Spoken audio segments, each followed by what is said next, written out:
A Fascinating Traitor. By Richard Savage. Book I. Out of the Dead Past. Chapter 1. A Chance Meeting at Geneva. By Jove! I may as well make an end of the thing right here tonight, was the dejected conclusion of a long council of war over which Major Alan Hawke had presided, with the one straggling comfort of being its only member. All this long September afternoon he had dawdled away in feeding certain rapacious swans navigating gracefully around Rousseau's Island. He had consumed several Trichinopoly cigars in the interval, and had moodily gazed back upon the strange path which had led him to the placid shores of Lake Leman. The gay promenaders envied the debonair-looking young Briton, whose outer man was essentially good form. Children left the side of their ox-hide bonds to challenge the handsome young stranger with shy, friendly approaches. Bevies of flashing-eyed American girls took him in, with Parthian glances, and even a widowed Russian princess, hobbling by, easing her gouty steps with a jeweled cane, gazed back upon the moody Adonis and sighed for the vanished days, when she possessed both the physical and mental capacity to wander from the beaten paths of the proprieties. But, the world forgetting, the young man lingered long, gazing out upon the broad expanse of the waters, his eyes resting carelessly upon the superb panorama of the southern shore.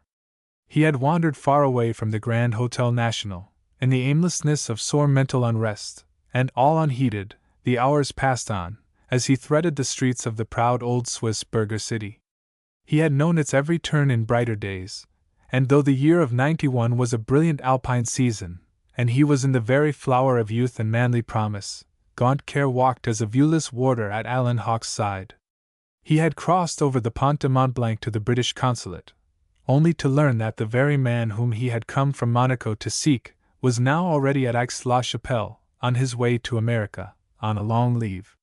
He had wearily made a tour of the principal hotels and scanned the registers with no lucky find. Not a single gleam of hope shone out in all the polyglot inscriptions passing under his eye. And so he had sadly betaken himself to a safe, retired place, where he could hold the aforesaid council of war. The practical part of the operations of the sole Committee of Ways and Means was an exhaustive examination of his depleted pockets. A few sovereigns and a single crisp £20 Bank of England note constituted the rear guard of Alan Hawke's vanished sinews of war. The young man briefly noted the slender store, with a sigh. £25, and a little trumpery jewelry. I can't ever get back to India on that. He seemed to hear again the rasping voice of the vulpine caller at Monte Carlo. Messrs. Fates vos jeu. Reign nev plus. Le jeu est fait. And if the dismal failure in Lender had been his Leipzig, the Black Week at Monaco had been his long-drawn-out Waterloo. I was a rank fool to go there, he growled, and a greater fool to come over here. I might have got on easily to Malta, and then chanced it from there to Calcutta. The sun's last lances glittered on the waters gleaming clear as crystal, with their deep blue tint of reflected sky, and liquid sapphire. The gardens were becoming deserted as the loungers dropped off homeward one by one, and still the handsome young fellow sat moodily gazing down into the rushing waters of the arrowy Rhone, as if he fain would cast the dark burden of his dreary thoughts far away from him down into those darkling waters. But 32 years of age, Alan Hawke had already outlived all his wild boyish romances. The thrill with which he had first set foot upon the land of Clive and Warren Hastings had faded away long years gone, and fate had stranded him at Geneva. As he sat, still irresolute as to his future movements, the dying sunlight gilded the splendid panorama of the whole Mont Blanc group. Rose and purple, with fading gold and amethystine gleams, played softly upon the faraway giant peak, with its noble bodyguard, the Aiguilles du Midi, grand as Joris's, the Dent du Géant, the sturdy pyramid of the Mole, and the long, far sweep of the Voirons. But he noted not these splendors of the dying sun god, as he stood there moodily defying adverse fate, a modern Manfred. I might with this get on to London, but what waits me there? Only scorn, callous neglect. His eye fell upon the statue of Jean-Jacques, lifted up there by the sturdy men who have for centuries clung to the golden creeds of civil and religious liberty, the independence of man, and the freedom of the unshackled human soul. Poor Rousseau! Seer and parasite, fugitive adventurer, the sport of the great, the eater of bitter bread, the black bread of dependence. I will not linger here in a long-drawn agony. Here, I will end it forever, and tonight. There were certain visions of the past which returned to shake even the iron nerves of Alan Hawke. Face to face now with his half-formed resolution of suicide, the wasted past slowly unrolled itself before him. The brief days of his service in India, an abrupt exit from the service, long years of wandering in Japan and China, as a gentleman adventurer, and all the singular phases of a nomadic life in Burma, Nepal, Kashmir, Bhutan, and the Pamirs. He smiled in derision at the recollection of a briefly flattering fortune which had rebaptized him with a shadowy title of uncertain origin. Thus far, his visiting card, Major Alan Hawke, Bombay Club, had been an easily viced passport, but alas, good only among his own kind. He was but a free lance of the polished detrimentals. And under this last adverse stroke of fortune, his poor cockboat was being swamped in the black waters of adversity. He had staked much upon a little campaign at the Foreign Office in London. The cold rebuff which he had received there had carried him in sheer desperation over to Monero, and in coming on to Geneva, he had burned his ships behind him. Ignorant of the precise manner in which his clouded reputation had stopped the way to his advancement in the English Secret Service, he remembered, even at the last, that a few letters were due to those who still watched his little flickering light on its way over the trackless sea of life. For hard-hearted as he was, benumbed by the blows of fate, his heart calloused with the snapping of cords and ties which once had closely bound him, there were yet loosely knit bonds of the past which tinged with the glow of his dying passions, the unforgotten idols of his adventurous career. He rose and walked mechanically along the Quai du Mont Blanc with the alert, springy step of the soldier. Once a captain, always a captain, was in every line of his resolute, martial figure. His well-set-up, graceful form, his nobly poised head and easy soldierly bearing contrasted sharply with the lazy shuffle of the prosperous Swiss denizens, and the listless lolling of the sporadic foreign tourists. Crisp, curling, tawny hair, a sweeping soldierly mustache, with a resolute chin and gleaming blue eyes accentuated a handsome face burnt to a dark olive by the fiery Indian Sunday, and easy insouciance tempered the habitual military smartness of the man who had known several different services in the 15 years of his wasted young manhood. As he swung into the glare of the hospitable doorway of the Grand Rational, the obsequious head porter doffed his gold-banded cap. "Table d'hôte serving now, Major!" With the mere social instinct of long years, Alan Hawke recognized the man's perfunctory politeness, tipped him a couple of francs, and then mechanically sauntered to a seat in the superb salle à manger. "I'll get out of here tonight," he muttered, and then he bent down his head over the carte du jour and peered at the wine list, as the chatter of happy voices, the animated faces of lovely women, and the eager hum of social life around, recalled him to that world from which he contemplated an unceremonious exit. It was in a deference to old habit, and the chou and diridon, that he ordered a half-bottle of excellent Chambertin, and then proceeded to dine with all the scrupulous punctilio of the old happy mess days. Something of defiance seemed to steal back into his veins with the generous warmth of the wine, a touch of the old gallant spirit with which he had faced a hard world, since the unfortunate incident which had abruptly terminated his connection with the widow's service. His eyes swept carelessly over the international detachment seated at the splendid table. Lively and chattering as they were, it was a human Sahara to him.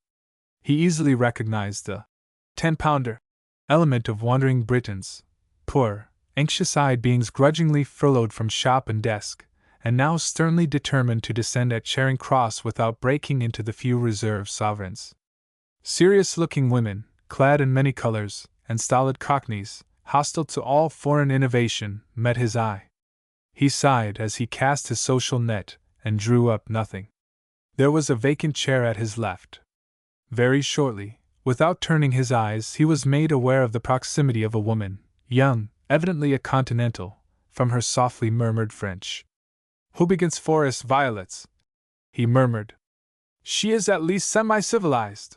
He was dreaming of the far-off lotus land which he had left, as he felt the rebellious protest of his young blood and the defiant spirit awaked by the mechanical luxury of the well-ordered dinner. These human pawns seem to be all prosperous, if not happy. I'll have another shy at it. By God! I must get back to India. The whole checkered past rushed back over his mind. The 15 years of his wanderjar. Scenes which even he dared not recall. Incidents which he had never dared to own to any European. He but too well knew the origin of his loosely applied title of Major, a field officer's rank more honored at the easygoing clubs of Yokohama, Shanghai, and Hong Kong than on the army list, a rank best known at the ringside of Indian sporting grounds, and only tacitly accepted in the extra-official circles of Hindustan. For it figured not in the official army list, either as active or retired. The whole panorama of the mystic land of the Hindus was unrolled once more by the memories of 15 clouded years.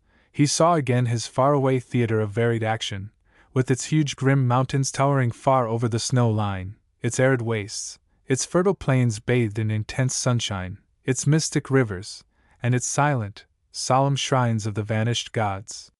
Major Alan Hawke silently ran over his slender professional accomplishments. I'm not too heavy to ride yet. I've a fair hand at cards, tough nerves, and even a bit of staying power. Luck may turn my way yet, and there's always the Pamirs. At the worst, the Russians, the Afghans, or those fellows up in Sikkim and Hill Tipura. An artillerist is always welcome there. But even in his moral desperation, he hung his head, for a flush of his boyhood's bright ambitions returned to shame him. An old song jingled in his memory. When I first put this uniform on, he lapsed into a bitter reverie.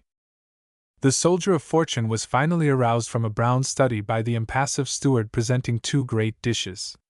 The clatter of some late convive seating himself also caused him to turn his head. "Hello, Anstruther! You are a long way from staff headquarters here," quietly said Hawke, as the new arrival gazed at him in a mute surprise. Captain the Honorable Anson Anstruther put up his monocle and duly answered. "I thought that you were still in Calcutta, Hawke." There was a faint Nali-me-Tanhair air in the young staff officer's manner, and yet mere propinquity drew them together in a few minutes.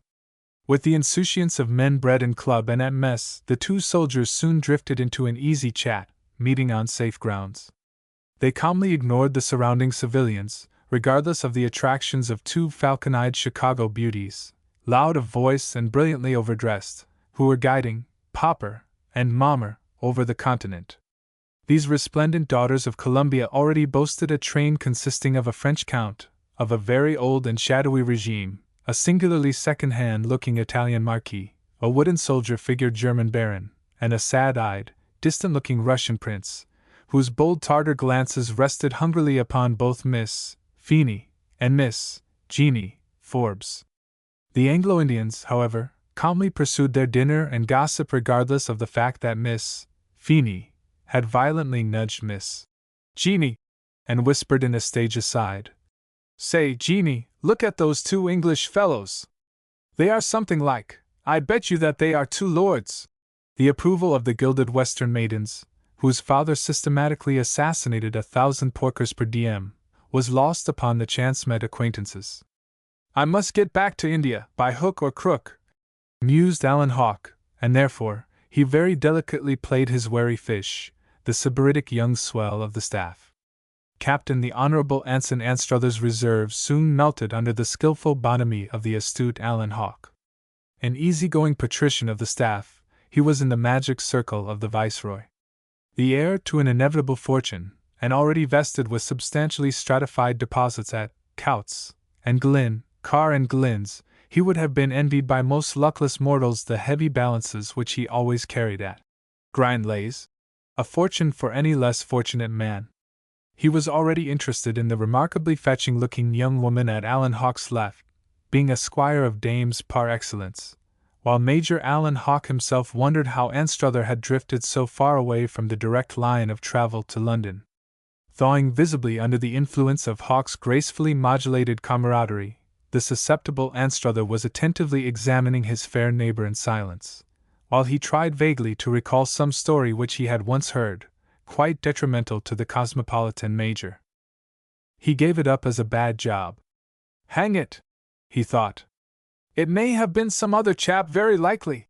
It was the strange story of a sharp encounter with the hostile Kookies, in which a couple of English mountain guns, long before abandoned by a British expeditionary force, had been served with due professional skill and most desperate dash by a reckless man, easily recognized as an English refugee artillerist. The wounded escaped British soldier, who had died after denouncing the deserting adventurer, had left his parting advice to the Royal Artillery to burn the fearless renegade, should he ever be captured. It was the story of a nameless traitor. But the vague distrust of the curled darling of fortune soon faded away under Hawke's measured social leading. A silver wine cooler stood behind their chairs, and the old yarn of a British officer playing Olivier Payne became very misty under the subtle influence of the Pommery section. Alan Hawke guarded the expected story of his own wanderings, waiting craftily until Bacchus and Venus had sufficiently mollified Anstruther. He duplicated the champagne, knowing well the warming influence of t'other bottle. The major of a shadowy rank had early learned the graceful art of effacing himself, and on this occasion it stood greatly to his credit. Anstruther was now quite sure that the graceful head of the beautiful neighbor swayed in an unconscious recognition of his witty sallies. A true son of Mars, ardent, headlong, and gallant as regarded le beau sexe, he talked brilliantly and well, aiming his boomerang remarks at a woman whom he knew to be young and graceful, and whose beauty he was gaily taking upon trust, an old interlude, played many a time and oft. "What is going on here in this beastly slow old town?" "Nothing much for tonight, I fancy," said the aide-de-camp, wondering if a promenade au clair de la lune or a carriage ride to Ferney would be possible. He already had noted the purity of the French accent of the fair unknown. No guttural Swiss patois there, but that crisp elegance of tone which promised him a flirtation en vrai Parisien. Only Philemon and Bossy's, an antique opera, at the Grand Opera House, and sung by a band of relics of better days, wandering over here, said Hawke. And then it finally dawned upon the blasé young staff officer that he had met Alan Hawke in certain circles where plunging had chased away the tedium of Indian club life with the delightful sensations of raking in other people's money. "Better come up to my rooms then, and have a weed and a bit of écarté," slowly said Anstruther. "We may manage a ride afterward." Alan Hawke nodded, and a thirsty gleam lit up his crafty eyes. He instinctively felt for the little card case containing that solitary 20-pound note. It was a gentleman's stake after all. And the would-be suicide silently invoked the fickle goddess Fortuna. Captain Anstruther, however, furtively murmured a few words to the solemn head steward and then leaned back contentedly in his chair. His ostensible orders for café noir and cards, as well as the least murderous of the obtainable cigars, covered the plan of using a 5-pound note in an adroit personal inquiry. For, the Honorable Anson Anstruther proposed to ride that very evening, and he did not wish to bore Major Hawke with his company. He nursed a little scheme of his own. "Do you make a long stay?" carelessly said the wary Major. "I intend to leave tomorrow night," gaily answered the other. "I came over here on a very strange errand. I've got to see an eminent gorgon of respectability, who has a finishing school here for the young person bien clevi," said Anstruther, eyeing the unknown. "Hardly in your line, Anstruther," laughed Hawke, casting his eyes around the depleted table, for Miss Feeney and Miss Jeanie Forbes had vanished at last, leaving behind them expanding wave circles of sharply echoing comment. The noisy Teutons had devoured their 7 francs worth, and the fair bird of passage on their left was left alone, womanlike, dallying with the last sweets and finishing her demi-batel with true French deliberation. "It's a case of the wolf and the sheepfold." "Not that, not at all," gaily answered Anstruther. "I have a long leave, and I only ran over here to oblige His Excellency." He spoke with all the easy disdain of all underlings born of an Indian official life, the habitual disregard of the Briton for his inferior surroundings. "By Jove! You may help me out yourself. You're an old Delhi man." He gazed earnestly at Hawke, who started nervously, and then said, "You know I've been away for a good bit of the 10 years in the far Orient, but I used to know them all, before I went out of the line." "Then you surely know old Hugh Johnstone, the rich, old, retired Deputy Commissioner avowed?" Alan Hawke slowly sipped his champagne, for his Delhi memories were both risky and uncertain ground. I fail to recall the name. Johnstone, murmured Hawk. Why, everyone knows old Johnstone. He is an old mutiny man. You surely do. He was Hugh Fraser until he took the name of Johnstone, 10 years or so ago, on a Scotch relative leaving him a handsome Highland estate. There was a warning rustle at Hawk's left, as the fair stranger prepared for her flitting. I was very intimate with Hugh Fraser in my Griffin days, but I thought he had retired and gone back home. He is enormously rich, and an old bachelor. I know him very well. He was a good friend of mine in the old days, too. Anstruther leaned toward Hawk, as he signed to the waiter to refill his hearer's glass. Well, I can surprise even you.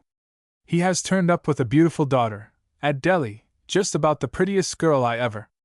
Je demand Mill's pardons, madam, politely cried Major Hawk, as his fair neighbor's wineglass went shivering down in a crystalline wreck.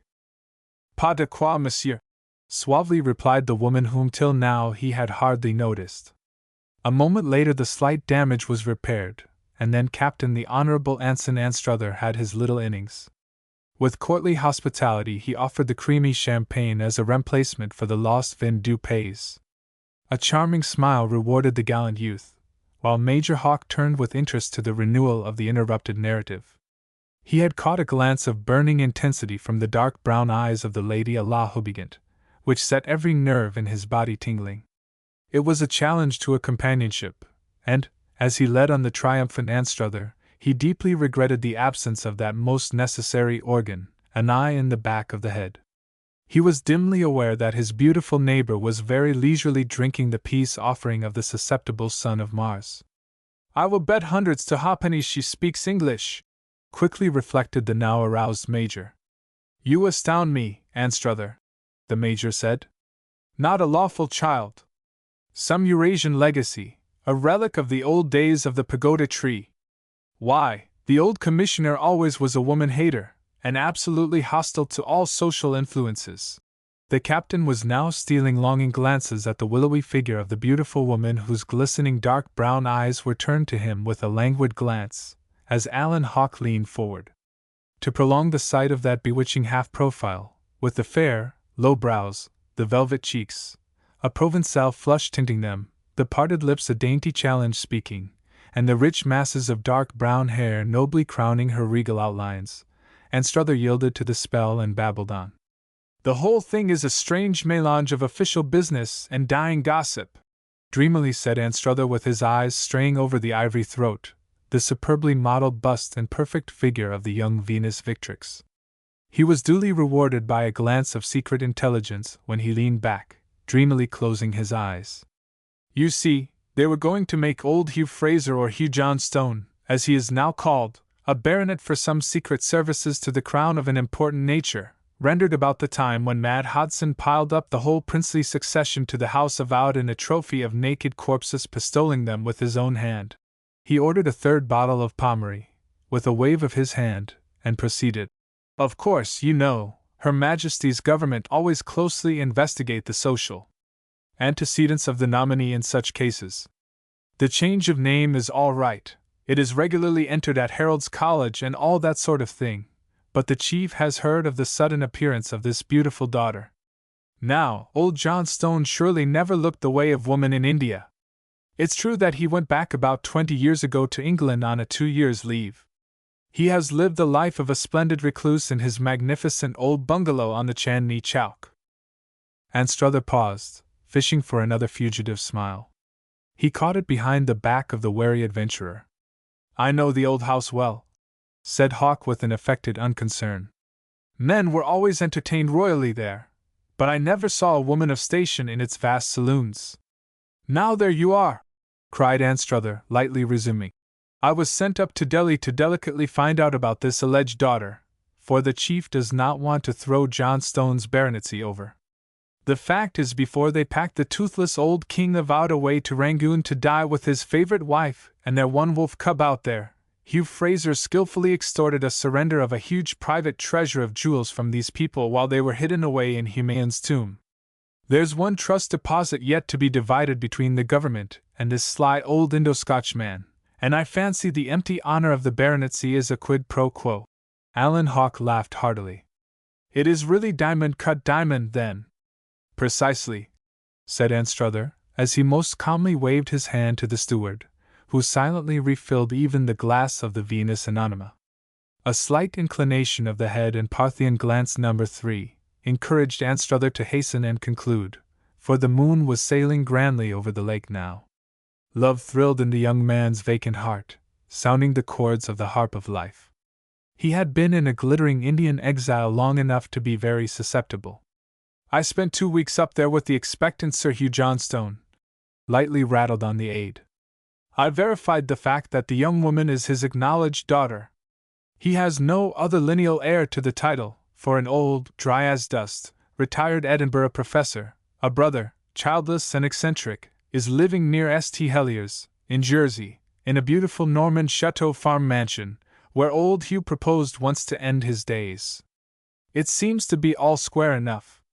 I was as delicate as I could be about it, and the matter is apparently all right. The papers have all gone on, and in due time, Hugh Fraser will be Sir Hugh Johnstone. Anstruther quaffed a beaker with guileful ideas of detaining his fair neighbor, now ruffling her plumage for departure, for only a sporadic knot of diners here and there lingered at the long table. The girl herself? Asked Hawke, with a strange desire to know more. Report has duly magnified her hidden charms, replied Anstruther. She is called the Veiled Rose of Delhi, and no manner of man may lift that mystic veil. I was treated in prince, but held at arm's length.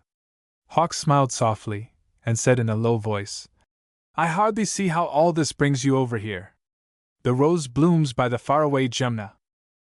Then no, my friend, laughed Anstruther. Such a rose as the peerless Nadine Johnstone must have a duenna. He deftly caught an impassioned glance from the softly shining brown eyes, and hastily went on. She was educated right here in this emporium of watches, musical boxes, correct principles, and scientific research. Mesdames Justine and Euphrosyne Deland, No. 122 Rue du Rhône, conduct an institute, justly renowned, where calisthenics, a view of the lake, a little music, a great deal of bad French, and the conversation's lexicon, with some surface womanly graces, may all be had for some £200 a year. Miss Justine Deland, a sedately grey-tinted spinster, has been tempted to remain on guard for a year out in India, having safely conducted this pearl of June's persons bien élevés out to the old Kahai. I have been charged with some few necessary explanations and negotiations, the delivery of some presents, and when I have visited this first-class institute, enjoying all the attractions of the Jardin Anglais and the Promenade du Lac, I shall flee these tranquil slopes of the Pennine Alps.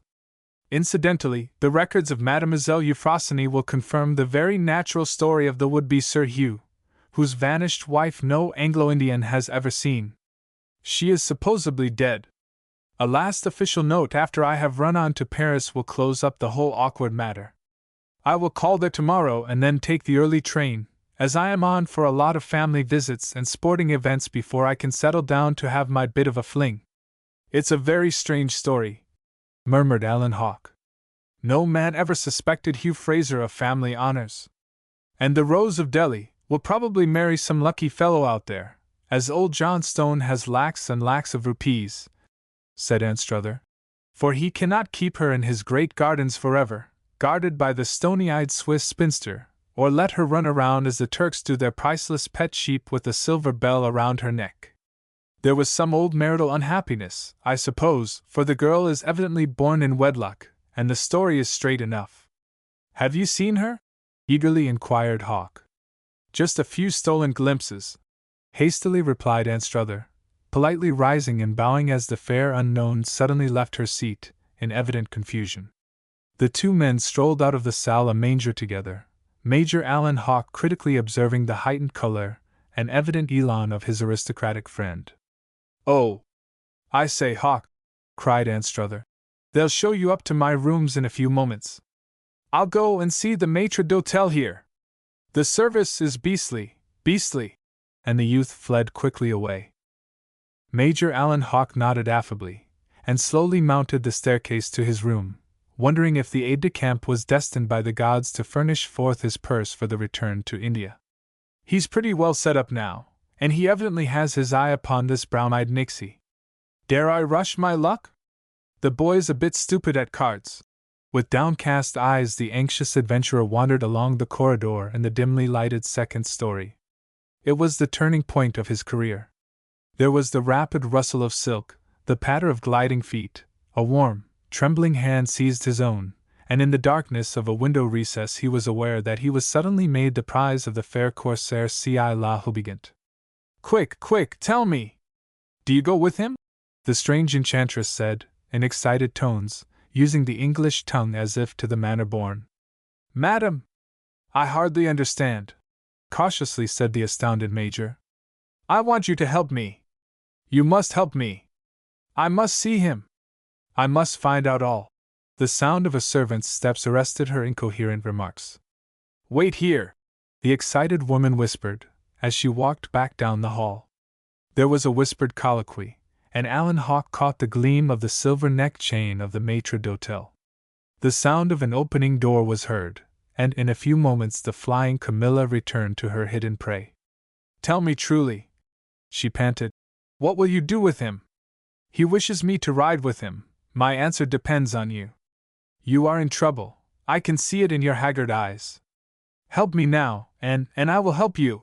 And then Alan Hawke spoke truly to the waif of destiny, whom chance had thrown in his way.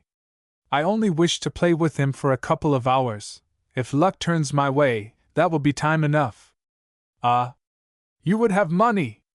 Let him go away in peace. Help me tomorrow, here, and I will give you money. What is your own scheme? The doubting Vorian demanded. I must know all of this, you Johnstone, all about this girl, she whispered, her lips almost touching his cheek. Let me play with him tonight. I am yours as soon as he departs, sullenly said Hawke. Then, finish in 2 hours, the woman said, gathering her draperies to flee away. For I will ride with him tonight. Just a bit unconventional, murmured Alan Hawke. Who the devil can this French-English woman be anyway? He realized that some subtle game depended upon the memories of the past strangely evoked by the artless Anstruther's babble. As he strolled back to the smoking room, he saw the maitre d'hotel slyly deliver a twisted bit of paper to the all-too-unconcerned-looking young Adonis, and the gleam of a Napoleon shone out in the grave-faced Figaro's hand. Now for our café noir, a good pouce café, and a dash at the painted beauties. I can't play very long, was Anstruther's salutation, as he complacently twisted his mustache and huzzar. Major Hawke bowed in a silent delight. And so it fell out that both wolf and panther, hungry vulpine prowler and sleek feminine soft-footed enemy, gathered closely around the young British lion, whose easy self-complacency led him into the snare, hoodwinked by the fair unknown Delilah. Alan Hawke strode to the windows of Anstruther's rooms and, standing there, watched the drifting moonbeams mantling on the spectral blue lake, while his chance-met friend rang for a waiter. There was the murmur of confidential orders, and then Ensign Anstruther with a bright smile dropped easily into the role of host. The young staff officer was so elated by the apparently flattering selection of the fair Anonyma that he never considered the idea of possible foul play. It was evident that Major Hawke had not noticed the little byplay which was the delightful undercurrent of the table d'hote dinner. There was no time lost in the preliminaries of the card duel. Through curling blue wreaths of aromatic incense, over the brandy-dashed coffee, the two men sententiously struggled for the smiles of fortune, with impassive faces, in a rapid duel of wits as the fleeting moments sped along. The tide of luck was set dead against Anstruther, who strangely seemed to be now possessed of a merry devil. He made perilous excursions into the land of brandy and soda, gaily faced his bad fortune, and feverishly chattered over the well-worn Anglo-Indian gossip adroitly introduced by the now nerve-steadied Hawke. General Renwick's loss of his faded and feeble spouse, the far-famed, poor thing, of much polite apology for her socially aristocratic ailments, vain Tempest's singular elopement with the beautiful wife of a green subaltern, Harry Chillingly's untoward end while potting tigers, Count Platon's enormous winnings at baccarat, Fitzgerald Law's falling into a peerage, and Mrs. Claire Atterbury, the wealthy widow's purchase of a handsome boy-husband fresh from Sandhurst. All this with Jack Blunt's long-expected ruin, and a spicy court-martial or two, furnished a running accompaniment to Anstruther's expensive, personally conducted tour into the intricacies of écarté, led on by the coolest safety player who ever fleeced a griffin. Truly these were golden moments. The Major's cool, steady eyes were sternly fixed on his cards. The self-imposed sentence of suicide of the afternoon was indefinitely postponed when Alan Hawke amiably nodded as Anstruther at last apologized for glancing at his watch. "I've a bit to do to get ready for tomorrow, and we'll try one more hand and then I'll say good night." "Well, I'll give you your revenge at any time, Anstruther. By the way, what's your London address?" Hawke was complacently good-humored as he glanced at a visiting card whereon sundry comfortable figures were roughly topped up. "Junior United Service, always," carelessly said Anstruther. "They keep run of me, for I'm off for the woods as soon as the shooting season opens." "Where will you be this winter?" Major Hawke assumed a mysterious air. "That depends upon the Russian and Chinese game, the Persian and Afghan intrigues. You see, I am awaiting some ripening affairs in the F.O. I was called back on account of my familiarity with the Pamirs, and there's a good bit of blue book work that my knowledge of Penjde and the whole Himalayan line has helped out." The captain was a bit agnostic now. "You were began Anson Anstruther, timidly, the old vague gossip returning to haunt him. His ardor was cooling in view of the very neat sum of his losses in 3 figures. "On Major Montgomery's escort as a raw boy when I came out," promptly interrupted Hawke. "I went all over Thibet in '75 with Nana Singh as a youngster. He was a wonderful chap, and besides executing the secret survey of Thibet, he ran all over Kashmir, Nepal, Sikkim, and Bhutan, secretly charged with securing authentic details of the death of Nana Sahib." The cool assurance of the adventurer disarmed the now serious Anstruther, for both the sagacious English officer and his disguised assistant, Nana Singh, were both dead these many years. "Morley's is my regular address. I keep up no home club memberships now," coolly said Hawke, as at last they threw the cards down. Anstruther picked up his marker card as he glanced at Hawke's ready money upon the table. There was a £10 note folded under the Major's neat pocket case, and a plethoric fold of Bank of England notes bulged the neat Russia leather. He never knew that only 13 £1 notes made up this brave financial show of his adversary. Alan Hawke was a past master of keeping up a brave exterior, and he blessed the Cook's tourists who had that day left these small bills with the hotel cashier. "Now here you are," hastily said Anstruther. "Do you make the same total as I do?" The spoiled patrician boy carelessly shoved out £60 in notes, and rummaging over his portmanteau produced a cheque-book. "There, I think that's right. Cheque on Grinley, 11 and 12 Parliament Street, for 428. Hawke bowed gravely with the air of a satisfied duellist, and then carelessly swept the cheque and notes into his breast pocket. "Tell me, what sort of a girl is this Nadine Johnstone?" the wanderer said by way of a diversion. "I can't tell you. Only old General Willoughby has pierced the veil." Of course, Johnstone could not refuse a visit from the commander of Her Majesty's forces. In fact, Harry Hardwicke, of the Engineers, accompanied Willoughby. The old chief treats Hardwicke as a son since he bore the body of the dear old fellow's son out of fire in the Khyber Pass, and won a promotion and the V.C. Harry says the girl is a modern Normahal. But she is as speechless and timid as a startled fawn. Now, Major, you will excuse me. I have to leave you." There was a fretful haste in the passionate boy's manner. The hour was already near midnight. "Shall I not see you tomorrow?" politely resumed Hawke. "You will not spend your whole morning with the stern damsel in spectacles and steel-like armor of indurated poplin? Do you know I'm afraid I shall miss you," earnestly said the aide. "Hugh Johnstone wishes me to urge Mademoiselle Euphrosyne to allow her sister to remain in India, in charge of the Rose of Delhi until the old eccentric returns. Of course, the girl left alone would be an easy prey to every fortune hunter in India, should anything happen." There was a ferocious, wild gleam in Alan Hawke's eyes as the aide grasped his hat and stick. "I wish to probe the family records and find out what I can of the distaff side of the line, as Mr. Guy Livingstone would say. I have some really valuable presents, and I am on honor to the Viceroy in this, for, of course, a baronetcy must not be given into sullied hands. John Stone will probably hermetically seal the girl up till the Kaiserreihind has spoken officially. Then, if this delicate matter of the hidden booty of the King of Oud is settled, the old fellow intends to return to the home place he has bought. I'm told it's the finest old feudal remnant in the Channel Islands, and magnificently modernized.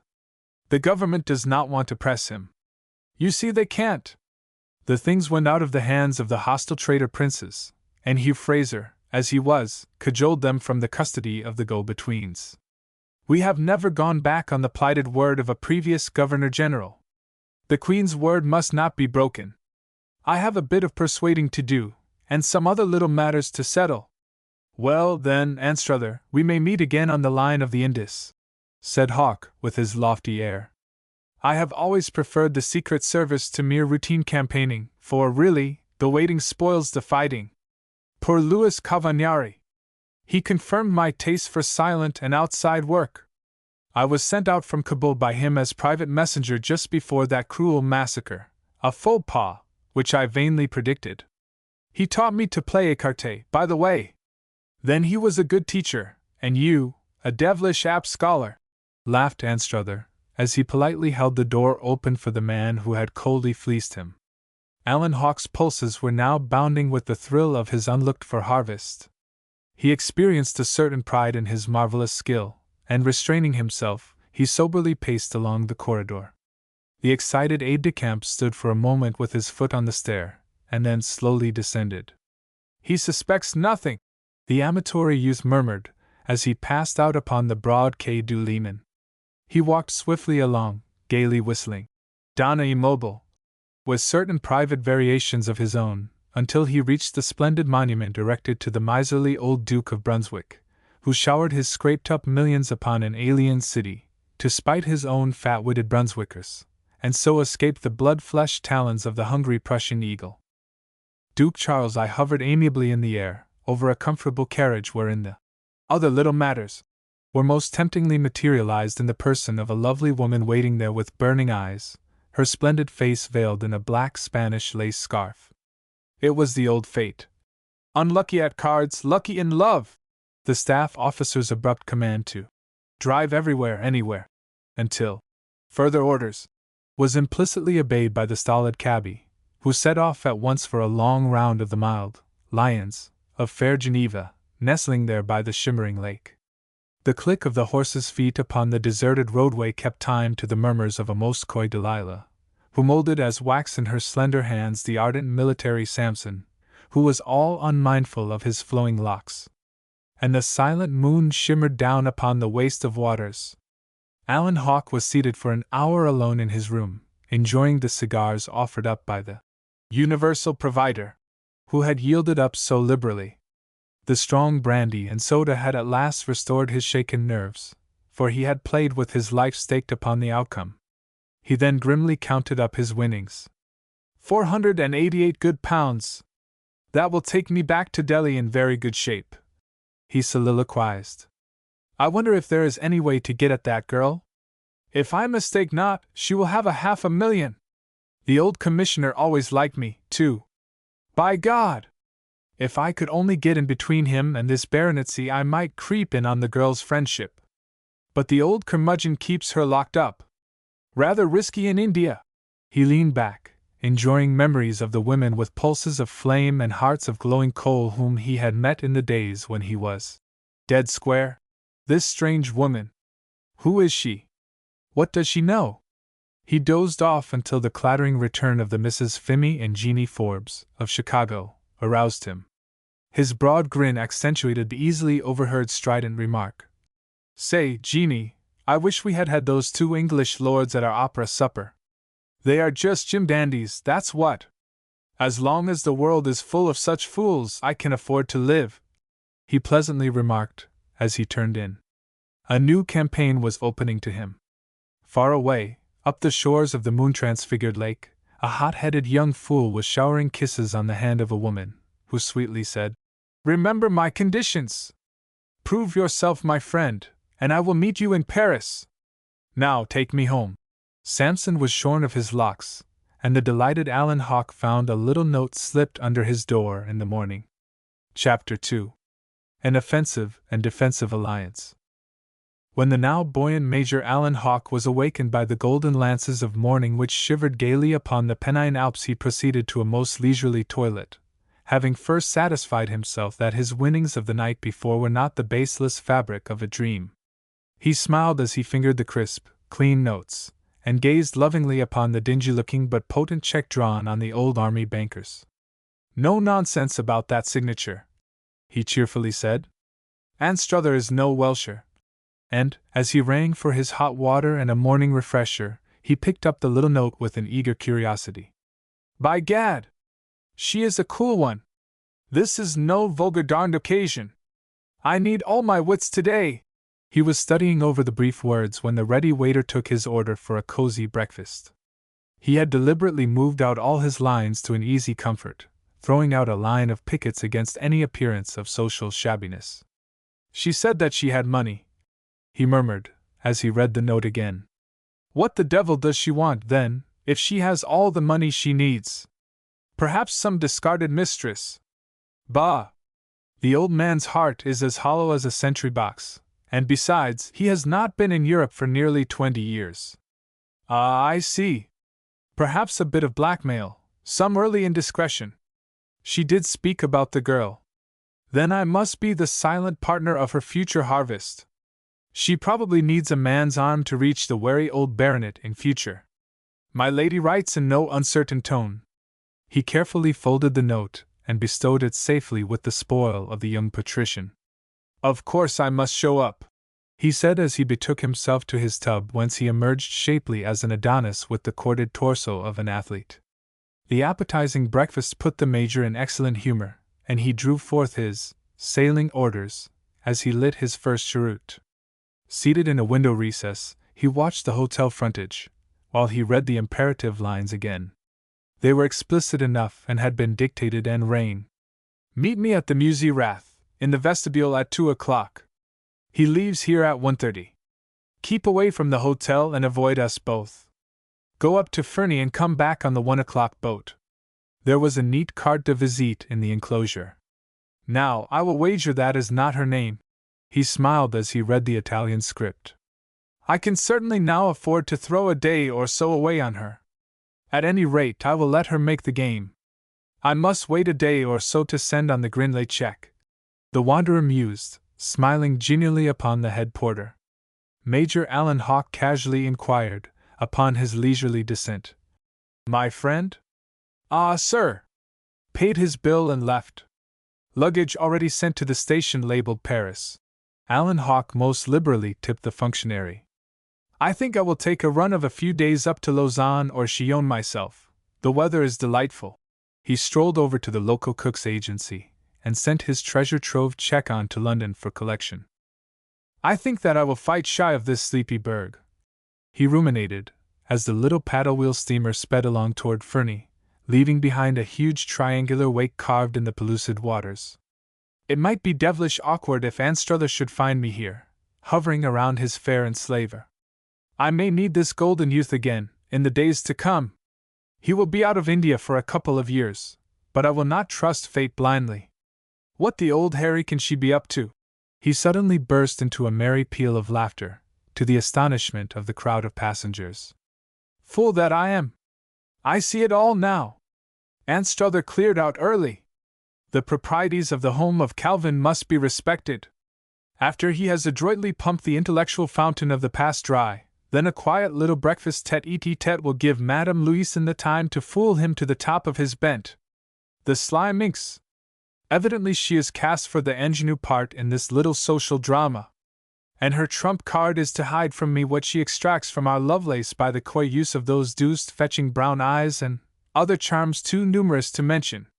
But you shall tell me all yet, Miss Sly Boots." And the Major dreamed pleasant day dreams.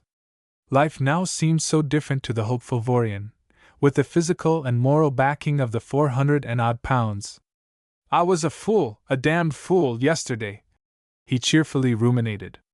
"If I only handle this woman rightly, then I may get the hold I want on this old recluse Johnstone, congested with the fat pickings of 45 years. A close-mouthed old rat is he, and yet it seems that he is vulnerable after all. If he is playing fast and loose with the government, he will never get his honors before he gives up the sleeping trust of the forgotten years. Major Hawk vainly tried to follow the exuberant Anstruther in his incursion into the placid temple of Minerva, where that watchful spinster, Miss Euphrosyne de Land, eyed somewhat icily the handsome young Greek bearing gifts. Professional prudence and the memory of certain judiciously smothered escapades caused Miss Euphrosyne at first to retire within her moral breastworks and draw up the Sallyport Bridge. For even in chilly Geneva, young hearts throb in nature's flooding lava passions, jealously bodiced in schoolgirl buckram and glacial Swiss muslin. So it was very cool for a time in the august cavern of conference where Anson Anstruther, a bright Ithuriel, struggled with the cautious and covetous Swiss preceptress, and the swift steamer Chilean was far up the lake before Captain the victorious Honorable Anson Anstruther sped away to the morning meeting with the woman who had seemed to lean down from the moonlit skies upon her young Endymion in that starry night by the throbbing lake. Major Alan Hawke, proceeding on his voyage, found a certain bitterness in the distant mental contemplation of Captain Anstruther's employment of his leisure till train time, not knowing that the young soldier's sense of duty led him first to dispatch several careful official dispatches, one to London, and the two others to Calcutta and Delhi, respectively. When Captain Anstruther finally deposited his mail with the head porter of the Grand Hotel National, he deftly questioned that functionary. "My friend, Major Hawke? Gone up the lake for 2 or 3 days, sir. Going to Lausanne and Chillon. Keeps all his luggage here, though. Shall I give him any message for you?" With a view to artfully veiling his coming meeting with the beautiful Egeria à la Hobigant, the captain deposited a card marked P.P.C. A devilish pleasant fellow and a right stunning hand at écarté. Anstruther prudently walked for a couple of squares, and then hailed a passing voiture, directing him to the very coziest restaurant in the snug city of Bonnevard. Major Hawke, far away now, entertained a slight resentment toward the man who had so coolly aspired to Les Bon's fortunes, and ignored his own possible interference with the Lady of the Lake. It was with a grim satisfaction, however, that he saw on the boat the Misses Feeney and Jeanie Forbes, of Chicago, the bright particular stars of the traveling Upper Ten Dam. Popper and Mommer were deep in certain red-bound Baedekers and busied in delving for historic facts, while the artful Alan Hawke glided into a fast and familiar flirtation with the two bright-eyed, sharp-voiced damsels. Both the heiresses were dressed as if for a reception, with judiciously selected jewelry samples, evidencing the wondrous success of machine-conducted pig demolition. They glittered in the sun as Fortune's beady-amanded favorites. And so, while Madame Berthe Louison and Captain Anstruther lingered au cabinet particulier, over their Chablis and Ostend oysters, the recouped gambler extended his store of mental acquirement, by tender converse with the two sprightly belles of the Windy City. In fact, the whistle of the steamer was heard long before Alan Hawke could extricate himself from the clinging tentacles of the audacious beauties. He was somewhat repaid for his social exertions, however, as he sped back to keep his tryst at Geneva, by the acquisition of a large steel-engraved business card inscribed Forbes, Haygood and Company, Chicago, loftily tendered him by Popper. He smiled at the whispered assurances of the Misses Feeney and Jeanie that they should soon meet again. "Bring your friend, that other lord," cried the departing Miss Jeanie, waving a 1,000-franc lace fan, as she sagely observed. "Two's company, three's none. We'll have a jolly lark, us four. Don't forget, now!"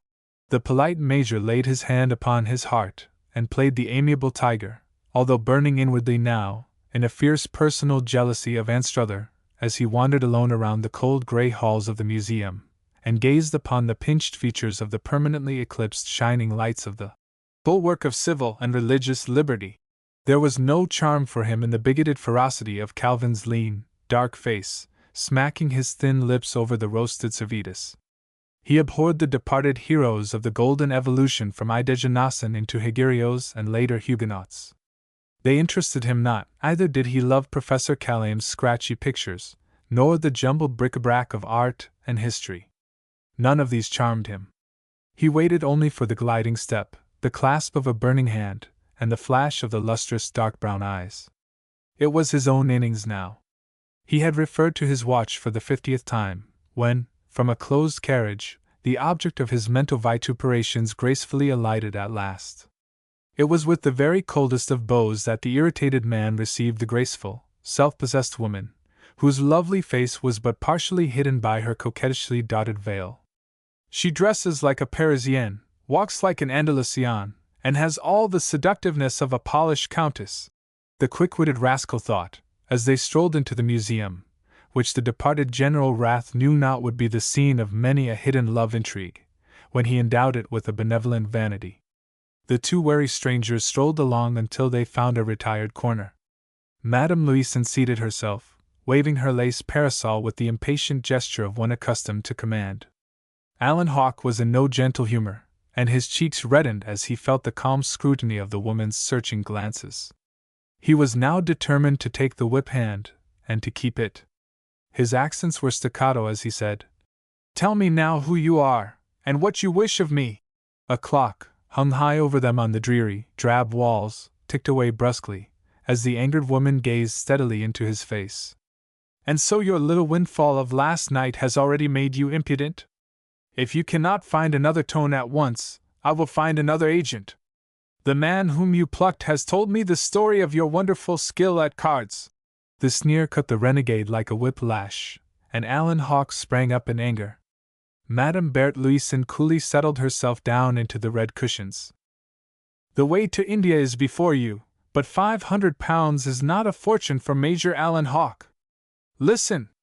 I watched you carefully yesterday, in your vigil upon Rousseau's Island. Your telltale face betrayed you. You were left stranded here in Geneva. An accident has brought us together. You cannot divine my motives. I can fathom yours easily.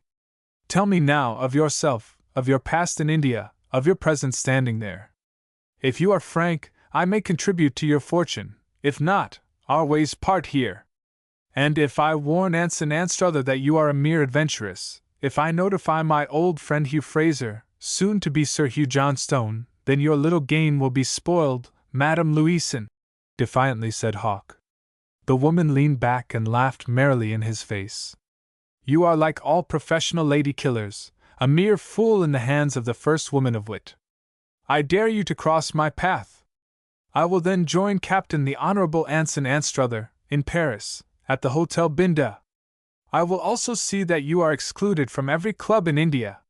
Your occupation will be gone, my knight of écarté. Anstruther waits for me." She tossed him a card. "See for yourself. He was kind enough at breakfast, and he will help me, if I ask him." "And why do you not fly to his arms?" sneered Alan Hawke, who had quickly resigned the bullying tone of his abordage. "Because he is a nice boy and a gentleman," the woman said, with a cutting emphasis. "Now let me read you, Monsieur le Major, a lesson in manners. Never be rough with a woman.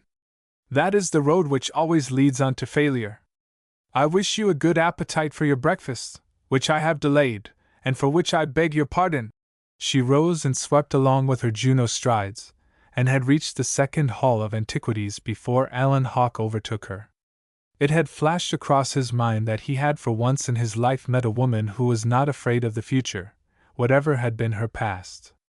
A single malicious letter from Anstruther would ruin him in India, for there was an ominous cloud, no bigger than a man's hand, lingering in that hiatus between his old rank of lieutenant of Bengal artillery and the shadowy tenure of his self-dubbed majority.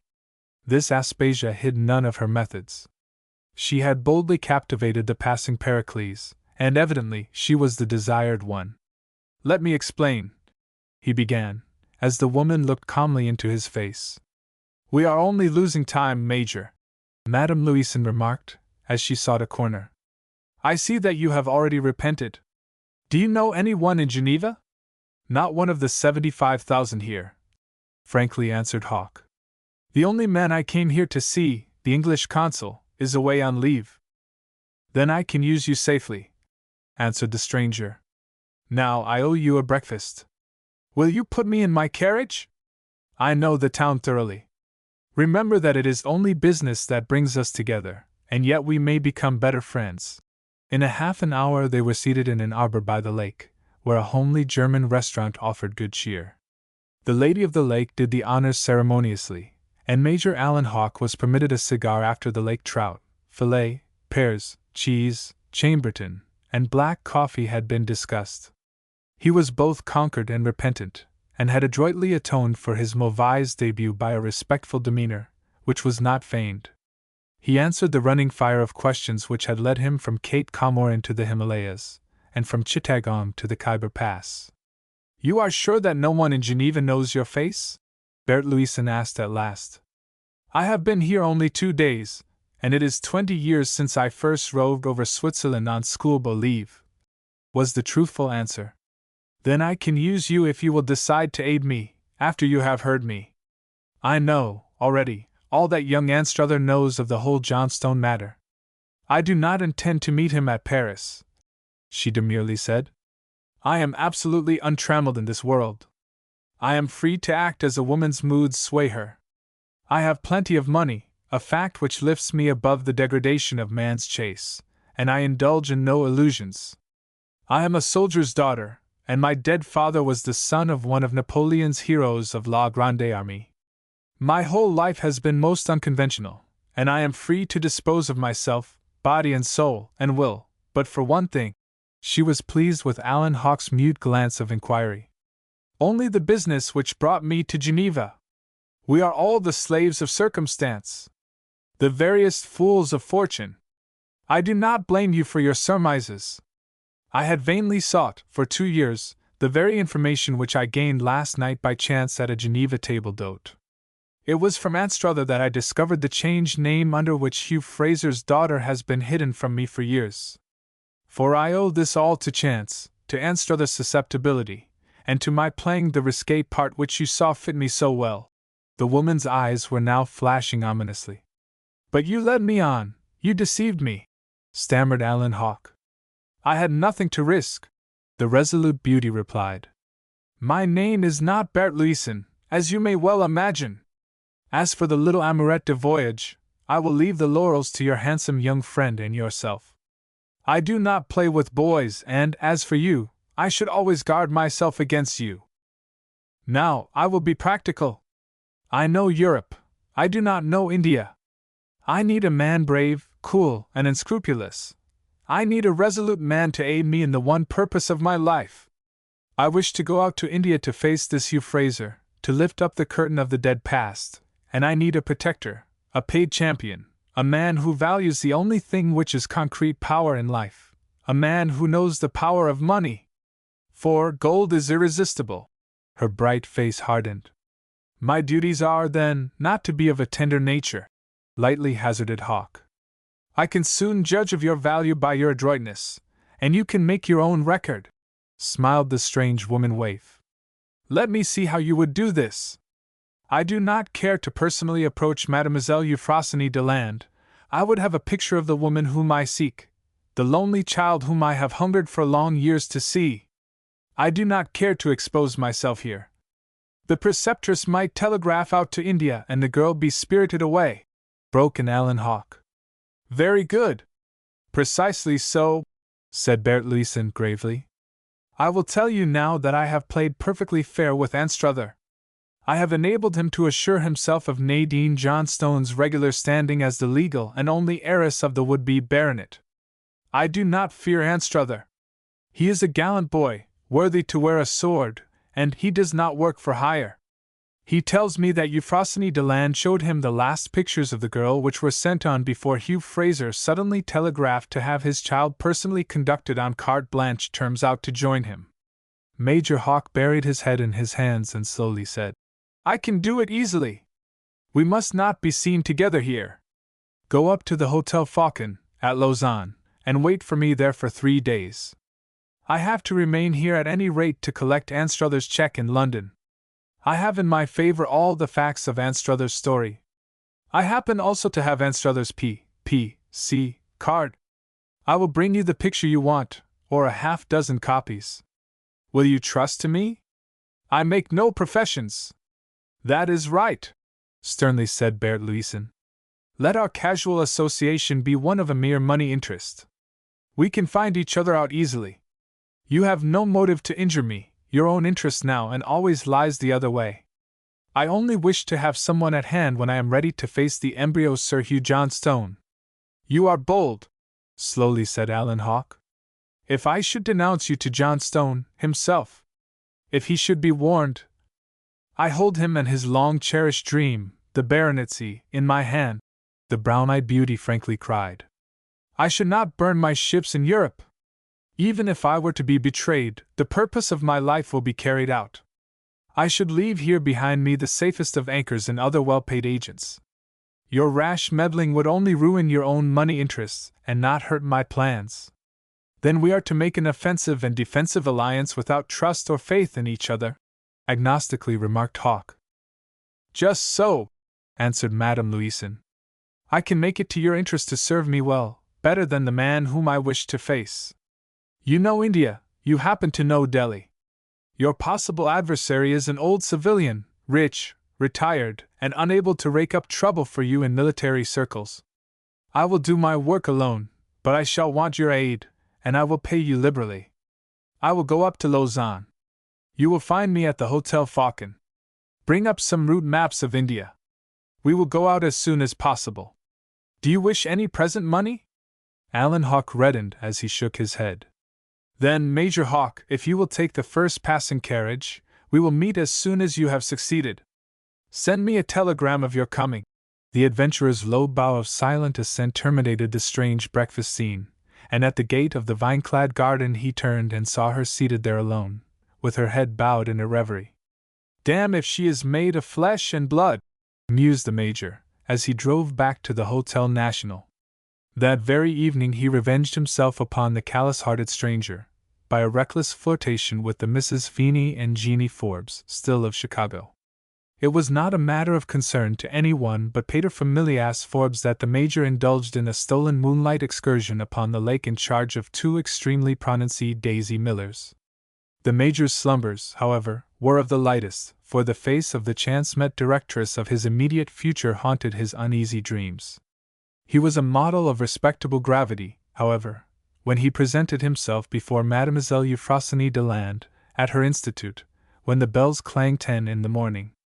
Major Hawke at once impressed the sleek door-opener, François, by the ultra-refinement of his demeanor, and the suave elegance of his French. Evidently the one necessary atom in this garden of undeveloped young Paris, thought Hawke, as he gazed around the cheerless room, with its globes, busts of departed sages, topographical maps, and framed samples of the execution of the Junes persans, with brush and pencil. Looks breechy, that fellow. They all have to sneak out to drink, and for less fetifs plaisirs. He may be made useful. I'll have a shy at him, mused the Major, now on his mettle. François stood there expectant of a tip, when he announced the regrets of Mademoiselle Deland, that class duties would detain her for a few moments. Would monsieur kindly pardon, etc.? Am I right in inferring that the ladies are the daughters of the famous Professor Deland? The Major hazarded, with a wild guess. Before the votary of Minerva finally descended, François had artfully yielded up much valuable information to the gravely interested visitor. The attendant was the richer by a 5-franc piece when he retired to vigorously fall upon the Major's hat and brush it in an anticipatory manner. It was but a half an hour later when Alan Hawke had concluded his deftly worded compliments upon the justly famed institute, and had subjugated the still susceptible spinster by his adroitly veiled flatteries. The easy aplomb with which he introduced the forgotten commission of Captain Anstruther was aided by the presentation of that gentleman's visiting card, and the charms of an interesting word sketch of Delhi and its surroundings. The sound of distant girlish voices punctuated the refined murmur of the ensuing conference, which was an exposition of Mademoiselle Deland's grand manner. Hawke adroitly soothed the natural uneasiness of the cunning Swiss spinster as to her sister's comfort, safety, and the surety of Hugh Johnstone's fabulously liberal money inducement to retain Miss Justine in his service for a year. The flattered woman fell easily into Alan Hawke's net, and she freely dilated upon the singular eccentricities of the Indian magnate as to his daughter's education. There was a breaking light now illumining the strange childhood of a girl, nurtured by proxy, and kept in ignorance of her brilliant future and vast monetary inheritance. In fact, I have never seen the honored Mr. Hugh Fraser, concluded Miss Euphrosyne. Nadine was brought to us a child of 3 by the wife of Professor Fraser, since deceased. And, by special arrangement, she was taken by us, and her whole girlhood has been passed in our charge. We have never seen her uncle, Professor Fraser, whose duties at Edinburgh University chained him down. It was her own father's written and positive direction that no one, whomsoever, should be admitted to converse with his child. And so Justine and myself have formed her entirely. Hawk's keen eyes glowed for a moment, in a secret satisfaction. I have you, my lady! They wish to keep you away from this young Perry, formed upon such heroically antique models. Major Hawk gazed upon the leather-faced visage of the slaty-eyed woman, whose age none might venture to guess. An artless admiration of the absent Miss Justine's photograph charms caused a faint glow to flicker upon the ancient maiden's cheek. When Alan Hawk drew forth a hideous carbuncle and Indian filigree bracelet, an old relic of bizarre haunting, the thin lips of the preceptress parted in a wintry smile. With modest urging, he soon overcame the Roman firmness of Mademoiselle Euphrosyne, and, wonder of wonders, was honored by an invitation to dine with the austere Jean Van Maiden. The happy Major was soon triumphant at all points, and Francois was hastily dispatched to the photographic atelier to order a half-dozen copies of the card portrait which displayed to Alan Hawk the rosebud face of the veiled beauty of Delhi. The adventurer made haste to excuse himself for interrupting the flow of the Parnassian stream, and walked backward from the presence of the poor old woman whom he had duped, as if she were a queen. It was an easy matter for the Englishman to waylay and intercept the returning man-at-arms of this castle of cosmopolitan beauty. Francois had duly availed himself of his lengthened absence, and his thick tongue and swimming eye spoke of potations of the Kirschwasser dear to the Swiss heart. Major Hawk impressed the servitor with the necessity of bringing the pictures down to his rooms upon the morrow, and then the Major judiciously duplicated his 5-franc piece. The happy butler winked with an acute divination of the Major's purpose and went unsteadily back to the whirlpool of learning. The Major cheerfully went on his own way to meet Miss Jeanie Forbes, with whom he had established a private understanding as to a runaway visit to the cathedral, to be followed by an impromptu breakfast. I can stand the old Gorgon's dinner, mused the happy adventurer, after a tete-a-tete with Miss Jeanie, and as for Francois, I will also waste a bottle of good cognac on him. I think that I will start into this strange partnership with a better stock of family history than even this remarkably self-possessed young woman, who seems to be the heiress of some old family vendetta. The Major laughed as he heard the mills of the gods grinding out a golden grist of the future. But lifted up beyond the impulses of his itching palm the sight of the delicate, girlish face of the Rosebud of Delhi had caused him to dream the strangest dreams. Why not? He murmured as he wandered back to the hotel and privately indulged in a petit verre before his rendezvous with Miss Jeanie, the belle of the West Side.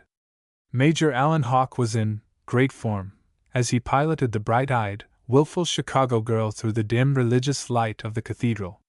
His mocking history of the gay life and racy adventures of Bonnivard, when posing as the rollicking prior of St. Victor in the wild days of his youth, greatly amused the nervous American heiress.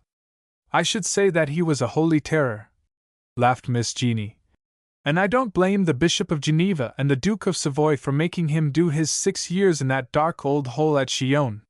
He was a gay boy, you bet, and with his 3 wives and his lively ways, I reckon the Jean Vans were blamed sorry they ever let him out.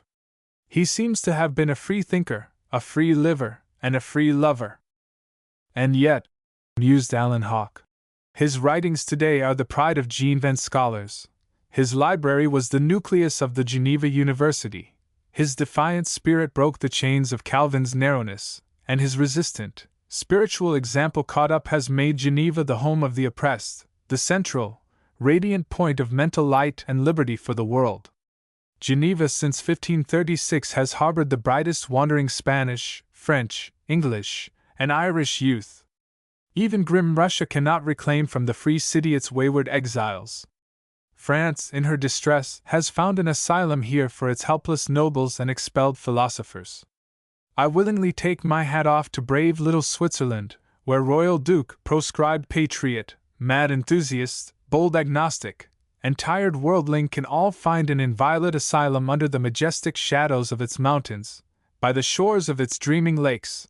Alan Hawke dropped suddenly from the clouds as the practical Miss Jeanie led the way to the breakfast rendezvous, cheerfully demonstrating her own bold ideas of social freedom by remarking, "Say, what's the matter with a little day's run up to Chillon?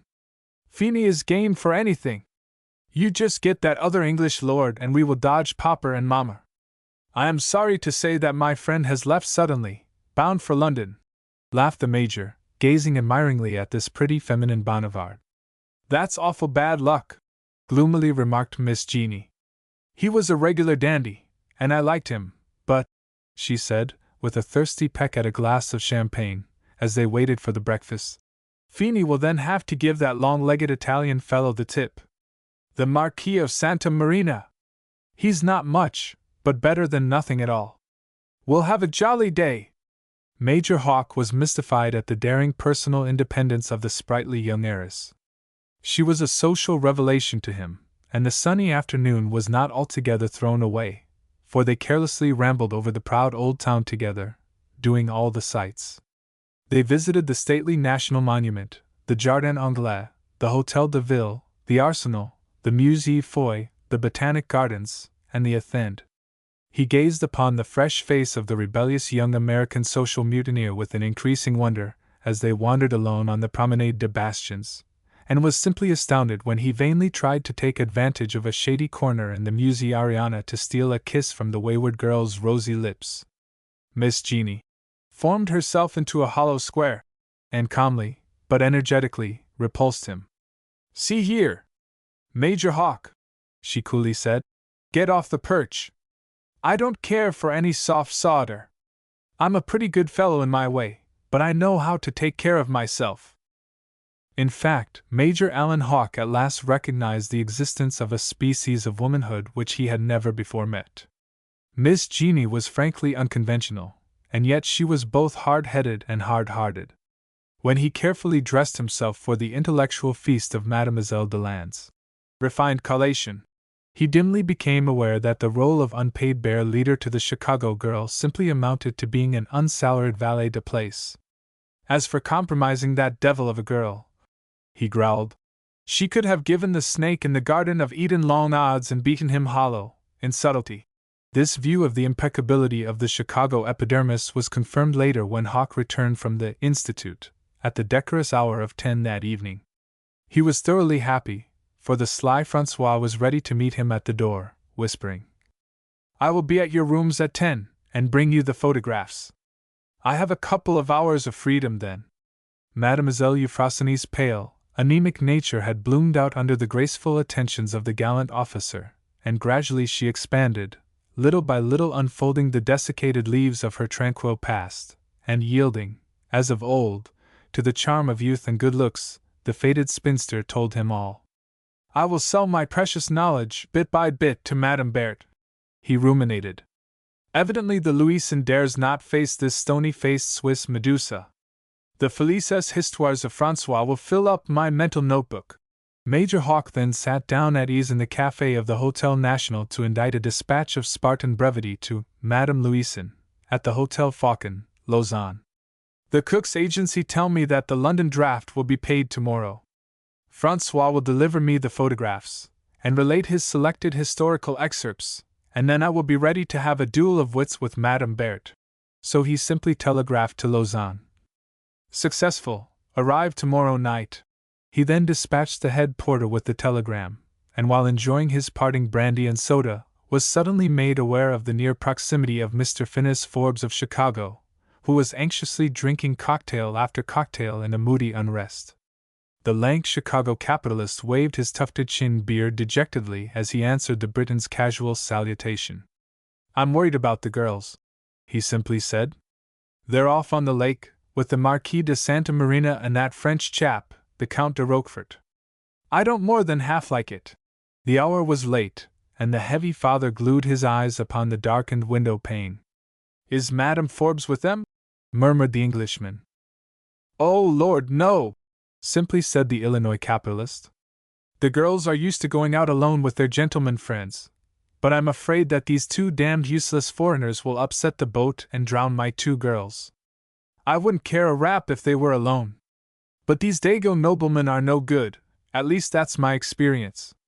I endorsed a draft for one of them that Mama and the girls dragged up to the house last year. Came back marked N.G. I wish to God the girls wouldn't pick up these fellows. Alan Hawke hazarded the inquiry. Why do you permit it? The Chicago pork jammer thrust his hand in his pockets and whistled reflectively. How the deuce can I help it? He reflectively answered. Mother and the girls go in for high society. What do you have? You can talk French to this fellow. Now order up the best in the house. Alan Hawke laughed and charitably divided the hour of long waiting with the simple-hearted old father. At 12:30, with a rush and a flutter, the two young falcons sailed into the main hallway and effusively bade adieu to their limp cavaliers, who slunk away, in different directions, when they observed the disgruntled parent and the heartily amused Briton. So they brought you home safely? Calmly remarked Hawke, as he watched the happy father gathering his chickens unto his wing. We brought them home safe, cutely remarked Miss Feeney. Those fellows are heavenly dancers, but they are not worth shucks in a boat. I wish we had had you out with us. I like Englishmen. With which frank declaration Miss Feeney and Miss Jeanie whisked themselves away to bed, Miss Jeanie leaning over the banister to jovially cry out. Don't you go away till we fix up that Chillon trip. Major Hawke and Phineas Forbes, Esq., drank a last libation to the friendly god Neptune, the old man huskily remarking. Say, Major, those are two fine girls, and they will have $1 million apiece. I want them to be sensible and marry Chicago men, but they both go in for coronets and all that humbug.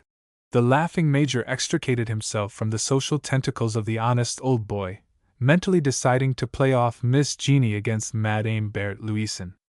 I will give these strange girls a day out. It may reduce the nez recreci my mysterious employer. And so he dreamed that night that he was an assistant presiding genius of the great pig Golgotha, where Phineas Forbes was the monarch of the meat axe.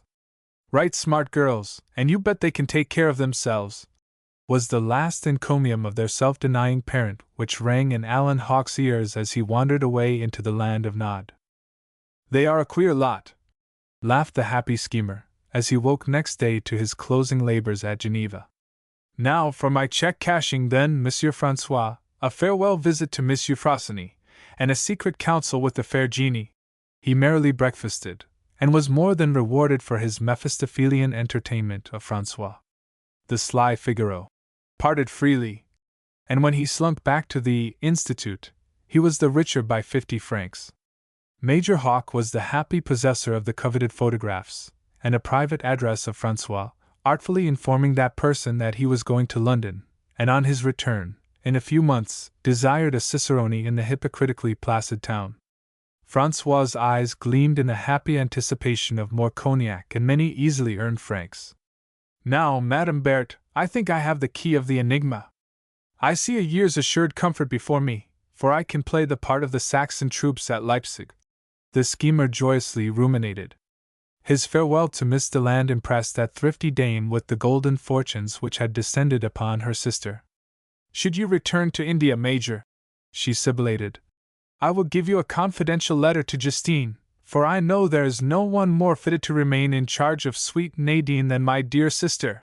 The Major blushingly accepted the honor, and directed the letter to be sent at once to Morley's Hotel, for, as he mysteriously whispered, the Foreign Office may send me back to India. In fact, I may be telegraphed for at any moment, and your sister will surely find a fast friend in me. Easily gulled, laughed Alan Hawke. I will sweeten upon Miss Justine. Those thin lips indicate the Ori Sacra fames. These miserly Swiss sisters may aid me to approach the veiled rose bird.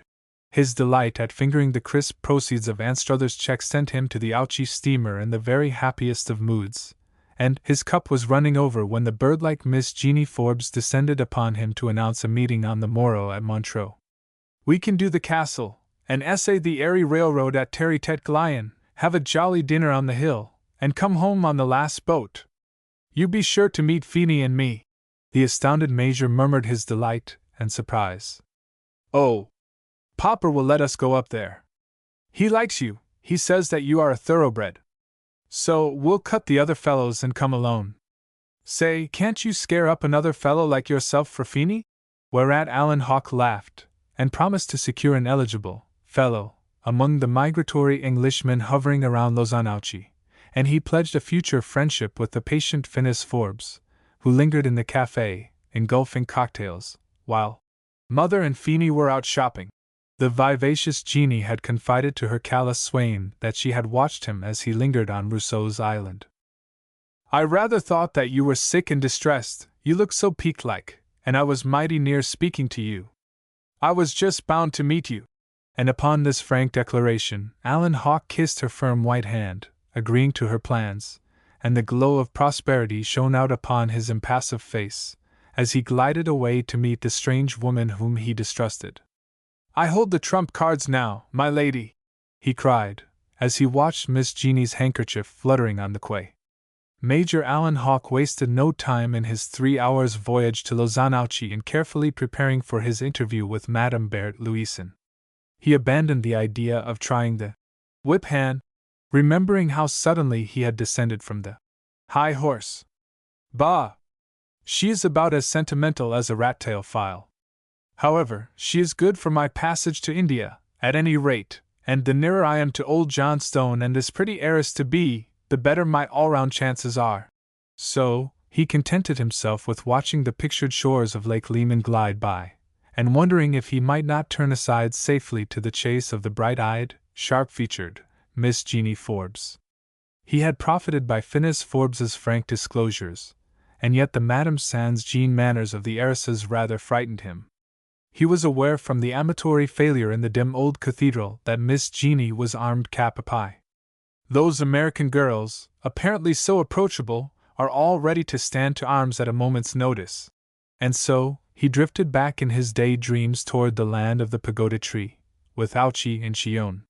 He studied the beautiful face of the lonely child from the schoolgirl photograph, and decided, in spite of hideous frocks and a lack of conventional war paint, that she was a rare beauty.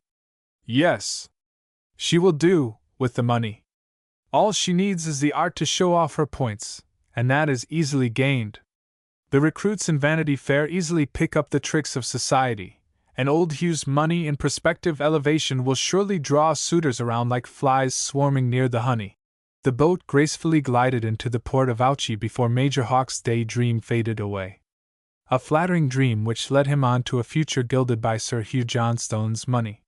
He longed to ruffle it bravely with the best, to hold up his head once more in official circles, and to smother the ugly floating memories of a renegade who had served those English guns under the fierce Sikkim Hill tribes against his one-time fellow soldiers. I must have that money, with or without the girl. There must be a way to it. I will cut through the barriers to get it. There was a steely glitter in his blue eyes as he murmured, Now for the fox's hide. She shall have her way, for a time. My play comes on later, when the deal is with me. He sprang lightly ashore, and was chatting with the gold-banded porter of the Hotel Falcon, when a lovely face, thrilling in its awakened emotion, met his glance at the window of a carriage. He dispatched his luggage to the Falcon, and sprang lightly in the carriage when the omnibuses had departed for the Lausanne plateau. Alan Hawke was carefully deferential in his greeting, and he meekly answered all the rapid queries of his mysterious employer. You have closed up your own private affairs? She briskly queried. All is ready for the road in 1 day more. I have a private social engagement for tomorrow, he replied. But I brought you all the sailing dates and the detailed information you requested. You obtained the pictures safely, then, and with a prudent caution? Anxiously demanded Madame Louison. You shall know all soon. I hope that I have satisfied you, he said, handing her a packet, failing to tell her that he had kept 2 pictures of the faraway girl for his own private use. They were now near the plateau where the Hotel Falcon shows its semicircular front to the splendid panorama unrolled before its windows. An afternoon concert was in progress at the casino, near the local museum. We will stop here for a few moments, said the excited woman. You can go on alone, and walk over to the hotel and secure your own rooms. Then send your card up to me in the usual manner. Tonight we will go out separately and meet for a conference. We can arrange all our business. The Major bowed submissively and assisted the lady to alight. Madame Louison dismissed her carriage, and the confederates to be entered the afternoon concert room. A superb orchestra was playing the finishing bars of the last number on the program, and the audience had dwindled away to a few knots of demure residents. Following his passive policy, the adventurer sat silently, stealing oblique glances at his companion as she nervously unfolded the wrappings of the coveted pictures. There was a gasp, a low moan, as the woman's head fell back. Alan Hawke's strong arms were clasped round her, as she leaned back helplessly in her fauteuil. But a smile of secret triumph was on his face as he quickly bore the helpless form to an anteroom at once opened by the frightened ushers. Berthe Louison's face was corpse-like in its pallor, as she lay there upon a divan, her fingers still clutching the photograph. "There is a physician nearby," hazarded a sympathetic woman who had crowded into the room. The music had stopped with a crash.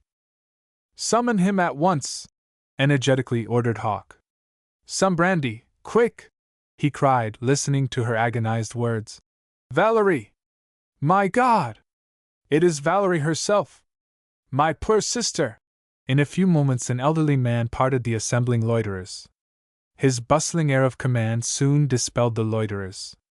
A woman attendant was bending over the still senseless woman as the spectacled medico seized Alan Hawke's arm. "Has your wife ever had a previous heart attack?" he gravely asked, as he opened his lancet case.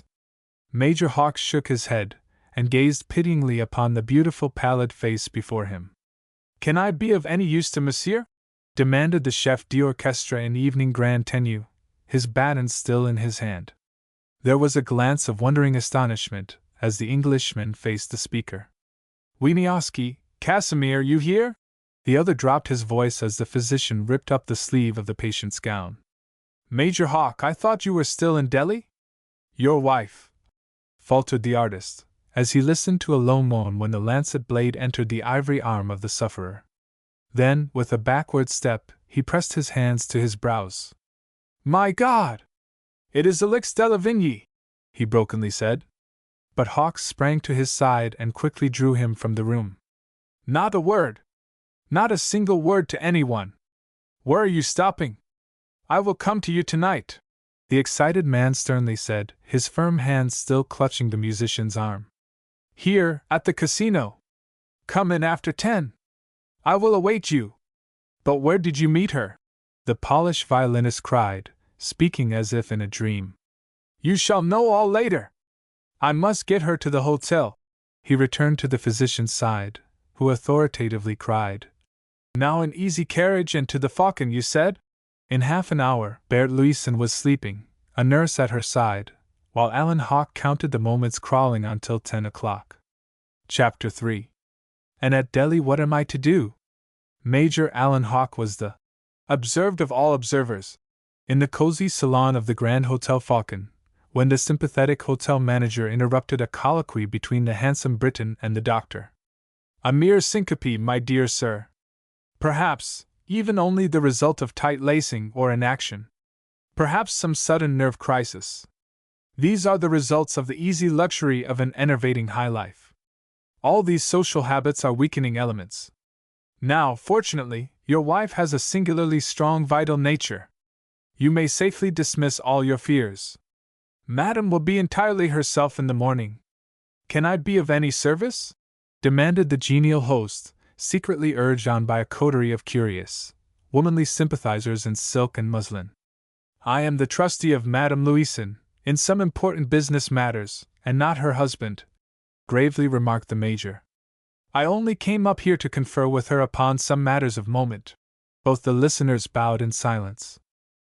"Then, my dear sir, you can be perfectly reassured," the physician briskly concluded, tendering his card. "My professional conscience will not allow me to make even a single future visit, as doctor, to the charming Madame Louison. Should Madame awaken other than her normal health and spirits, I should be professionally at fault." Major Hawke then led the doctor aside and pressed a £5 note upon him. "Madame is of a wonderfully strong constitution.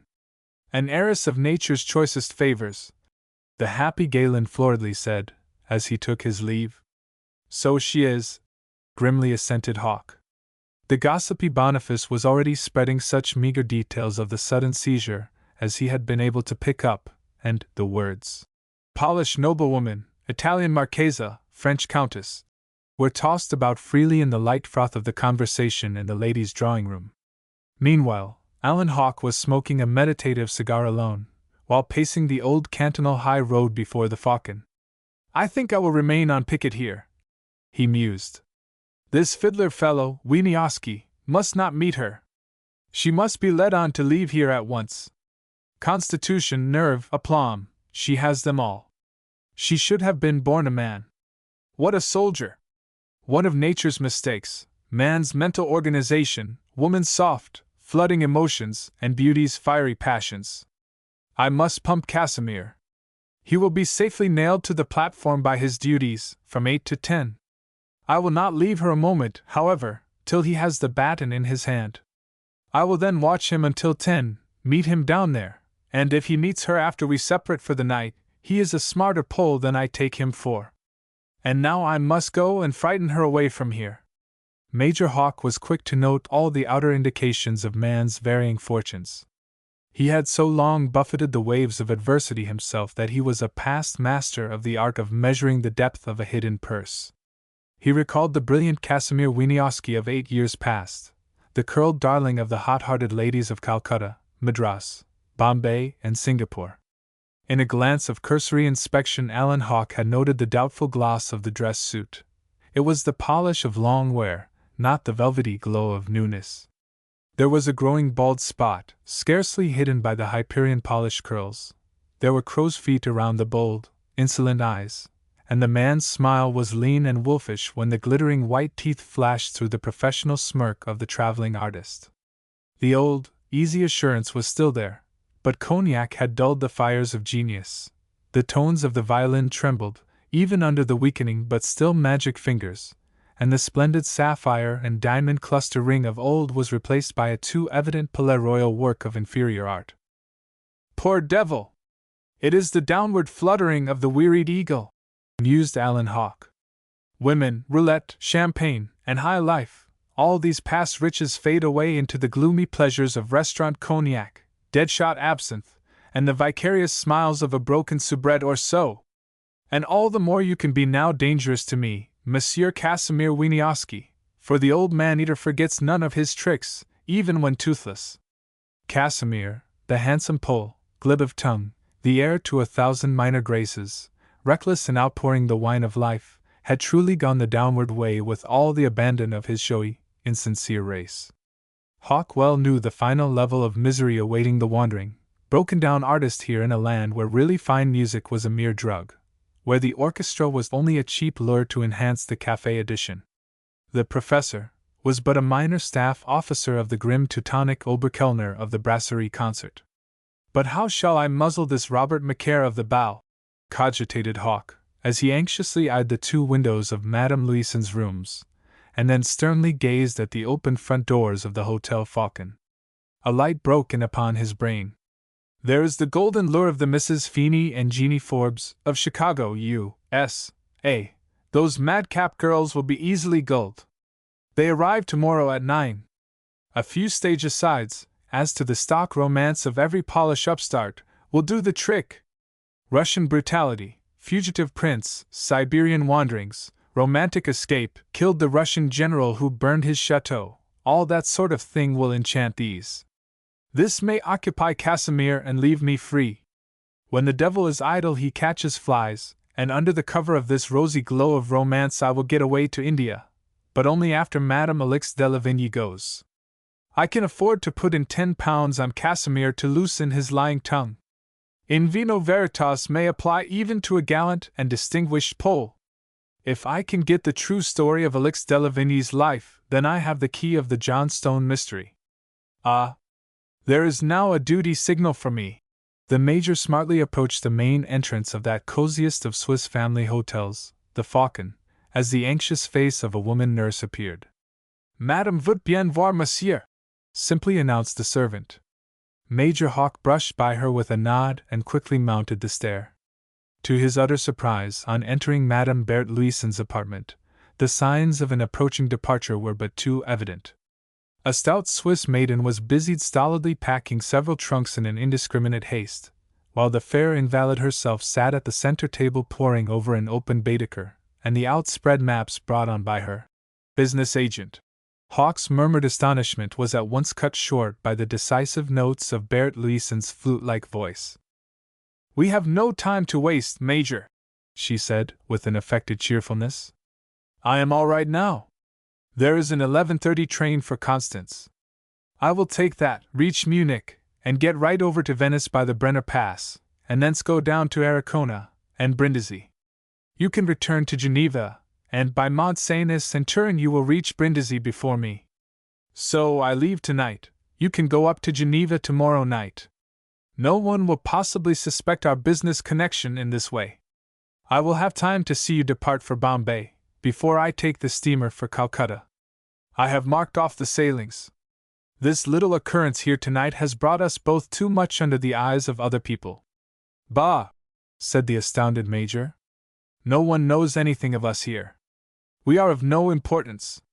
"You think so?" mused the woman, as if careless of his presence. "And yet I have seen a face here, rising out of a past that is long dead and buried. Now, are you ready to meet me at Brindisi?"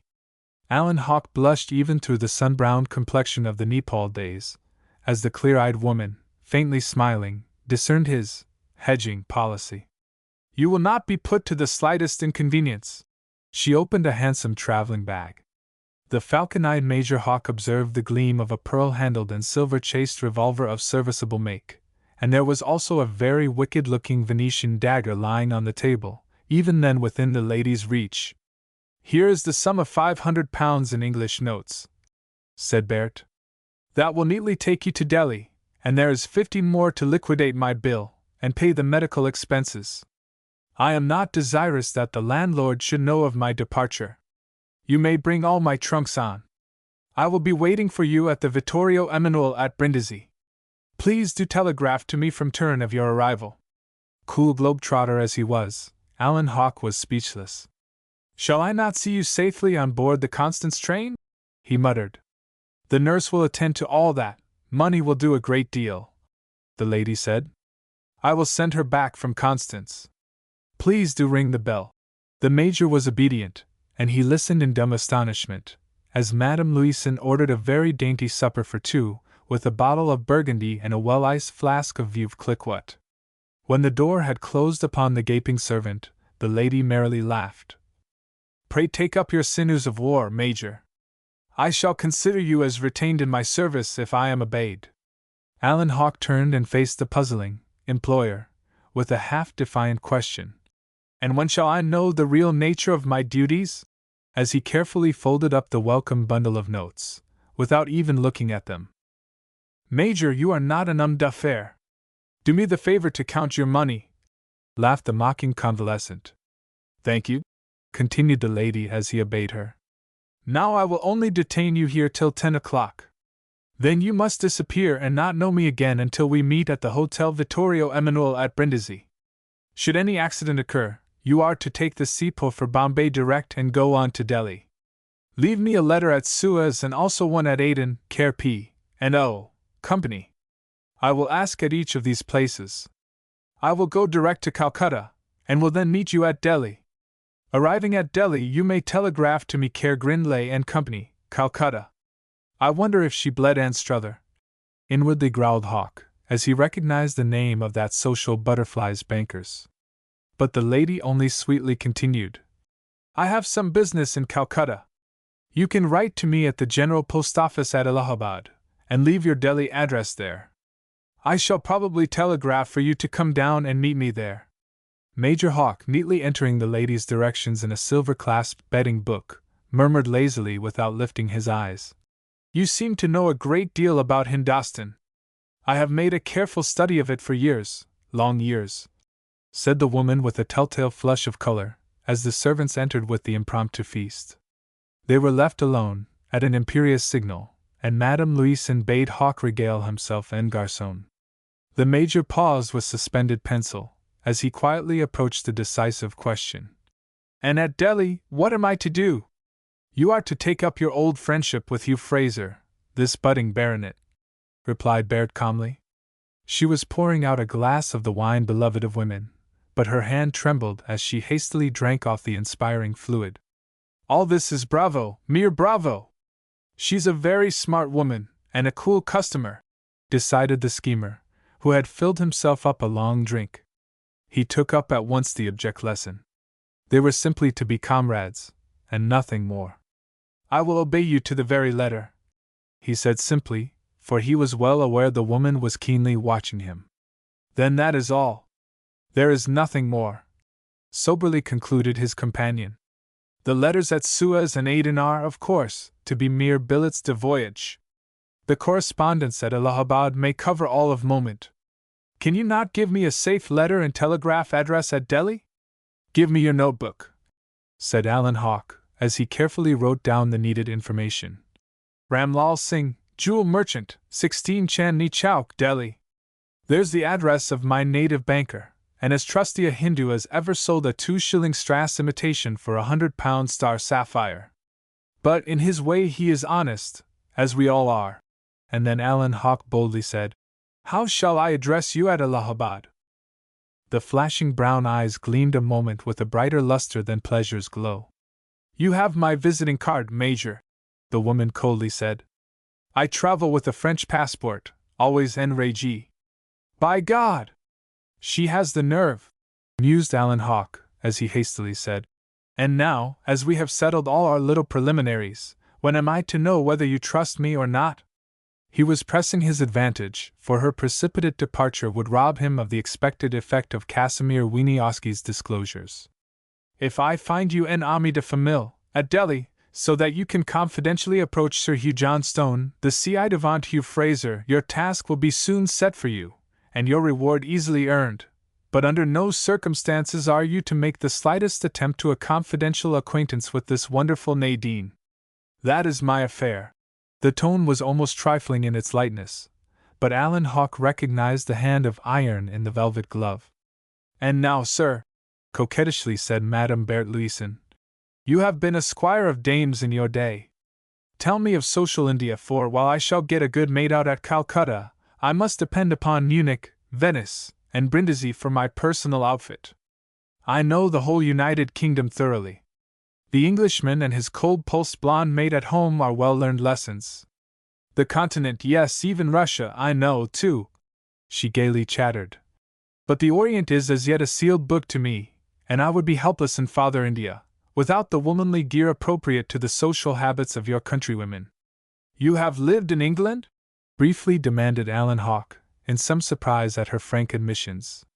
Yes, too long, sternly answered Madame Louison, who was enjoying a cigarette, as she signed to the maid to leave them alone. I detest the foggy climate, she added, a little late to temper the bitterness of the remark. I will lull this watchful feminine tiger, the Major secretly decided, as he began a brilliant sketch of the social life of the strange land of Brahma, Vishnu, and Shiva.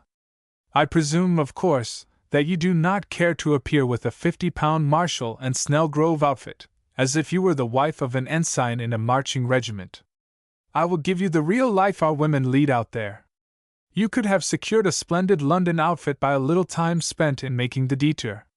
I wish to appear en française, my true character, smiled Berthe. I never could sacrifice my Gaelic taste to the hideous color mixtures and utilitarian ugliness of the English machine-made toilette. An Englishwoman can only be trusted with a blue serge, a plain grey traveling dress, or in the easy safety of black or white. They are not the glass of fashion and the mold of form. Now, sir, let me see how you have profited by your wandering in beauty's gardens on the Indus and Ganges. Alan Hawke knew very well at heart what the quick-witted woman would know.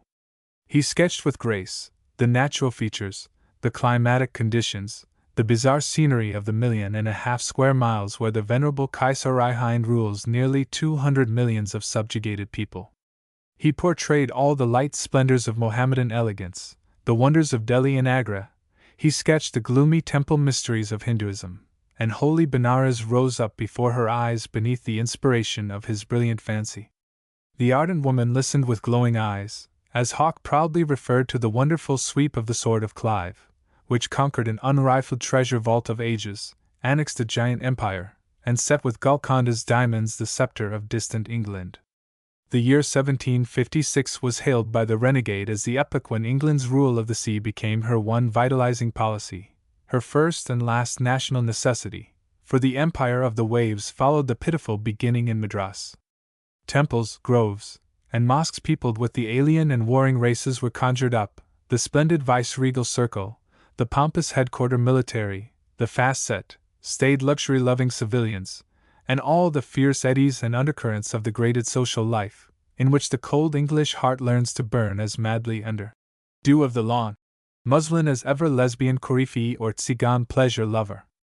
The burning noons, the sweltering zones of death, the cool hills, the Vanity Fair of Simla, the shaded luxury of bungalow life, and the mad undercurrent of intrigue, the tragedy element of the race for wealth, the struggle for place, and the chase for fame.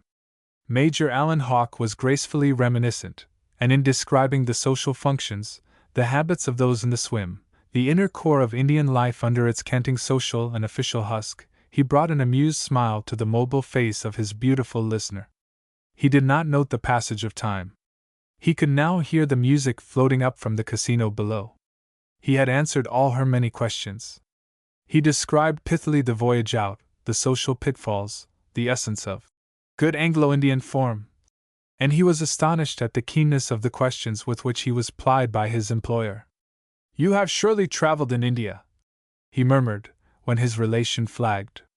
"So I have, by proxy and in imagination," laughed Madame Bertlouison, as she demurely held up her jeweled watch. 10 minutes more, and then, sir, I shall give you your ordre de route. For I must go quietly. I trust to your experience and good judgment. There is nothing to say here. There will be no letters. My bankers have their orders. You must simply pay our bill, and depart quietly via Geneva. May I ask if you wish any more money? Some personal needs? Major Hawke shook his head. You may rely on me to meet you, and to faithfully obey you, he gravely said. There were unspoken words trembling on his lips, which he fain would have uttered. By heavens! She is a witch, he murmured, in a repressed excitement, as he walked quietly down the hallway to keep his tryst with Casimir Wieniawski. For Bertlouison had at once divined the cause of his unrest. You think that I should tell you more? Why should I tell you anything? We are strangers yet, not even friends. You may divine that I trust no man. I have had my own sad lessons of life, lessons learned in bitterness and tears. I go out to your burning jungle land, with neither hope to allure, nor fear to repel. The whole world is the same to me. That I have a purpose, I admit, and even you may know me better by and by. Till then, no professions, no promises, no pledges. I use you for my own selfish purposes, that is all, and you can frankly study your own self-interest. We are two clay jars swept along down the Ganges of life. For a few threads of the dark river's current, we travel on, side by side. You have frankly taken me at my word. I have taken you at yours. There is a written order to settle my affairs and remove my luggage. Of course, should you meet with any accident, telegraph to the Vittorio Emanuele, at Brindisi. Money, she said, almost bitterly, would be telegraphed, and so I say. He listened breathlessly. Au revoir, at Brindisi, she concluded, giving him her hand, with a frank smile. As Alan Hawke descended the stair, he growled. A woman without a heart, and not without a head. As he calmly answered the manager's polite inquiry for Madame's health, the heartless woman, whom he had left, was lying sobbing in the dark room above, crying, in her anguish, Valerie! My poor dead Valerie! I go to your child. But none suspected her departure, when the trimly clad woman glided out of the entrance of the Hotel Falcon, at 11 o'clock.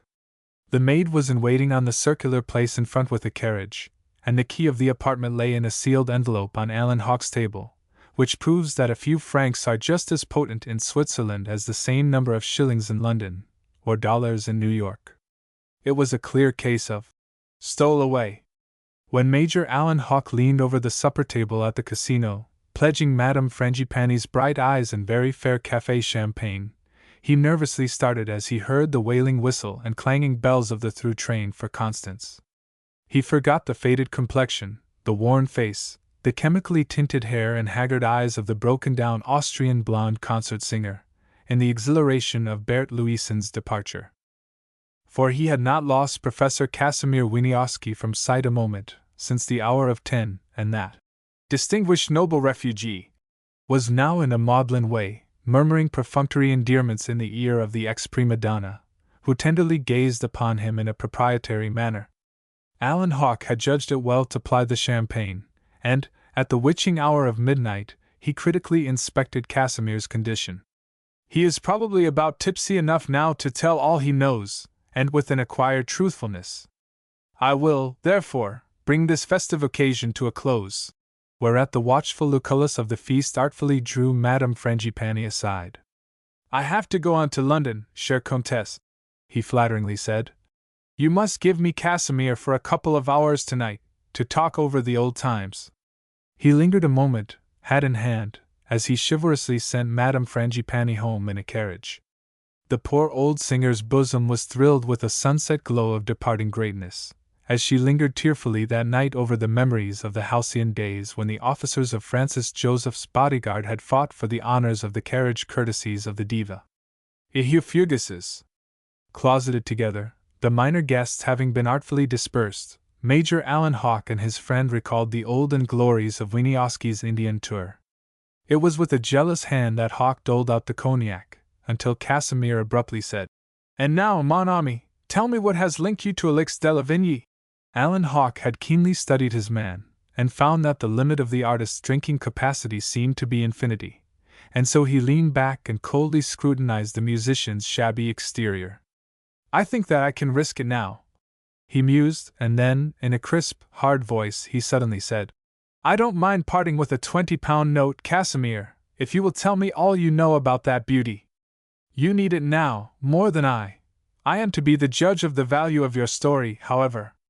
Mark me, I know the main features, but I also know that you have met her in the old days." The broken-down artist flushed under the changed relation of guest and paid tool. He uneasily stammered, as he filled a brandy glass, As a loan. But Hawke was sternly businesslike in his reply. "Don't make any pretenses with me. You are hard down on your luck, and you know it. This is a mere matter of business." He unfolded a bundle of notes, and carelessly tossed 2 10-pound notes over to Casimir, who seized them with trembling fingers. The pitiful sum represented to the artist 2 months of his meager salary. Here was absinthe unlimited, a little roulette, a new frock for Madame Frangipane, perhaps even a dress coat for himself. "How old do you think Alix is?" unsteadily began the artist. "I should say about 25, gallantly replied the Major. "We will premise that she is 33, confidently began the musician. "Or even 35. When I was a young fool at Warsaw, 18 years old," he babbled, "I was the local prodigy. My first essays in public were, of course, concerts, and I was soon the vogue. And later, asked as an artistic guest to the chateaux of the nobility in Poland, Kauno, Vitebsk, Wilna, Minsk, Grodno, and Volhynia. I was a poet in thought, a lover of all womankind in my dreams, and a conspirator in the inmost chambers of my defiant Polish nature. They made me the cat's paw of adroit adventurers who were filling their pockets from wealthy Polish sympathizers in France and America, and some of them were Russian paid spies. I braved all the risks. I was the secret means of communication of the highest circles of our cult of rebellion. Fool that I was, wandering from province to province, I lived the life of a mad enthusiast.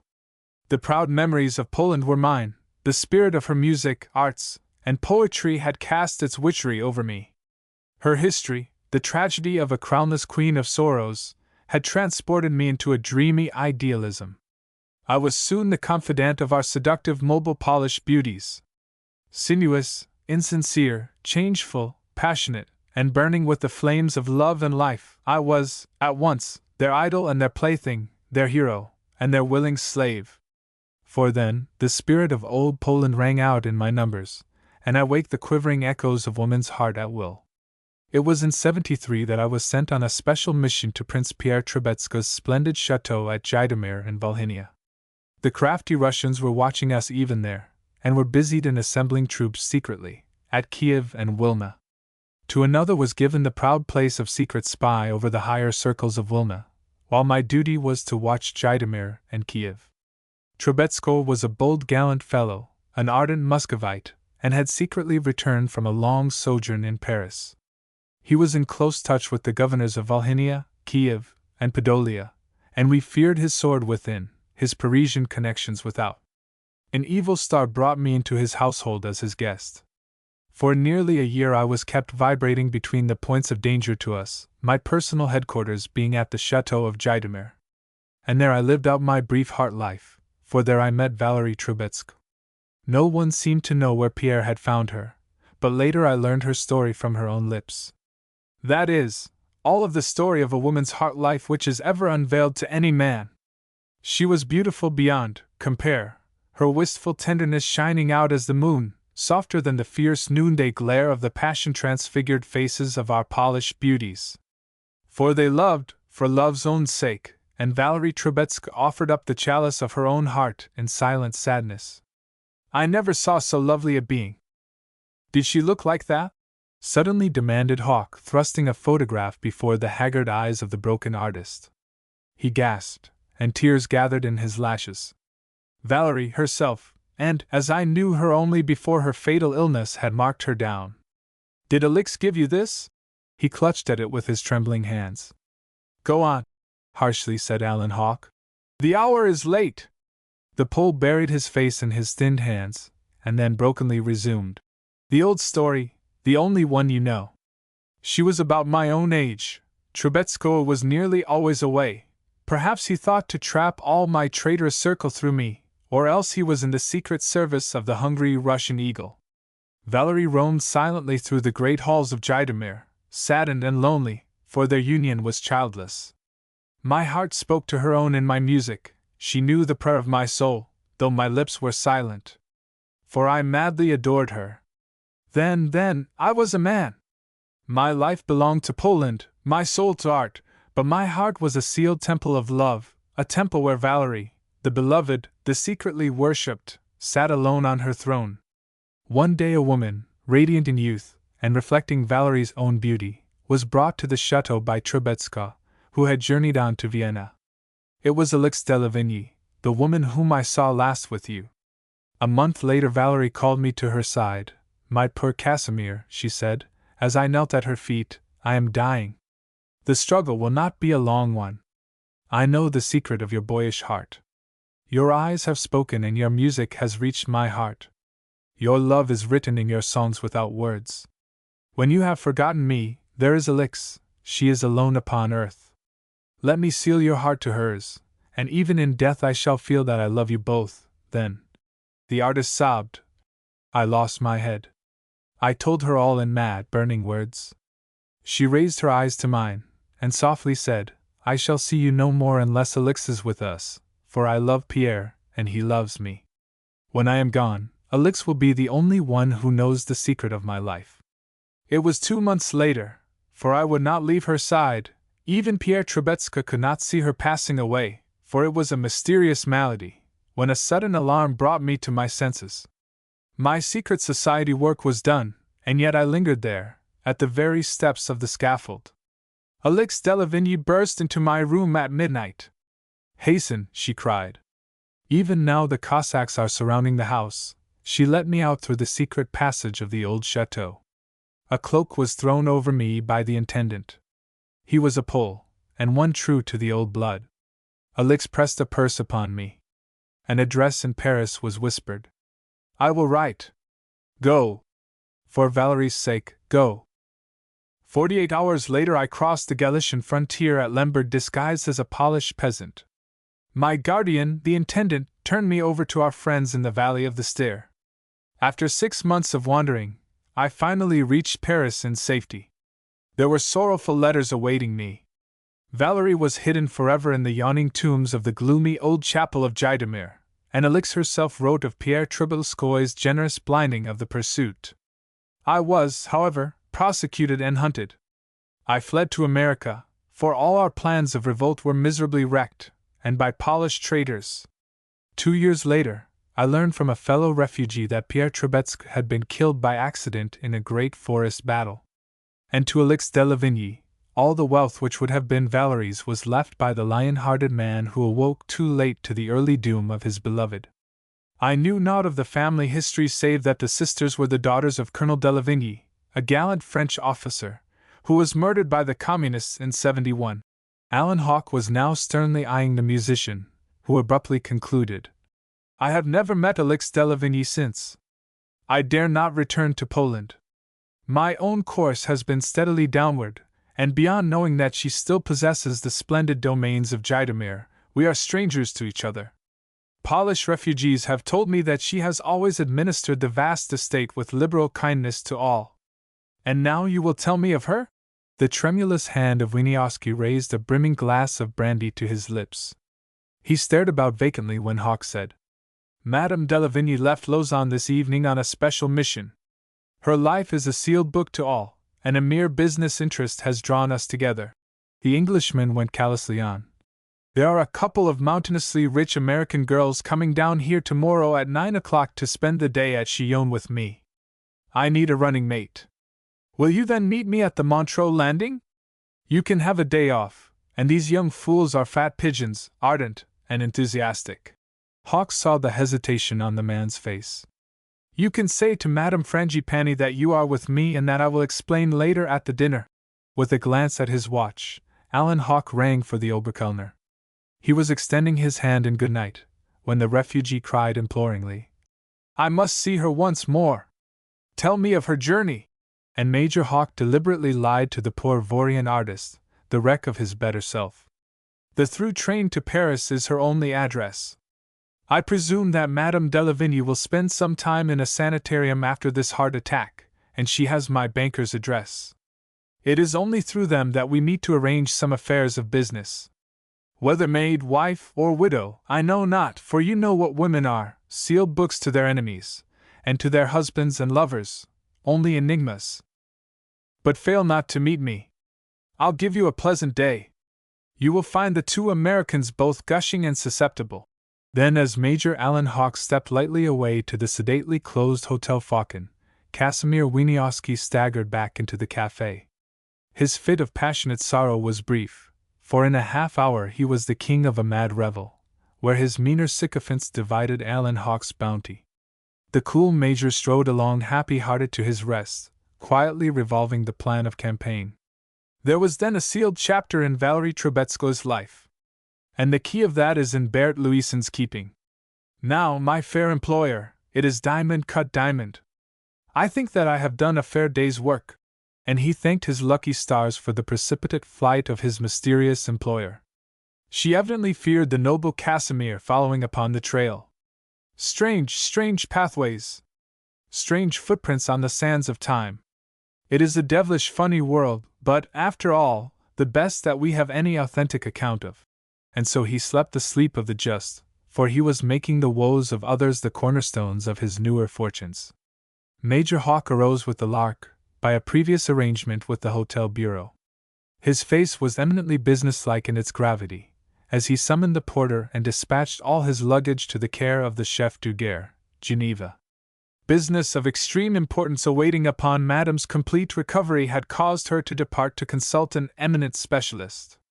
Thank you, there will be no letters, said the Major, as he pocketed both receipted bills. He amused himself while watching for the morning boat, as the mountain mists, lifting, revealed the glittering lake, in sending a very carefully sketched letter to Mademoiselle Euphrosyne Deland, No. 123 Rue du Rhône, Geneva. This letter was of such moment that it went on to London, to be posted back duly stamped with good Queen Victoria's likeness. A very careful Major. The lofty semi-official tone, in which the writer spoke of a possible return to India, under the auspices of the Foreign Office, was well calculated to fill the spinster's bosom with the flattering unction that a mighty protector had been raised up for the adventurous Justine, now supposed to be environed with all the glittering snares of society, as well as enveloped in the mystic jungle. A week later, when Euphrosyne Deland laid down the pen and abandoned her unfinished lecture upon the influence of the Allobroges, Romans, Provençal Franks, Burgundians, and Germans upon the intellectual development of Geneva, she read Alan Hawke's letter with a thrill of secret pride. The smooth adventurer had written, "If I have the future pleasure of meeting Mademoiselle Justine Deland, I only hope to find a resemblance to her charming and distinguished sister. As my movements are necessarily secret, pray write only in the utmost confidence to Mademoiselle Justine. I hope to soon return and enjoy once more the hospitalities of your intellectual circle." The address given for India was Bombay Club. Miss Euphrosyne gazed up at the stony lineaments of Professor Deland, her marble-browed and flinty-hearted sire, locked in the cold chill of a steel engraving. He was as neutral as the busts of Buffon, Cuvier, Laplace, Humboldt, and Pestalozzi, which coldly furnished forth her sanctum. She thought of the eloquent-eyed young major and sadly sighed. She proceeded to enshrine him in her withered heart, and then wrote a cross letter of many tender underlinings to her distant sister. And thus the pathway was made very smooth for the artful wanderer, who had already stepped upon the decks of the Sepa. Major Hawke had dispatched an excellent breakfast before he stepped into the carriage to be whirled away to Montreux. His bridges were burned behind him. There was not a vestige of Madame Berthe Louison left to give the needy Pole a clue. They are separated, and Anstruther and the Swiss schoolmistress are harmless. I have only my play to make upon the lovely Justine, and to retake up my old friendship with Hugh Fraser. Then I am ready to bit by bit unravel the story of Valerie de Lavigny's child, the veiled Rose of Delhi.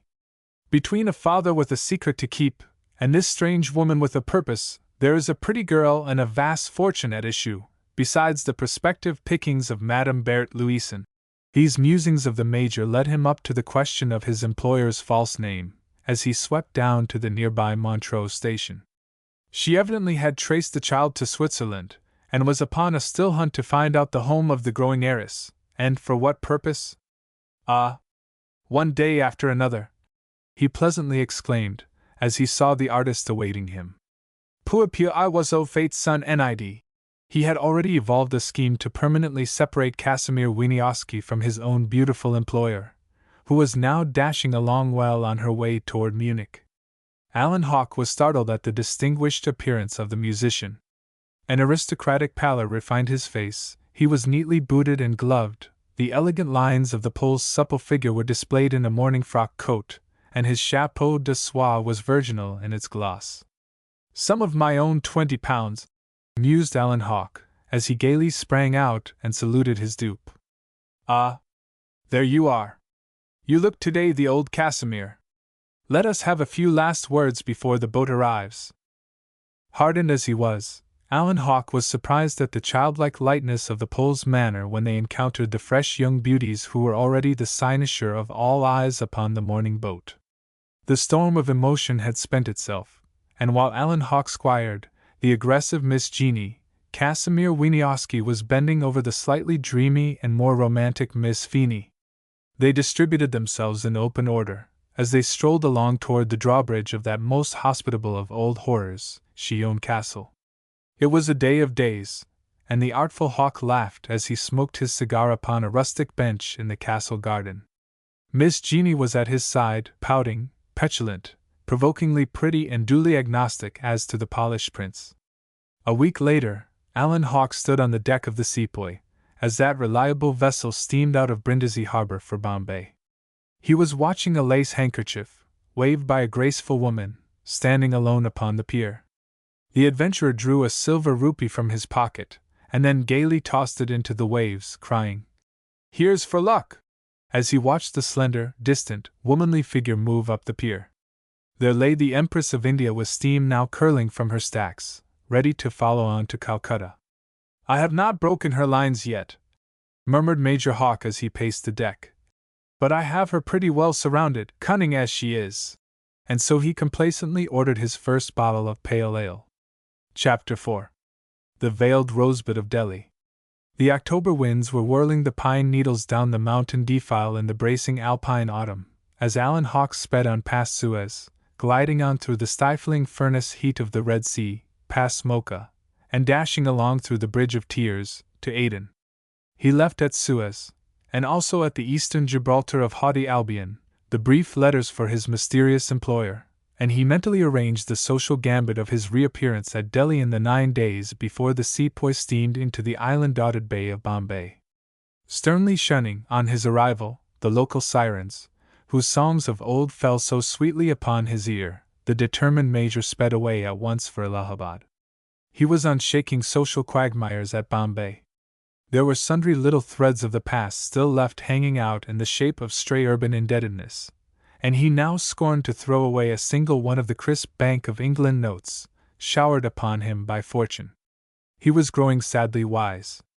He had lately mused over the old motto, "Lucky at cards, unlucky in love." The cool provision of the funds at Lausanne by Berthe Louison, her separate route to Delhi, her businesslike coldness in their strangely frank relations, all these things proved to him that he was to be only an intelligent tool, not a trusted friend in the little drama about to open at the old capital of Oude. Alan Hawke had already abandoned the idea of any sentimental advances upon Alix de Lavigny. "Strange, strange," he murmured. "A woman can sometimes easily be flattered into a second conjugation of the verb to love, but an internal previous evidence of man's unreliability can do that which no personal sorrow can effect. The key to this woman's behavior is in the story of her sister's shadowed life." The hiatus from Hugh Fraser to Pierre Trebetsko covers the tragedy of Valerie Delavigny's life. The death blow was then struck, and the central figure is the child. So, with the strangely acquired fortune at her beck and call, Alix de Lavigny has consecrated herself to that most illogical of human careers, a woman's silent vengeance. That achieved, will the furnace fires of her stormy heart be lit by the hand of passion? He ruminated sagely over these matters as he sped on over the great Indian Peninsula Railway. The Western Ghauts were now far behind him, and their dark basalt crags. Bombay, Hyderabad, Berar, the central provinces, central India, and the southern prong of Oude was reached. He was, however, no whit the wiser when he reached the Ganges and hastily sought the telegraph station at Allahabad. But he felt like a prince in the direct line of succession with his net £800 still to the good. His first care was to telegraph to Madame Berthe Louison, to the care of Grindley, at Calcutta, "Waiting at Allahabad for your letters, and news of your safe arrival." While rushing past the Vindhya mountains he had encountered several of his old Indian acquaintances. The mere hint of a secret governmental employ of gravity satisfied the languid curiosity of the Kahais. For a week he lingered in the City of God, and daily haunted the post and telegraph offices. He had sent on to the Delhi Club a note for the maw of the local gossips, and also had dispatched a skillfully constructed letter to the unsuspecting Hugh Johnstone. With a veiled flattery of the old civilian's wisdom and experience, he referred to his desire to consult him as to a secret journey in the direction of the Pamirs. The opportune windfall of Anstruther's écarté and Berthe Louison's liberal advance enabled Major Alan Hawke to maintain a dignified and easy port as he wandered through Allahabad. Strolling by the waters of the Ganges and Jumna, he invoked anew the blessings of the goddess Fortuna, as he gazed out upon the majestic heaven-descended stream.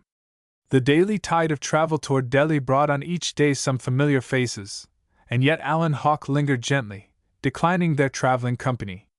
"Waiting orders," he said, with the sad, sweet smile of one enjoying a sinecure. His swelling outward port thoroughly proved that the days were gone when he was to be scanned before the morning salutation. Les aux saut bases, the impecunious Frenchman mourns, but there was a swelling tide bearing Alan Hawke onward now. A hearty welcoming letter from the ci-devant Hugh Fraser was a good omen, for rumor of 1,000 tons had already invested the returning major with an important secret mission. His epistolary seed planted in Delhi had brought forth fruit as rapidly as the magic of the Indian conjurer's mango tree trick. It was already rumored even in Allahabad that Hawke had dropped upon a decidedly good thing. The major was busied, however, in analyzing the motives of Alix de Lavigny, in her change of name, her separate journey, her choice of the Calcutta route, and the inner nature of her projected enterprise. A woman in her position, easy as to fortune, will stoop to none of the arts of the blackmailer. She could choose a life of soft luxury, for she is yet in the bloom of vigorous early womanhood. To her the personality of Hugh Fraser is surely nothing. There are but two objects of attack: his proposed social elevation, the nattering title, and the peace of mind and future of the daughter, this lovely veiled rose. Love, a natural love, even for the stranger child, would ward away the blow, but only an unslaked vengeance would point the shaft. The reproduction of her sister's face seemed to touch her to her very bosom's core. There is some fixed purpose in this cold-hearted woman's coming. Not a lingering annoyance, but some coup de main, a bolt to be launched at Hugh Johnstone alone. I do not know how I can break her lines, unless she shows me some weak point, he mused. But either her fortune or Johnstone's shall yield me a heavy passing toll. And there is always the girl. There I would have to meet Bert Louison as a determined enemy. In recognizing the fact that his employer must make the game at last, that she must lead out, and so uncover herself, he saw his own masterly position between the two prospective foes. I can play them off the one against each other, at the right time, and if they fight each other, with the help of Justine Deland, I may even make a strong running for the girl. I think I now see a way. He felt that his wandering days were over. The dark days of carking cares, of harassing duns, of frequent changes of base, driven onward by the rolling ball of gossip and innuendo. He felt strangely lifted up in the familiar scenes of his years of wanderings. For he was at home again. Alix de la Vigne, however carefully watched for her eastern adventure, was socially helpless in a land of strange alien races, of discordant babbled tongues, of shifting scenes, a land as unreal as the visions of a summer night. But to Alan Hawke all this Indian life was now a second nature. The scenes of Bombay recalled his once ambitious youth, the days when he first delightedly gazed upon the wonders of Elephanta, and the gloomy grottos of Salsette. From his very landing he had set himself one cardinal rule of conduct, to absolutely ignore all the lighter attractions of native and Eurasian beauty, and to let no single word fall from his lips respecting the sudden occultation of Miss Nadine Johnstone, this new planet softly swimming in the evening skies of Delhi. He felt that he was beginning a new career, one in which neither greed nor passion must betray him. It was the third call of fortune, and he had wisely decided upon a golden silence. If I had only met the favored Justine, instead of that withered Aspasia, Euphrosyne, then the girl's heart might have been easily made mine, was the unavailing regret of the handsome major. If I could have come out with them, he sighed. He well knew the softening effect upon romantic womanhood of a long sea voyage where the willing winds sway the softer emotions of the breast, and the trembling woman is defenseless against the perfidious darts of Cupid. My time will come, he murmured as the train rushed along through the incense-breathing plantations. A richer nature than foggy England was spread out before him in treacherous Hindostan with its warring tribes, its dying creeds, its dead languages, its history sweeping far back into the mists of the unknown. For every problem of the human mind, every throe of the restless heart of man is worn old and threadbare in Hindostan, with its very dust compounded of the wind-blown ashes of dead millions upon millions. Gross vulgar gold reigns now as king on the broad savannas where spice plantations and indigo farms vary the cotton, rice, and sugar fields. Wasted treasures of dead dynasties gleam out in the ornamentation of the temples abandoned to the prowling beast of prey. And riches and ruin meet the eye in a strange medley. Dead greatness and the prosaic present. Modern bungalows, where the faltering conqueror watches the tax-ridden riots dot the landscape, and an overweight official system brings its haughty military, its self-sufficient civilians, its proud womanhood, to drain the exhausted heart of India. And the riot groans under many taskmasters. Lingering with a restless heart, in Allahabad, Alan Hawke roused himself as at a bugle call, when he received a telegram announcing the safe arrival of the Empress of India at Calcutta. La danse vient commencer, he muttered, as he read the brief words of his employer. Go on to Delhi, await me there. Telegrams to you there at private address. Leave letters. The signature, Lausanne, was a new spur to his well-considered prudence. And so, the next day, Major Hawke sedately descended at Delhi.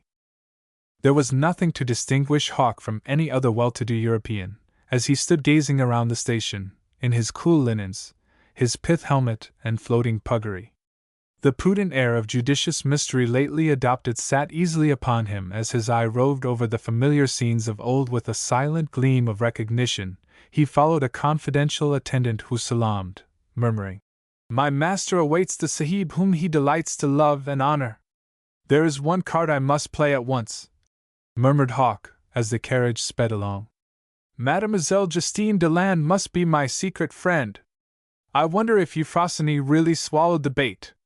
If she has fallen into the trap and written to her sister, then all is well." His eyes roved over the familiar scene of the broad Chandni Chowk, sweeping magnificently away from the Lahore Gate to the superb palace. The sun beat down with its old ferocious glare on shop and bazaar. Grave merchants lolled over their priceless treasures of gold and silver work, heaped up jewels and bullion-threaded shawls for princely wear. Under the awnings lingered the familiar polyglot groups, while beggary and opulence jostled each other on every hand. "It's the same old road in life," murmured Alan Hawk. "Whether called Inderput, Shahjahanabad, or Delhi, the same old game goes on here forever, here by the sacred Jumna." He was dreaming of the artful part which he had to play in the fierce modern race for wealth. "They used to fight for it like men in the old days," he bitterly murmured. "Now, the only gold that I see before me is to be had by gentlemanly blackmail. Right here, between old Hugh Johnstone and this flinty-hearted woman Avenger, lies my fortune. And I swear that nothing shall stop me. I will be the prompter of the little play now ready for a first rehearsal." His eyes lighted up viciously as he was swept along past the great marble house, gleaming out in the shady compound, where the rosebud of Delhi was hidden. "Cursed old curmudgeon! To lock the girl up," muttered the handsome young rascal. "Old Ramlal must do a bit of spying for me."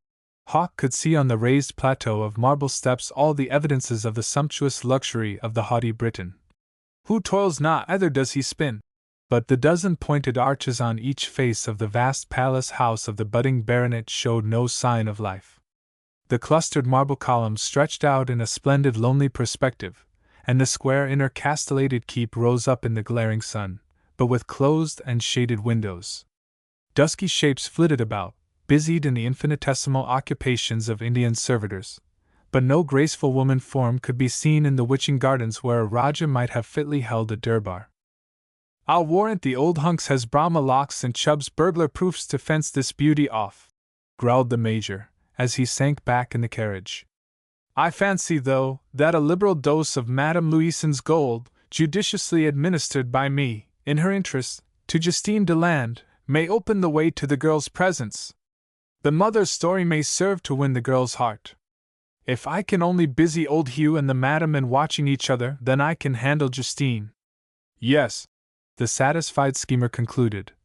"The old man's game is the bauble title. Berthe Louisen's must be some studied revenge. She is above all blackmail. I know already half the story of this clouded past. Madame Alix de Lavigny must yield up the other half, bit by bit. By the time she arrives, my spies will have posted me. I will have opened my parallels on the Swiss dragon who guards the lovely Nadine. Now to make my first play upon the old nabob." Major Alan Hawk had studied skillfully out his gambit for an attack upon Hugh Johnstone's vanity. When he descended at the hospitable doors of his secret ally, Ram Lal Singh, he plunged into the seclusion of a luxurious, easy toilet-making. A dozen letters glanced over, a comforting hookah, and Alan Hawk had easily sized up the situation. For Ram Lal's first skeleton report had clearly proved to him that the coast was clear. "Thank heavens there are as yet no rivals," Hawk murmured. "Neither confidential friend of the old boy, no dashing Rui Gomez as yet in the way." Hawk viewed himself complacently in the mirror. He was severely just to himself, and he well knew all his own good points. "Pshaw!" he murmured. "Any man not one-eyed can easily play the Prince Charming to a hooded lady all forlorn, a mere child, a tyro in life's soft battles of the heart. I must impress this pompous old fool that I know all the intrigues of his proposed elevation. He will unbosom, and both trust and fear me. These pampered civilians are as haughty in their way as the military, and be damned to them. mused Hawk, cheerfully humming his battle song, those words of a vitriolic wit. General Sir Arthur Victorious Jones, great is vermilion splashed with gold. This old crab has quietly stolen himself rich, and now forsooth would tack on a Sir Hugh before his name. Ah!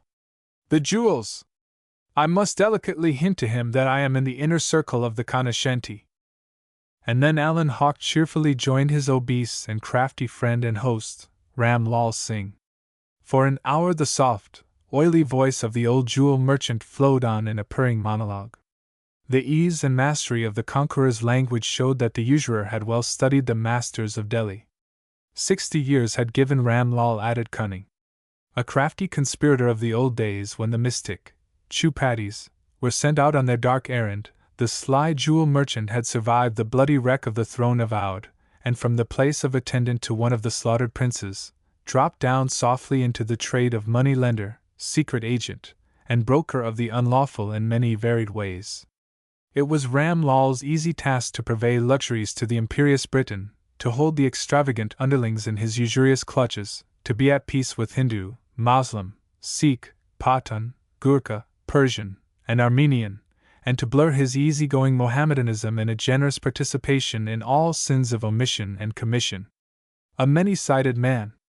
Alan Hawk heaved a sigh of easy contentment when he had brought the chronique Scandahues of Delhi down to the day and hour. You say that she is beautiful, this girl? As the stars on the sea, nodded Ram Lal. And the Swiss woman? Never leaves her for a minute. They see no one, for all men say the old commissioner will take her home, to court when he is gazetted. None of the great people go there? Keenly queried Hawk. Not even the fine ladies, laughed Ram Lal. The old fellow may have his own memories of the past. He trusts no one. The girl is only a bulbul in a golden cage and with no one to sing to. Hawk cut short Ram Lal's flowery figures. Does the Swiss woman trade with you? He demanded. Yes, she buys a few simple things. My peddlers take the veiled rose many rich things. The old sahib is very generous to the child. And the dragon loves trinkets too. Then Alan Hawk's eyes gleamed. She knows your shop here? Perfectly, replied Ram Lal. And comes alone, on the master's business. You know I had many dealings with Sahib Hugh Fraser in the old days, mused the jeweler. He always admits my men. I have valued gems for him for 20 years. Good, cried the happy major. I want to send a man now to her with a note. I am going to put up at the United Service Club, but I must see this woman first. I don't like to send a letter, though. If I had any one to trust, the merchant promptly said, I will go myself. They are always in the garden in the afternoon. I can easily see her alone. First rate. Then I will give you a message, answered Hawk. I must see her tomorrow early, for old Hugh will surely ask me to tiffin. And Ram, you must at once set your best man on to watch all that goes on there. I have a good fat plum for you now, to set up a neat little house here for a friend of mine who is coming, and you shall do the whole thing. The merchant's dark eyes glistened. A new officer of rank? He queried. It's a lady, a friend of mine, rich too, and she wants to live on the quiet. She will stay here for some time. The oily listener had learned a vast prudence in the days when he trod the halls of the last king of Delhi, so he held his peace and wondered at the suddenly enhanced fortunes of that star of graceful wanderers, Alan Hawk. I'll go over to the club now and get a room. Send all my things over, said the major. I wish to let Hugh know that I am here. I will give you the directions about the house tomorrow. Make no mistake with this message now. Whereat Alan Hawk repeated a few words which would awake the slumbering curiosity in the woman heart of the lonely Justine Deland. Now I will return and await your success, concluded Hawk as he read over a dozen times Madame Berthe Louison's long dispatch, ordering him to prepare her pied de terre in Delhi. Gad! Milady means to do the thing in style, he murmured. She is a deep one, and she must have a pot of money. He lit a cheroot and sauntered away to show up officially at the club. Major Hawk soon became aware that nothing succeeds like success. Not only did all the flaneurs of the Chandni Chowk seize upon him, but from passing carriages, bright, Roguish eyes merrily challenged him as the hot-hearted English M.E.M. Sahibs whirled by. Rumor had magnified the importance of Major Alan Hawke's Secret Service appointment, and the wanderer was astounded when the highest official of the Delhi College gravely saluted him. "By Gad! I believe that I am really becoming respectable," laughed the delighted Major. His uncertain past seemed to be fast fading away in the glow of the skillfully hinted official promotion. "I wonder now if old Ram Lal has a hold on my canny friend, Hugh Fraser Johnstone, Sir Hugh to be. Perhaps they are like all the rest of us, rascals of the same grade, but only in different ways. The old jewel matters. I must look to this and watch Ram Lal." The returned Anglo-Indian carelessly nodded to the group of men gathered in the club's lounging room as he entered. Designedly, he loudly demanded to know if his traps had arrived. "Left all my odds and ends in store," he murmured to a friend, as he called for a brandy pony. "Beastly bore! Must wait orders here for some time." Skilled at tossing the ball of conversation to and fro, Major Alan Hawke, while at luncheon, artfully planted seeds here and there, to be neatly dished up later for that incipient baronet, Hugh Johnstone. And yet a graceful shade of dignified reserve lent color to his rumored advancement, and the schemer leaned over the writing table with quite a Foreign Office air as he indited his diplomatic note of arrival to his destined prey. With a grave air he selected his rooms and accommodations to suit his swelling port, and even the club stewards nodded in recognition of the tidal wave of Alan Hawke's mended fortunes. With due official gravity the man, who had dropped into a good thing, disappeared to allow the gilded youth of Delhi to carry the gossip to mess and bungalow. It was a welcome morsel to these merry crows. It was late when the handsome Major returned to find a small pyramid of notes on his table and many letters in his box.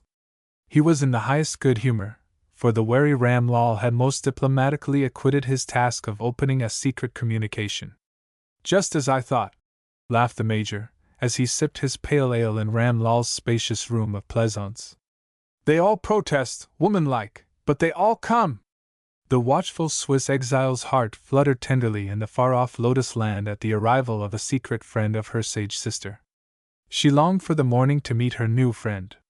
Alan Hawke's irresistible attractions had pointed the praises which flowed smoothly over the double-crossed letter which had preceded him. The oily Ram Lal, a veteran observer of many an intrigue, scented a budding rose of romance in the Major's adroit coup, and the arrival of the only lady whom Alan Hawke had ever socially fathered in Delhi.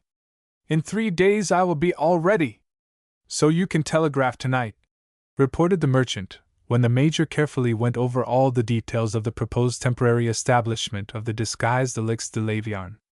"Very good," approvingly answered the dignified confidant and patron. "See here, Ram Lal. You have only to serve me well in these little private matters, and you shall handle all the coming M.E.M. Sahib's money business here. She wants to be quiet. I am to direct all her private matters. Not a word, however, to old Hugh." The two men separated, Hawke with the knowledge that one of Ram's men had already glided into the swarming household entourage of Hugh Johnstone's stately home, and the spy was on every movement of the strange interior, which defied the Delhi beaux. "Not a bad day's work," mused Hawke, as he dined in solitary state. The hospitable bidding of the wealthiest civilian of Delhi to tiffin on the morrow brought him in touch with Elix de Lavigny's proposed victim once more. The delighted rascal mused, "I will surely have letters from her tomorrow, possibly even a telegram of her arrival. When the silly Swiss woman is the partner of an innocent secret, she is mine to control. Then the chase for a few lakhs of rupees begins." Major Hawke was somewhat startled at the little avalanche of welcoming cards and notes. "Bravo! This will throw old Hugh off the track a bit also. The simple duty of piquing local curiosity shall open all hearts, hearths, and homes to me." And then, Alan Hawke joyously realized how easily the light-headed world can be fooled to the top of its bent by the hollow trick of a bit of mystery play. "This falls out rightly," he mused. "I will take up all the threads of my old society life, and Madame Berthe Louise may deign to confide a bit in me the first half of the story forced from her, then I will guess out all the missing links of the chain. Once domiciled here, she is helpless in my hands, for I can either gain her inner secrets, or boldly checkmate her? And the veiled rose of Delhi? Alan Hawke dreamed not of the sorrows of the restless heart beating in that virginal bosom. He paced the veranda of the club gravely preoccupied till the midnight hour. Long before that, Justine Deland had sought her rooms in a feeble flutter of excitement over the harmless assignation of the morrow. There was a stern old man pacing his splendid hall alone, with an unhappy heart, that night, for Hugh Johnstone saw again in the sweet uplifted eyes of his beautiful child the old unanswered question. He stood long gazing out upon the unpitying stars, while above him, lonely and lovely, Nadine recked not the queenly splendor of her magnificent apartment. Glittering wealth, splendid train of servants, the golden future stretching out before her, all this she noted not, for, even in the grey, colorless life of the pension school at Geneva, soft-eyed hope whispered to her of a gentle and gracious mother. Loved, gone before, but not lost, and here in the land of gaudy Asiatic splendors, a strange land of wonderment and fairy riches, she sobbed alone in her heart anguish. He will not speak. He tells me nothing. A marble palace this, but never a home. The timid girl had seen no beloved woman's face upon the fretwork of the walls of this Aladdin's castle. And, in her own frightened heart, she remembered the ashen pallor of her father's face when she had faltered out the burning question of her yearning heart, the question of long years. The past was still a blank to her, while on this same night, crafty Alan Hawke in Delhi, and in far Calcutta, a woman, pacing her boudoir in sad unrest, were both busied with the story of the vanished mother whom the Rose of Delhi had never seen. Alix de Lavigny, lonely and resolute, was thinking of her departure on the morrow, to face the man who had locked his dead past in his own marble heart, in his grand marble palace. Her busy days at Calcutta had astounded the senior manager of Grindlay and Company. The old banker marveled at the strange commissions and imperative orders of his beautiful business client, but many years had taught him much of the incomprehensibility of womanhood. Whereupon he marveled in silence, and bowing with his hand upon his heart, assured the lady of his absolute discretion, and the unbroken honor of the house. Some very queer little life histories go on out here in India, mused the old banker, as he handed the lady her special letter to the Delhi agents of the great house which he directed. As beautiful as a statue, as firm as a flint. Where have I seen a face like hers? Mused the old man, as he sought his rest.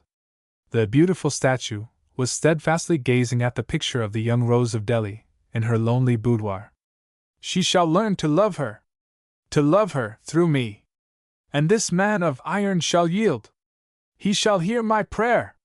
For if he does not, then he shall be struck to the heart, blow for blow. And fate shall pass her over. I swear it by that lonely grave in far-away Jaitamir. There were kisses rained upon the pictured face smiling up at her, the face which had called back to her the dead past, and then the beautiful statue tore aside her gown. She gazed upon a folded paper which had long lain upon her throbbing heart.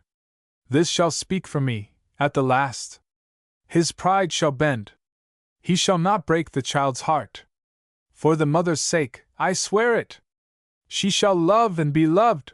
And as she spoke, in far-away Delhi sweet Nadine stirred in her sleep, and smiled, with opening arms, for the phantom mother she fondly sought seemed to clasp her now to a loving breast. In the Delhi club there was high wassail below him, while Major Alan Hawke restlessly paced his spacious rooms above, watching the lonely white moon sail through the clearest skies on earth. The quid minds had all observed the patiently haughty air of the returned Major, and even the chattering club stewards marveled at the sudden efflorescence of Hawke Sahib's fortunes. Devilish neat-handed fellow, Hawke, growled old Major Bingo Morris, over his whist cards. Close-mouthed fellow! Always wonder why he left the service. Neat rider! Good hand with gun and spear! He ought to be in our staff corps. He knows every inch of the northern frontier. The old Major glared around, inviting further comment. Fellow in Bombay tells me he went a cropper about some woman or other, 10 years ago, lisped the rosy young lieutenant who was spreading the golden revenues of a home brewery over the pitfall-dotted path of a rich Indian sub. Right you are, sententiously remarked Werner of the Horse Artillery. He went a stunning pace for a while, and at last had to get out. Big flirtation, wife of commanding officer. Hawk acted very nicely. Said nothing, sacrificed himself. That's why the women all like him. Very safe man. But he's a shy bird now. They dissected his past, guessed at his present, but could not read his future. And then and there, the man who knew it all told of the mysterious governmental quest confided to Major Alan Hawke. You see, he has a sort of roving commission in Mufti to counteract the ceaseless undermining of the Russian agents in Persia, Afghanistan, and in the Pamirs. We always bear the service brand too openly. It gives away our own military agents. Now Hawke's a fellow like Alikhanov, that smart Russian duffer. He can do the Persian, Afghan, or Thibetan to perfection. He has been on to London. Some morning he will clear out. You'll hear of him next at Kashgar, or in Bhutan, or perhaps he will work down into China and report to the minister there. He is a secret intelligence department of one, that's all. That's all very irregular for Her Majesty's service, growled an envious agnostic. Bah! Secret Service has no rules, you know, said the man who knew it all, thrusting his lips deeply into a brandy pani. And so it was noted that Alan Hawke was a devilish pleasant fellow, a rising man, and one who had certainly dropped into an extremely good thing. The tide of fortune was setting directly in favor of the man who, pacing the floor upstairs, unavailingly tormented himself with the subject of the missing jewels. If I could only get a hold on Hugh Johnstone, mused the adventurer. Bert Louison knows nothing of these old matters. She only seeks to approach the child. And she will be here to watch me in a day or so. Ramlal, the old scoundrel. Does he know? If he did, he would bleed the would-be baronet on his own account. But he may not know of the golden opportunity, and the old wretch always has many irons himself in the fire. Hugh Fraser was a canny Scot in his youth. Sir Hugh Johnstone is a horse of another color. If old Johnstone has the jewels, why does he not yield them up? Perhaps he wants the baronetcy first, and then his memory may be strangely refreshed. As the wanderer strode up and down the room like a restless wolf, he returned in his memories to the strange intimacy of Hugh Fraser and Ramlal. I have it! He cried. I will kill two birds with one stone. My pretty employer shall furnish the golden means to loosen old Ramlal's tongue. This Swiss woman is fond of gewgaws, he tells me. I will let Ramlal squeeze the madam's household accounts to his heart's content. If the Swiss woman is susceptible, she can be delicately bribed with jewels paid for by my haughty employer's money, and my feeding this bucksheesh out to Ramlal liberally may bring him to talk of the old days. I must give Hugh Johnstone the idea that I am inside the official secrets as to the affair of the baronetcy. Fear will make him bend, if he is guilty, and I will alarm Ramlal at the right time. If they have any old bond of union, the ex-commissioner may turn to me for help, and all this will bring me nearer to the still heart-whole woman who is hidden in that marble prison. I will make my strongest running on the Swiss woman. Once the bond of friendly secrecy established between us, she can be fed, bit by bit, for then she dare not break away. Ramlal Singh was the last watcher in Delhi who coveted a glimpse that night into the dim future. The old schemer sat alone in his favorite den in rear of the shop. His round, black eyes surveyed complacently his faithful domestics, sleeping on the floor at the threshold of the doors of the 4 rooms opening into the central hall of his shop. A single clap of his hands, and these faithful retainers were ready to rise, tulwar in hand, and cut down any intruder. The old jewel merchant's eye roved over the medley of priceless bric-a-brac in the main hall. The spoils of temple and olden palace cast grotesque, soft, dark shadows on the floor, under the glimmer of the swinging cresset lamp filled with perfumed nut oil. Seated cross-legged, and nursing the mouthpiece of his nargileh, Ramlal pondered long over the sudden appearance of the rehabilitated Major Hawke, and the coming of the rich M.M. Sahib who was to be a hidden bird in the luxurious nest already awaiting its inmate. Ramlal was vaguely uneasy, as he glanced at the pretty pavilion in his own compound, where languid loveliness awaited his approach. He resigned himself with a sigh to his lonely schemes. He rose and with his own hand poured out a draught of the forbidden strong waters of the Feringi. Dropping down upon the cushions, he reviewed the whole day's doings. It is not for him, for Hawke Sahib, This bungalow of delight is made ready, and the old Sahib is to know nothing. Can it be a trap for him? I am to watch the old man for Hawk Sahib. This woman who comes. They say here he will go soon away, over the sea to the court of the Kaisari Hind. He is rich, why does he linger? And perhaps not return. All these long years of my watch thrown away. For never a single one of the sacred jewels has he shown me. They have never seen the light since the awful day in Humayun's tomb. Has he the jewels? Does he hide them? Has he buried them? Has he sent them away? If he has them, then he dies the death of a dog. The jewels of a king to be the spoil of a low tax gatherer. The king of kings. But why does he not go? I have watched him for years. There is some reason. Hawk Sahib shall tell me all. He must tell. He needs my help. The old man's slumbers were haunted with the olden memories of a day of doom, the day when the bodies of the sacred princes of Oud lay naked in the glaring sun as they were despoiled after Hodson's pistol had done its bloody work. They may have taken them all from him, these English are greedy spoilers, muttered the crafty old man, as his head fell upon the silken cushions with a curse. He was a rebel still, as rank as Tantia Topi. In the splendid marble palace of Hugh Johnstone, the startled Justine Deland was awake long before the dawn, thinking only of the meeting of the morning, her bosom heaving with its first questionable secret. But Major Allen Hawke smiled as he leisurely breakfasted later, reading a telegram just received. On my way. Will come to private address. Send servants to Allahabad to join me. Silence and discretion. Lausanne. Chapter 5. A Diplomatic Tiffin. Major Allen Hawke had designedly breakfasted in the stately seclusion of his rooms, and as he came gravely sauntering into the club ordinary, was at once beset by a friendly chorus, as he carelessly glanced over the morning letters which attested his progress toward the social zenith. He, however, gazed impatiently at the clubhouse door, where a neat pair of ponies awaited him, with servants deftly purveyed by the subtle Ramlal. His two body servants were also afrits of the same sly Aladdin. His swelling port duly impressed his old friends. The man, who had dropped into a good thing, gently put aside sundry hospitable proffers, politely laughed away several tempting bargains as to horses, carriages, furnished bungalows, and offers of racing engagements, hunting bouts, and private dinners. Waiting orders, D.C., he gently murmured. Not worth while to set up anything. And then, with the air of a martyr, he disappeared, the ponies springing briskly away, leaving all baffled conjecture behind.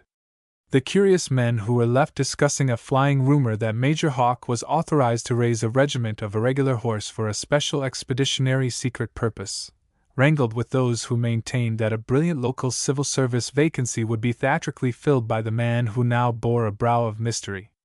The advent of this prosperous Hawke had made the great social deeps of Delhi to boil like a pot. His mission was one of those things no fellow could find out. Laughing in his sleeve, the object of all this sudden curiosity made a number of detours, and adroitly followed a native servant down an obscure rear street, after dismissing his pony carriage. The equipage was busied during the earlier hours of the day in leaving the visiting cards of the returned soldier of fortune in certain quarters well calculated to attract social notice.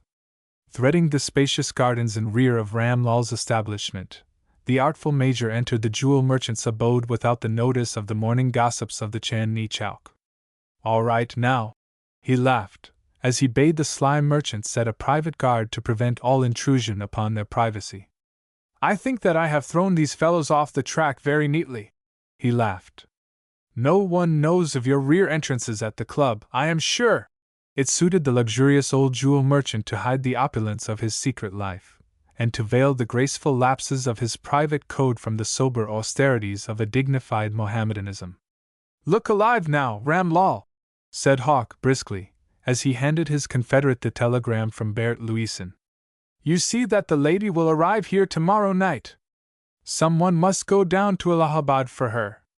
Are you all ready for her coming? Perfectly, smiled Ramlal. The M.E.M. Sahib could give a dinner of 20 covers in an hour after her arrival. You know that the bungalow was fitted up for. He bent his head and whispered to Major Hawke, who laughed intelligently and viciously. All right, then. Here is the address in Allahabad, where the lady is to wait for her conductors. She seems not to wish me to come down. I will be at the bungalow, then, on your arrival. I will give you a letter for her, said Hawk. Ram Lal's eyes gleamed in anticipation of the fat pickings of the Mem Sahib. He pondered a moment over the case. Then I will go down myself, complacently said Ram Lal, with an eye to future business. You can tell her to trust to me in all things. She shall travel like a queen. That is better, and so I will telegraph to her, at Allahabad this afternoon, that I have sent you to meet her. Have a covered carriage awaiting her here, and no one must be allowed to follow her to her hidden nest. It is the making of your fortune with her, cried Hawk, as he lit a cheroot. Trust to me, Sahib, answered the wily jewel merchant, relapsing into an expectant silence. He already connected the arrival of the beautiful foreigner with the destiny of the opulent man whom he had revengefully watched for 20 years.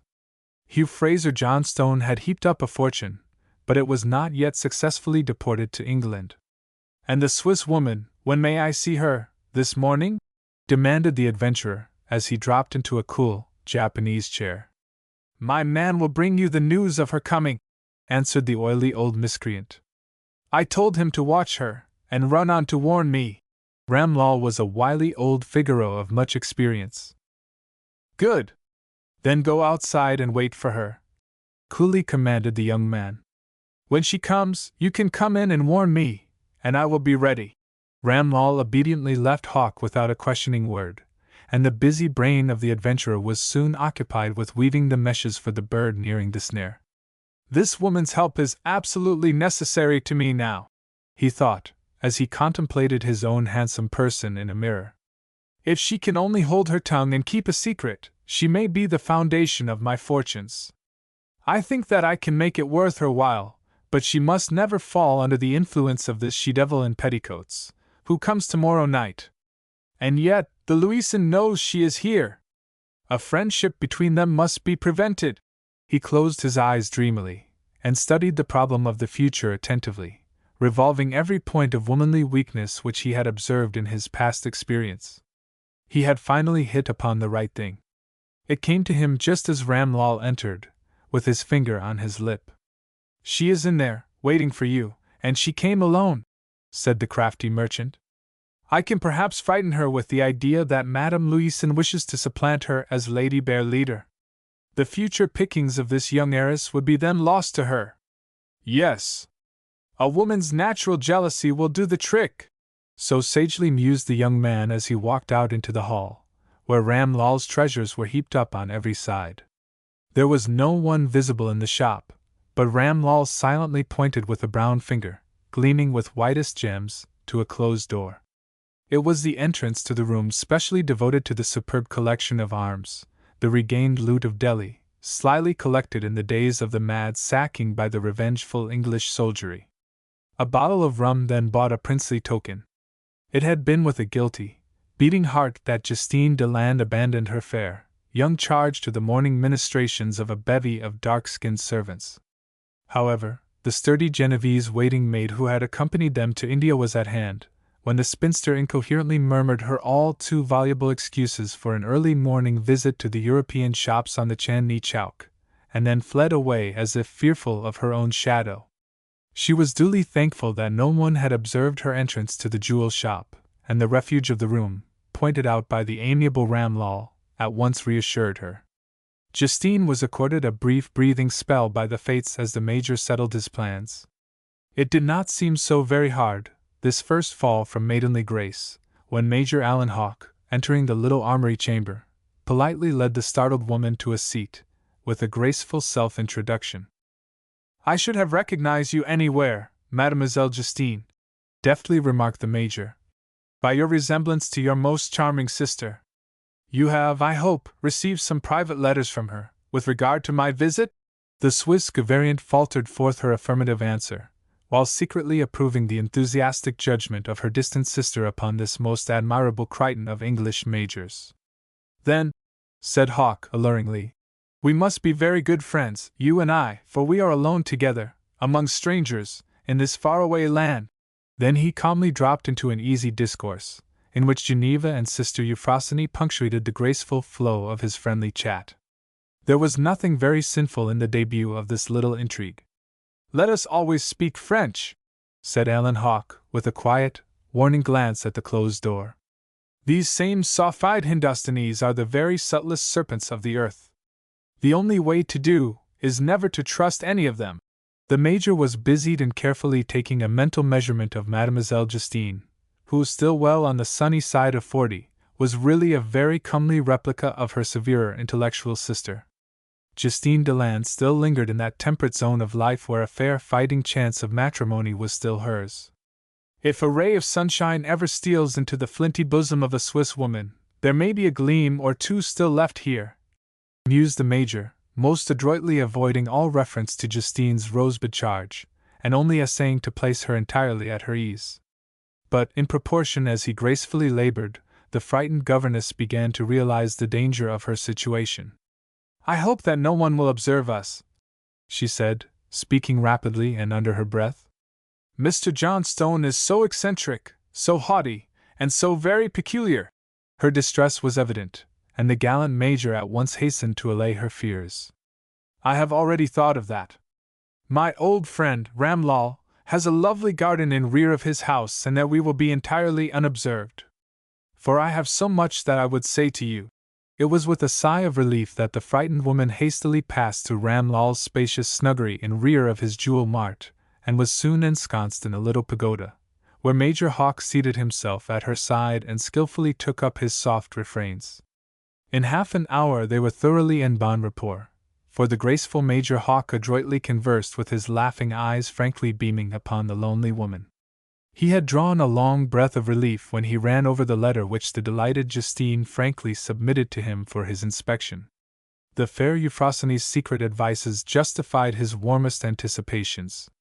He had conquered her heart. "I will not delay you longer this morning," he said at last, with an artful mock confidence. "I am infinitely grateful to you for so kindly coming to meet me here. And it is only due to you to tell you why I begged you to come here today. The nature of my important official duties is such that I am not permitted to exhibit my real character to any one here as yet. I am charged with some very delicate public duties which may force me to linger here for some time, or perhaps disappear without notice, only to return in the same mysterious manner. But in me you have a stanch secret friend always. I have already written to your charming sister, and I expect to receive from her letters which will be followed by letters to you from her. And I shall write today and tell her of your goodness to me." Miss Justine Deland's eyes were downcast. Her agitated bosom was throbbing with an unaccustomed fire, and the desire to be safely sheltered once more in Hugh Johnstone's marble palace was now strong upon her. Hawke paused, still keeping his pleading eyes fixed upon the fluttering-hearted woman's face. "Miss Nadine sees absolutely no one," murmured the governess. "And, of course, I never leave her. It is a very exacting and laborious position, this charge which I now fill, and of course the life is a very lonely one, though Nadine is an angel," enthusiastically cried Miss Justine. "And so," earnestly said Major Alan Hawke, "I am absolutely prevented from seeing you, unless you will trust yourself to me, and come here again." The frightened woman cast a glance at the unfamiliar loveliness of the secluded garden, with the hidden kiosks, sacred to Ramlal's furtive amours. "I dare not," she said with trembling lips. "I would like to come, but—" "Listen," said Alan Hawke, softly taking her unresisting hand. "I will confide in you. I must, even today, go to Hugh Johnstone's house. He has bidden me to a private interview. And he gives a tiffin in my honor. I have known him in past years. He does not as yet know of my official position. My duties are secret. My very honor forbids me to divulge it. I dare not openly acknowledge an acquaintance with you, with your sister. It rests with you that we meet again, for my sake, for your own sake, for your sister's sake. I cannot lose you for a mere quibble." There was a genuine alarm in Justine Deland's voice as she started up, crying out, "You come to us today?" "Precisely," gravely said Major Hawke, as he tried a long shot. Both Captain Anstruther and myself have the gravest secret duties in connection with Hugh Johnstone's future. He soon may be Sir Hugh, you know, and I dare not divulge to him my own delicate functions in this matter. Now you understand me at last, said Hawke, warmly pressing Justine Deland's hand. I feel that I must not lose you, because I have my duty to perform, and I trust my honor to you. All will be well if you will only favor me with your womanly kindness, and trust to me as frankly as I to you. We must meet today at Hugh Johnstone's as absolute strangers.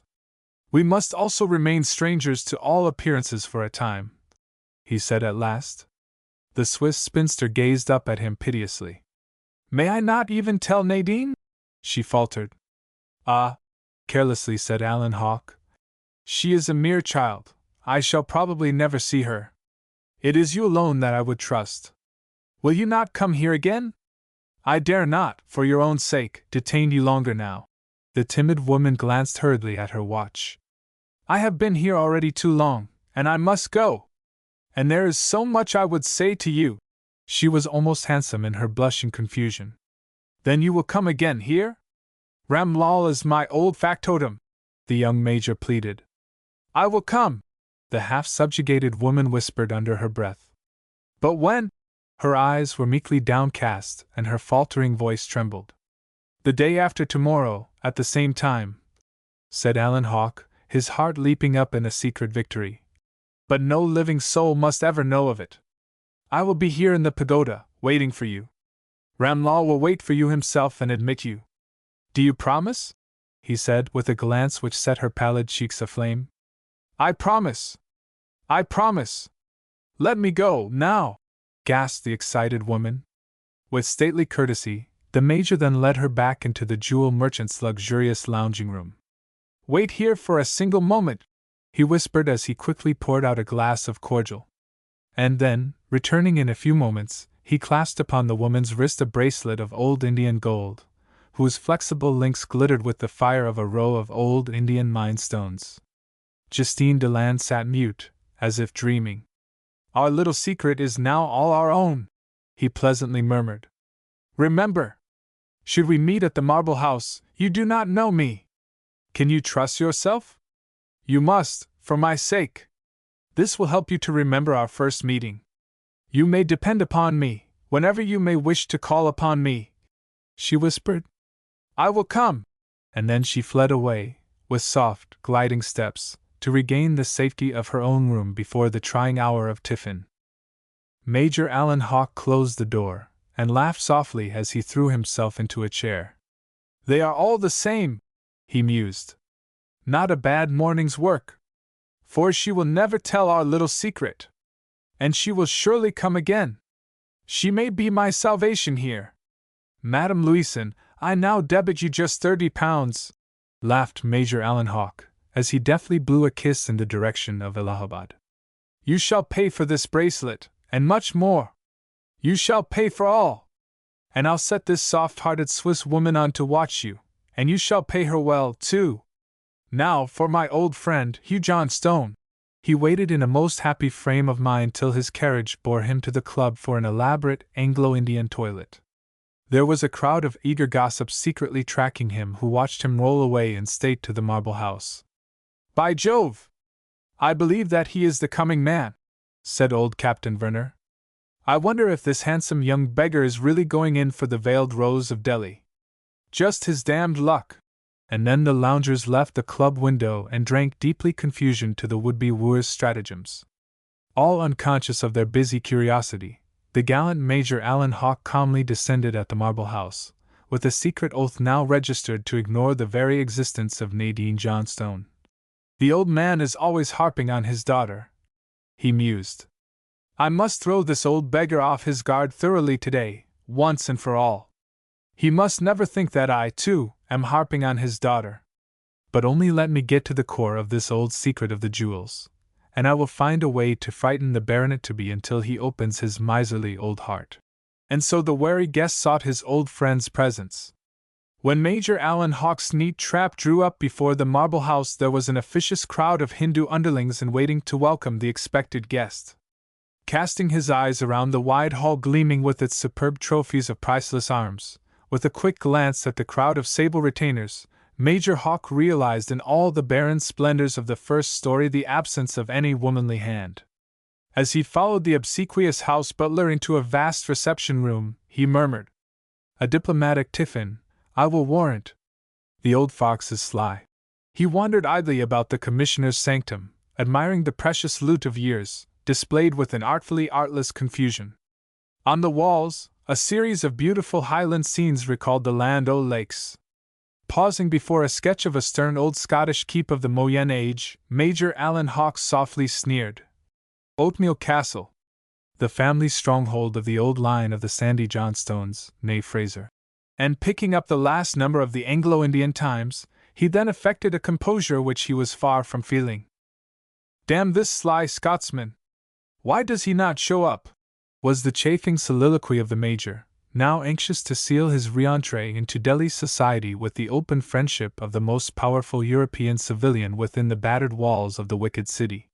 He needed all his nerve now, for Hugh Fraser Johnstone was a past master of the arts of dissimulation. In fact, the mauvaise court d'art was really due to the innate womanly weakness of Mademoiselle Justine Deland. This guileless Swiss maiden had been carried off her feet by the romantic episode of the morning.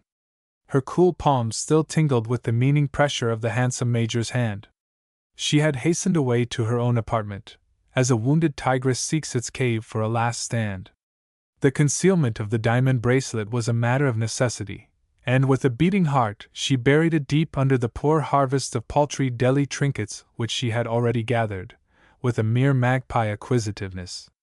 Allen Hawke had builded better than he knew, when he selected this same bauble. He had been guided by a chance remark of Ramlal's.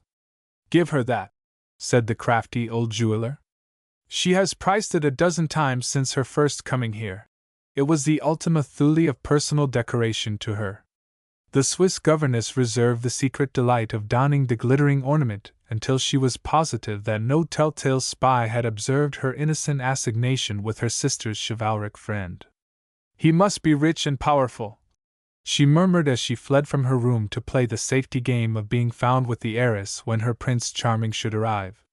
Miss Nadine Johnstone failed not to observe the unusual color mantling her sedate friend's cheeks. "You look as if you had received some good news." "Is the mail in?" queried Miss Johnstone. "Not yet. I hastened back, for I forgot to take my watch and was belated. I fear I am late, even now, for tiffin," demurely replied the Swiss maiden, dropping for the first time in her life into the baleful arts of the other daughters of Eve. She had broken the ice of propriety in which her past life had been congealed, and an insidious pleasure now thrilled her quickened veins, as she felt herself possessed of a secret, one linking her to an attractive member of the dangerous sex, and a hero of romance, a very Don Juan in seductive softness. Her knees trembled at a sudden summons to report to the master of the marble house, forthwith. Her bosom heaved with a vague alarm as she timidly descended the grand stair, and was conducted to the private snuggery of the commissioner adjoining his own apartments. "Does he know aught of the meeting?" she questioned herself, in the throes of a sudden fright. She was somewhat reassured as she observed the carriage drawn up in the compound and, by hazard, caught a glance of Allen Hawke's graceful martial figure, as he stood regarding her intently from the safe shelter of the darkened reception-room. Her heart bounded with delight as her Prince Charming smilingly placed his finger on his lip. A sense of manly protection, never felt before, gave her the strength of 10 as she then glided along boldly to face her gray-headed master. For now she knew that she had a champion at her side, a man professionally brave, both resolute and charming. Her promise to meet Allen Hawke again at the jeweler's now took on a roseate hue. "I must surely keep my plighted word at all risks," she murmured to herself. For the sage reflection that she owed a sacred duty to her sister's friend now came to comfort her, in her heart of hearts. It was almost a pious duty which lay before her now. And so she became brave in the knowledge of the innocent secret shared between herself and the handsome official visitor. To her delight and relief she found it an easy task to face Hugh Johnstone, after that one reassuring glance. Her stern employer failed to pierce the muslin fortifications of her guilty bosom and discern the moral turpitude lurking there. She stole a last anxious glance at her still plump wrist where the diamond bracelet had softly clasped her flesh, and then softly sighed in relief as the master calmly said, "Miss Justine, I have a gentleman of some distinction to entertain today at tiffin. An official visitor. I would be thankful if you would do the honors. Will you kindly join us in the reception room in half an hour, and I will present Major Hawke, my old friend. He has just returned from England." "And Miss Nadine?" meekly demanded the happy woman. The old commissioner's brow darkened, as he shortly said, "My daughter will be served in her rooms, as usual on such formal occasions. These interlopers are no part of her life. We may soon leave for Europe, and she is therefore better off to remain a stranger to these merely local acquaintances. It is very unlikely that we shall ever revisit India. Will you see her and say that I purpose driving out with her later?" No woman in India was as happy, at that particular moment, as the Genevese, who merely bowed in silence, and glided softly away, having escaped the levin bolt of Hugh Johnstone's wrath, ever ready, lurking under his bushy, white eyebrows. It was the work of a moment for her to fulfill her simple task as messenger, and this done, she burned to hide herself in her own coign of vantage, for certain newborn ideas of personal decoration were crystallizing in her excited brain. For the first time in her life, she would be fair to man's views, so as to justify the partner of her momentous secret in the complimentary remarks which, even now, made her ears tingle in delight. "Do you know aught of this Major Hawke who comes today?" wearily said the listless girl. "Some one of these red-faced old relics of my father's early life, I suppose." The Rose of Delhi was gazing wistfully out upon the wilderness of beauty in the tangled gardens, sweeping far out to where the high stone wall shut off the glare and flying dust of the Chandni Chowk. "Certainly not, Nadine," softly said the governess. "This is only a peopled wilderness to me." Her heart smote her as the girl, with a sudden lonely sinking of the heart, threw her arms around the neck of her startled companion. "I am so unhappy here, so wretched. This is but a gleaming white stone prison, Justine. I stifle in this wretched land. Why did my father bring me here to die by inches?" There was no pretense in her stormy sobs. "We are soon going home, darling," cried the affrighted Swiss. "Just now your father told me that we were all to leave India forever, and at once." And so, gently soothing the unhappy girl, orphaned in her heart, Justine Deland escaped to the first essay of her life in high decorative art. "There is some strange mystery of the past in all this. He has a heart of flint, this old tyrant," murmured Justine, as with fingers trembling in haste she completed a toilet, which later caused even old Hugh Johnstone to growl, "By gad! This Swiss woman's not half bad looking." A last pang, caused by the keen secret sorrow of not daring to wear her diamond bracelet, was effaced by the rising tide of indignation in Justine Deland's awakened heart. There were strange emotional currents fitfully thrilling through her usually placid veins as she stole a last glance at herself in the mirror. A tyrant to the daughter. I warrant that in the old days he broke the mother's heart. He never mentions her. Not a picture is here, nothing, not even a memento, not a reference to the woman who gave him this lovely child. Her life, her death, even her resting place, are all wrapped in the selfish and brutal silence of a selfish tyrant. He should have been only a drill sergeant to knock about the half-crazed brutes who stagger under a soldier's pack over these burning plains.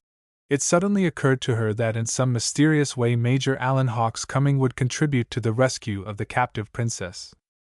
Justine Deland really loved her beautiful charge with all the fond attachment of a mature woman for the one rose blossoming in her lonely heart. Their grey passionless lives had run on together since Nadine's childhood, as brooks quietly mingle, seeking the unknown sea. She now felt the wine of life stirring within her, and seizing upon another justification for her dangerous secret association with Alan Hawke, she murmured, "I will tell him of all this. He has high influence with the home government. This Captain Anstruther on the Viceroy's staff is certainly his firm friend. We must leave here and return to dear old Switzerland. Perhaps the Major himself knows the secret of the family history." And there was a meaning light in her eyes as she stole back to Nadine's room when the silver gong sounded, and throwing her arms around the girl, whispered, We are going home soon, darling. Be brave and trust to me. I will find out the story of the past and tell you all, my darling. Justine Deland unwound the girl's arms from round her neck, while honest tears trembled in her eyes. The low cry, "My mother! My darling mother!" He never even breathes the name, had loosened all the tide of repressed feeling long pent up in Justine Deland's heart. "Trust to me. You shall know all, dearest. I am sure that Euphrosyne knows, and we shall see her soon."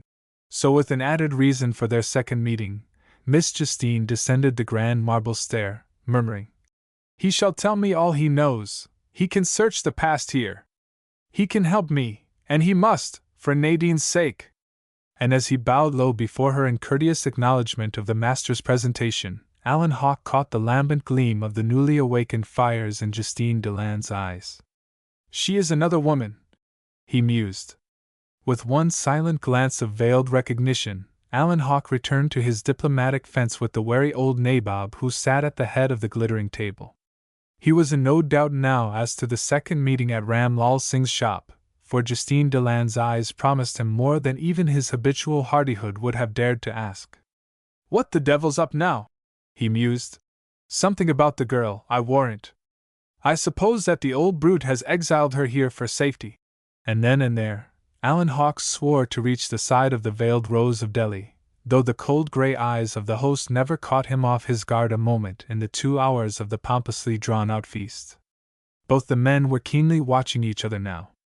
It had been no mere accidental slip of the tongue which guided Alan Hawke in his greeting of the old ex-commissioner when Hugh Johnstone entered the reception-room, a study in grey and white, with only the 3 priceless pigeon-blood rubies lending a color to his snowy linen. "Upon my word, Sir Hugh, you are looking younger than I ever saw you," said the visitor gracefully advancing. "You're a bit premature, are you not, Hawke?" dryly said the civilian, opening a silver cheroot box, once the property of a royal prince avowed. Hugh Johnstone motioned his visitor to be seated, and keenly watched the younger man. "I am on the inside of the matter," soberly said Alan Hawke. "It was an open secret when I left London, and I've heard more since. A brief delay only, a matter of a few months, no more. Take a weed. They serve in half an hour," abruptly said Hugh Johnstone, as if anxious to change the subject. The old man then strode forward and closed the door. Then, turning sharply upon his visitor, frankly demanded, "Now, tell me why you are here?" "That depends partly upon your affairs," said Hawke, meeting his questioner's gaze unflinchingly. "I may have something to say to you about the baronetcy, by and by." He paused to notice the keen old Scotchman wince under the thrust. "But in the meantime, I am merely waiting orders here, and I want you to post me about the condition of affairs up there." He vaguely indicated with his thumb the far distant battlement of the roof of the world. Hugh Johnstone rang a silver bell, and muttered a few words in Hindustani to an attendant. "I must know more from Calcutta before I can explain just where I stand," said the renegade soldier, with caution. Before the silver tray loaded with antiprandial beverages was produced, Hugh Johnstone quietly turned to his guest. "Did you see Anstruther in London?" he demanded, with a scarcely veiled eagerness. "We were together some days," very neatly rejoined the now confident Major. "In fact, I am to operate partly under his personal directions. We are old friends. I wonder when he will return?" dreamily said Johnstone, as if the subject was growing annoying in its bold directness. "I believe that he has a long leave, a furlough of a year," lightly answered the Major. "In fact, I am to carry on some official matters for him in his absence, but he is wary and non-committal." "What is his English address?" abruptly said Johnstone, as they bowed formally over their glasses. "I do not know," frankly returned Hawke. "I am to send all reports to headquarters in Calcutta." "Are you going down there soon?" asked the old nabob, with a growing uneasiness. "Not unless I am sent for by the Viceroy," quietly said the Major, with a listless air, gazing around admiringly on the magnificence of the apartment. "I will give you a letter to my nephew, Douglas Fraser, when you do go," said Johnstone. "He is a fine youngster, and he will have charge of all my Indian affairs if I go home. He is in the P&O office." I would like you to know him. I did not know that you had any family connection here, replied the Major with a start of innocent surprise. Only this boy, hastily replied the incipient baronet. And my daughter. She is, however, a mere child, a mere child. I have seen the leaves of the family tree wither and drop off one by one. The host then stiffly rose, and formally said, Let us go in. You are good for a score of years yet, jovially remarked Major Hawk, as he gazed at the well-preserved outer man of his uneasy entertainer. The harpoon is deeply fixed in the old whale, mused Hawk, as he followed Hugh Johnstone. He begins to flounder now. Conscious of the mental alarm which Hugh Johnstone could not altogether conceal, Major Hawk had simply bowed, in his grand manner, when the host presented his guest to Mademoiselle Deland. I will let the old beggar lead out, mused Hawk. This royal spread is an excuse for any amount of silence. And the Anglo-Indian renegade gazed admiringly at the 1,001 adjuncts of a blended English comfort and Indian luxury. Ever been in Geneva? Suddenly demanded Hugh Johnstone, with a glance at his two companions. He's an uneasy old devil. He is trying to trap me now, thought Hawk, who innocently replied, Long years ago, when I was a mere lad. I'm told the town has been vastly improved by the Duke of Brunswick's legacy. I've not seen it in later years. Miss Deland is a Genevese, remarked the host. I congratulate you, mademoiselle, politely said the Major. It is a famous city to date from.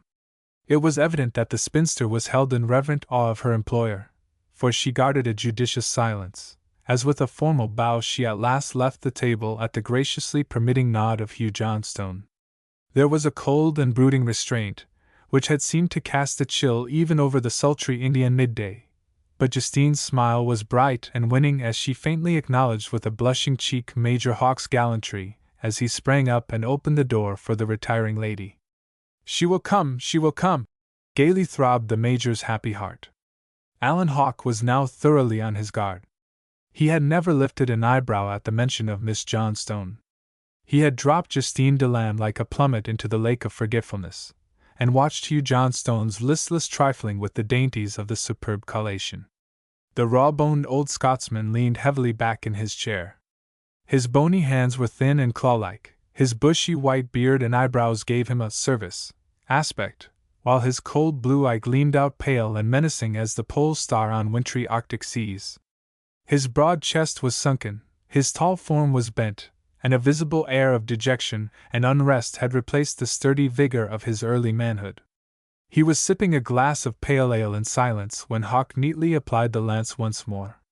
It must be a great change for you to leave India, Johnstone, but you need rest, and a general shaking up. You have a good deal to leave here. I suppose your nephew. He's a good lad, but a stranger to me, Hawk, broke in the host.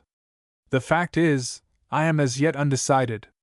I go home for my daughter's sake. It's no place for her out here, he sternly said. You know what Indian life is?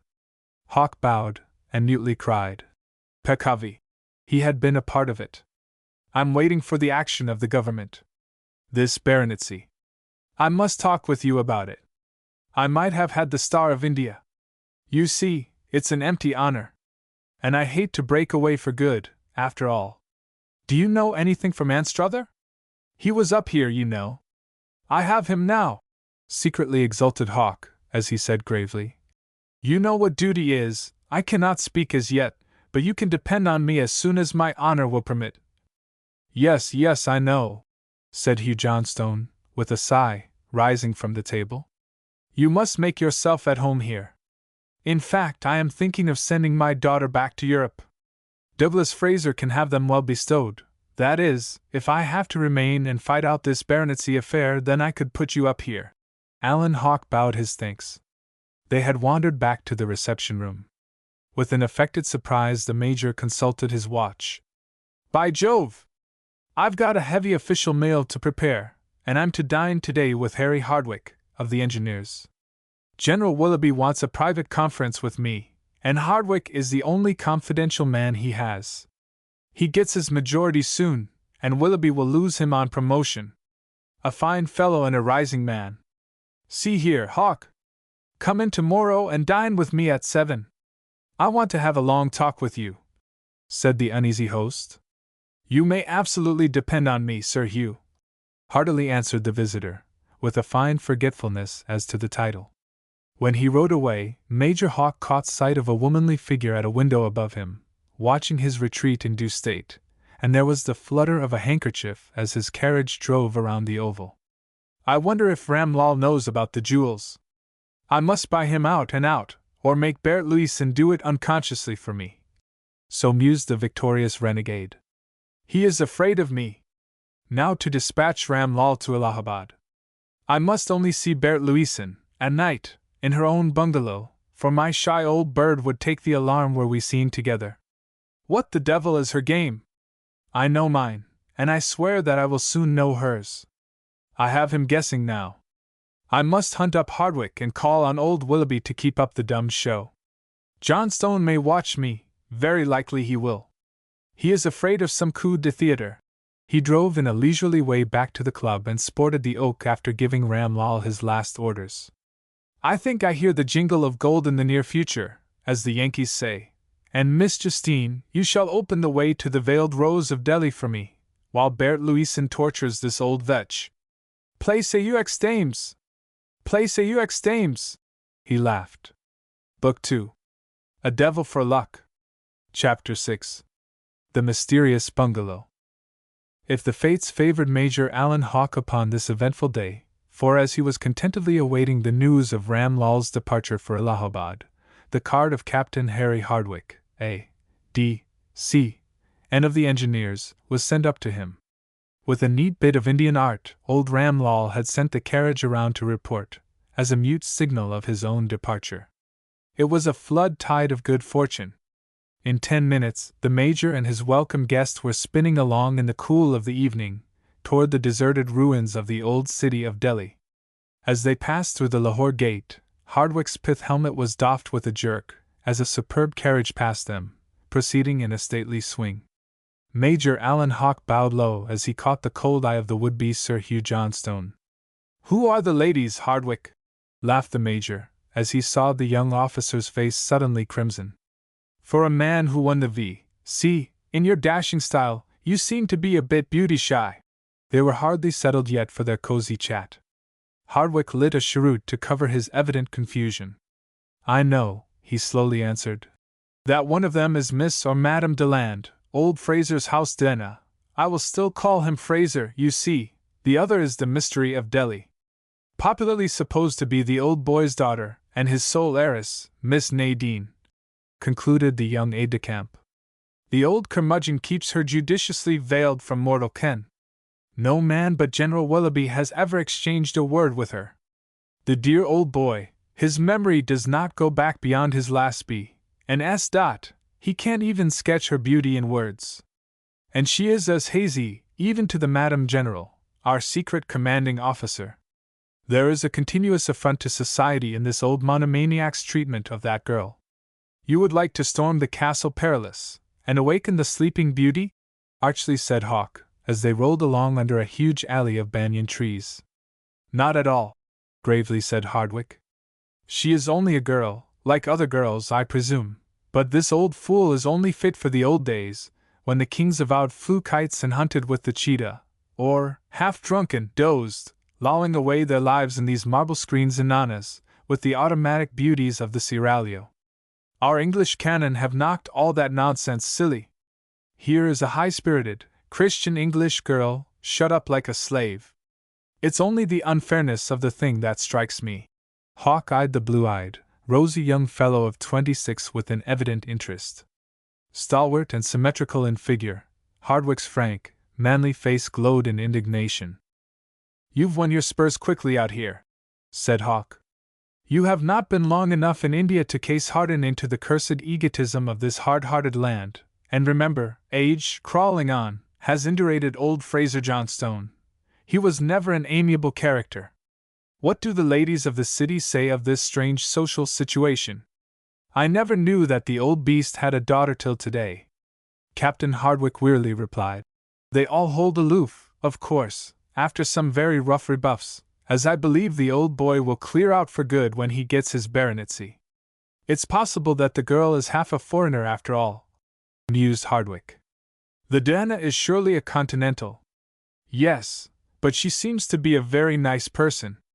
I was there today at tiffin, finally said Major Hawk. She had very little to say, and cleared out at once. I did not see Miss Johnstone. They fell into an easy, rattling chronicle of things past and present, and before the 2 hours' ride was over, the astute Major felt that he had divined General Willoughby's object in sending his pet aide-de-camp to reconnoiter Hawk's lines and pierce the mystery of his rumored employment. I suppose that you will come up and duly report to the chief, rather uneasily said Captain Hardwick, as they neared the club on their return.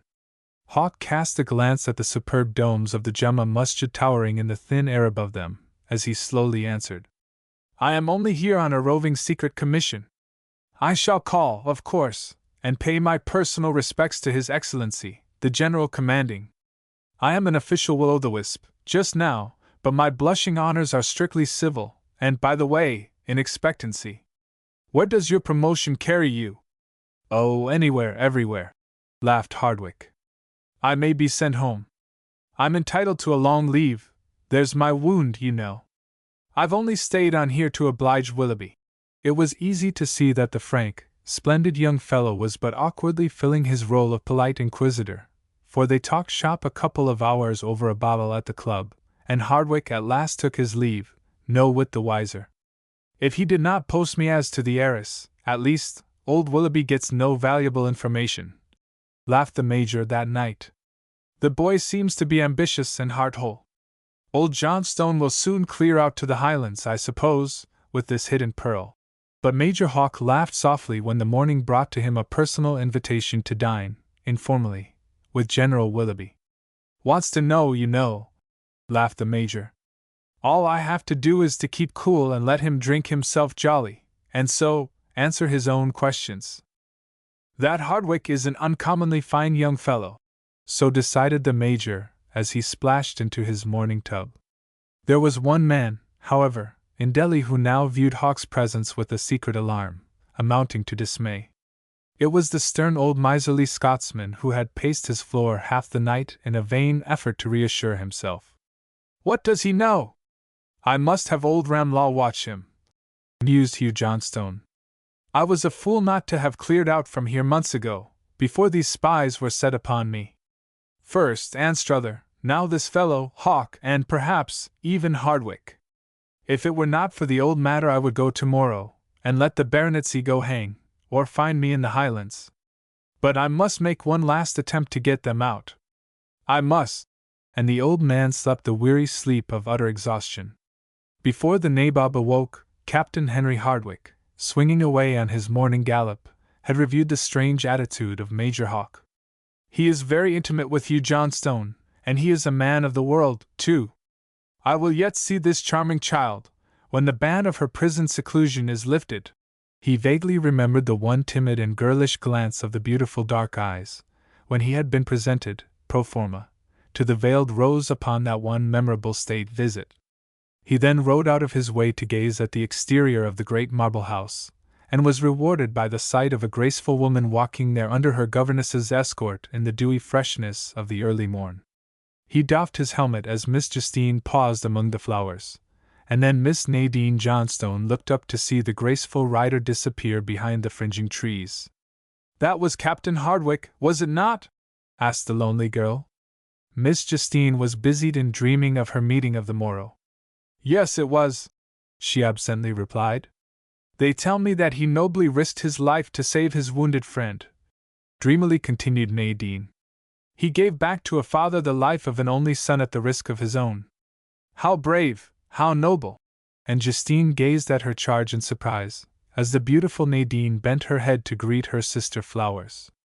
The resolute Major Hawk, at his cheerful breakfast, was busied with thoughts of the coming arrival of Hugh Johnstone's secret foe. I must have money from her at once to swing Ramlaw's private inquiry bureau and to mystify these quidnuncs here. For I must entertain the club men a bit. It's as well to begin, also, to pot down a bit of her money for the future. She shall pay her way, as she goes. and with a view to the further cementing of his rising social pyramid, he planned a very neat little dinner of half a dozen of the most available men whom he had selected as being in the swim. The next thing is to discover what the devil she really wants of old John Stone. She must show her hand now, and then soon call on me for help. He gazed at his little memorandum of pressing engagements. A pretty fair book of events. First, old John Stone's dinner, more of the boring process, then to welcome my strange employer, and, after that, Mademoiselle Justine. Later, I'll have my own little innings with General Willoughby, and finally play the gracious host while Ram Lal watches Madame Louisen's cat-like play upon her victim. Money I must have, her money first, to pay the piper. He laughed, which proposed liberality was destined to doubly bribe the wily old jewel merchant. At that very moment Ram Lal, securely hidden away in the native compartment of the train, rushing on from Allahabad toward Delhi, was dreaming of the long-deferred triumph of a life. If he has them, if they can be traced, they shall be mine if every diamond gleams red with his heart's blood. Perhaps these two strange people have brought them. Who knows? They are rich, it may be the jewels. And Ram Lal dreamed of a tripartite watch upon the three principal figures of the opening drama. The jewels were a king's ransom. But I shall know all. He softly smiled, for every attendant of the beautiful recluse now burning to meet her advanced spy was a sworn confederate of Ram Lal in a dark brotherhood whose very name no man even dared to lisp. And so the long, blazing day wore away, bringing the hunter and the hunted nearer together. The mysterious bungalow was now alive with the slaves of luxury, while Alan Hawke secretly inspected the last finishing touches, for he, alone, was master of the private entrance once used by a man whose glittering rank had lifted him presumably above all human weaknesses. Major Hawke departed for the club in a very good humor, after his hour of inspection of the jewel-box bungalow now ready for his fair employer. It was a perfect cachette d'amour, and its superb gardens, so long deserted, were now only a tangled jungle of luxuriant loveliness. The light foot of the beauty for whom this Rosamond's bower had been prepared had wandered far away, for a substantial block of marble now held down the great man, who had in the old days found the welcome of his hidden Egeria so delicious in this long-deserted bungalow. For the dead Numa Pompilius slept now with his fathers, in far-away merry England, and, as is the wont, the mortuary inscriptions on his tomb recorded only his virtues. But both his virtues and failings were of no greater weight now to a forgetful generation, which knew not the departed Joseph, than the drifted leaves in the garden alleys where the romance of the old still lingered in ghostly guise. There were no birds in last year's nest, but the mysterious bungalow had been hastily arranged for the lovely successor to the vanished queen of a cobweb paradise. The bungalow, itself, was adroitly constructed with a special reference to seclusion as well as comfort. An Indian love's labyrinth. Just the very place, murmured Alan Hawke, as he hastened away to dress for the diner de famille, with his timorous secret foe, Hugh Johnstone. I wonder if my canny friend, in his humble days as Hugh Fraser, ever assisted at les petits diners de Traitor in here? Probably not, for friend Hugh was ever apter in squeezing the nimble rupee than in chanting sonnets to his mistress's eyebrow. How the devil did he ever catch a wife, such as Valerie de Lavigny must have been? Either a case of purchase or starvation, I'll warrant. Ram Lal Singh was growing dubious as to the perfect sweep of his hungry talons over Madame Louisen's future expenditures. He had noted, with some secret alarm, a grave-faced, sturdy Frenchman, still in the 40s, who was cast in the role of either courier or butler for the beautiful M.E.M. Sahib, whose loveliness in extenso he so far only divined by guesswork. In the stranger lady's special car there was also, at her side, a truculent Parisienne-looking woman of 30, whose bustling air, hawk-like visage, and perfect aplomb bespoke the confidential French maid. I must tell Hawk Sahib of this at once, mused Ram Lal. We must, in some way, get rid of these foreign servants. The man had a semi-military air, heightened by the sweeping scar, a slash from a neatly swung saber. This purple facial adornment was Jules Victor's especial pride. In these days of 90, he often recurred to the stroke which had made his fortune in the dark reign of the Commune. As a wild communard soldier, he had risked his life vainly to save the aged Colonel Delavigny from a furious mob, for the red rosette in the old officer's buttonhole had cost him his life in an awkward promenade, and this sent the orphans, Valerie and Alix Delavigny, adrift upon the mad maelstrom of Paris incendi. While Ramlal glowered in his dissatisfaction, Madame Berthe Louison complacently regarded her two secret protectors on guard in the special car. For the strange turn of fortune's wheel, which had left Alix Delavigny alone in the world, and rich enough to effect her special vengeance upon her one enemy, had given to Jules Victor and his wife Marie a sinecure for life as the personal attendants of the soi-disant Madame Berthe Louison. Marie was but a wild-eyed child of 10 when Jules had picked her up in the flaming streets of Paris, and they had graduated together from the gutters of Montmartre into the later control of Madame Louison's pretty little pied-à-terre in Paris, hard by Auteuil, in that dreamy little impasse, the Rue de Berlioz. Neither of these attendants were faint-hearted, for their young hearts had been attuned early to the wolfish precocity of the Parisian waif, and they had followed their resolute mistress in her weary quest of the past years. Berthe Louison smiled in a comforting sense of security, as she gazed listlessly out upon the landscape flying by. The two servants, modestly voyaging out to Calcutta, on a telegraphic summons, to embark at Marseilles, had preceded the Empress of India by 10 days. So, neither friendless, nor without untiring devotion, was the wary woman who had thus secretly armed herself against any little mistake on the part of Major Alan Hawke. Certain private instructions to the manager of Grinley and Company, at Calcutta, had caused that respectable party to open his eyes and wonder. "Of course, madam, our local agent at Delhi will act in your behalf, with both secrecy and discretion. I have already written him a private cipher letter in regard to your every wish being fulfilled." Such is the potent influence of a letter of credit, practically approaching the unlimited. If I could only use Jules in the double capacity of gentleman and factotum, I would dress him up a la mode and let him approach Hugh Johnstone, mused the beautiful tourist, but I must be content to use this cold-hearted adventurer Hawke, for he has at least a surface rank of gentleman, and moreover, he knows my enemy. I must keep Jules and Marie every moment at my side, for some strange things happen in India by day as well as by night. Sir Hugh may dream of some unusually distressing accident, as a means of safely ridding himself of a long slumbering spectre. Of course, this sly jeweler is Alan Hawke's spy. A few guineas extra, however, may buy his inner consciousness for me, she mused.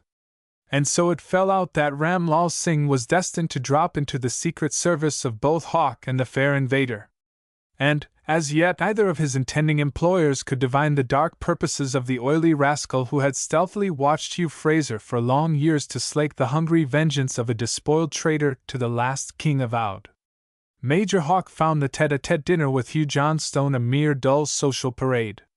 There was no demure face at the feast slyly regarding him, for while the two watchful secret foes exchanged old reminiscence and newer gossip, Justine Deland was cheering the lonely girl, whose silent mutiny as to her shining prison life now reached almost an open revolt. It was a grateful relief to the Swiss woman, whose agitated heart was softly beating the refrain. Tomorrow, I shall see him again. She feared a self-betrayal. While the governess mused upon the extent of her proposed revelations to the handsome major, that rising social star had adroitly exploited his long tete-a-tete with Captain Hardwicke to his host, and gracefully magnified the warmth of General Willoughby's personal welcome. "You see, Johnstone," patiently admitted the man who had dropped into a good thing, "they all want to delve into the secrets of my mission here. You, of all men," he meaningly said, "cannot blame me for throwing the dust into their eyes. I detest this intrusion, and so in sheer self-defense I am going to give a formal dinner to a lot of these bores, and then cut the whole lot when I've once done the decent thing." Circling, and yet never daring to approach the subject, old Hugh Johnstone warily returned to the suspended baronetcy affair, at last revealing his secret burning anxieties. But when Alan Hawke heard the train whistles, announcing the arrival of his beautiful employer, he fled away from the smoking room in a mock official unrest. "I am expecting dispatches from England, and also very important detailed secret instructions. I've had a warning wire from Calcutta."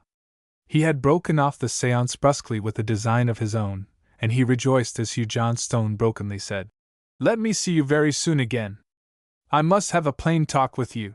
The old nabob was in a close corner now. There had been a few bitter queries from the half-distracted girl which showed, even to her stern old father, that his position was becoming untenable. "Damn it! I must either talk or send her away," he growled when left alone. "I've half a mind to telegraph Douglas Fraser to come here and convoy this foolish young minx home to Europe. She may grow to be a silent rebel like her mother." His scowl darkened. "And yet, where to send her? I ought to go with them. Can I trust the Delands to find a safe place to keep her till I come?" He was all unaware that his daughter Nadine was now a woman like her bolder sisters of society, but it was true.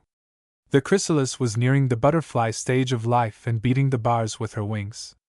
The secret exultation of Justine Deland in her shadowy hold on Major Alan Hawke caused her to furtively lead Nadine Johnstone to the head of the great stairway, when Hawke made his adieus. "He is a handsome young officer," timidly whispered the girl, shrinking back out of sight. "What can he have in common with my father? I thought he was some old veteran." And the awakened heart of Justine Deland bounded in delight. She would have joyed to tell Nadine of her own romantic budding friendship, but a wholesome fear tied her tongue, and she was only happy when caressing the diamond bracelet that night, which encircled her arm, while with dry and aching eyes she waited for the dawn. While Hugh Johnstone paced the veranda of his lonely marble palace that night, a prey to vague fears, and unwilling to face the accusing eyes of his daughter, Major Alan Hawke, with a sudden astonishment, stood mute before the splendid woman who received him in the mysterious bungalow. There was scant ceremony of greeting between them, for Bert Louison impatiently grasped his hands. "He is here, and the girl, too," she said with blazing eyes. She stood robed as a queen before her secret agent. "Where were you? You left me here to wait in a torment of anxiety." "I have just come from his dinner table," quietly said the startled major. "They are both here, and well. I am already intimate at the house, but I have not seen the girl. I feared being followed, or I would have met you at the train." He marveled at her royal beauty. She was conscious now of the power of wealth, and some hidden fire glowed in her veins. "What can I do for you?" "He watches me. I can only come at night." "Ah," the lady sternly said. "We must then play at hide and seek." Ringing a silver bell twice, Madame Louison sank into a chair. Alan Hawke started up, inquiringly, as Jules and Marie entered the room from an anteroom, whose door was left ajar. "Jules!" "Marie!" calmly said Madame Louison. "This gentleman is my secret business agent. He will call here in the evenings very often. He has pass keys of his own, and you need not announce him. He is the only person who has the right to be in my house, at all times." The husband and wife bowed in silence and, at a gesture from their mistress, departed silently, having mentally photographed the newcomer. Gazing in open-eyed astonishment, the surprised major faltered. "Who are these people? Why did you do this strange thing?" "To assure myself of safety," quietly smiled Bert Louison. "They are my personal servants, whom I brought on from Calcutta, and I have reason to believe that Jules is both alert and courageous. He is a veteran of the Tonquin War, and that pretty scar was a present from the Black Flags. They were selected by one who knows the wiles of my desperate enemy Johnstone. Now, Major Hawke, let us to business," calmly continued Bert, secretly enjoying Alan Hawke's dismay. "Tell me your whole story. Only the events since your arrival here. The rest counts for nothing. We are all on the ground here, and I propose to act quickly. I learned some matters in Calcutta which have greatly enlightened me." The facile tongue of the renegade was slow to do the bidding of his unready brain. "Damn! But she's a cool one," the ex-officer concluded, as he caught his breath. But conscious of her watchful eye, he related all his adventures, with a judicious reserve as to Justine Deland. The burning eyes of Bert Louison were steadily fixed upon the relator's face, and she was coldly noncommittal when Hawke paused for breath and a mental recapitulation. The major now gazed upon her immovable visage. There was neither joy nor sorrow, either the flush of anger nor the trembling of rage, awakened by the businesslike presentment of the social facts. She is a human icicle, he mused.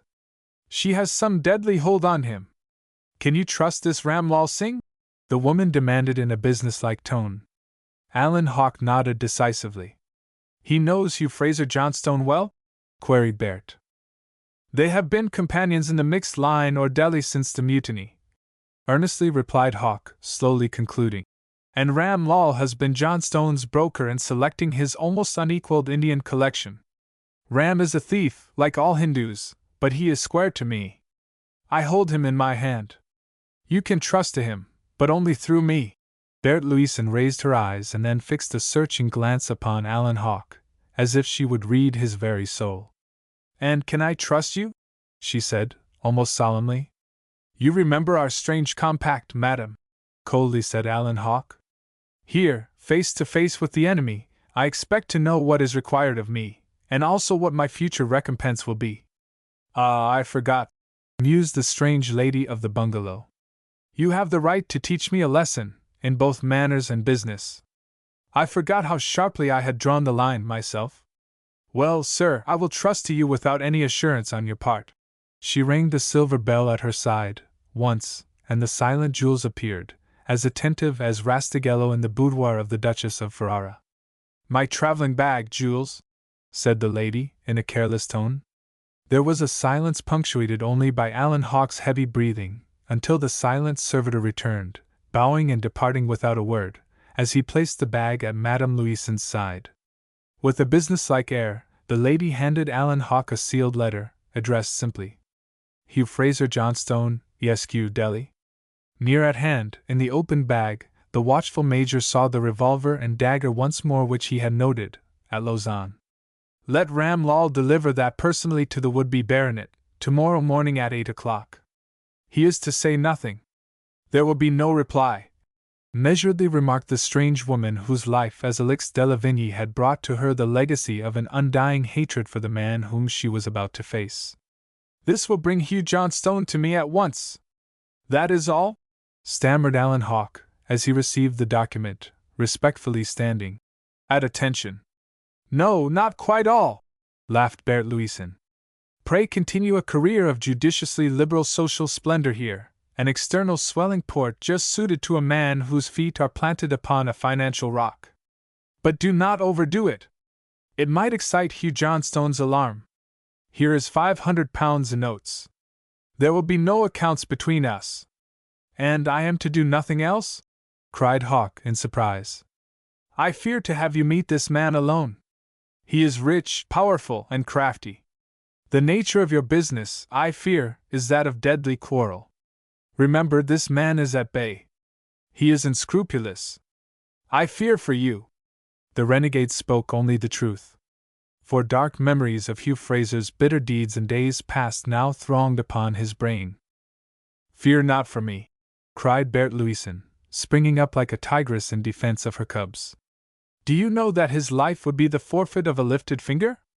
Do you take me for a blind fool? She raged. Do you know the power of gold?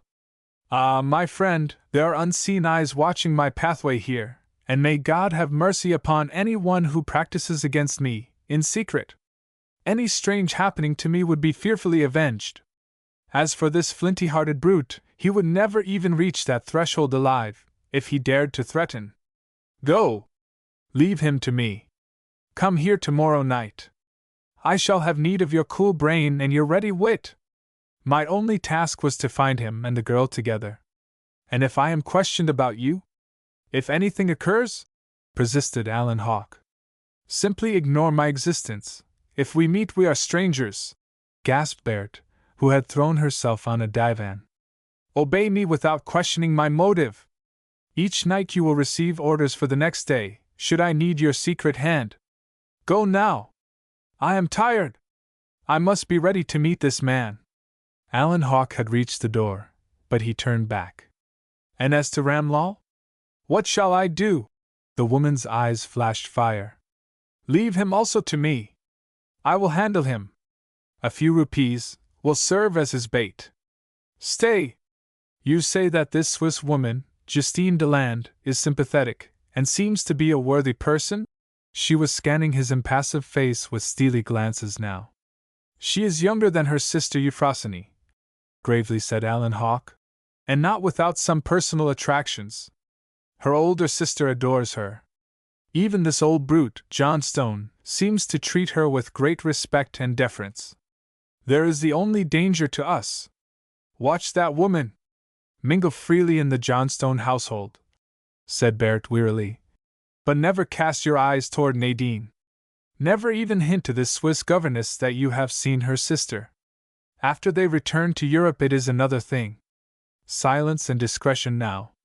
Good night.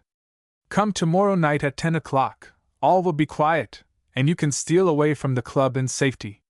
Major Alan Hawke stole away to the hidden entrance like a thief of the night. He started as he saw the menacing figure of Jules Victor glide swiftly after him to the secret opening in the wall. The servitor spoke not a single word, but watched the business agent disappear. I must watch this damned Frenchman, he mused, feeling for his packet of notes and loosening his revolver. He may be set on by this she-devil to watch Ramlall. And then Hawke gaily sought the jewel merchant, lingering an hour in the very room where he was on the morrow to meet the heart-awakened Justine. Old Ramlall grinned as he accepted the letter. He was happy, for he heard the jingling of golden guineas in the near future. You have nothing to do with me, Ramlall, laughed the Major. The lady will give you your orders, only you are to tell me all for both our sakes. I will see you rewarded. And again Ramlall grinned in his quiet way. When Alan Hawke's head was resting on his pillow he suddenly became possessed with a strange new fear. By God! I believe that she has been here before. She seems to be up to the whole game. Alan Hawke's steps hardly died away in the hallway before the beautiful nemesis made a careful inspection of her splendid reception room. The splendors of its curtained arches, its fretted ceiling, and its frescoed walls were idly passed over, for the woman only made an exhaustive survey of its geometrical arrangement. Marie Victor was in waiting at her side, and the mistress and maid were soon joined by Jules. Throwing open the door of a little adjoining cabinet, Madame Louison whispered a few private directions to the ex-communard. Do this at once yourself, none of the blacks are to know. I trust none of them, imperatively commanded Bert. Marie will receive him. You are to be here at 9 o'clock, and be sure to let no one of these yellow spies observe you. Now, both of you. Here is the rearrangement of the furniture. This will be your first task in the morning. You can both use the whole household for these changes. They are to obey you in all. Let all be ready when I have breakfasted. Now, Marie, I will try and rest. Jules, inspect and examine the house, then you can take your post for the night at my door. Have you exhausted every possibility of any trickery in the sleeping room? There's but the one door, madam. Trust to me. I have sounded every inch of the walls, and even examined the floor. Jules Victor's romantic nature thrilled with the possibilities of the little life drama to come. Bert Louison departed to rest upon her arms the night before the battle. Much marveled the swarming band of Ramlall's creatures that no human being was suffered to approach the lady of the bungalow but her two white attendants. Bert Louison had not reached the idle luxury of employing a dozen Hindus in infinitesimal labors near her person, for she fathomed easily Ramlall's devotion to Major Alan Hawke. The presence of keen-eyed Marie Victor's brass camp bed in my lady's sleeping room was a source of wonder to the velvet-eyed spy who was Ramlall's especial Bureau of Intelligence. Strange ways has this M.M. Sahib, murmured the Hindu when he craved to know if the daughter of the sun and light of the world desired aught. I will then have two to watch. The waiting woman has the eye of a tiger. A personal verification of the fact that Jules Victor was encamped for the night, Enzo, on a divan drawn before the only door joining the boudoir and sleeping room, caused the sly spy to greatly marvel, for the scarred face of the French social rebel was ominously truculent, and a pair of Leffich's revolvers and a heavy knife lay within the ready reach of this strange outside guard. In the dim watches of the first night in Delhi, the same barefooted Hindu spy learned by a visit of furtive inspection that a night light steadily burned in the boudoir where Jules was toujours prête. The sneaking rascal crept away, with a violently beating heart, fearing even the rustle of his bare feet upon the mosaic floor. And all this, and much more, did he deliver with abject humility to Ram Lal Singh, when that worthy appeared the next day to crave his mysterious patron's orders. It seemed a tough nut to crack, this tripartite household arrangement. The dawn found Madame Berthe Louison as alertly awake as bird and beast stirring in the ruined splendors of old Shahjahanabad. Long before the anxious Justine Deland arose to deck herself furtively for her tryst with Alan Hawke, Berthe Louison knew that all her orders of the night before were executed. "You are sure that you can see perfectly, Jules?" said the anxious woman. "I command the whole side of the room where you will be seated," replied the Frenchman, "and the ornaments and carved tracery cover the aperture. Marie has tested it, and I have also done the same, reversing our positions. Nothing can be seen. Good. Remember, 9 o'clock sees you at your post. You are prepared?" The woman's voice trembled. "Thoroughly," cried the alert servitor. "Only give me your signal. I must make no mistake. There's no time to think in such cases." He bent his head, while his mistress, in a low voice, gave her last orders. Jules saluted, as if he were the leader of a forlorn hope. "And now for the first skirmish," mused Berthe Louison, as she personally examined some matters, of more material interest to her, in the reception-room.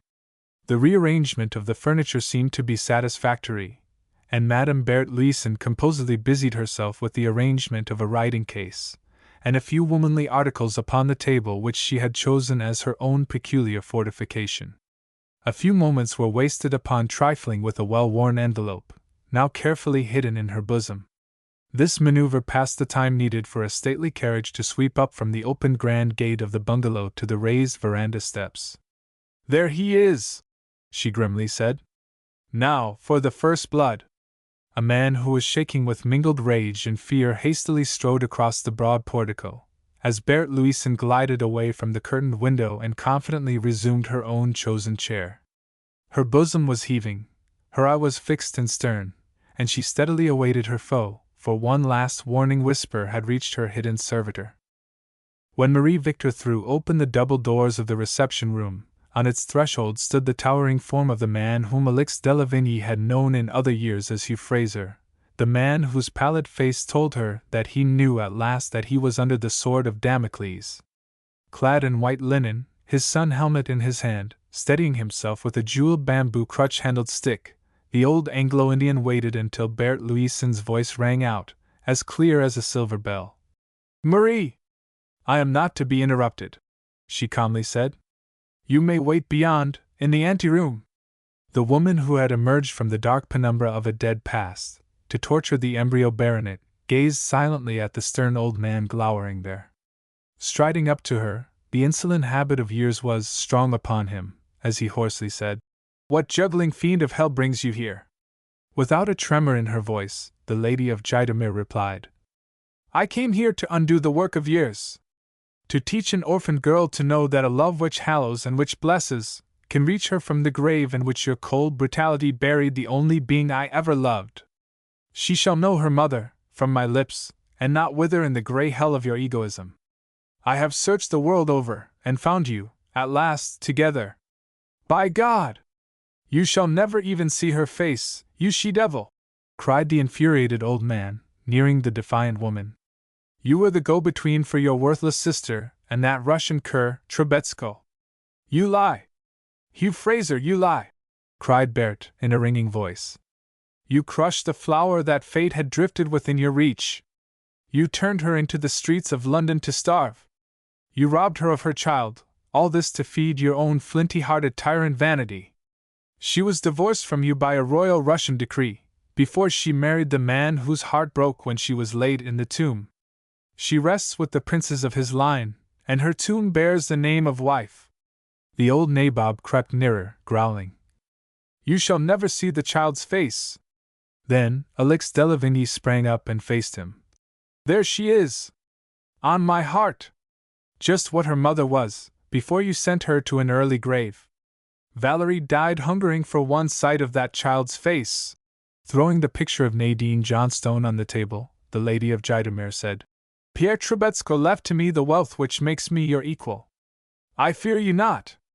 I shall see Nadine tomorrow. Never! Roared Hugh Johnstone, now beyond all control. I defy you! Beware how you approach my threshold! His eyes were murderous in their steely blue gleam, and yet he met a glance as steady as his own. Listen, said Bert Louison, sinking back into her chair. I will tell you a little story. Hugh Johnstone was now gazing at the photograph, which trembled in his hand. Once upon a time a man secreted a vast deposit of jewels, really the spoil of a deposed king, and rightly, the property of the victorious British government. The photograph fell to the floor as the old man sprang up from the chair, into which he had dropped. This paper, the receipt for the deposit, once delivered to the Viceroy of India, and the baronetcy which is to be your life crown is lost forever. The old man's hands knotted themselves in anger. The lying story that the deposit was stolen by an underling will bring you, Hugh Johnstone, to the felon's cell. You shall live to wear the convict's chain. The government is partly aware of the facts. It rests for me to give the Viceroy the receipt for your private deposit. The private bank vault in Calcutta has hidden your shame for 20 years. You know the condition of your settlement with the government. Now shall I see my sister's child? I hold your very existence here, in the hollow of my hand. The dauntless woman drew forth a yellowed envelope from her breast.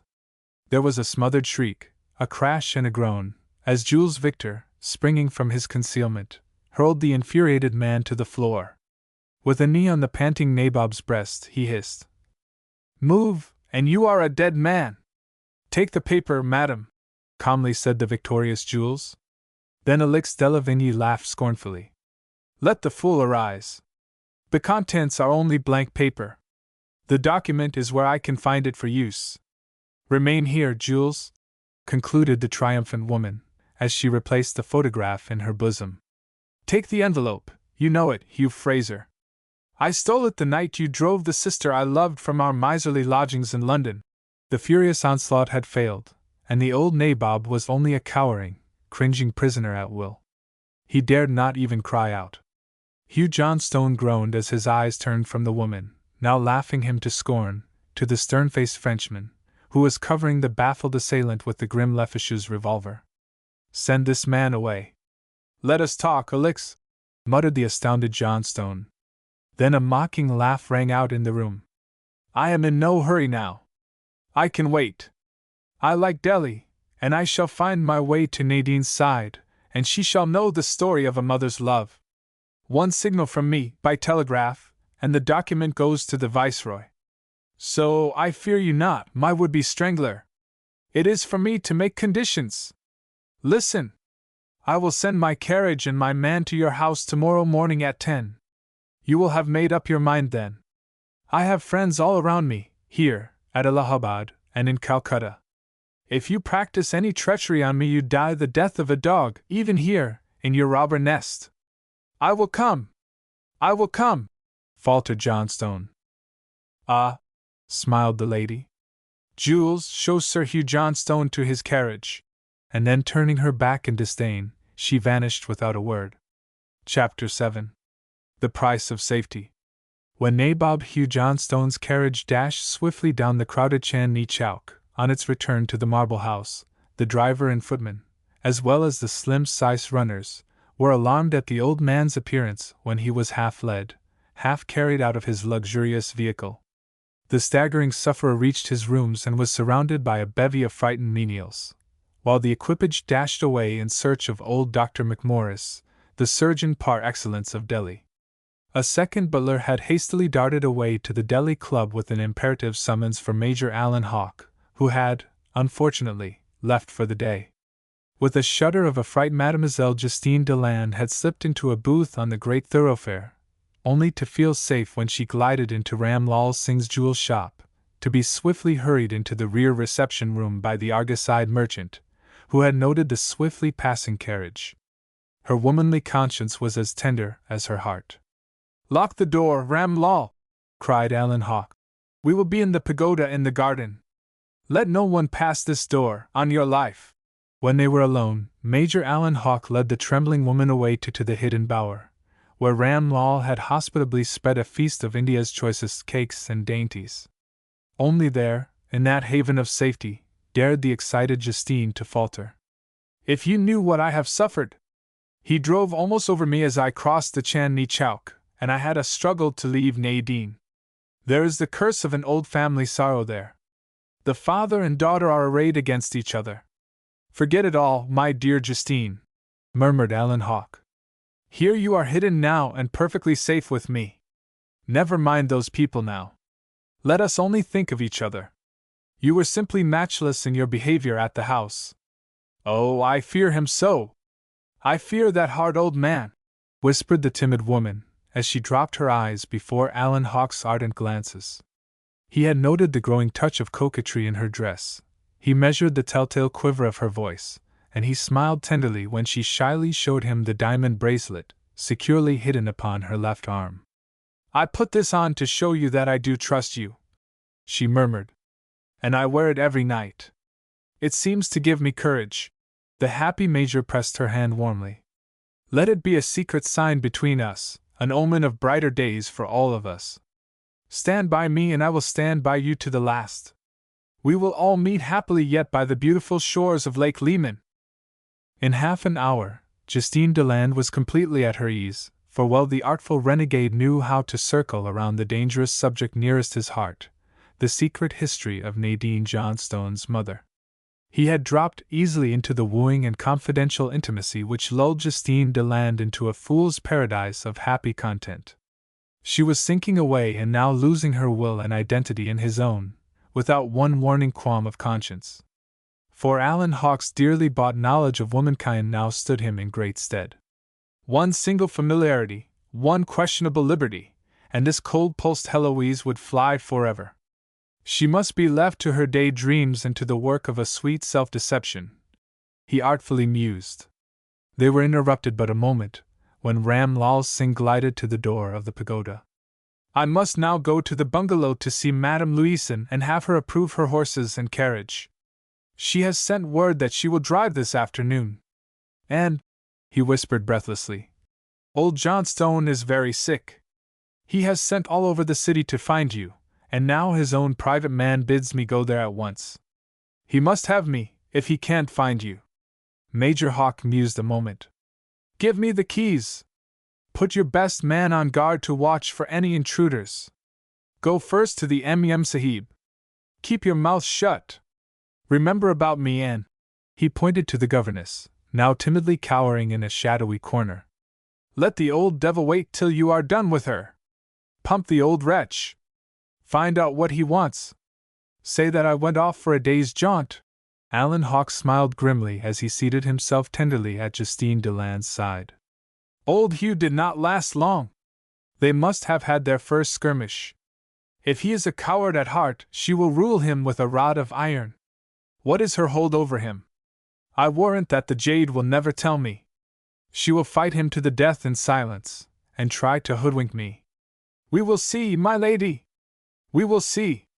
Now, Justine," softly said the renegade, "tell me all of the story of this strange father and daughter. Ram Lal has reconnoitered. We are safe. Both Hugh and his daughter are at home."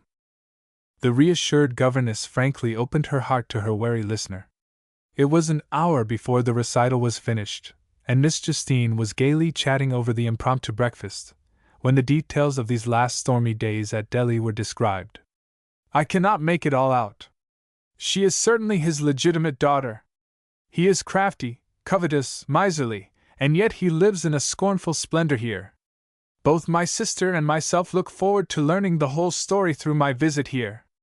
Of course, on our arrival, Nadine and myself wondered not at the gloomy solitude of the marble house. But the affronts to society, the practical imprisonment of this girl, this chilling silence as to her mother, have roused her brave young heart. Not a picture, not a single memento, not even a jewel, not a tress of hair, not even a passing mention of where that shadowy mother lies buried." The Swiss woman sighed. "He is a brute and tyrant, a man of a stony heart and an iron hand." "You have never been made his confidant?" earnestly asked the Major. "Never," promptly replied Justine. Beyond a grave courtesy and the curt answers to our reports, with liberal payment, we know no more now than when the prattling child of 4 was brought to us. She has no childish memories of her own. I have overheard all the unhappy scenes of the last month. There are the tearful prayers of Nadine, then the old man's harsh threats, and then only his cold avoidance follows. Strange to say, gentle and warm-hearted, formed for love, and yearning to know of the dear mother whom she has fondly pictured in her dreams, Nadine Johnstone has all the courage of a soldier's daughter, and her fearless bravery of soul is as inflexible as steel. She returns frankly to the contest, and his only refuge is the wall of cold silence that he has built up between them. Has he tried to punish her in any way, to intimidate her? Eagerly cried the Major. Not yet, answered Justine. She tells me all, and he knows it. I can see that his eyes are fixed on me now with a growing hatred. He fears that I uphold her in this duel of words, of answerless questions. He has threatened her roughly with sending her away to some place, to come to her senses, alone, and, the frightened woman said, that is what I fear, some sudden, rough brutality. He despairs of making her love him. If she were suddenly removed, and I cast adrift on the world alone, here, he would, I suppose, send me back to Switzerland. He can do no less, but I would lose her forever from my sight. I know that he hates me, and we have always hoped that he would make us a handsome present, on her marriage. Euphrosyne and I have been as mothers to her. There were tears in the woman's anxious eyes now. She was startled as Hawk bounded to his feet. By God! He cried, forgetting himself. That's just his little game. It must never be. See here, Justine. I have reason to think that you are right. He may try to spirit her away and separate her forever from you and Euphrosyne. He would cut off the only 2 friends who could connect her with this strange past. Yes, that's his little game. And, he slowly concluded, controlling himself, I have reason to think he may go about it at once. He is afraid of me, also, about some old official business. Now I will watch over your interests. The least this old miser can do is to give you a neat little home in Geneva, as a final recompense. Justine Deland's eyes sparkled in gratitude. The acute Major had easily learned from the garrulous Francois that the Institut pour les Jeunes Dames was an intellectual property only, the fine old mansion belonging to a rich Genevese banker. Major Alan Hawke was now busied in writing upon a few leaves torn from his betting book. Listen to me, he gravely said. Promise me that you will never let these papers leave you a moment. I will carry them in my passport case, around my neck, murmured Justine. My money in notes, and a few articles. Good! Energetically cried Hawke. I will write the same to Euphrosyne, and send it by registered post today. Here, he suddenly cried. Just pencil a few words to her to say that you are with me, and that we understand each other, that our interests are to be one, and that she must keep the faith and help us both, for both our sakes. I will mail it so that old Johnstone will be powerless to injure any of us 3. He gave her another leaflet from his book, and detached a golden pencil from his watch chain. There was a crimson flush upon her cheek, as she vainly essayed to write. Her hand trembled, and then with a sob, her head fell upon her breast. With an infinite art, the triumphant renegade soothed the excited woman, and it was only through her happy tears that she saw him, before her there, duplicating the secret addresses. Now, Justine, my Justine, softly said Alan Hawke. Here is a secret address in Allahabad, and a secret address in London. If this man decides to send Nadine away, he will do it secretly in some way. There are several seaports open to leave India. You will be, of course, sent out of Hindostan with her. It would be just his little game, however, to separate you at the first foreign port, to pay you off royally, and then, either you nor Euphrosyne would ever see Nadine again. There is something hanging over him that he would hide from her. He fears me, also, for my official power. Remember, now! No matter whatever happens, you can always find a way to telegraph to me. If I am in India, here to Allahabad, if in Europe, to London. Now Euphrosyne will know always where I am. Telegraph me the whereabouts of Nadine Johnstone, or, where you are forced to leave her, telegraph the vessel you are on, and her destination, and I swear to you, by the God who made me, I will track her down, and we three shall find a way to reach her later. He would like to lock her up in a living tomb, if he found it to be to his interest. A cheap private asylum in Germany, or some low haunt in France, perhaps hide her away in Italy as a pretended invalid. The man is mad, simply mad, about this baronetcy, and in some strange way the girl stands between him and it. Do you promise?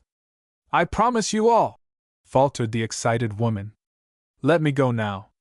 Let me go home, Alan, she murmured, and there were no heart secrets between them any more, as the blushing woman, still trembling with the audacity of her own burning emotions, was led safely to the door of the Jewel Mart. Be brave, dear Justine, he whispered. Old Johnstone has sent for me. You shall have your home yet, I guarantee it.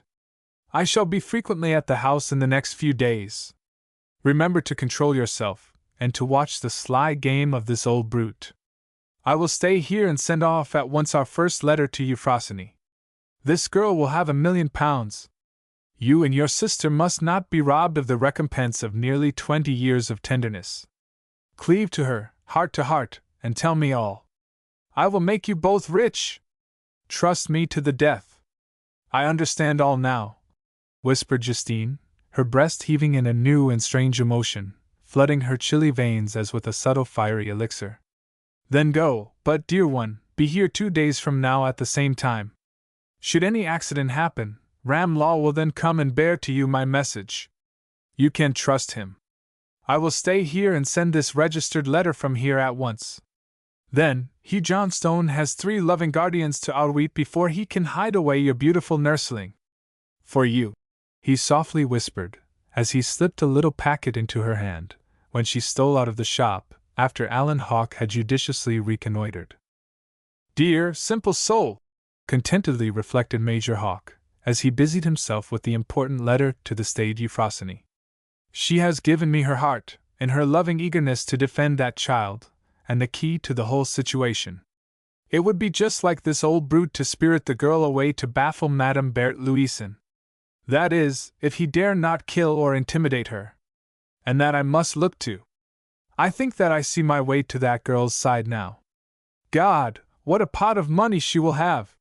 When Alan Hawke had finished his boldly warm letter to Euphrosyne, he sealed it and sent it to the post by Ramlaw's footman. The world looked very bright to him as, enjoying a capital cheroot, he studied for a half-hour a wall map of India. There's a half-dozen ways to spirit her out of the land of the pagoda tree. I must watch and trust to Justine. Tonight I may or may not know what this devil of a Berthe Louison is up to. Will she try to take the girl away? That would be fatal. Hardly, he decided, as he mixed the brandy pawnee. He gazed around at Ramlaw's sanctum, in which the old usurer received the Europeans whom he fleeced in his Naipo-lending operations. A pretty snug joint. Many £100 have I dropped here. It was neatly furnished forth with service magazines, London papers, army lists, and all the accessories of a London moneylender's den. When the receipt for his registered letter was laid away in his pocket-book, Alan Hawke calmly ordered his carriage. I'll take a brush around town and show them that I am out of all these intrigues, he decided. It was 6 hours later when he drew up at the club, having passed Madame Berthe Louison's splendid turnout swinging down the Cheney Chowk. On the box the alert Jules, in a Jaeger's uniform, sat beside the dusky driver, and even in the dusk, he could see the neat French maid seated, facing her mistress. By God! She has the nerve of a field marshal. She will never hide her light under a bushel, he had gasped when Madame Louison, at 10 feet distant, gazed at him impassively through her long view, and then calmly cut him. He was soon besieged by a crowd of gay gossips at the club upon dismounting from his trap. Tell us, Hawke, who is the wonderful beauty who has taken the silver bungalow? Was the excited chorus. How the devil should I know, when you fellows do not? Good-humoredly cried Alan Hawke, as the club steward edged his way through the throng. There's a message for you, Major, said the functionary. Mr. Hugh Johnstone is quite ill at his house, and has been sending all over for you. Ah! This is grave news. ostentatiously cried Hawk. I'll drive over at once. And then he fled away, leaving the gay loiterers still discussing the lovely Anonyma whose advent was now the one sensation of the hour. Who the devil can her friends be? She plays a bold game, mused the startled Major. On her return to the Marble House, Justine Deland had been welcomed by the anxious-eyed apparition of Nadine Johnstone, who burst into her room in a storm of tears. I have been so frightened, she cried as she clasped her returning governess in her trembling grasp. My father has just had a terrible seizure, an attack while riding out on business. He will see no one but Dr. McMorris, and besides he has the old jewel merchant searching all over Delhi for Major Hawk. You must not leave me a moment, Justine. Is he better? Demanded Justine, with guilty qualms. He is resting now, but he will not be quieted till he sees this strange man, answered the disconsolate girl. How beautiful she is, mused the Swiss woman, as Nadine Johnstone sat with parted lips relating the excitements of the morning. The wooing Indian climate was fast ripening the exquisite loveliness of 18. Her dark eyes gleamed with earnestness, and the rich brown locks crowned her stately head as with a coronal of gold and bronze. The roses on her cheeks were not yet faded by the insidious climate of burning India, and a thrilling earnestness accented the music of her voice. What can we do, Nadine? Murmured Justine Deland. Nothing, sighed the motherless girl.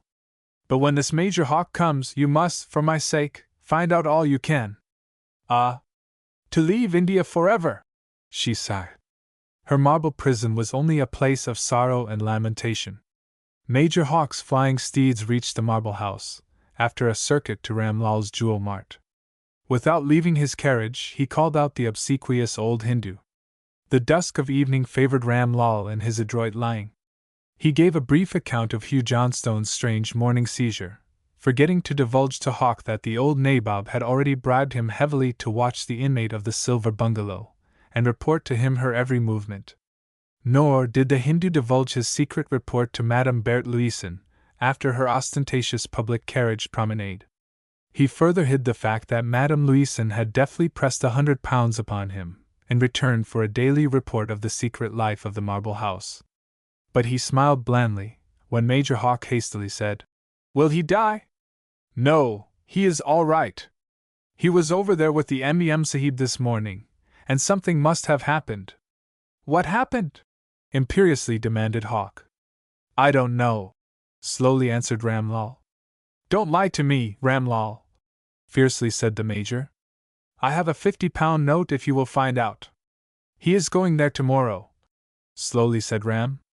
All right, watch them both. I'll be back here. Wait for me. And then at a nod the horses sprang away. Fools! Fools all! Glowered Ramlal, as he straightened up from his low salaam. I'll have those stolen jewels yet. Now is the time to gain his confidence. He is an old man, and weak, and cowardly. When Major Hawk entered the great doors of the Marble House, he was gravely received by Mademoiselle Justine Deland. He has been asking every 10 minutes for you, she said. I am to show you at once to his rooms. Now, what's this? What's all this? Cheerfully cried the Major, as he entered the vast sleeping room of the Anglo-Indian. Old Johnstone feebly pointed to the door, and motioned to his attendants to leave the room. He was worn and gaunt, and his ashen cheeks and sunken eyes told of some great inward convulsion. He had aged 10 years since the pompous tiffin. I'm not well, Hawk! Come here! Near to me! He huskily cried. And then the hunter and the hunted gazed mutely into each other's eyes. What's gone wrong? Frankly demanded the Major. The old man scowled in silence for a moment. I have no one I dare trust but you, he unwillingly said. You know something of my position, my future. I want to know if you have ever met this woman who has taken the silver bungalow, a kind of a French woman. There's her card. Old Johnstone's haggard eyes followed Hawk, as he silently studied the bit of pasteboard. Madame Berthe Louison, he gravely read. And then, with a magnificent audacity, he lied successfully. Never even heard the name, he murmured. Fellows at the club speaking of some such woman today. pretty woman, I suppose a déclassée. Hawk lifted his eyebrows. No, a she-devil! Almost shouted old Hugh. Now I want you to watch her and find out who her backers are. She is trying to annoy me. Be prudent, and I'll make it a year's pay to you. Hawk's greedy eyes lightened as he bowed. But never mention my name. Come here as often as you will. Go now and look up what you can.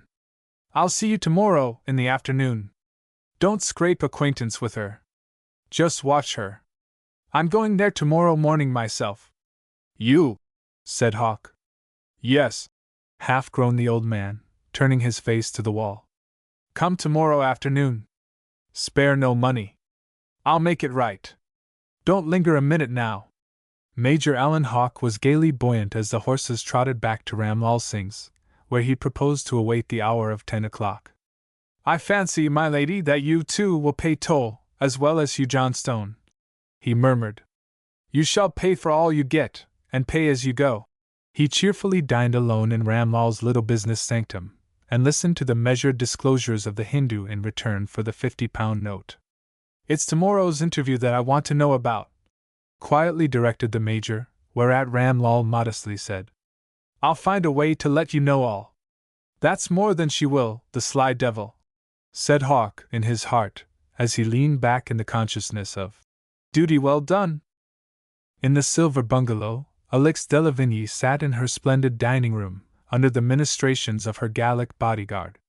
Her eyes were very dreamy as she recalled all the fearful incidents of the Année Terrible.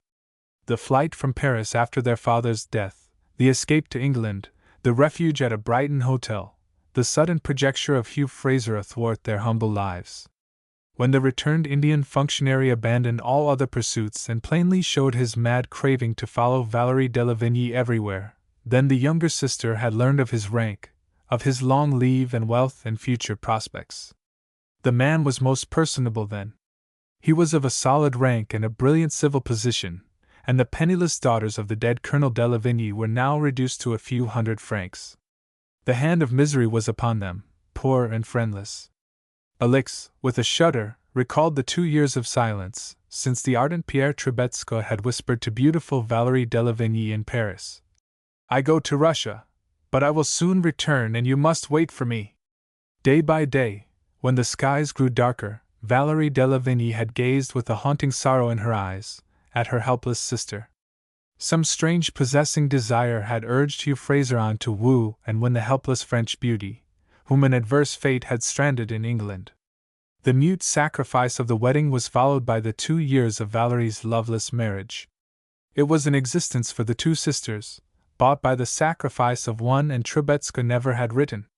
Sitting alone, waiting for the morrow, to face Hugh Fraser once more, Alix de Lavigny recalled, with a vow of vengeance, that sad past, the slow breaking of the butterfly, the revelation of all Hugh Fraser's cold-hearted tyranny, the sway of his demoniac jealousy, jealous, even, of a sister's innocent love. And that last miserable scene, on the eve of their projected voyage to India, when the maddened tyrant discovered Pierre Trubetskoy's long-belated letter, returned once more to madden her. Fraser had simply raged in a demoniac passion. For the mistake of a life was at last revealed when that one letter came. The letter addressed to the wife as Valerie de Lavigny, which had followed them slowly upon their travels, and by a devil's decree, had fallen, by a spy servant's trick, into Hugh Fraser's hands. It mattered not that the coming lover was even yet ignorant of the miserable marriage. The envelope, with its address, was missing, when the long pages of burning tenderness were read by the infuriated husband. I have been buried a year in the snows of Siberia, wrote Pierre, upon the secret service of the Tsar.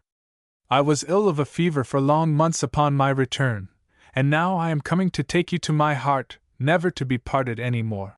The address of his banker in Paris, all the plans for their voyage to Russia, even the tender messages to the sister of his love, all these were the last goad to a maddened man, whose raging invective and brutal violence drove a weeping woman out into the cheerless night. He deemed her the Russian's cherished mistress. With a shudder, Alix de Lavigny recalled the white face of the discarded mother, whose babes slumbered in peace, while the half-demented woman fled away to the shelter of the house of an old French nurse. The morrow, when Hugh Fraser bade her also leave his house forever, was pictured again in her mind, and the insolent gift of the £100 note, with the words, "Go and find your sister! Never darken my door again!" She had taken that money and used it to save her sister's life. The darkened sick chamber, the flight across the channel, and the rugged path which led Valerie, at last, to die in peace in Pierre Trebetska's arms, all this returned to the resolute avenger of a sister who had died, dreaming of the little childish face hidden from her forever. "He shall pay the price of his safety to the uttermost farthing, to the last little humiliation," she cried, starting up as Alan Hawke stood before her, for the hour of 10 had stolen upon her. "Nadine shall love her mother, and that love shall bridge the silent gulf of death." "You have been agitated?" he gently said, for there were telltale tears upon her lashes. "Tell me, is it victory or defeat?" "I shall see my sister's child tomorrow," the Lady of Jidamir bravely said. "And he, the man of the iron heart, shall conduct me to his house in honor." There was that shining on her transfigured face which made Alan Hawke murmur, "There is a great love here, greater than the hate which demands an eye for an eye and a tooth for a tooth." He waited, abashed and silent, for his strange employer's orders of the day. "Is there anything I can do for you tomorrow?" said Alan Hawke. "Do you find your arrangements convenient for you here in every way?" The respectful tone of his manner touched Bert Louisen's heart. He was beginning to win his way to her regard by judiciously effacing himself. "I am entirely at home, thanks to your thoughtful provision," she smiled. "There is nothing tonight. Have you seen Johnstone?" Her dark eyes were steadfastly fixed upon him now. "Yes, he sent for me. He is very much agitated and, I should say, he is almost at your mercy. But beware of an apparent surrender on his part. He is capable of anything." "I know it. I am on my guard," slowly replied Bert Louisen. She saw that Alan Hawke had spoken the truth to her, even with some mental reservations. "Tomorrow morning will determine my public relations with Hugh Johnstone. Come to me tomorrow night, and do not be surprised if we meet as guests at Hugh Johnstone's table. You must only meet me as a stranger. I may leave here for a few days, and then I will place you in charge of my interests in my absence." The Major gravely replied, "You may depend upon me wherever you may wish to call upon me." Strange mutability of womanhood. He mused a half-hour later, as he left the lady's side. "There is a woman whom I should not care to face tomorrow morning if I were in Hugh Johnstone's shoes." It was the renegade's last verdict as he slept the sleep of the prosperous. The Willoughby dinner and his own feast now occupied his attention, for his mysterious employer had bade him to eat, drink, and be merry. At 10 o'clock the next day the gilded youth of the Delhi Club all knew that Hugh Johnstone had betaken himself to the Silver Bungalow, in the carriage of the woman whose beauty was now an accepted fact. Hugely delighted, these ungodly youth winked in merry surmises as to the relationship between the budding baronet and the hidden Venus. Even bets as to discreetly distant relationship, or a forthcoming crop of late orange blossoms were the order of the day. But silent among the merry throng, the handsome Major, making his due call of ceremony upon General Willoughby, denied all knowledge of the designs of either of the high contracting parties. In due state, escorted by the alert Jules Victor, Hugh Johnstone entered the Silver Bungalow, to find his Cassandra silently awaiting him. There was no memory of the happenings of the day before in her unconstrained greeting. The door of the strategic cabinet was ajar, but the tottering visitor had no fears of an ambush. For Madame Alix de Lavigny calmly said, "Jules, you may remain within call, in the hall." The old nabob's heart leaped up in a welcome relief at this command. His wrinkled face was of the hue of yellowed ivory, and his cold blue eyes were weak and watery, as he heavily lurched into a chair facing his hostess. Courage and craft had not failed him, for already Douglas Fraser was speeding on to Delhi from Calcutta, the sole occupant of a special train. In the long vigil of the night, Hugh Johnstone had evolved a plan to ward off the blow of the sword of fate. But watchfully silent he awaited his enemy's conversational attack. "Damn her! I will outwit her yet," he silently swore. "Before you give me your answer, Hugh Fraser," said the calm-voiced woman, I wish to tell you again what, in your mad jealousy, you would not believe. I swear to you that Pierre Trubetskoy's letter, written to my dead sister, was written in ignorance of her marriage with you. The frightful scenes of the carnage of Paris had tossed us to and fro, and the careless destruction of the envelope, addressed to my sister under her maiden name, prevented me from proving her innocence as a wife. Pierre Trubetskoy had long known my father, who had been an attaché in Russia. He was Valerie's knightly suitor, and he fell into the estates which now burden me with wealth, while absent upon the Tsar's secret affairs. My gallant old father was sacrificed to the frenzy of the time. His soldier's face betrayed him, his rosette of the Legion doomed him. Trubetskoy's letter to our father demanding Valerie's hand was returned to the writer, through the Russian legation, a year later, after the reorganization of the Paris post office. I do not ask you to believe this, but by the God of heaven, it is my warrant for forcing myself to the side of my dead sister's child. She shall yet have every acre and every ruble that Pierre Trubetskoy would have given to this child whom you hide. My sister died with her empty arms stretched to heaven, imploring God for her child. And now, what terms will you make with me? In the one case, an armed peace, in the other, war to the knife. What would you have? He stubbornly muttered. You seek my ruin. I do not, solemnly answered Bert Louison. God has blasted your life in denying you the love of your own child. You rule her by fear. You, in your selfish passion, once reached out your strong hand and crushed this girl's mother, a poor, fragile flower, in her girlhood. Valerie believed Pierre to be dead or false when she timidly crossed the threshold of the wedded home which you made a prison for her. You only care for this bubble baronetcy and for your heaped-up hoards. The tribute of the shrieking riot. Now, here are my terms. I will go down with you to Calcutta, and deliver over to you there the receipt for the deposit of jewels which holds back your coveted honor. You may do with them as you will. A visit to the Viceroy will at once clear the path. Tell any story you will of their recovery. An underling's unfaithfulness, or the loss of the paper. You may remove them and surrender them as you will. Perhaps a fanciful discovery of their hiding place here, their surrender by Hindu thieves, frightened at last. Any of these conventional lies will clear your official record of the olden stain. Long years ago I would have treated with you, but I wanted to find the child. You hid her away from me. I found you out by chance in your changed name and new official residence. And your terms? Demanded Johnstone. He saw, with lightning cunning, a pathway leading him out of his troubles.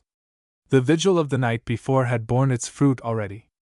That I have free access to your house and home. That I shall be the honored guest at your table. That I shall be left in no dubious social standing here. That I may see your daughter, learn to know her, and you may prudently arrange the story I am to tell her later. As Madame Bert Louison, a tourist of wealth, an art dilettante, a Frenchwoman of rank and position, your social guarantee will keep the pack of human wolves away from my retreat here. I have my papers to prove all this. When must this be? Before I receive the jewels? Before my title to the baronetcy is perfected? What guarantee have I? He replied. My honor alone. I pledge you now that I will not make myself known to Nadine until you have received the jewels and the crown has obtained its long sequestered property. We are to come back here together. The future relations can be decided upon when I have satisfied my natural affection, when your innocently besmirched record has been righted. Hugh Johnstone's silvered head was bowed for a long interval in his trembling hands. You will not betray me to the authorities, when all is done? Your lips shall be sealed as to the past? Alix de Lavigny bowed in silence. Then I accept your terms upon one condition only, that until we return from Calcutta, you will only see Nadine in my presence or in that of Mademoiselle Deland, her governess. It is only fair.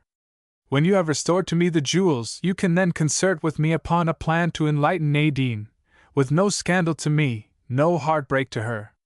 The slightest gossip as to a family skeleton reaching the Viceroy or the home authorities would lead to my public disgrace. Alix de Lavigny paced the room in silence for a few moments, while Hugh Johnstone's eyes were fixed upon the opened cabinet whence Jules Victor had so fiercely sprung forth as a champion. Be it so! Sternly replied Alix de Lavigny. And may God confound and punish the one who breaks the pact. When do you wish to come? When can you go to Calcutta? I would like to hasten matters, demanded the old nabob, with his eyes averted. The beautiful woman paused, and after a moment replied, Tomorrow, come here and bring me to your house to dine. This afternoon you may call here and drive me over Delhi in your carriage. This will set a public seal upon our acquaintance. My maid can accompany us. This done, I will go to Calcutta with my 2 European servants, as you wish. You can take the train on either the preceding or the following day. It will avoid both spies and gossip. I will go before you and await you, eagerly said Hugh Johnstone, rising. I will ask another person to dine with us tomorrow, and this evening I will prepare my daughter for the dinner, so that your coming will be no surprise to her. Shall I bring my carriage here at 4 today? I will await you, gravely said Alix de Lavigny, as she bowed in answer to her guest's formal signal of departure. An hour later Jules Victor reported to his mistress. We drove to the telegraph office, where I awaited the gentleman for some time, and then we repaired to his home. There was a disgruntled man whose curses upon his kinsman's changing moods were both loud and deep when Douglas Fraser received a telegram that night at Allahabad. Is the old man crazy? He demanded, as he read the words. Wait at Allahabad for me. Keep shady. With you in 3 days. Telegraph your address. The canny young Scot thought of a coming legacy and obeyed the head of his clan. Madame Berthe Leeson, as Delhi was destined to know her, lingered long over her afternoon driving toilet. There was a recurring fear which made her tremble. Would Hugh Johnstone divulge the facts as to the jewels to the Viceroy, and so gain his free rehabilitation and then defy her? No, no. He never would dare, she answered.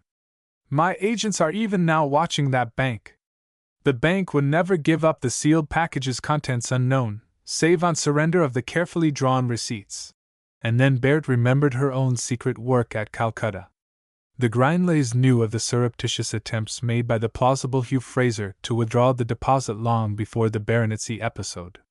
And Berthe laughed, in memory of her capture of the receipts in the old days at Brighton, while looking for the stolen letter. Long before that rising star of fashion, Major Alan Hawke, returned from General Willoughby's delightful dinner upon the day of Hugh Johnstone's crafty surrender, he knew that Hugh Johnstone had astounded Delhi by a personal exploitation of the lady of the silver bungalow. By gad! Hawke! Roared old Brigadier Willoughby, with his mouth full of chutney. Johnstone is going the pace. First he produces a daughter, a hidden treasure, and now this wonderfully beautiful French countess. I suppose, General, lightly said the Major, the old nabob will marry and retire to Europe on his coming baronetcy. Likely enough, sputtered Willoughby. You lucky young dog. I suppose you are in the secret?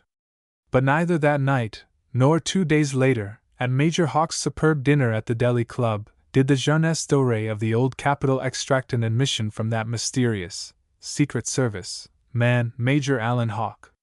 You cannot deny, Hawke, that you dined at the Marble House with the beauty whom we are all toasting, said a rallying royster.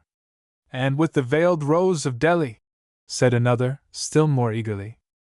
It is true, gentlemen, gravely said Major Hawke, that I was invited to dinner at the Marble House, but Madame Leeson is a stranger to me, and I believe a tourist of some rank. It was merely a formal affair. I believe that she brought letters from Paris to Hugh Johnstone. Late that night Alan Hawke laughed, as he pocketed his winnings at baccarat. £300 to the good. I'm a devil for luck! And he sat down in his room to think over all the events of a day which had half turned his head.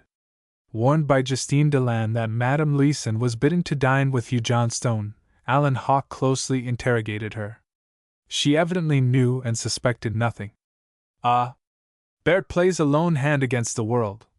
He smiled. His mysterious employer had merely bidden him be ready to meet her there, without surprise. There was as yet no lightning move up on the chessboard, and in vain he studied her resolute, smiling face. All I can tell you, murmured Justine to her handsome mentor, in the seclusion of Ram Lal's back room, is that this Madame Berthe Louison comes to spend the day in looking over Hugh Johnstone's art treasures. Nadine and I are to meet her, with the master. Do you know aught of her? Nothing, dear Justine, unhesitatingly lied Alan Hawke. Watch her and tell me all. I will, smilingly replied the Swiss. I have a strange fear that Hugh Johnstone has known her before, that he intends to marry her, and then to send us two, Nadine and I, away to a quiet life in Europe. Whereupon Alan Hawke laughed loud and long. She is only a bird of passage, some wealthy globe wanderer, perhaps even a sly adventuress. No, old Johnstone will not tempt fortune. He has been so unusually amiable, agnostically said Justine. Of course he could hide such a design easily from Nadine, who knows nothing of love. She will learn. She will learn in due time, laughed Hawke. There is but one thing possible. This whole pretended visit may be a sham, she may even be the belle Amy of this old curmudgeon. I will watch all three of them. You shall know all, murmured Justine, as she stole away, not without the kisses of her secret knight burning upon her lips. What a consummate actress, mused Alan Hawke, when, for the first time, since Nadine Johnstone's arrival, a formal dinner party enlivened the dull monotony of the marble house. The round table, set for 5, gave Hugh Johnstone the strategic advantage of separating his secret enemy from his blushing daughter. Hawke demurely paid his devoirs to Madame Justine Deland, with a finely studied inattention to either the guest of the evening or the beautiful girl who only murmured a few words when presented to her father's only visitor. I wonder if Justine, poor soul, will see the resemblance? It had been a triumph of art, Madame Berthe Louison's magnificent dinner toilette, those rich robes which effaced the opening rose beauty of the slim girl in the simplicity of her rare Indian lawn frock.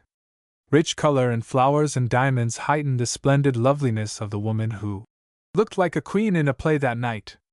Alas, for Justine Deland, she was so busied with her mute telegraphy to Alan Hawke that she never saw the startling family likeness of the two women so eagerly watched by Hugh Johnstone. But the keen-eyed Alan Hawke saw the girl's fascinated gaze. He noted her virginal bosom heaving in a new and strange emotion. He marked the tender challenge of her dreamy eyes as Berthe Louison's loving soul spoke out to the radiant young beauty only held away from her heart by the stern old skeleton at the feast. The long drawn-out splendors of the feast were over, and the ladies had, at last, retired. Hawke observed the stony glare with which Johnstone whispered a few words of command to Justine Deland, when the two men sought the smoking-room. The door was hardly closed upon them when the coffee and cigars were served, when Johnstone, striding forward, locked the door. "See here, Hawke," abruptly said the host. "I want you to serve me tonight, and to stand by me while this she-devil is in Delhi. I've got to run down to Calcutta on business for a few days. She will not be here. She has some business of her own down there, also. First, find out for me, for God's sake, all about her. How she came here, where she hides in Europe, who her friends are. When you are able to, you can follow her over the world. I'll foot the bill, as the Yankees say. Now, tonight, I wish you to take your leave conventionally. Get away at once, and go immediately and telegraph to Anstruther in London. No, don't deny you are intimate with him. I know it. Telegraph him that I am in a position, now, to trace out and restore those missing jewels. The secret of their hiding is mine at last. Here's £100. Don't spare your words. Within a month they will be in the hands of the Viceroy. I have to play a part to get them, a dangerous part. I pledged my whole estate to back this. But I must have my baronetcy so that I can leave India, for I fear the vengeance of the devils who robbed the captured princes of Oudh. Once in England I am safe. I'll not leave till I get the baronetcy, and the jewels will not be delivered up until I get it. I am closely watched here." Hawke's eyes burned fiercely. "And if I was to take the train and tell the Viceroy this," he boldly said, "then I would say that you had lied, that is all." "What do I get?" coolly demanded Hawke. £5,000 the day that I get my baronetcy," quietly replied Johnstone. "I'll not do it," hotly cried Hawke. "You might say I lied," he sneered.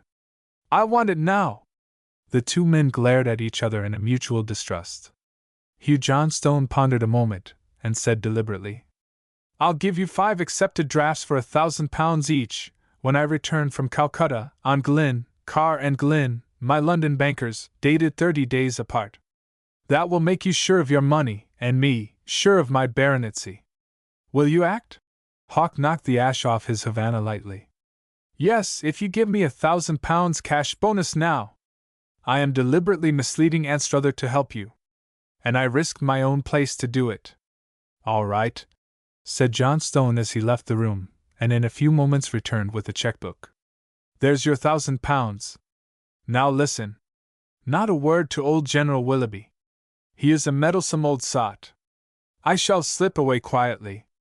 To deceive the Delhi scandalmongers you must call here every day in my absence. Mademoiselle Deland will receive you. My daughter, of course, sees no one in my absence. And you can inform Delhi secretly, guardedly, that Madame Berthe Louison is an art enthusiast, a Frenchwoman of rank and fortune, and one who, in her short stay, only studies the wonders of old Oud. I don't want this damned pack of local lady-killers, the lobster-backs, to get after her. Do you understand? I'll have further use for you. I may retire to Europe. You can trust the Swiss woman. I will give her my orders." "All right. I will go and telegraph as soon as I can make my adieus." "When do you start for Calcutta?" Hawk asked warily. "The moment you get Anstruther's reply," decisively replied Johnstone. "I'll be away for a couple of weeks in all." Hawk turned paler than his wont, but he mused in silence, and cheerfully finished his coffee and cognac. In half an hour, he left an aching void in Justine Deland's bosom, but some subtle magnetism had so drawn Berthe Louison and the heart-stirred Justine together that Hugh Johnstone was happy, when, with courtly gallantry, he escorted the beauty, who had set Delhi all agog, to her garden-bowered nest. "Have I kept my compact?" said Berthe, as they stood once more in her tiger's den. "You have, madam," said Hugh Johnstone. "I have been considering all. I will leave secretly for Calcutta in 2 or 3 days. You had better follow me in a week. I have some private business there. I will ask my friend, Major Hawk, to show you the environs. You can trust him. Telegraph me to Grinley's Bank, Calcutta, of your arrival. I will meet you. Our business transacted, we can return together on the same train. All will then be safe." His own secret preparations were all made. "I agree to all," said Berthe. "And as to Nadine?" Johnstone turned with blazing eyes. "You are to see her each day, at her own home, in the presence of Justine Deland. She will have my orders. Remember our compact. All your future association with her depends on your prudence. I will not be betrayed or openly disgraced." His face was as black as a murderer caught in the act. "I remember," said the beauty of the bungalow. "To mystify the fools here, if I will bring my daughter and take you for a drive, each day at 4 till I go," said Johnstone. "And then I'll have Hawk show you the city." He bowed, and at once disappeared, leaving his enemy laughing. But he grinned. "If she knew that I go to meet Douglas Fraser, my lady would pass an uneasy night. I hold the trump cards now." Major Allen Hawks smiled grimly the next day, when he presented to Hugh Johnstone a neatly got-up cipher, answering dispatch in code words which had cost Ramlal just half of the bribe which Hawk gave him for the sly Hindu telegraph clerk. "Ah! Anstruther was prompt," said the neatly tricked nabob, when Hawk translated. "Intelligence gratifying. Name approved and on list. Appointment sure." 3 days later, Delhi missed Hugh Johnstone from the afternoon drives, which showed Madame Louison and Nadine to an eager bevy of Madame Grundys. But the envied of all men was Major Allen Hawk, escorting Madame Louison for a week over the storied plains of the Jumna. When Madame Berthe Louison and her 2 body servants took the Calcutta train, local society jumped to its sage conclusion. Old Hugh will lead the beautiful Countess to the altar, while Major Allen Hawk will bear off the rosebud of Delhi, and so become the richest son-in-law in India. But the handsome Allen Hawk, each morning lingering with Justine Deland in the grounds of the Marble House, never saw the face of Nadine Johnstone. The beautiful girl breathlessly awaited her new-made friend's return. But stern old Hugh Johnstone, at Calcutta, laughed as he thought of his own secret coup de main. Wait till I return, he gloated. She is powerless now. Chapter 8. Harry Hardwicke takes the gate neatly.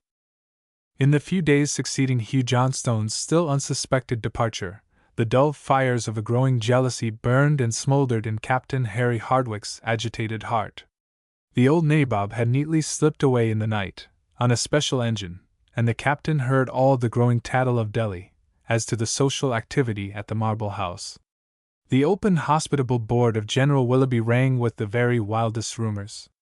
Alan Hawke seemed to be the Prince Charming of the hidden festivities. Hardwicke, on the eve of his majority, now darkly moped in his rooms, undecided to apply for a long home leave, unwilling to leave Delhi, and even afraid to ask his general for any positive favor as to a future station. Club and mess bandied the freest tattle as to old Hugh Johnstone's lovely importation. Men eyed the prosperous Major Alan Hawke on his rising pathway with a growing envy. There was a smart coterie who now firmly believed that the Major's only secret business was to marry the Rose of Delhi, and then, departing on an extended honeymoon, leave the Diamond Nabob, as the ci devant Hugh Fraser was called, free to proclaim Madame Berthe Louison, Queen of the Marble House, and sharer of his expected dignity, the crown of his life, the long-coveted baronetcy. When old Major Verner growled, "That's the scheme, Hardwicke! My Lady of France makes the condition that the young heiress shall be settled first. Gad! What a lucky dog Hawke is!" Then, Harry Hardwicke suddenly discovered that he loved the moonlight beauty of his dreams, the fair veiled Rose of Delhi. Hawke rose up as a darkly menacing cloud on his future. His morning rides were now but keen inspections of the Commissioner's garden, and lingering on the Chandni Chowk, he knew, by experiments, conducted with a beating heart, just where Justine Deland was wont to wander in the lonely labyrinth, with her lovely young charge. A low double gate, a break in the high stone wall, often gave him glimpses of the two women in their morning rambles, and, with a softened feeling, born of her own secret passion for Hawke, Justine Deland watched a fluttering handkerchief often answer Captain Hardwicke's morning salute. "Tell me, Justine," said Nadine, the morning after Hugh Johnstone had stolen away, "why does my father not ask Major Hardwicke to visit us? He is to be promoted for his superb gallantry, he is so brave, so noble. He certainly has as many claims to honor as this Major Hawke, whom my father has made his confidant. I don't know why, but I don't like that man. What do you know of Major Hardwicke, as you call him?" cried Justine in wonder at Miss Nadine's growing interest. "Ah," the agitated girl cried with blushing cheeks. "Mrs. Willoughby told me how he dragged his wounded friend out of a storm of Afghan balls, and gave her back the child of her heart. It was General Willoughby who got him his Victoria Cross. And she says that he is a hero, he is so gentle and manly, so gifted, a man destined to be a commanding general yet." The guilty Swiss woman dared not raise her eyes to watch the fleeting blushes on Nadine's cheeks. "It is time, high time we leave India," she mused, and then, the thought of separation from Alan Hawke chilled her blood. "Let us go in," she said. "The grass is damp yet." Captain Hardwicke's Argus eyes, love-inspired, were now daily fixed on the Marble House. He scoured Delhi and amassed a pyramid of detached fragmentary gossip in all his alarm, but one star of hope cheered him.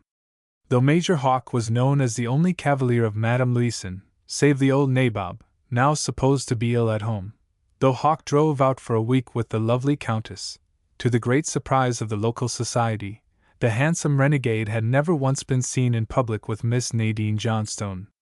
Stranger still, the star-eyed Madame Berthe Louison had never accompanied the young heiress in the regular afternoon parade en voiture. "There's a mystery here," mused the lover. "Old Hugh and the Major appear daily with the Frenchwoman, but Nadine Johnstone has never been seen alone with anyone save her father, or this Swiss Dana. Hawke is making slow progress there, if any." Meeting old Simpson, the nabob's butler, Captain Hardwicke tipped him with a £5 note. The old retired soldier grinned and opened his confidence. "The Major!" Bless your stars, gabbled Simpson. She's a straightaway angel, and not for the likes of him. Major Hawk has a dark spot or two in his record, away back, grumbled Simpson. No, Captain. Major Hawk has never set eyes on her for a single moment, but the one night of that dinner. By the way, it is the only one we ever gave. The butler swelled up proudly. That night she never lifted her eyes, nor spoke even a word to him.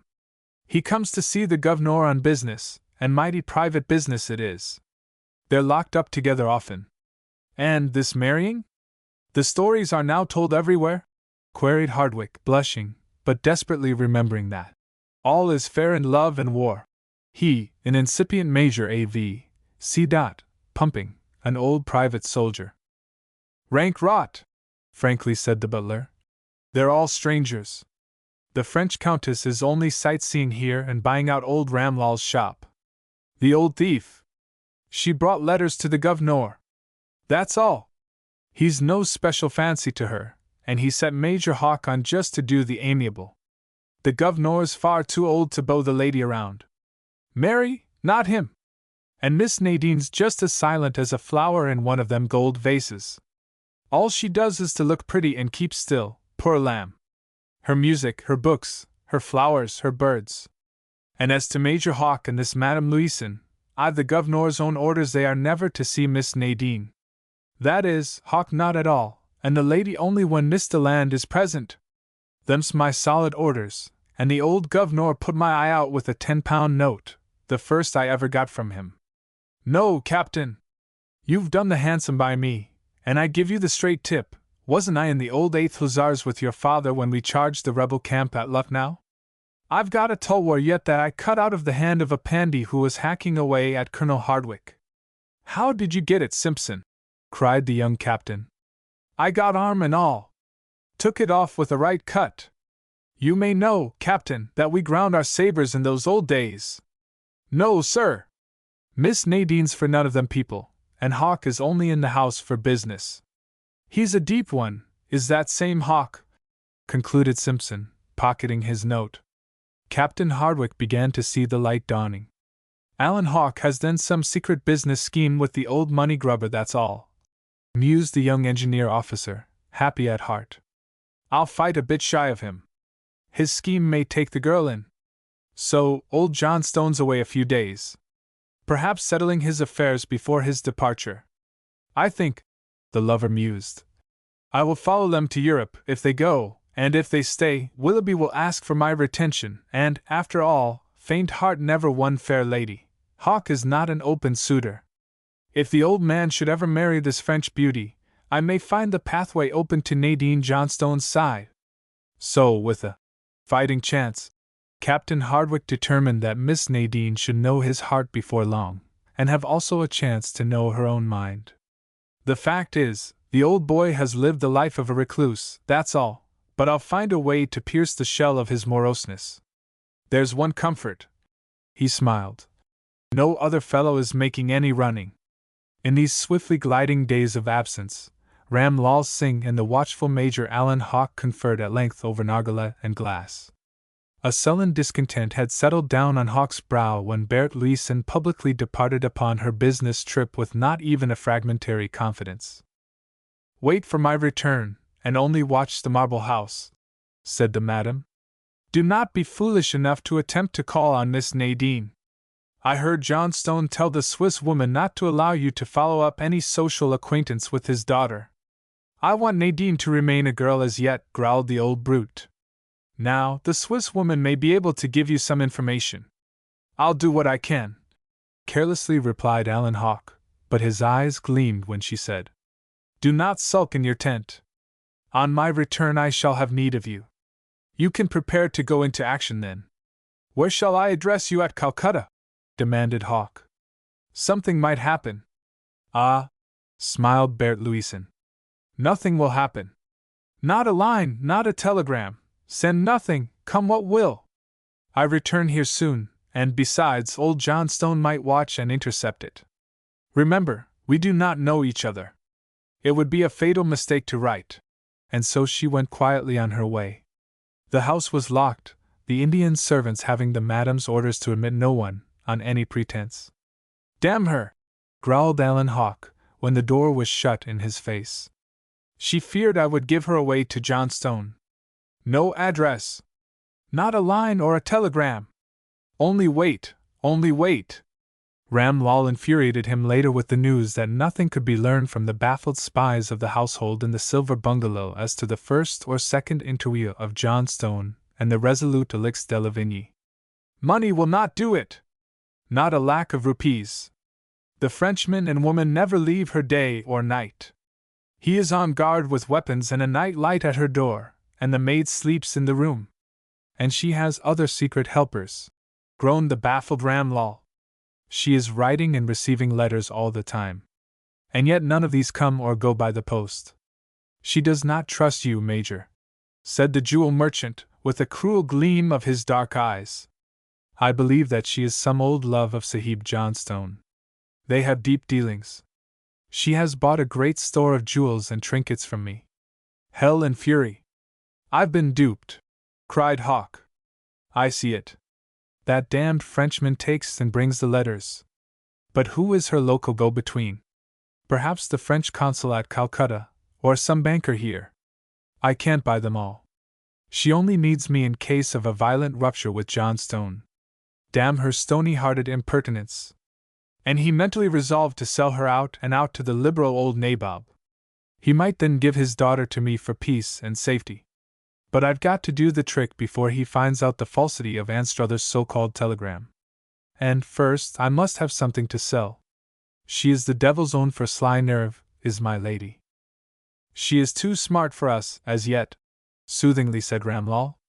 "But wait till they return. Pay me well and I will find out all that goes on. I can always get into the marble house at night. At any time, I may spy on old Johnstone and get the secret there. I have a couple of men of my own in his house. They know where to leave a door, a window, an open sash for me. And at the Silver Bungalow, I can go in and out secretly by day and night. She would not know. You would not wish anything to happen to her?" The old jewel merchant's voice was darkly suggestive. "No! Devil take her!" cried Hawke. "What I want to know is hidden in her crafty head and stony heart. Death would bury it forever. Nothing must happen either to her or to him. It would spoil the whole game. Don't you see, Ram Lal, there's money in this for you and me just as long as we keep them all here under our hands. If they separate, even if one goes to Europe, you can watch one and I the other. You can always frighten money out of old Johnstone if we tell each other all, and I can follow that woman over Europe and dog her till she is driven crazy. She will fear me just as long as old Hugh Johnstone is alive, for I could sell her out to him. No one else cares. They must both live to be our bankers. Now tell me, why did either or both of them go to Calcutta? What for?" Ram Lal figuratively washed his hands in invisible water. "Running water, passing silently, leaves no story behind, Sahib," he said simply. "We have not caught our eels yet. But they are both coming back into our eel pot." And as the days dragged on, Alan Hawke beguiled the time with the most energetic inroads into Justine Deland's heart. "Someone must break the line of the enemy," darkly mused Alan Hawke, as in the unrestrained intimacy of their long, morning rides, he influenced the Swiss woman's heart, love-tortured, to a greater passionate surrender. "It may be all in all to me, in my secret career, your future fidelity," he pleaded. "It will be all in all to you, and to your sister. There will be your home, the friendship of an enormously rich woman. The girl will have £1,000,000. And you and I, Justine, shall not be cast off, as one throws away an old sandal." The cowering woman clung closer daily to the man who now molded her will to his own. The absence of Johnstone and Madame Louison seemed confirmation of the rumors of coming bridals. "They will come back, as man and wife," growled old Werner, to Captain Hardwick. "And then, look out for a second bridal. Hawke and the heiress." But Harry Hardwick only smiled and bided his time. His daily morning ride led him to the double gateway, to at least nearby the isolation of the lovely Rose who was filling his heart with all beauty and brightness. Major Alan Hawke had withdrawn himself into a stately solitude at the club. His evenings were spent with Ramlal, and his mornings with the deluded Justine, who dared not now write to the calm-faced preceptress in Geneva how far the tide of love had swept her on. In the long afternoons, Major Hawke was apparently busied with the dispatches, which duly mystified the club quid minds, as they were ostentatiously displayed in the letter-box. No one but Ramlal knew of the abstraction from the mail, and destruction of these carefully sealed envelopes of blank paper. But the thieving mail clerk in their secret pay laughed as he consigned them later to the flames. The astute major was not aware that he was being daily watched by secret agents representing both the absent ones whom he desired to dupe. But a daily letter was dispatched by a local banker to a well-known Calcutta firm, which reached Madame Louison, and old Hugh Johnstone, busied at his lawyer's, or sitting alone at night with Douglas Fraser in Calcutta, smiled grimly when he, too, received his data as to Hawke's progress. A growing coldness which had cut off Hardwick's friendship seemed to interest Hugh Johnstone. "I suppose that old Willoughby thinks Hawke is spying upon him. Just as well." There had been a lightning activity in the old man's movements before Madame Louison arrived in Calcutta. He was fighting for his future peace and his coveted honors. The lawyer with whom he spent his first day was astounded at the peculiar nature of the last will and testament which the old nabob ordered him to draft at once. "The steamer, Lord Roberts, goes tomorrow, and I wish a duplicate to be deposited here in the bank, under your care, as I shall write to my senior executor regarding it." The nabob's remark, "Make your fees what you will, I give you carte blanche," had silenced the remonstrances which rose to the lawyer's lips. "I know what I am doing, Hodgkinson," said Hugh Johnstone. "Blood is thicker than water. I can trust nothing else. These two men as executors will exactly carry out my wishes. In naming a guardian by will for my daughter, I do not forget that she is yet a child at 18, and, at 21, she may be the destined prey of many a fortune hunter. As for my directions and restrictions, I know my own mind." When Hugh Johnstone, Esq., of Delhi and Calcutta, had seen the fleet steamer, Lord Roberts, sail away for London, bearing a carefully registered document addressed to Professor Andrew Fraser, St. Agnes Road, St. Heliers, Jersey, Channel Islands, England, he could not remember a detail forgotten in the voluminous letters of positive orders now also on their way to his distant brother. He smiled grimly as he entered the P&O office, and after a private interview with the manager, called his nephew, Douglas Fraser, away to a private luncheon. They had first visited the one bank which Johnstone trusted, and there deposited a sealed document to the order of Douglas Fraser, executor. The young man had been alarmed at his stern old uncle's curtness, on the return trip from Allahabad, his strange manner and his grim silence. But he was simply astounded when his nabob relative quietly said, "I have obtained a 6 months' leave of absence for you. Let no one know of your movements. Leave your rooms and baggage just as they are. I will now move in there, and put one of my servants in charge while you are gone. I have made my will and named your father as my executor and the guardian of my daughter, and you are to succeed, in case of his death. There will be a small fortune for you both in the fees, and neither of you are forgotten in the will. I have drawn £2,000 in notes for you, and here is a bank draft on London for 3,000 more."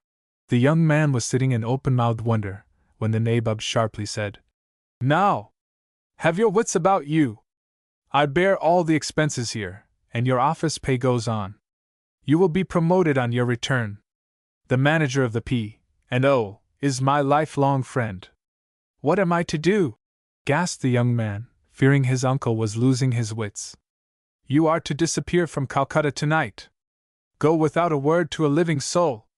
You are neither to write to a soul in India, nor open your mouth to a human being, in transit. You are to go by Madras, take the first steamer to Brindisi, and then hurry by rail to Paris and Granville, and to St. Heliers. You will find your detailed orders there with your father. Then stay there, await my orders from here, not leaving your father's side a moment. Now I tell you again, your future fortunes depend upon your exact obedience. I will give you my private wishes after we have had luncheon." The only thing that you will have in writing is an address to which I wish you to cable each day after you land at Brindisi, until you turn over your business to your father. You may cable also from Aden and Port Said. The luncheon was a short horse and soon curried. For a half an hour Hugh Johnstone earnestly whispered to his nephew, whose face was grave and ashen. At last the old man concluded. Here is a letter to use at Delhi. There will be a telegram already in the hands of the two parties intended. Remember, you are to go but once from here to your lodgings. Then simply disappear. Take nothing but a mackintosh, an umbrella, and your traveling bag. Buy at Madras what you want. Here's a couple of £100. You will find the engine at the station now and waiting for you. The whole line is open for you. Do your Delhi work at night. The train will be made up for you the very moment you arrive at Delhi. I give you just 1 day to connect with the Rangoon at Madras. You are not for one single moment to lose your charge from sight till on the steamer. From Brindisi, the directions I have given cover all. Here is an envelope for the Swiss woman which will make her your friend. Now go, Douglas. This is the foundation of your fortune. If you succeed, you will have all I leave behind in India. In case of any trouble in India, telegraph instantly to this address, and I will join you at once. Memorize this address, and destroy it then. Telegraph to me from Delhi, but only when you start. And when you sail from Madras, only the name of the steamer. The trainmen will do the rest. They have their orders already. Is there anything else? The young man pulled himself together. It's like the Arabian Nights. Go ahead, now, and show yourself a man, cried Hugh Johnstone, almost in anguish. I do not wish to see you again until you have earned your fortune. One last word, you are to make no explanations whatever. The young envoy grasped his kinsman's hands, crying, You may count on me in life and death. I'll do your bidding. Old Johnstone drank a bottle of pale ale and composedly smoked a cheroot, after he had watched the stalwart, rosy young Briton stride away on his strange journey. A robust, frank-faced, fine young fellow of 26, with the fair brow and clear blue eyes of the North Country, was manly Douglas Fraser. Toiling resolutely to rise step by step in the service of the Peninsular and Oriental Steamship Company, he had never dreamed of the sudden favor of his rich kinsman, and yet, loyal as the good Sir James Douglas, he silently took up his quest. I can't understand the old gentleman, he mused as he hurried a half an hour later into the station, through prudently selected by-streets. There may be some old official entanglement hanging over him yet. Some reason why he would quit India quietly, or perhaps someone who owes him a grudge. At any rate, I'll do my duty to him like a man, to him and to the others, like a gentleman. Hugh Johnstone measuredly betook his way to Douglas Fraser's lodgings. Before the old man was settled on Douglas's cozy wicker lounge, the pilot engine was tearing away with the young voyager, who had simply stepped out of his own life to make a sudden fortune. Now, damn you, Alix de Lavigny, hoarsely muttered the old man, when alone. I will see you tomorrow. You shall rule me until I get these 2 coffers out of the bank, and until our homecoming at Delhi. Then, you jade, he growled, Ramlal shall do the business for you, even if it costs me £10,000, which proves that an old tiger may be toothless and yet have left to him strong claws to drag his prey down. Money will do anything in India or anywhere else, the old nabob growled, forgetting that even all the yellow gold of the Rand or the gleaming diamonds of the Transvaal will not avail to fill the burned-out lamp of life. The prolonged absence of the embryo Sir Hugh Johnstone was a matter of public comment in Delhi, while the knowing ones winked significantly at the almost triumphal departure of Madame Berthe Louison, whose special car and ample retinue made her a modern European Queen of Sheba. Tell you what, fellows, said Rattler Murray, otherwise known as Red Eric, of the 8th Lancers, the old commissioner will return superbly improved and illustrated with her, a new edition of the standard old work. You see, there's a French consul general at Calcutta, and then and there the matrimonial obsequies will be performed. But I'll give him just a year's life. And the gay lieutenant struck an attitude, quoting the menacing jargon in Hamlet. In second husband, let me be accursed, none wed the second, but who killed the first? What infernal rot you do gabble, Murray! Suddenly cried Alan Hawke, dropping a double barrier of the newest times, as he prepared to leave the clubroom in disgust. Hugh Johnstone was only called down to Calcutta on some important financial business some days ago, and he went there simply to rearrange some of his large investments.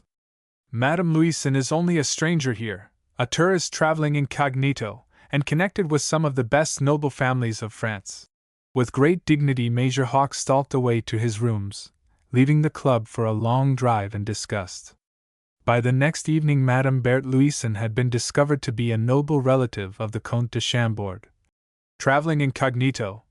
And then the clacking tongues of gossip rose up in a shrill chorus of greater intensity.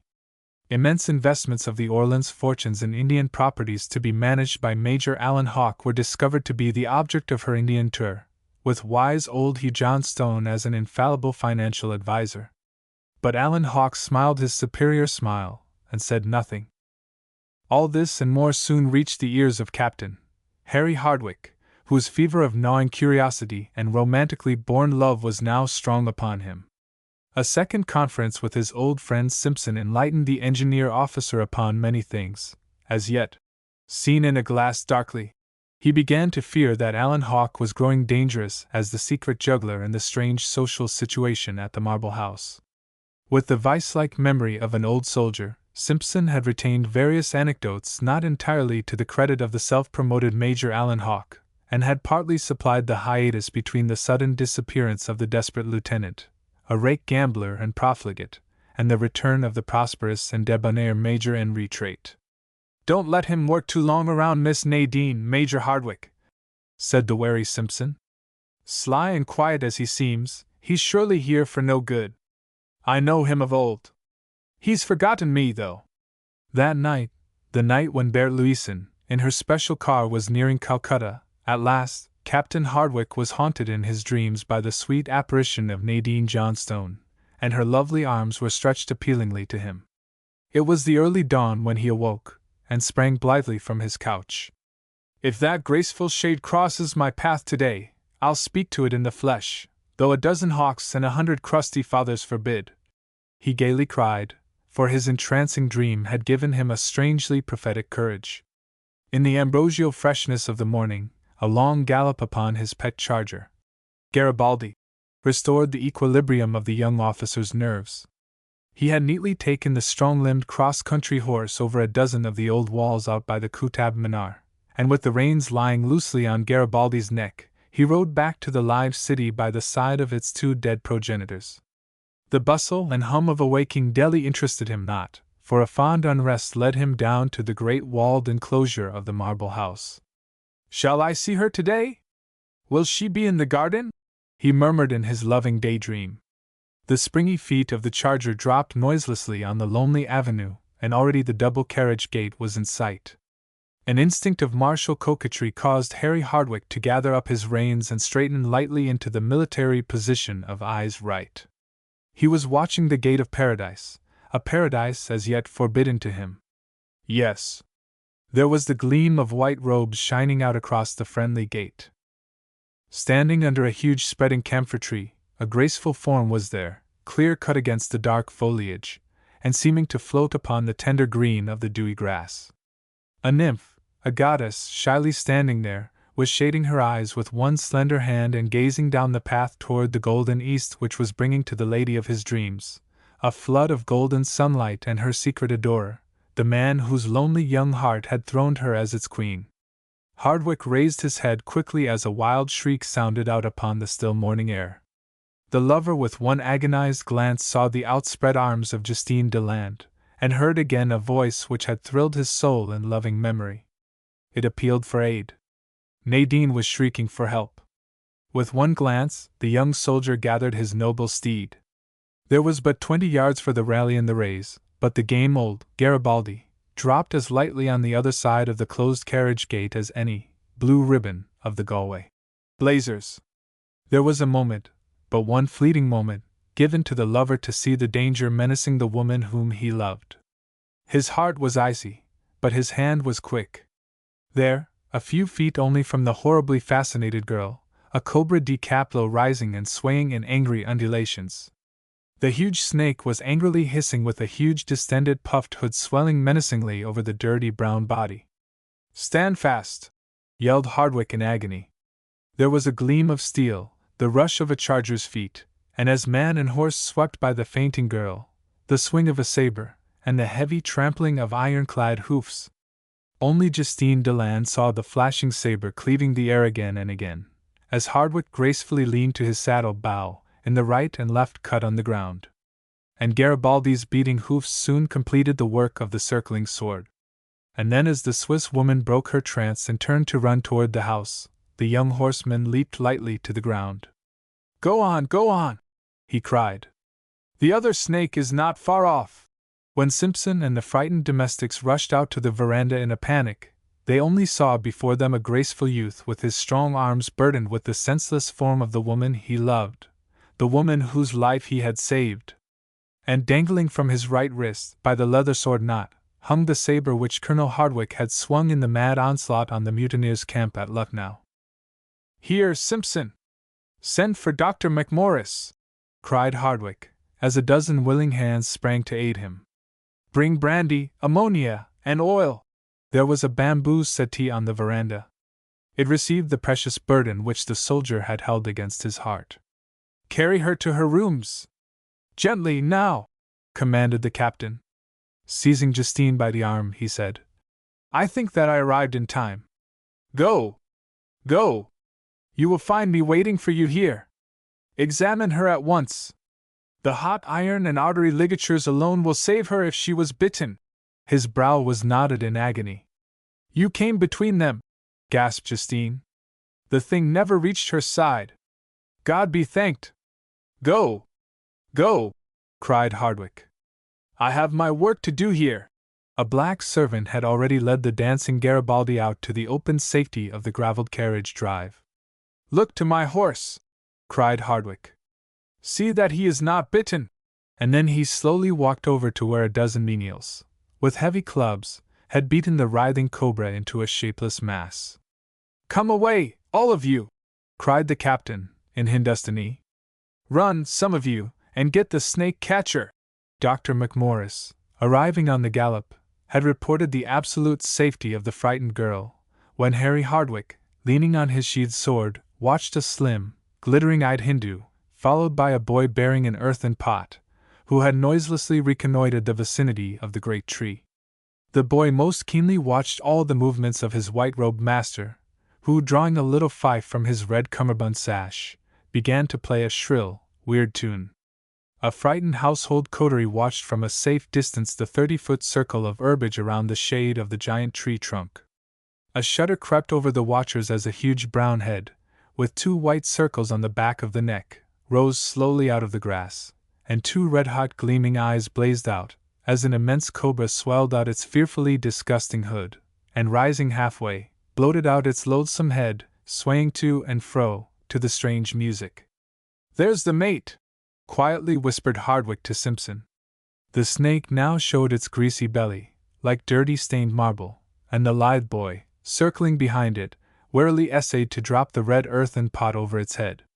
But one of the excited servants, stealing up, had released a little mongoose, which now bravely darted upon its deadly enemy. 7 times did the active little animal dart upon the huge reptile, in a confusedly vicious series of attacks and close in a deadly conflict, and when, at last, the snake charmer walked disgustedly away, the little ferret's sharp teeth were transfixed in the throat of its dead enemy. A handful of silver to the snake catcher and his boy sent them away delighted, while the wounded mongoose, having greedily sucked the blood of the dead cobra, wandered away in triumph, creeping on its belly into the rank grass in search of the life-saving herb which it alone can find, to cure the venom-inflamed wounds of the deadly Naja. The silent duel was over, and the bodies of the dreadful vipers were hastily buried. "I shall call this afternoon, at 5, to ask Miss Johnstone if she has entirely recovered," gravely said Captain Hardwick to Mademoiselle Justine Deland, when the still excited Swiss woman poured forth her congratulations to the young hero of this morning's episode. Hardwick was standing with his gloved hand grasping the mettlesome Garibaldi's bridle. Justine Deland threw her arms around the neck of the noble horse and kissed his sleek brown cheek. Then she whispered a few words to Captain Hardwick, which made that young warrior's heart leap up in a wild joy. He laughed lightly as he said, "Keep this quiet. Pray do not allow Miss Johnstone to walk any more in the dewy grass. These deadly reptiles affect moisture, and strange to say, they love the vicinity of human habitations. As for Garibaldi, good old fellow, I'll bring him this afternoon, but I'll not take him again over the gate." It was a pretty stiff jump for the old boy. When Simpson escorted the happy captain to the open carriage gate, he threw up his wrinkled hand in salute. "You're your father's own son, Captain, and God bless you and good luck to you and the young mistress." There was no answer as Harry spurred the charger down the road, but Simpson pocketed a sovereign, with the sage prophecy that things were at last going the right way. The watchful Hugh Johnstone was already in waiting, on this very morning, at the East Indian Station in Calcutta, with a sumptuous carriage, for a telegram had warned him that the woman whom he dreaded, and had secretly doomed, was fast approaching. His heart was resolutely set upon the master-stroke of his life, for a private audience with the Viceroy of India had been graciously granted him at 2 o'clock. "I am saved, if nothing goes wrong," he murmured, as the Delhi train trundled into the station. A steely glare lit up his eyes as he advanced with raised sun helmet to meet the lady of the silver bungalow. In the train were one or two of the curious Delhi quidnuncs, who smiled and exchanged glances as the embryo Sir Hugh led the lady to the carriage. On the box Jules Victor sat bolt upright clasping a traveling bag, while Marie gazed at the swarming streets of Calcutta from her mistress's side. "She is on the defensive. I'll show her a trick," old Hugh murmured, as he noted the servant's presence. A few murmured words exchanged between the secret foes caused Hugh Johnstone to sternly cry, "To Grinley and Company's Bank." The dark goddess Kali, patron demon of Kaligata, was hovering above them in the pestilential air as the carriage swiftly rolled along the superb streets of the metropolis born of Governor Charnock's settlement in 1686. The gift of an emperor of Delhi to the ambitious English, Fort William had grown to be an octopus of modern splendor. Down the circular road, past the splendid government house, they silently sped through the city of palaces. Bert Louison never noted the varied delights of the maiden esplanade, nor, even with a glance, honored Wellesley and Ochterlony, raised up there in marble effigy. Her face was as fixed as bronze, while Hugh Johnstone, right and left, saluted his countless friends. Men of the Bengal Asiatic, the Bethune, the Dalhousie, plumed generals, native princelings, gay aides-de-camp, grave judges, and university dons eagerly bowed to the richest civilian in Bengal, the homage of triumphant wealth. Stared at from club windows, Johnstone, with proudly erect head, nodded to fashion's fools, crowding there all eager to catch a glimpse of the lovely Lady Johnstone in posse. For these last days of waiting had been only a mental torture to the nabob assailed by rallying gossipers. He was now counting grimly the moments till a telegram from Delhi should seal his safety for life. And then, his dark and silent revenge. At Grinley's bank, Madame Louison quietly descended, leaning on the arm of Hugh Johnstone. There was hurrying to and fro on their appearance, and in 10 minutes a second carriage received the disguised Alix de Lavigny, while the manager of Grinley's escorted her, under the eyes of her two guardians. The golden calf was the reigning god, even in these later days. With a dignified pace, the carriage of Hugh Johnstone led the way to the Bank of Bengal, where a private room soon hid the three principal parties from the gaze of the multicolored throng of clerks and accountants. A conference of the gravest nature ensued, as both the bank managers jealously watched each other. Hugh Johnstone was as pale as a man wrestling with the dark angel when Madame Louison produced a faded document and a receipt of extended legal verbiage. The manager of Grinley's gazed, in mute surprise, when the highest dignitary of the Bengal Bank at last entered the room, followed by two porters bearing two brass-bound mahogany boxes of antique manufacture. Hugh Fraser Johnstone's stony face was carelessly impassive. "Pray examine these seals," the newcomer said. "And remember, Mr. Johnstone, that we exact your absolute release for the long-continued responsibility. Here is a memorandum of the storage and charges. You must sign, also, as Hugh Fraser, now Hugh Fraser Johnstone. Old Hugh Johnstone's voice never trembled, as he said, after a minute inspection, I will give you a check. Then, dashing off his signature upon the receipt tendered by Madame Louison, he calmly said, These things are only of a trifling value, some long-treasured trinkets of my dead wife's. May I be left alone for a moment? The three silent witnesses retired into an adjoining room. In 5 minutes, Hugh Johnstone called the bank governor to his side. There is your receipt, duly signed, and your check to balance, Mr. Governor. We are now both relieved of a tiresome controversy. Will you please bring in the others? With a pleasant smile, the flush of a great happiness upon his face, Hugh Fraser Johnstone remarked, I desire to state publicly that Madame Louison and myself have, in this little transaction, closed all our affairs. I have given to her a quitclaim release of all and every demand whatsoever. With kindly eyes, Berthe Louison listened to a few murmured words from Hugh Johnstone. Bowing her stately head, she swept from the room upon the arm of the polite manager of Grindlay's. Home, said the genial banker, as he deferentially questioned the lady of the silver bungalow. Do you honor us with a long visit? He eagerly asked. I return tomorrow evening, on the same train with the soon-to-be Sir Hugh. I only came here to attend to some business at the French consulate, and to adjust this trifling matter. Hugh Johnstone writhed in rage, as he saw the cool way in which Berthe Louison fortified her safety lines. Before they were in the shelter of the banker's superb mansion, Hugh Johnstone was double-locked within the walls of Douglas Fraser's apartment. I have 2 hours to work in, he gasped, after a nervous examination of the contents of the cases which had been placed at his feet in his carriage. And then, for the Viceroy. But first to the steamer and the insurance office. Not a human being in Calcutta ever knew the contents of the small steel strongbox which occupied the place of honor in the treasure room of the Empress of India on her speeding down the Hooghly.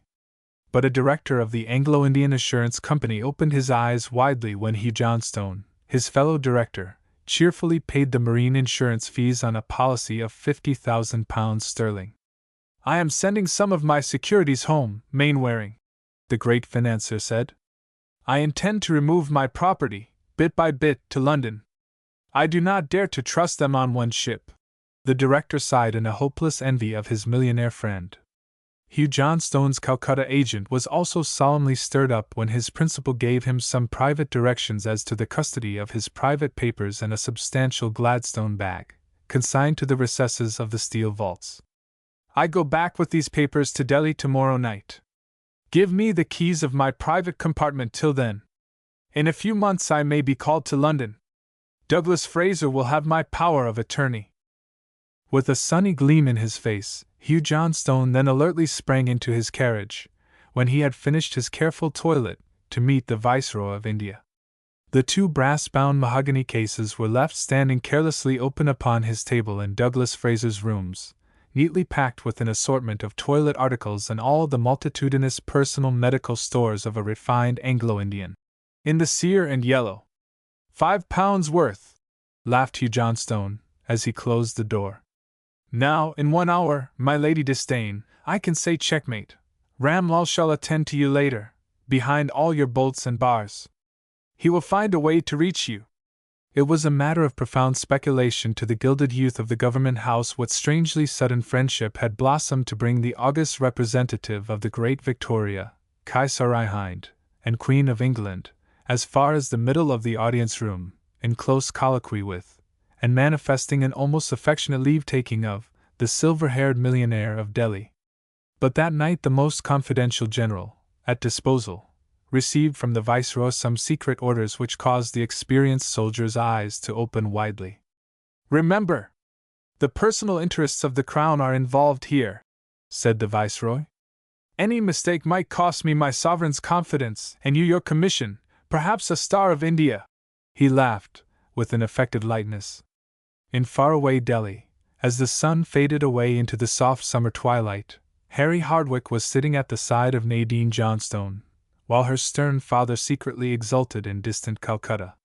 He had already mailed by registered post a set of duplicated receipts and insurance policies for his last shipment addressed to Professor Andrew Fraser, and his mind was centered upon some peculiarly pleasurable coming events to take place in the marble house.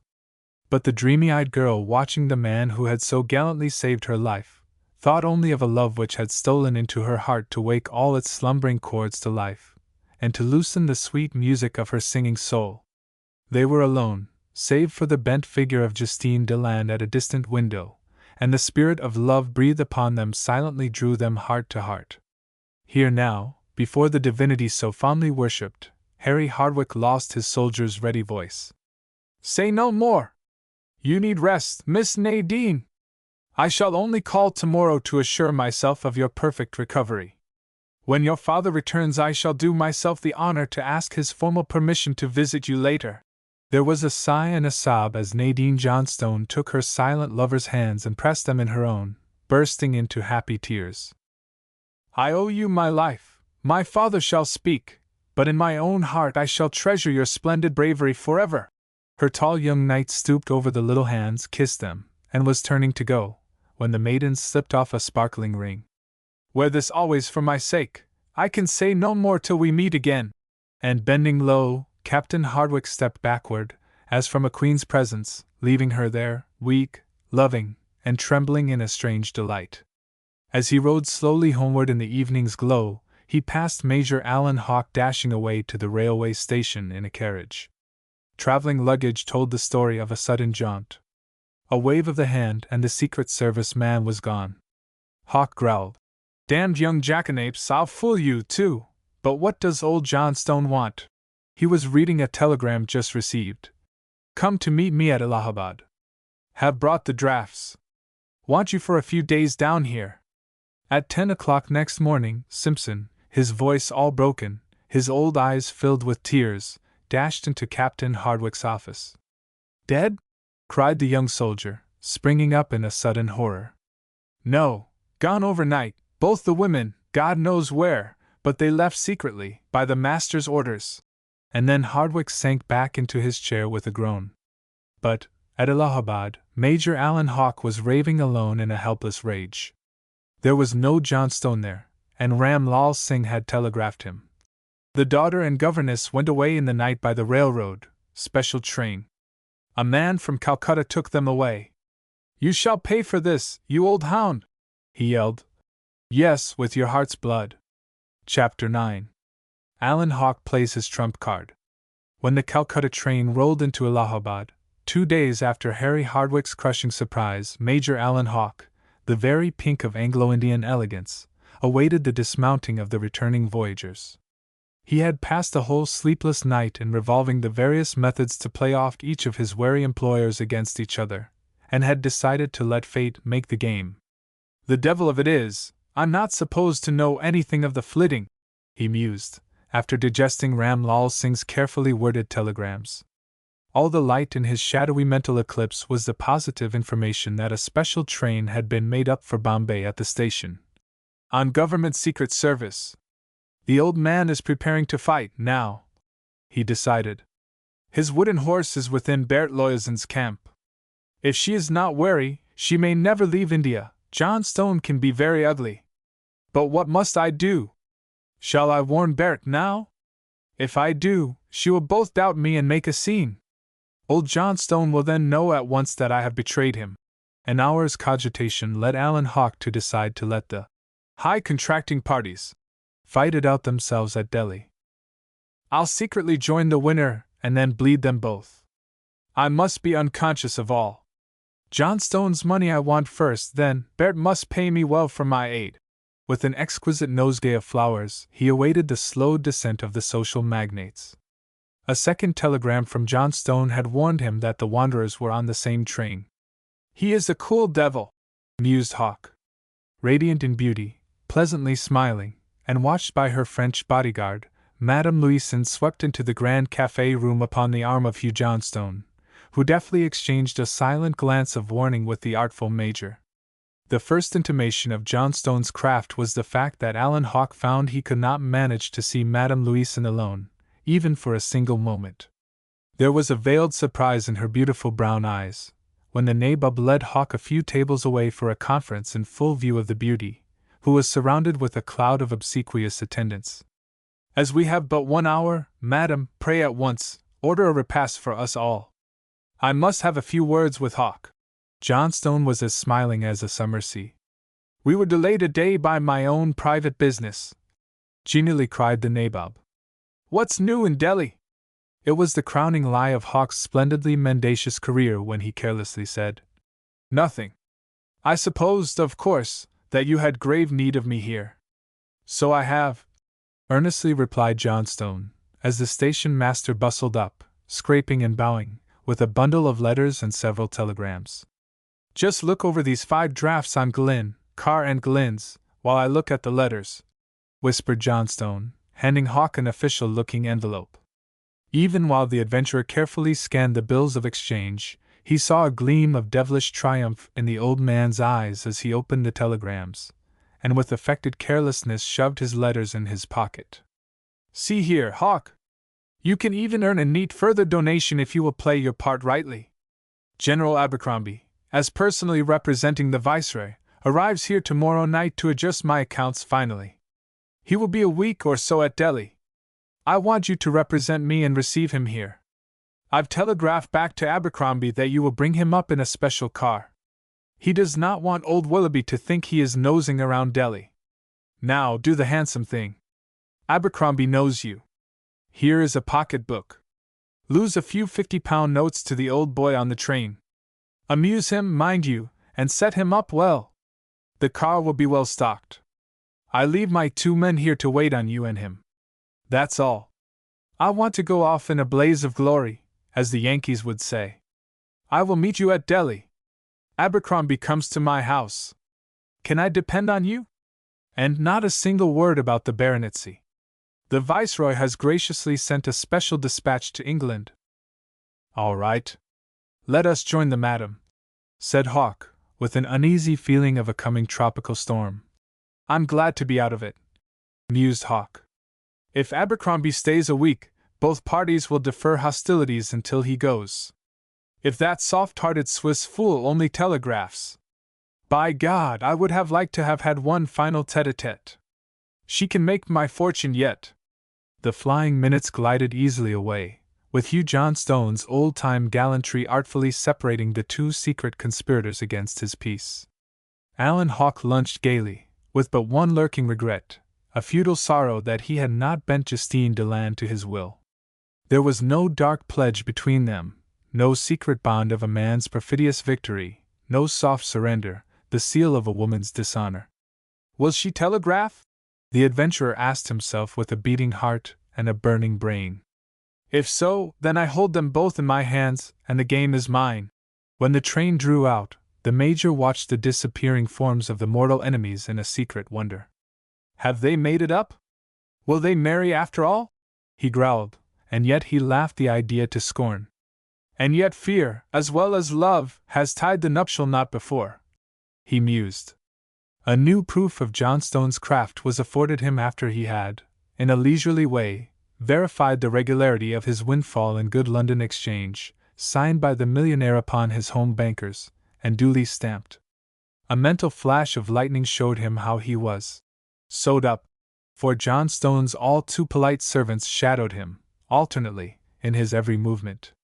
He even dared not visit the secret telegraph address. Old scoundrel! Raged Alan Hawk. I will only get the first news after the fair and probably in a storm from Bert. The denouement may occur with me languishing here in Capua. Suppose that this she-devil would bolt? Where would I land then? He was most sadly rattled. In the Delhi train, Hugh Johnstone, busied with his late London papers, slyly smiled as he studied a route map and railway timetable. He had received a single telegraphed word, dated Madras, and wisely left unsigned, but that one word was the keynote of his coveted victory. Arrived. Ah, my lady, he mused, casting his eyes in the direction of Madame Louisen's cozy private compartment.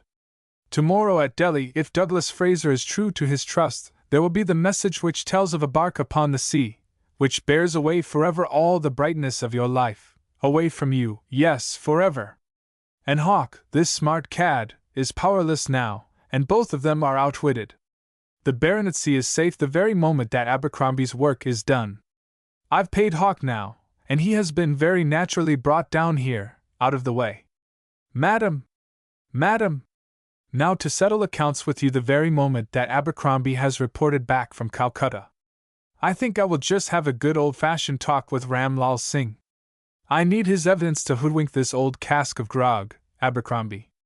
I must blow off his vanity in great style. While Bert Lewison slept, while old Hugh Johnstone plotted, while Ram Lal Singh fumed at Delhi, and Harry Hardwick mourned the hopes that left him, Major Alan Hawke retired to the nirvana of a long afternoon siesta. There was a little departing detachment on this golden afternoon at Madras. 2 frightened women, now gladly seeking the shelter of their cabins, as the fleet steamer Kumasi Castle turned her prow toward Park Strait. The terrible ordeal of passing the surf had appalled them, and the exhausted Nadine Johnstone at last fell asleep with her arms clasped around her sad-hearted governess. 100 times had they read over together the old nabob's telegram. Going home from Calcutta to settle the baronetcy appointment. We'll meet you in Europe. Nadine's letter from her stern father bade her implicitly trust to her newfound kinsman, Douglas Fraser. The old nabob's judiciously private letter had filled Justine Deland's sad heart with one twilight glow of happiness. A comforting cheque for £1,000 was contained therein. The words, "Your salary and expenses will be paid by me in Europe. This is only a little present. Another may await you and your sister, if you fulfill your trust that no man, not even Douglas Fraser, meets my daughter alone until you give her back to me. He is but my traveling agent. Nadine is in your hands alone. I have so written to her." With a breaking heart, Justine Deland kissed her beloved gage d'amour, the diamond bracelet, murmuring, "Alan! Alan!" To part without even a word. She lay with tear-stained eyes, watching the low shores of Madras fade away, and listened to the sleeping girls murmur, "Harry! Harry! I owe you my life!" Even the maid mourned a dashing sergeant major. With a desperate courage, trying to fan the spark of love, which had slowly crept into her lonely heart, Justine Deland had timidly bribed a stewardess, going on shore for some last commissions, to telegraph to the secret address at Allahabad the words, "Madras steamer Kumasi Castle, Brindisi."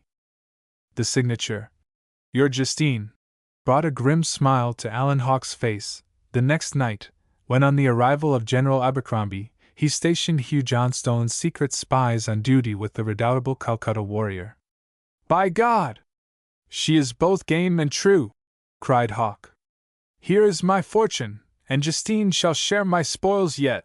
As the special train rolled out into the starlit night, the old nabob, in a paroxysm of delight, read in the Marble House words telegraphed by the happy-hearted Douglas Fraser, now taking up his endless deck tramp on the Brindisi-bound steamer.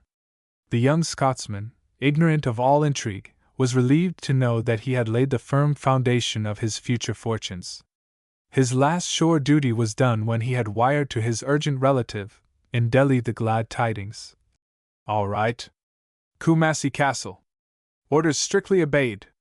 Even the astute Alan Hawke failed, after many days of futile private research, to trace the route of the train which had pulled out of Delhi in the dead of night, beat the record to Allahabad, and then, turning off apparently for Bombay, had curved, on a loop, to the Madras line, and surpassed all speed records on the Indian peninsula.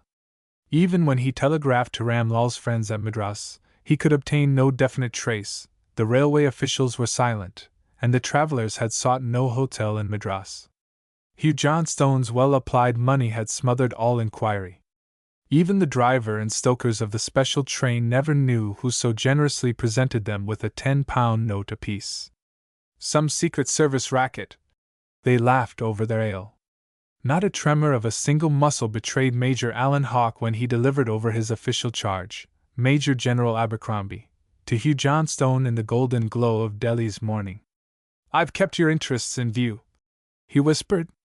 "The old boy's just £200 richer. And you may be sure he wanted for nothing.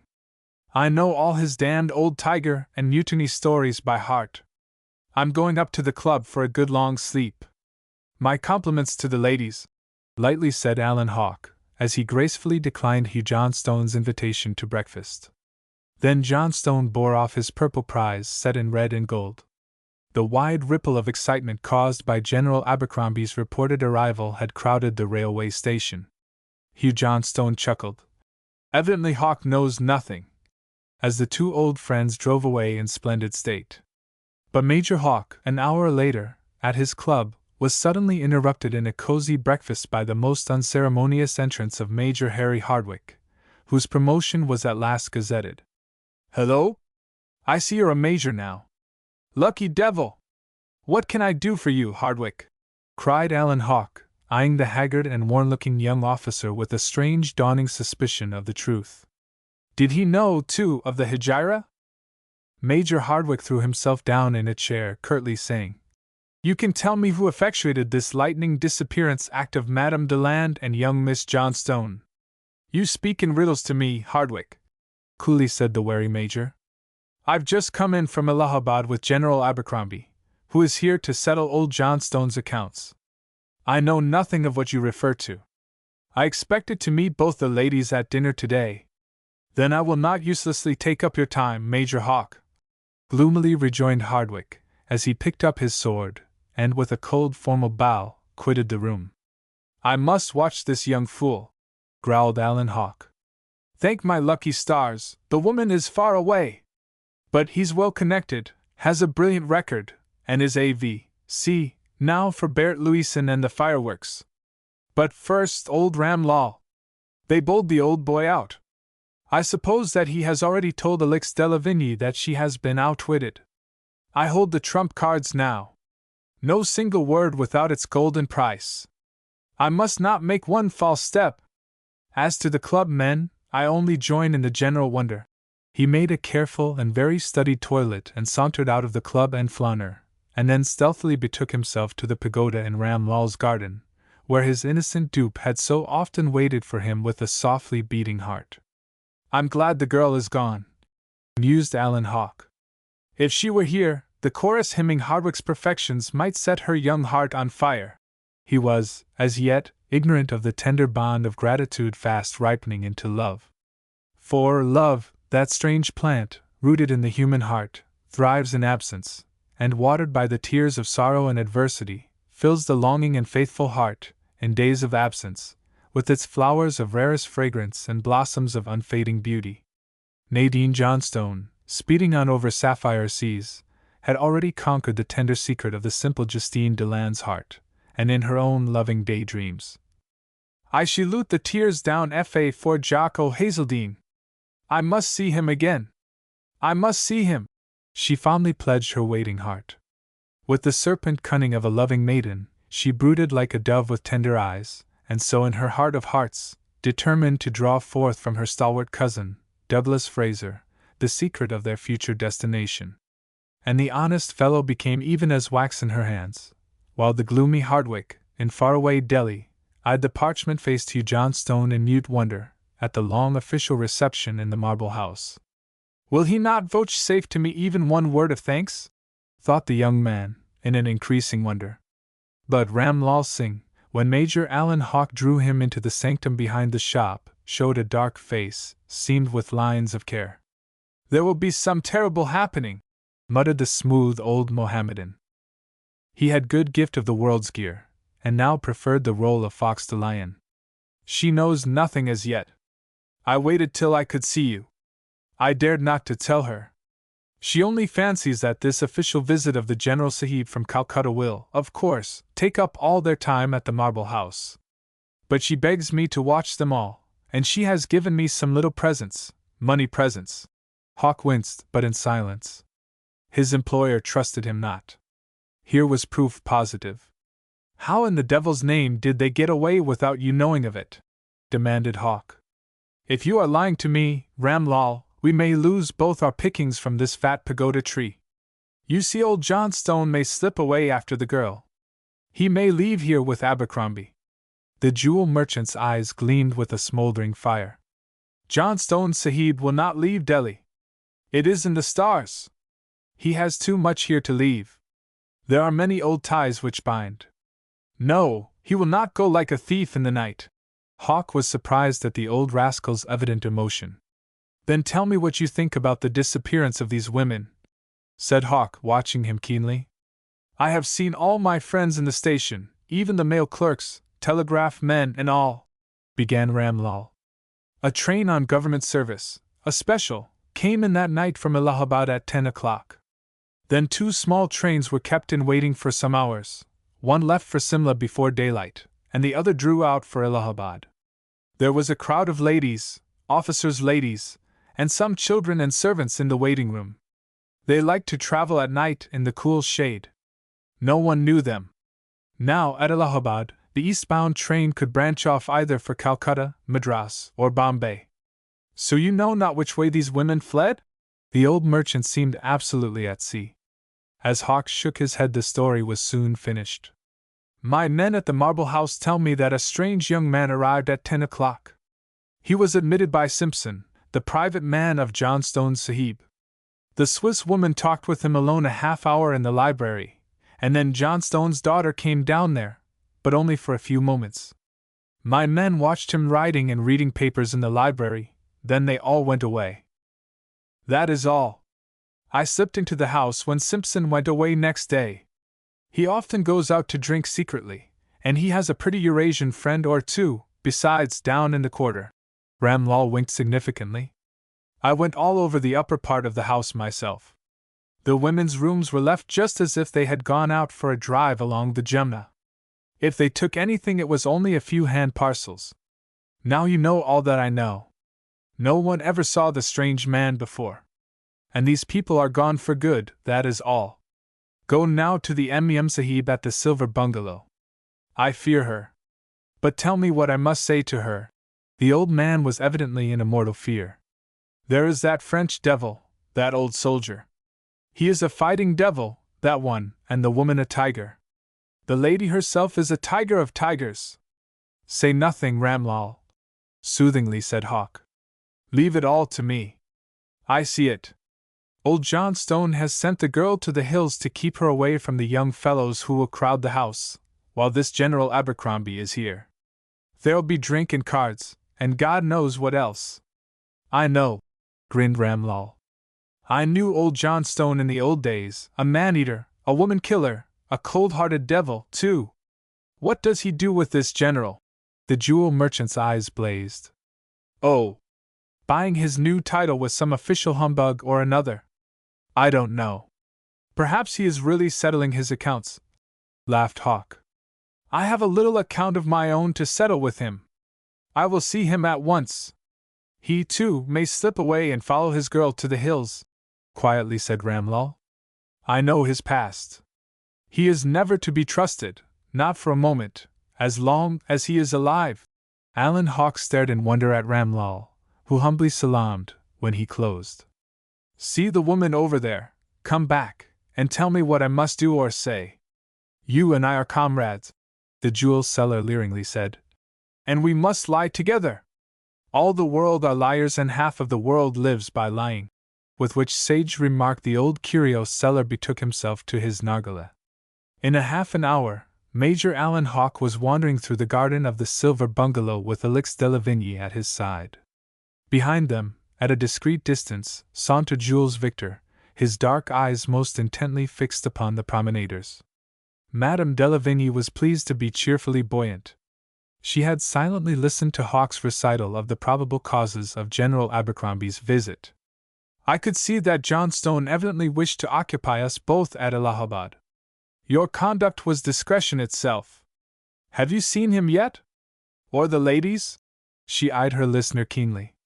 No, madam, frankly said Hawk. There is all manner of official junketing on here now. I am not, of course, to be officially included, as I am not on the staff of either the visiting or commanding general. I must wait until I am invited, if I am, he hesitatingly said. You know that my rank is, to say the least, shadowy. The lady passed over this semi-confession in silence. It is not like Johnstone to let Nadine meet all the gay coterie which will fill the great halls, mused Madame de la Vigne. I suppose that the dear child will have a week of marble prison in her rooms, with only the governess. I think I shall let General Abercrombie leave before I call. What do you advise? Johnstone has always ignored the ladies of Delhi. I really am powerless to counsel you, said Major Hawk gravely, as I am outside of the circle. I would watch this man keenly. He bears you no goodwill. And now, what shall I do? Did your business at Calcutta bring me the summons to action? There was no undue eagerness in his voice. He was gliding into a safe position for the future eclaircissement. Not yet. But it will come. It will come, as soon as this general goes. For I now will demand the right to drop Bert Louison, and to be my own self. To be Elix de la Vigne to one bright, loving human soul only, in this land of arid solitudes, of peopled wastes. The land of the worn, scarred human nature, which, blind, creedless, and hopeless, staggers along under the burden of misery under the menace of the British bayonet. When do you leave it? Quietly asked the cautious Major. When my work is done, the resolute woman replied. I am here for peace or war. We have only crossed swords. I do not trust this man a moment. He is capable of any foul deed. Now you must keenly watch the clubs, the social life. Find out all you can. Come to me here every night at 10. If I suddenly need you, then I will send Ram Lal. By day or night I am ready, gravely said Major Hawk. I do not like to intrude upon you, he hesitatingly said. You will win your spurs yet in my service, said Elix. The real struggle is to come yet. I am only knocking at the door of Nadine's heart. And the old nabob is but half conquered. Major Hawk, with a bow, retired and wended his way to the club, where he spent an hour in preparing a careful letter to Euphrosyne Deland. It was a careful document, intended to prudently open communication with Justine through the halls of learning on the Rue du Rhône, Geneva, but a little sealed enclosure to Justine was the grain of gold in all the complimentary chaff. Her own heart, poor girl, will tell her what to do, said Hawk, as he departed and registered the letter himself. The passing cortege of General Abercrombie, returning the visit of the local chief, excited Hawk's attention. He caught a glimpse of the silver-haired millionaire whom two widely different natures had denounced that day as being capable of anything. And so old Ram Lal has it in for him, too. What can he mean? With a sudden impulse Major Hawk drove back and made a formal call upon the ladies at the Marble House. He was astounded when old Simpson, with a grudging welcome, openly announced that the ladies were permanently not at home. Gone to the hills for a month or two, curtly replied the veteran servant, and then, on a silver tray, the butler decorously handed to Major Allen Hawk a sealed letter. I was to seek you out at the club, sir, as this letter is important. I take the liberty to give it to you now. It was the master's orders, that I give it into your own hands. Major Allen Hawk's face darkened as he read the curt lines penned by Hugh Johnstone himself. With a smothered curse he thrust the letter in his pocket. Both of them are trying to keep me in the dark. I'll let Madame Bert Louison run her own head into the trap.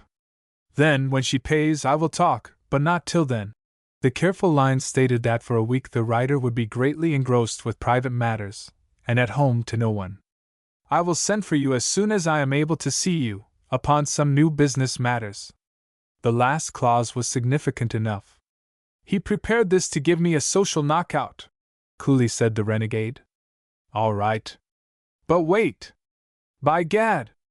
I fancy I'll take a cool revenge in joining Ram Lal and Bert Louison. Suppose that the old duffer were put out of the way. Could I then count on Justine, and my wary employer? There is a storm brewing, and breakers ahead.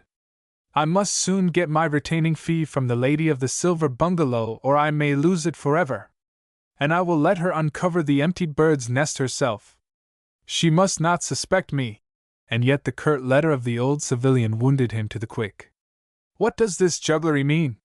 He ought to fear me, by this time, just a little. He intends to crush Bert Louison by some foul blow, and then will he dare to begin on me? I will double forces with Ram Lal. That's my only alliance. The Major's soul was up in arms. When the splendid reception at General Willoughby's was over, Hugh Johnstone cautiously approached Major Hardwick. I am just told that General Abercrombie will remain in Dine and Famil with his old brother-in-arms. Will you drive with me to my house? I have something of a private nature to say to you. I can give you a seat in my carriage." Major Hardwick bowed and, obtaining his congé, sat in expectant waiting until the two men were comfortably seated in Johnstone's snuggery in the deserted mansion. They talked indifferently over Abercrombie's arrival till Simpson announced dinner. "I would like you to dine with me, Major Hardwick," said the old commissioner, "for I have something now to say to you." He rang a silver bell, and whispering to Simpson, faced his young visitor, who had bowed in acceptance. The butler returned in a few moments with a superb Indian saber, sheathed in gold, and shimmering with splendid jewels. He stood mute, as Johnstone gravely said, "I learned from Simpson, on my return from Calcutta, of your prompt gallantry in aiding my daughter in her hour of peril." He continued, "Simpson alone was left to tell me, as I have sent the child away to the hills for a couple of months. For reasons of my own, I do not care to have a motherless girl exposed to the indiscriminate hubbub of merely official society. The young lady will probably not remain in India. I therefore sent them all away before this official visit, which would have forced a child, almost yet a schoolgirl, out into the glare of this local junketing," he said with feeling. "Take this saber, Major. It was given up by Mirza Shah, a warrior prince, in old days, so the legend goes. It is the sword of a king's son. It will recall your own saber play so neatly conceived, and, as a personal reminder, wear this for me. It is a rare diamond, which I have treasured for many years. And its old Hindustani name was Bringer of Prosperity." Hardwick bowed, and murmured his thanks. The nabob slipped a superb ring from his finger, and then, as if he had relieved his mind forever of a painful duty, dismissed the subject, almost feverishly entertaining his solitary guest at the splendid feast which had been prepared for General Abercrombie. It was late when the strangely assorted convives separated. "I will now send Simpson home with you, in my carriage," solicitously remarked Johnstone, as the hour grew late. "There is a prince's ransom on that sword, and you did not bring your noble charger. You must treat him well for my sake, for my daughter's sake." "Will Miss Johnstone return soon?" said the heart-hungry lover, catching at this last straw. "It is undetermined. I may send them home in a few months. But if I have any little influence left, at headquarters, that shall always be exerted for you. I am always glad to meet you, your father's son, for Colonel Hardwick was a true soldier of the olden days, brave, loyal, and beyond reproach." The lover's beating heart was smothered in this flowing honey. "Ah! I must trust to Simpson," he mused. "The old man is a sly one." Politely bowed out by the stern, lonely old man, Major Hardwick departed, his conversational guns spiked with the deft compliments, as the mighty clatter of the returning general filled the courtyard of the marble house. In the soft, wooing stillness of the night, Simpson, at the young major's side, found time to whisper, "Never let the governor see us together. He's a sly one. There's a honey-baited trap in this. The girl's been spirited off to Europe. I only know that, but, as yet, no more." "What do you mean? Is he lying to me?" gasped Hardwick, with a sinking heart. "Rightly said," huskily whispered Simpson. "Seek for her, London ways. I'll find it out soon where she is, and I'm just scholar enough to write. Give me your own safe London address. I heard you would soon take your long leave. Bless her sweet soul. I'll tell ye now. She whispered to me, tell Major Hardwick, he'll hear from me himself, even if I was at the very end of the earth. And give him this." The frightened servant thrust a little packet into the officer's hand. It was the only chance she had. That Swiss woman watched her every moment, and the man, the one the father sent from Calcutta. There was a telegram to her. I gave it to her myself. Major, my oath, they're on the blue water now. I'll watch and come to you. Don't leave Delhi till I post you. You're a brave fellow, Simpson. Keep this all quiet," softly said Major Hardwick. "I'll follow your advice, and I'll not leave here till I know more from you. I'll follow her to Japan, but I'll see her again." "That's the talk, Major," cried the happy old soldier, who felt something crisp in his hand now. Distrust old Hugh. He'll lie to ye and trap ye. Watch him. He's capable of anything. The carriage then stopped with a crash and Hardwick sprang out lightly. Make no sign. Trust to me. I'll come to ye, was Simpson's last word. Before Simpson had discovered in the marble house the pleasing figures on a 10-pound note, Harry Hardwick, striding up and down his room, in all the ecstasy of a happy lover, had kissed 100 times a little silver card case, a mere schoolgirl's poor treasure, but priceless now, for within it was a hastily severed tress of gold-brown hair, tied with a bit of blue ribbon. A scrap of paper and penciled words brought to him. Confirmation stronger than Holy Writ. I will write or telegraph when not watched. Do not forget. Nadine. The words of the old servitor returned to the soldier in a grim warning. He is capable of anything. So am I, cried Harry as his heart leaped up. I will find her were she at the North Pole. He cannot hide her from me. Love laughs at locksmiths. If the would-be Sir Hugh Johnstone had heard the 3 verdicts of the hostile critics of his being capable of anything, he might have laughed in defiance, but after several friendly nightcaps with the slightly jovial General Abercrombie, it might have seriously disturbed the host to know what hidden suspicions the Viceroy's envoy had brought back from a very secret conference with that acute old local commander, Willoughby. It sounds all very well, Abercrombie, my old friend, said Willoughby. But Johnstone, or old Fraser, as we call him, is a hitman shark. Without a list or some general details, he will surely rob the crown of 1/2 the jewels, you may be sure. His cock and bull story of their recovery is too pellucid. It's Hobson's choice, though. That or nothing. He, of course, slyly claims to have only lately made this bungling accidental recovery. If the return is a really valuable one, then all you can officially do is to accept it. But be wary! I can give you some friendly aid here, when you get all the returned treasure. I'll give you a captain's guard here. Bring all here at once. You and I will seal it up, and I'll have old Ram Lal Singh secretly come here and value them. He's the best judge of gems in India, and he was once an official in the royal treasure chamber of the old king of Oudh. Less than £50,000 worth as a return would be a transparent humbug, and besides you can delay your signature for a day or so, till you and I, after listing the gems, see this old expert and have him examine them in our presence. No one need know of it but you and I, and His Excellency, the Viceroy. As for Hugh Johnstone, he is simply capable of anything. I told the Viceroy's aide, Anstruther, so. And I'll be damned glad to get Johnstone out of my bailiwick, that I will. With which vigorous flea in the ear, General Willoughby dismissed his startled comrade to the society of his crafty old host.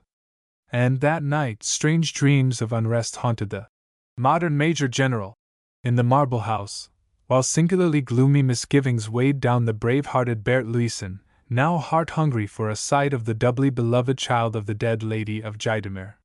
She woke in the hot and clammy night to cry, "No, no! He would never dare to!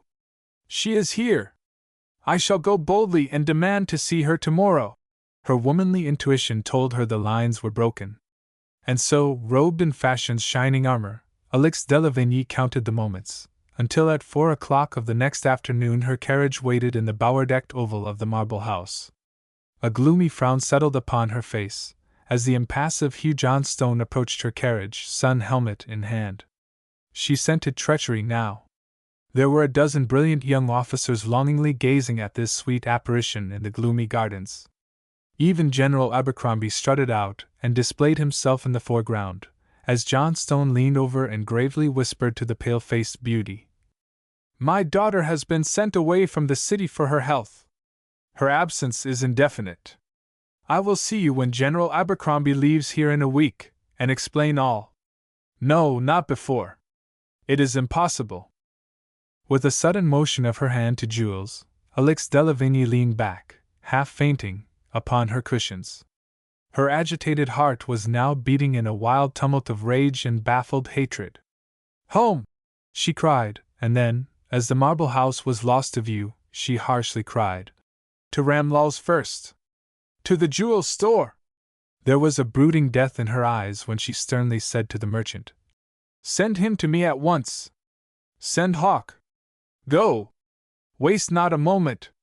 And then she swore an oath of vengeance, which would have made Hugh Fraser Johnstone shudder, as he sat drinking champagne cup with his guest. "One for you, my lady!" he had laughed, grimly, as the woman whom he had tricked drove swiftly away. And the grim fates laughed too, spinning at a shortening life-web.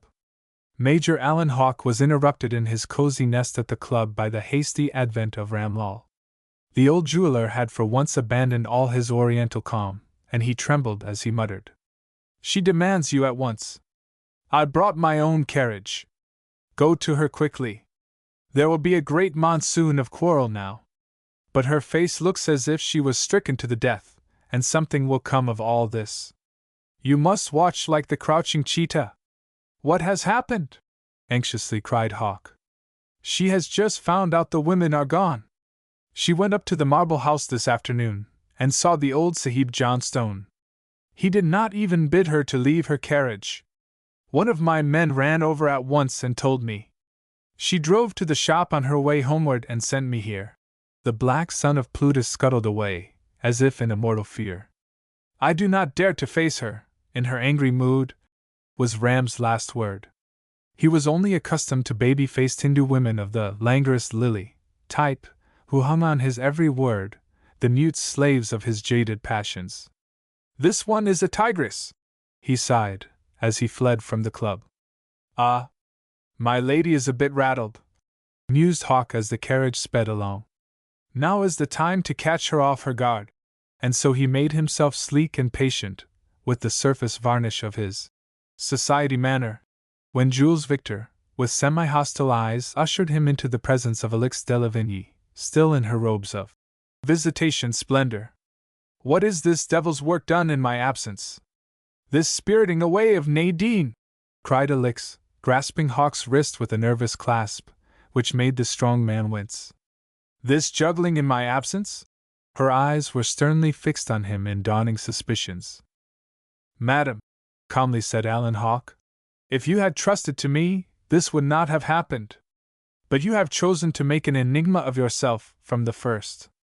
I am not tired of your moods, but I am of your cold disdain, your contemptuous slighting of my useful mental powers. You left me with no orders. I warned you that he was capable of anything. See how he has treated me," he continued, with a well-dissembled indignation.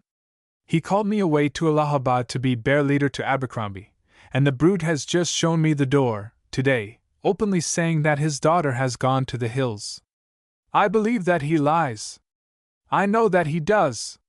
If you had deigned to trust me, I would have followed on her track to hell itself, but you chose to play the woman, the cat-like toying with men. Damn him! I owe him one now. If he had openly entertained me in this brilliant visit, I might have re-entered the staff service, in a week. And you threw all my experience away in not trusting to me." Alix de Lavigny looked up, with one piercing glance, as she sealed the note. "Go openly to him, to John Stone. Bring him back at once with you. He dare not disobey this. I will denounce him now, today, to both the generals, and go to the viceroy myself. I care not what excuse he makes. Bring him. And so I cut the last tie that binds me to a future reinstatement for you, a callous employer, and am left adrift without an anchor out for the future.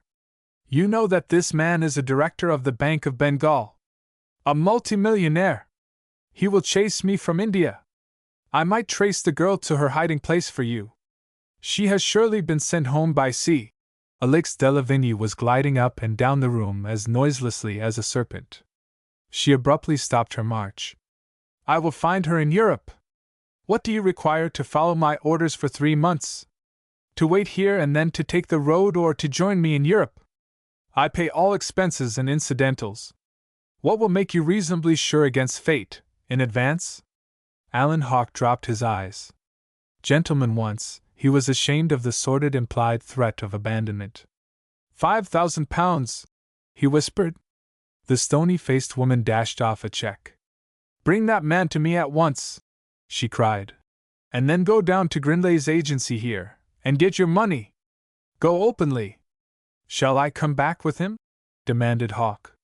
No, bring him here, and then excuse yourself. Alix de Lavigny watched the carriage dash away. Hawk was on his mettle at last, and he brutally enjoyed the little tableau, when Hugh Fraser Johnstone impatiently tore open Madame Berthe Louison's note. Hawk observed significantly that he had been shown into a small room, suited to semi-menial interviews. The additional slight maddened him. The clash of glasses and shouts of a gay crowd of military convives rose up in a merry chorus within. Across that banquet hall's draped doors the thin, invisible barrier of Coventry shut out the bold social renegade. She'll have to wait, Hawk, roughly said Hugh Johnstone, moving toward the door. By God! She shall not wait a minute, you damned old moneybags! Cried the ruined soldier, who had long forfeited his caste, his cherished rank. You treated her like a brute today. She is a lady, and you can't play fast and loose with her. You insulted me by closing your damned door and sending me your offensive letter. Go to her now. If you do not, I'll send my seconds to you, and if you don't fight, by heaven, I'll horsewhip you like a drunken pandy. And the fearless renegade barred the door. Don't be a fool, Hawk, faltered Johnstone. She has taken the whole thing the wrong way. I'll join you in a moment. I've got these men on my hands. What did she tell you? Nothing, harshly cried Hawk. And I wash my hands of you and her. Settle your intrigues as you will. Not a word was spoken, as Alan Hawk gravely opened the door to Madame Berthe Louison's reception room. Hugh Johnstone's yellow face paled as the Major, breaking the silence, coldly said, Madam, I have broken a friendship of 15 years today. Please do consider me a stranger to you both after today. And then he walked firmly out of the house with a warning glance to Jules Victor, lingering in the long hall. The quick Frenchman saw in Hawk's gesture the secret sign of a hidden friend, and he threw up his hand in a Parisian gesture of gratitude and comprehension, and failed not to report to his mistress, who saw Hawk's fine method with a secret delight. Hawk drove to Grinley's agency, where, in a private room, he promptly cashed his check. I'll take it in Bank of England notes, he quietly said as the clerk lifted inquiring eyes. I am going to transact some business for the lady. Now I can defy fate, he exulted, when he was safe out of the bank. She will trust me now, and old Johnstone will fear me. A case of vice versa. And, as he drove to the club, he murmured, I will never leave this fight now. Damn! I'll just go in and get the girl. Just to spite the old coward. Within the dreaming shades of the gardens hiding the silver bungalow, there was no sign of clamor. The beautiful little jewel box of a mansion was apparently deserted, but a duel to the death was going on within the great white parlor where Hugh Johnstone stood raging at bay. He leaped up in a mad outburst of passion, when Alix de Lavigny cuttingly broke the silence. The old nabob knew that the desperate woman in her reckless mood feared nothing. You have lied to me. You have tricked me. You have sent that girl away to Europe to hide her forever from me. I kept my pact, and you deliberately lied. She stood before him like an avenging fury, quivering in a passion which appalled him. But secure in his skillfully executed maneuver, he reached for his hat and stick. I defy you! I have no answer to your abuse. Draw off your fighting cur, Major Hawk, or I'll grind you and him in the dust. The old man was frantic under the insult. He moved toward the door. Stop! You go to your ruin! Cried the irate woman. Will you give me full access to your daughter? Never! My lady! Go and lord it over your whipped hounds in Poland. Hide in your estates the price of the double shame of two most accommodating French women. By the God who made me, she hissed, I will bar your baronetcy forever. I will find out that girl, and she shall learn to love me and despise your hated name and memory. It is open war now. And mark you, liar and hound, these two generals, the viceroy and all India shall soon know what I know. Then, with a clang of her silver bell, she called Jules Victor to her side. Jules, she said, if this person ever crosses the threshold of my door again, shoot him like the dog he is. And then the black-browed Frenchman, holding open the door, hissed, "Allez!" as Hugh Johnstone saw for the last time the marble face of the woman who had doomed him to shame. "Go and send Ramlal to me at once," sternly said Bert Leeson. Then to Major Hawke, "Tell him that I want him to dine with me, and I shall need him all the evening. Order my carriage for 5 o'clock." Alan Hawke had played his best trump card, and played it well, for the woman who had doubted him gloried in his courage and hardihood.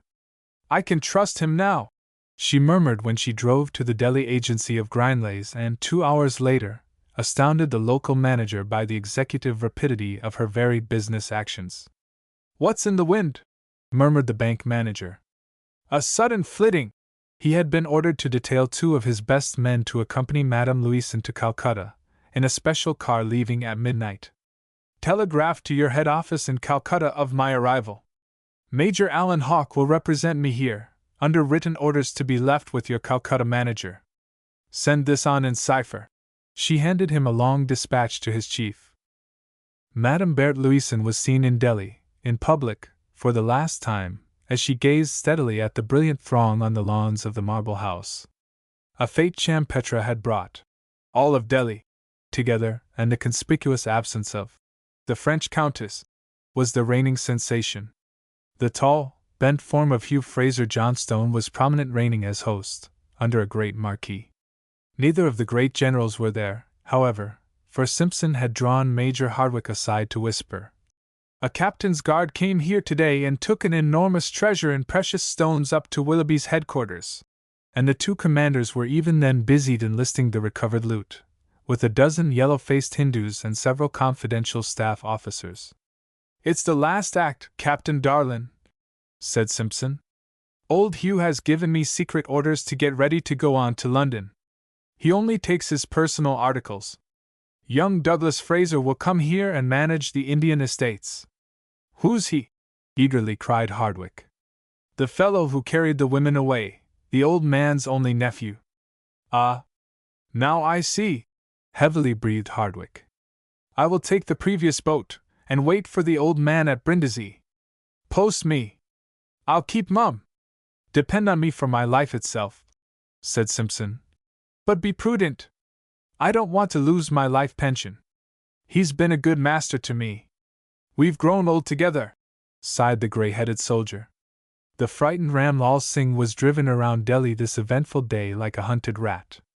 Suddenly summoned to General Willoughby's private rooms, escorted by a sergeant, who never left him a moment, the old Mohammedan was ushered into the presence of the 2 generals, who pounced upon him and showed him a great, assorted treasure in diamonds, pearls, pigeon rubies, sapphires, and emeralds of great size and richness. They were all duly weighed and listed, and duplicate official invoices lay signed upon the table. "You were Mirza Shah's royal treasure keeper? Tell me, are all his jewels here? The treasure that disappeared at Humayun's tomb before Hodson slew the princes in the melee?" Ramlal saw the frowns of men who had blown better men than himself from the guns in the old days, and he had a vivid memory of those same hideous scenes. "They are about half here in weight and number, about a quarter of the value. There is £100,000 worth missing," said the jewel dealer, gazing on the totals of numbers and weights. "The historic diamonds, the matchless pearls, the never-equaled rubies, all the choicest have been abstracted, and by a skillful hand." "Go, then," cried Willoughby. "Seal this in your breast. Speak to no one or you'll die in jail, wearing irons. Here." A £100 note was thrust into his hand, and he was whirled away to his shop. "Ah! The grey devil! He has stolen and hidden the best. I will watch him like a ghoul of Bawani, and they shall be mine. He would turn tail now and steal away." Ramlal laughed an oily laugh, and going to an old cabinet, took out a heavy crease. "The poisoned dagger of Mirza Shah," he smiled. "After many years." It was Hugh Johnstone himself who sought Ramlal in his pagoda that afternoon, and, after making some heavy purchases, finally drew out a list of jewels. "I wish you to certify, Ramlal," he cautiously said, "that these are all the jewels of Mirza Shah, that you handled as keeper of the prince's treasure, before the Merit mutineers rushed down upon us. Slowly peering over the paper, the crafty Ramlal said, "You forget, Sahib, that I was sent away to Lucknow and Cawnpur, by Mirza Shah, with letters to Nana Sahib and Tantia Topi. I was shut out of Delhi till after the British were camped on the Windmill Ridge, and for months I never saw the royal jewels. Every moon the list was made anew. The Mallas and Munshis and treasurers took jewels for the Zanana every moon, and for the gifts of the princes. I could not testify to this." The old man was on his guard. "I will pay you well, Ramlal. It is my last little matter to settle with the authorities. Then my accounts are closed forever. As treasurer you could do this." Old Hugh Fraser Johnstone was ignorant of the veiled scrutiny of his stewardship. Ramlal raised his head, at last, with something like defiance. "The better half is gone, the rarest, the richest. True, the princes may have divided them, they may have bribed their mutineer officers with some, but a true list may be in the hands of these crown officers here. They captured all the palace papers. Now, I did not open them at Humayun's tomb. You know," he faltered, "how they passed through your hands." Hugh Johnstone, for the last time, tried to threaten and bully. "I will have you punished. I paid you well, you must lie for me." "We both lied then." "Then the curse of Allah be upon the liar who lies now," solemnly said Ramlal Singh. "I will not sign. I have the savings of years to guard. You will go away and the crown will come upon me for the missing gems. I was absent 5 months from the palace when you were in Brigadier Wilson's camp. I will offer my head to these generals, but I will not sign. The Kaisar-i-Hind is just, and I will tell all." With an oath of smothered rage, Hugh Johnstone strode away. "I must try and make a royal present to Willoughby's wife, a timely one, and lose a half a lakh of rupees to Abercrombie. They may find a way to pass the matter over." He dared not press Ramlal to a public exposition of all the wanderings of Mirza Shah's jewels. "If I had not told them that fairy tale, I might hedge, but it's too late now. I will go down to Calcutta, see the Viceroy, and then clear out for good. And I must placate Alan Hawke. I was a fool to ignore him. But to make an enemy of him, on account of that damned woman, would be ruin. He chums with Ramlal. He might cable to Anstruther." In fact, Alan Hawke's bold social revolt had imposed on Johnstone. "He might help to cover all up if I induced Abercrombie to get him back on the staff once more. I was a fool to slight him."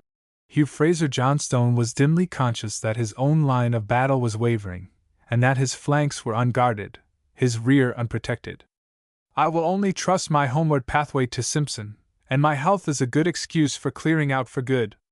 I can easily locate on the continent, in Belgium, or Switzerland, and out of reach of any little trouble to come. They've no proof. This fellow has no list, thank heaven. I'll slip down to Ceylon and catch the first boat there to Suez. Then hove for Geneva." But Ramlal Singh's slight defenses fell instantly before the golden battering ram of Madame Berthe Louison's direct onslaught.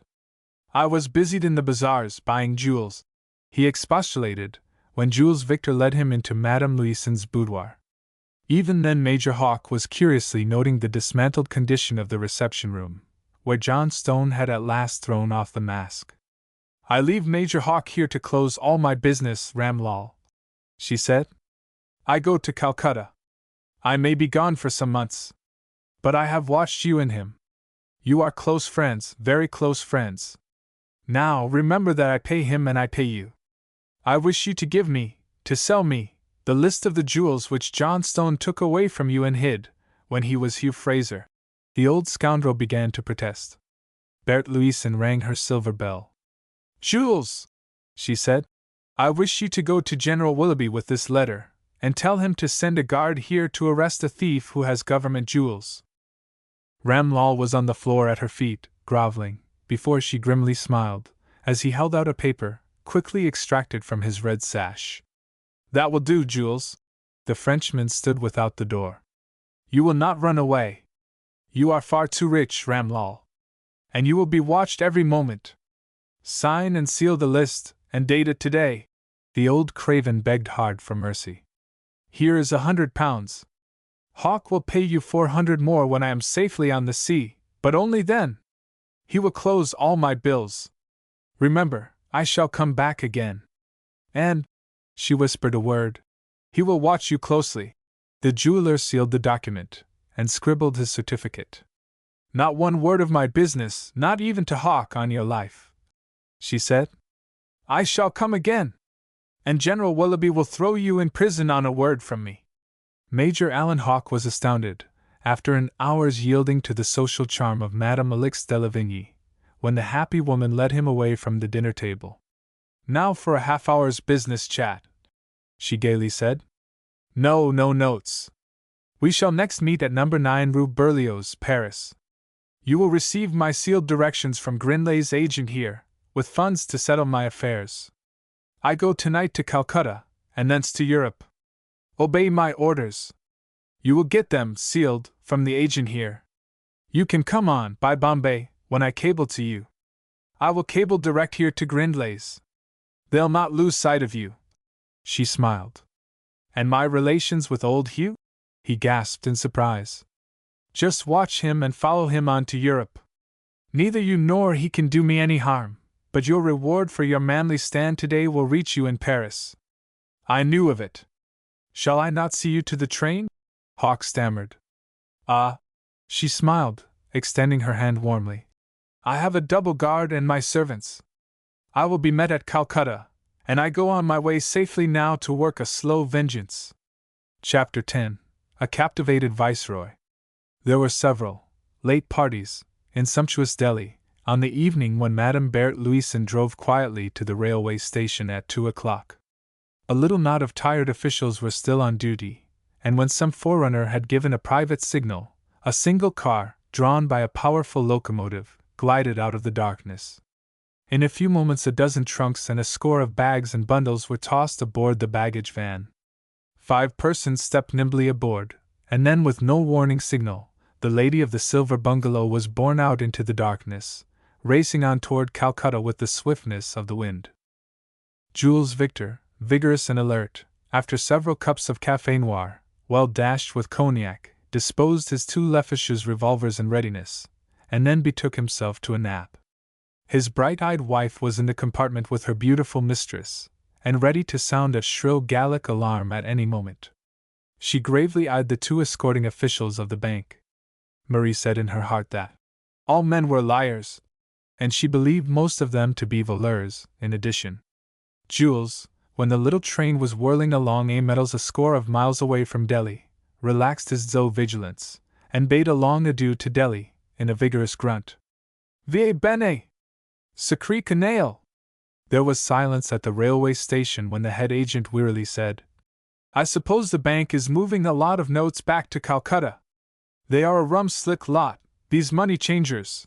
When all was left in darkness, save where a blinking red and white line signal still showed, Ram Lal Singh crept away from the line of the rails. The rich jewel vendor clutched in his bosom the handle of Mirza Shah's poisoned dagger, the deadly dagger of a merciless prince. He had long pondered over the sudden demand made upon him by the lady of the silver bungalow, and he greatly desired to readjust his relations with Hugh Johnstone and Major Alan Hawk. The daily usefulness of lying as a fine art was never before so apparent to Ramlal. He slunk away on foot to his own bit of a zenana. "I must try to deceive them both. Fool that I was not to see it before! These 2 generals are her friends, of old. The secret protector of the wonderful moon-eyed beauty here is General Willoughby, and the other general will secretly help her down at Calcutta. She came up here secretly, to see her old lover Willoughby, and that is why she would be able to have a guard arrest me. For she said just what they said about the prison. Willoughby goes down often to Calcutta." "Ah, yes. They are all the same, these English. Fools! Not to lock their women up, when they have once bought them, with a secret price. And now, Hawk must never know of this paper I gave her. She would find out, and then have the general punish me. Now I know why she went not to the great English M.M. Sahibs here. And these 2 great General Sahibs have had her spy upon this old man, Hugh Fraser, the man who would steal away with the Queen's jewels. They would have them. By Bawani! I will have them first, for I can hide them where they never will find them. I will trade them off to the princes, who know the old jewels of Oud. They will give me double weight, treble value. Ram Lal crept into his hidden love nest, his skinny hand clutching the golden shaft of Mirza Shah's dagger. I might surrender them later and get an enormous reward from the crown, he mused. At the Delhi Club, Major Alan Hawke, in a strange unrest, paced his floor half the night. I stand now nearly £11,000 to the good, with outlying counties to hear from, as the Yankees say. He smiled. That is, if the old fox does not stop these drafts.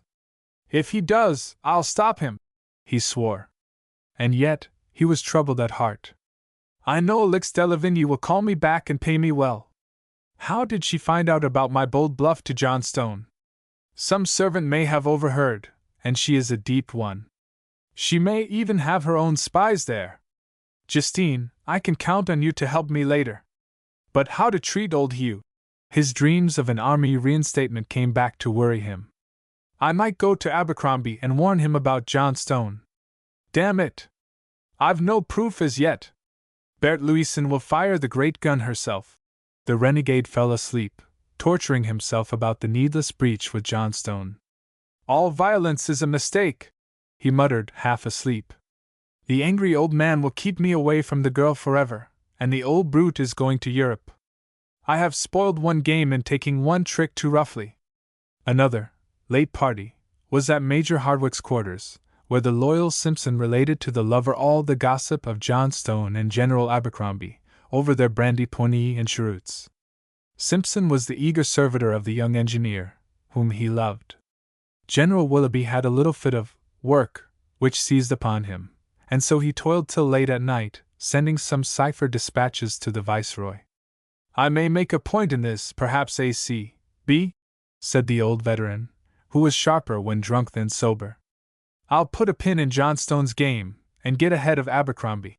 This last old warrior had secretly vowed to force Hugh Fraser Johnstone to present him to the little party in the Silver Bungalow. The Calcutta general was a knight of Venus, as well as a son of Mars, and had guarded memories of some wild episodes of his own there in the halcyon days of the great chieftain who had builded it. A gay young staff officer whispered, Alan Hawke is the only one who really has the open sesame. He knows that little party. Didn't you see John Stone hurry her away? The old nabob, too, is sly. Ah, mused the general. I'll make John Stone have Hawke here to breakfast. Devilish clever fellow, and he'll take me there. Alas! For these rosy anticipations. The little party was already at Allahabad before the gouty general awoke from his love dream. And last of all the late parties, on this eventful night was Hugh Fraser Johnstone's little solitary council of war. He had, with a prescience of coming trouble, detailed 2 of his own keenest personal servants to watch the Silver Bungalow, from daylight, relieving each other, and never losing sight a moment of the hidden tiger's den. I'll find out who goes and comes there. By God! I will! He raged. After a long cogitation, he evolved a way out of his quarrel with Hawke. Damn the fellow! I must not drive him over into the enemy's camp.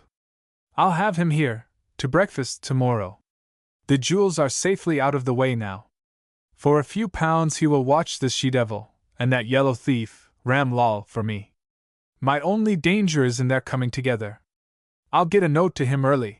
Seizing his chit-book, he dashed off in a frankly apologetic way a few lines. There! That'll do! Not too much!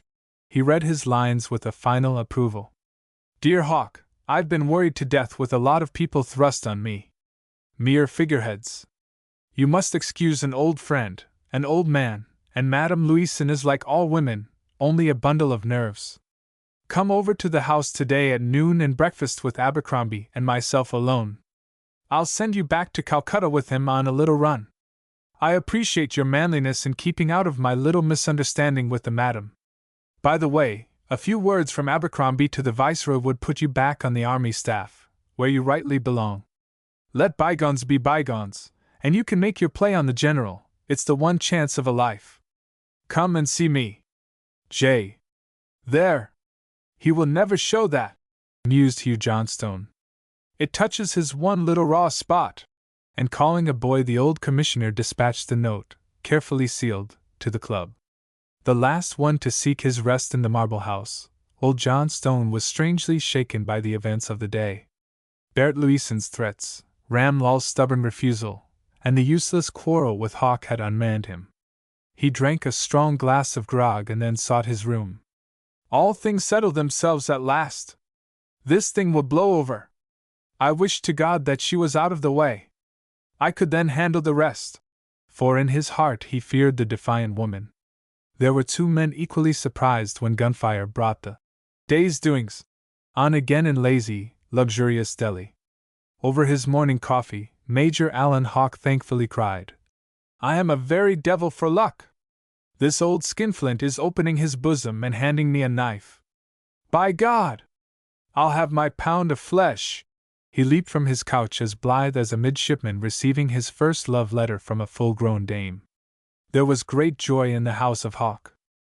But when Simpson entered his master's room, he was followed by a wild-eyed returning emissary, who waited till the old soldier had left the room. Hugh Johnstone suddenly lost all interest in the breakfast tray, the letters, and his morning toilet, when the Hindu fearfully said, "They are all gone, the M.E.M. Sahib, the two foreign devils, and all their belongings." Johnstone was on his feet with a single bound. "Gone! What do you tell me, you fool?" He was shaking the slim-boned native as if he were a man of straw.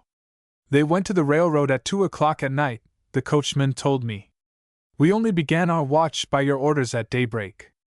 She had been then gone 4 hours. Johnstone foamed in an impotent rage.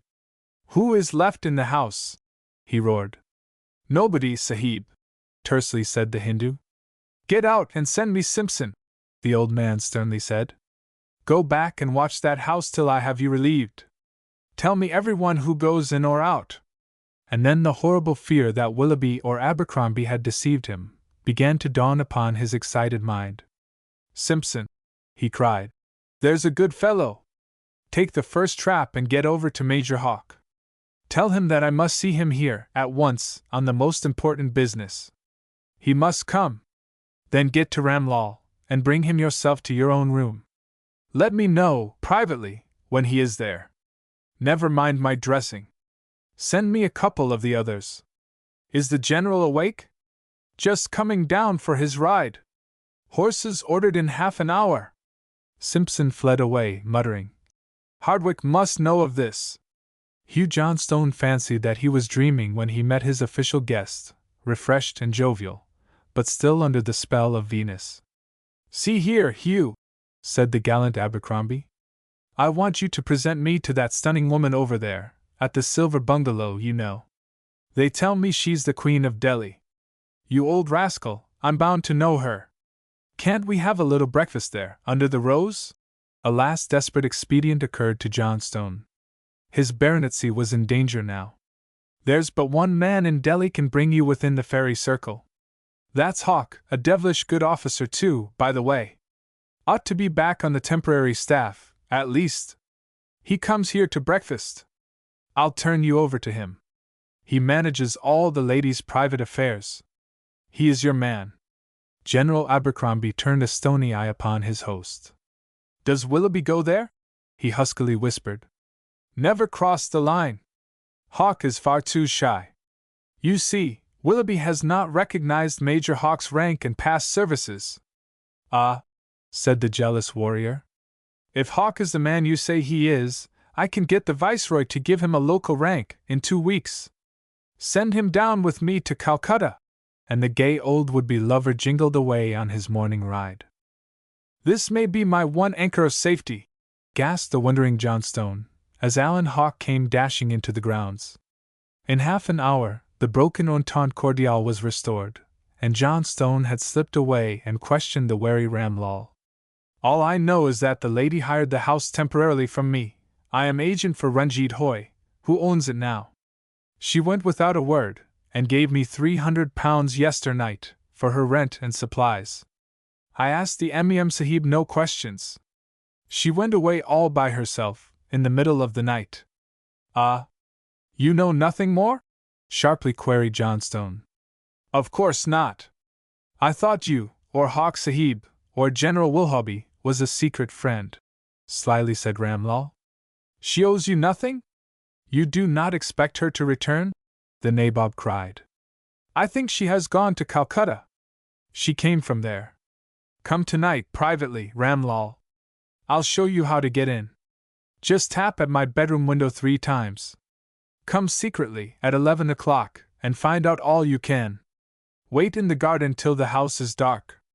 I'll pay you well, continued Johnstone, leading the old jeweler to his bedroom. I will leave this one window unfastened, so you can come in. The room will be dark. The Sahib shall be obeyed, said Ramlal, salaaming to the ground, and he was happy at heart as he glided out of the garden. A ferocious smile of coming triumph gleamed in his dark face. I have him now. He will never slip away in the night. But I must please him, and lie to him. It was the chance for which he had vainly waited there many years, and Ramlal prayed to great Bowai to aid him. Hawk, said Johnstone, when his astounded listener heard all of Johnstone's proposed infamy. I have telegraphed to Allahabad and Calcutta. This strange woman has gone down there. Now I want you to fall in with Abercrombie. He will go down in a few days. Bring them together in any way you can. The general and the beauty. No fool like an old fool, he grinned. Watch them and post me. Abercrombie is already well disposed to you. Make a play on him. He will get you a temporary rank from the Viceroy. Your matchless knowledge of the Himalayas and the whole northern frontier will earn you a regular rank. Coddle Anstruther, too, and cling to the Viceroy. I'll back you with any money you need. It's the one chance of a life. And what am I to do for you, Johnstone? Quietly said the delighted Hawk. Just stand by me about this baronetcy, and bamboozle this damned foolish woman, while I slip quietly away to Europe. She is mercurial and vain. Abercrombie will get her into the fast Calcutta set, after one necessary appearance at the Viceroy's. She is, after all, only a woman. You can catch them with a feather, if you can catch them at all. Once properly launched by Abercrombie, you are a made man for life. He will not dare to go back on you, as our Yankee cousins have it. The Viceroy will do anything for him. By God! Johnstone! I'm your man! Count on me in life and death! Warmly cried Hawk. The 2 men clasped hands. There was a clatter and a jingle. The old warrior was on his return. Here he comes now! Fall in with his humor, and success to you at Calcutta, whispered Johnstone. There was the very jolliest breakfast imaginable at the Marble House that day, and that same afternoon Major Alan Hawk rode all over Delhi as volunteer aide to General Abercrombie. 2 nights later General Abercrombie whispered to Hugh Johnstone, at a grand ball at Willoughby's headquarters. I've just had a telegram from the Viceroy to return at once. Your matter is now all right. I leave the property with Willoughby here. I'll go down in the morning, if you'll fix me up. And then, Johnstone signing to Major Alan Hawk, who had been the cynosure of all eyes, as he gracefully led Madame la Generale Willoughby through a Lanciers, took the favorite of fortune aside. Make your adieus! Get out of here! Settle all your little affairs! Send all your traps over to my house! General Abercrombie wants to slip away quietly in the morning. No one is to know! And you go with him, at his urgent request. And that very evening at Calcutta, Alix de Lavigny would have laughed in triumph to know of Hugh Johnstone's strange eagerness to dispatch his amorous guest. For the lady, in the safe haven of the great banker's home, had just returned from a captivated viceroy, who had instantly recalled Abercrombie by a dispatch to be obeyed forthwith. You, madam, have laid me under an obligation which I can never forget, said the graceful statesman. The list of Ramlal was in his hands now. And so Hugh Johnstone was highly pleased, and Madame Berthe Louison, still in her masquerade, was happy, and the watchful commanding General Willoughby was more than pleased, and the now doubly hopeful Major Alan Hawk rejoiced, while General Abercrombie knew that the little party was waiting him in Calcutta. But most of all pleased was Ram Lal Singh, clutching in his dreams at the dagger of Mirza Shah, lying there by his bedside. He will be left alone, and he knows my signal, his own device, 3 taps at his window. In Delhi there only lingered, sad and lonely, Major Harry Hardwick, whose sighs were echoed back from afar by a starry-eyed girl watching the sandy shores of the Suez Canal. I dare not telegraph to him till we reach Brindisi, mused the loving girl. After that our path will be plain, and Justine must help me. Then he can follow me, if he loves me, she faltered, hiding her blushing face. The only comforter of the lonely Hardwick was Rattler Murray. Red Eric, of the 8th Lancers, had just fallen into a pot of money. Take your long leave, my boy, he cried. I've been 9 long years a lieutenant. I'll have my troop before my leave is out.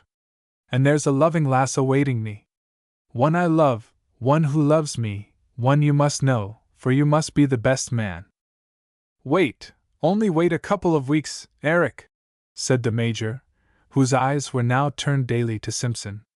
Then I'll put in my own application, and we'll go home together. This bright hope was duly pledged in many a loving cup. General Abercrombie was far away on the road to Calcutta when Major General Willoughby sent, post-haste, for Major Harry Hardwick of the Corps of Engineers.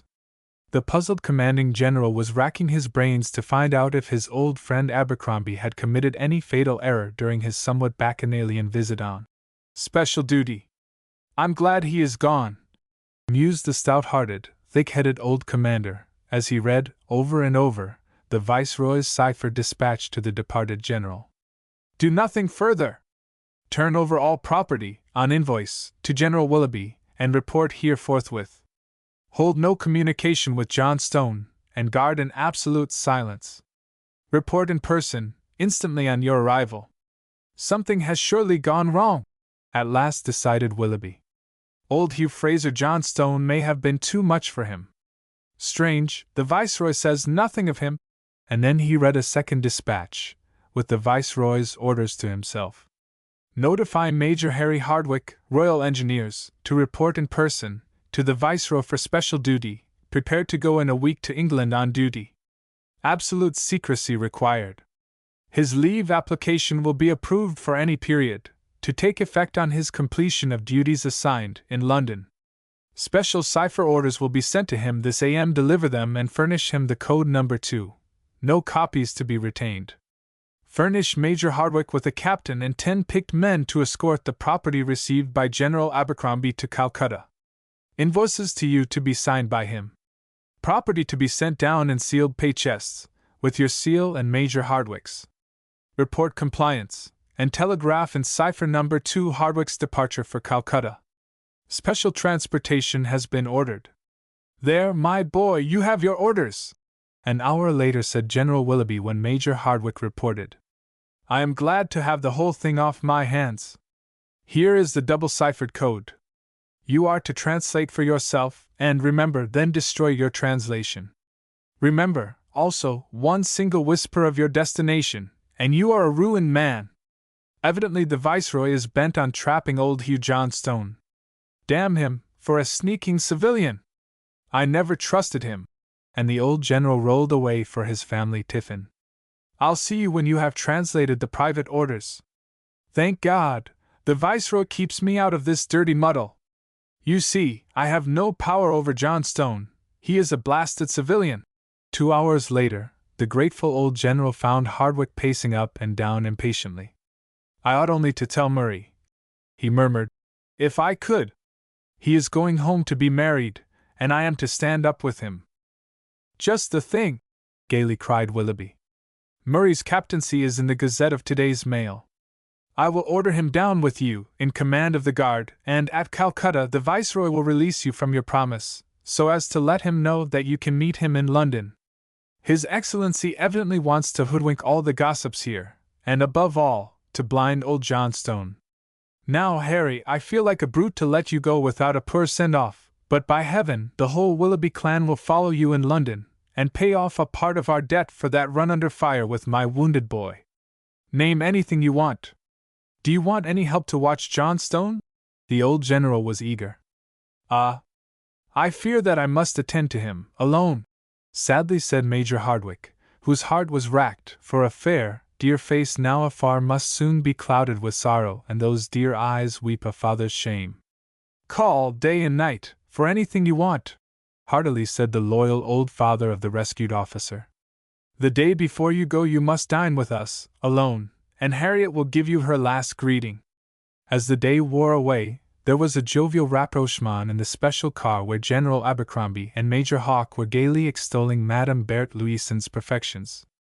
Mind you, General, I am no squire of dames, said the Major.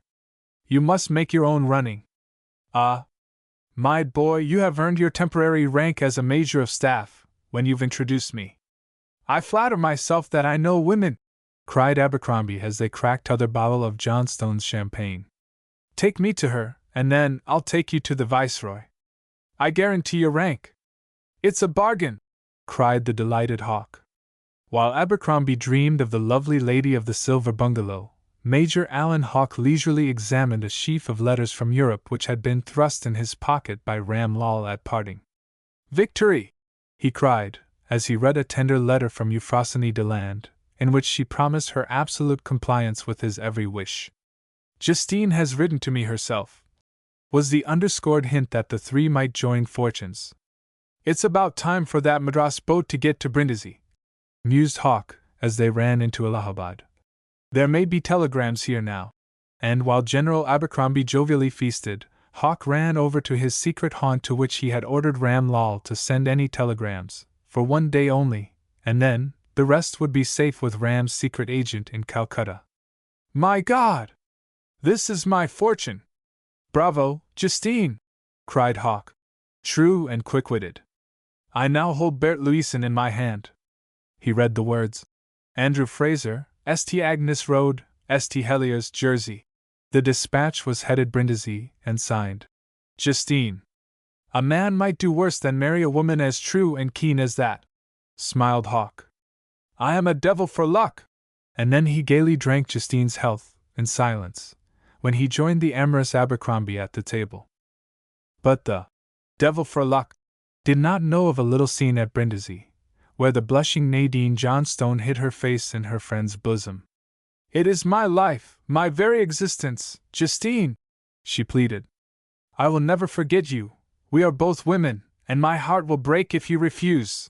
And thus Justine Deland had learned at last of Nadine's easy victory over the frank-hearted cousin's prudence. What's the wrong, to tell her? He had mused, under the spell of the loving eyes. We go straight through, and I am in charge till my father takes her out of my hands. Poor girl, it will be a grim enough life with him. Not a man will ever set eyes on her face without old Hugh's written order. And it was thus that Justine was enabled to warn her own lover when she had slipped away and cabled by her mistress's orders to the young Lachinvar at Delhi. Captain Harry Hardwick, Royal Engineers, Delhi, letters for you at Andrew Fraser's, St. Agnes Road, St. Heliers, Jersey. Come! The Swiss woman shuddered as she boldly signed Nadine. And this same dispatch, when received by the young officer, now busied with the Viceroy's mandate, brought the sunlight of love back into his darkened soul. The minutes seemed to lengthen into hours until the special train was ready. At the risk of his military future, the Major gave to the faithful Simpson his London Club address. If anything happens here, you must go to General Willoughby. Tell him what you want me to know. He will send it on, and give you a £5 note. Remember, Simpson, you'll die in my service if you stand true. That I will, for your brave father's sake, and for the young lady's bright eyes. Bless her dear, sunny face. Tell her that I will work for her in life and death. And when, in a few days, the lengthened absence of Major Harry Hardwick and Red Eric Murray was noted, the groups only conjectured a little junket to some nearby station, or a long shikari trip. But Simpson and General Willoughby knew better. Simpson was a lord, in these days, in the quarter, for Hardwick had not left Delhi with a closed hand. And old Hugh Johnstone, greatly relieved at heart, was now busied in secretly arranging for his own flitting. I'll run down to Calcutta, see the Viceroy, give Abercrombie a splendid dinner, and then slip off home, on the quiet, via Ceylon. I'll send Douglas back when I get to Jersey, and then I can put those jewels where no human being can ever trace them. Once that Brother Andrew has my full orders as to Nadine, I will bar this she-devil forever from her side. On the excuse of a leisurely contemplated tour, I can have the rich Jew brokers of Amsterdam and Frankfurt, with their agents in Cairo and Constantinople, divide up the jewels among the foreign crown heads. I am then safe. Safe. No human hand can ever touch me now. He gloated. There was a clattering of aides-de-camp and great official bustle at the government house in Calcutta when General Abercrombie reported to the great statesman Viceroy, dwelling in the vast palace, builded by the Marquis of Wellesley. General Abercrombie, marveling at the abruptness of the Viceroy, was relieved to know that his Secret Service had been transferred to Major Hardwicke under the orders of Major General Willoughby. His mind was intently occupied with the promised introduction to Madame Berthe Louison. That little party, and so he failed not to refer to the future value to the crown of Alan Hawke's services. "He is here with me, Your Excellency," respectfully said Abercrombie, who had already posted off his Leporello to call in due form at the banker's mansion, where the disguised Elix de la Vigne had taken refuge. "Send him to me at once, General. I need him. I will give him the local staff rank of Major and immediate employment. Willoughby has also written to me especially about his wonderful knowledge of our northern lines. Stay! Bring him yourself, tomorrow, at 10 o'clock. Splendid! Splendid! Cried the lovelorn general, rubbing his hands, as he hastened away in his carriage to meet Alan Hawke. I am ready for him, if he is ready for me. I wish she were at some one of the great hotels instead of being buried in the silver-grey respectability of the manager's family circle. But, I will take her to the Viceroy. The bird shall then learn to test its wings. I will bring her out as a social star."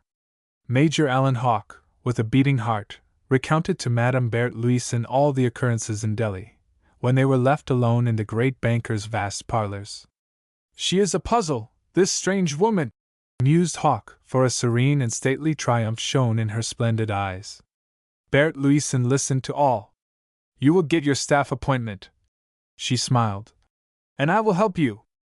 Bring your friend General Abercrombie to see me here tomorrow evening. I will be amiable to him, for your sake, and for the sake of my future interests." The grateful young man, now on the threshold of reinstatement, in a sudden impulse cried, "I can, now, give you Nadine Johnstone's hiding place. You can trust to me and I will prove it, now. It is, with Andrew Fraser, retired professor of Edinburgh University, historian and philologist, ethnologist, etc., St. Agnes Road, St. Heliers, Jersey," laughingly rejoined Berthe Louison. "You are a witch woman." "A wonder!" cried the astounded adventurer. "Ah! You see that I have trusted you," she smiled. "Now do as I bid you, and you will rise in the service. Remember! You are to do just what I say. The bank here or in Delhi will give you always my directions. Remember! I shall not lose sight of you for a moment, though near or far. And money and promotion will reward your good faith. Go now, my friend," she kindly said, extending her hand. "Bring the general here tomorrow evening at 8. I will be busy till then. There is nothing for you to do now." The astonished schemer was in a maze as he dashed away to the Calcutta Club to meet General Abercrombie. "She is a very devil and a mistress of the black art," he mused. "I will stand by her," he admiringly cried, "as long as it pays me." It was the honest tribute of a grateful scoundrel's heart. While the happy Abercrombie dallied with Major Hawke over a claret cup, an official messenger sought him out, at the club. "There, my boy! You see that I am a man of my word," cried the would-be lover. Alan Hawke's lip trembled as he tore open an envelope directed to him and marked, "On Her Majesty's service. The first in many years." The walls spun around before his eyes when he read his provisional appointment, with an order to report forthwith to the Chief of Staff for private instructions. "Ah!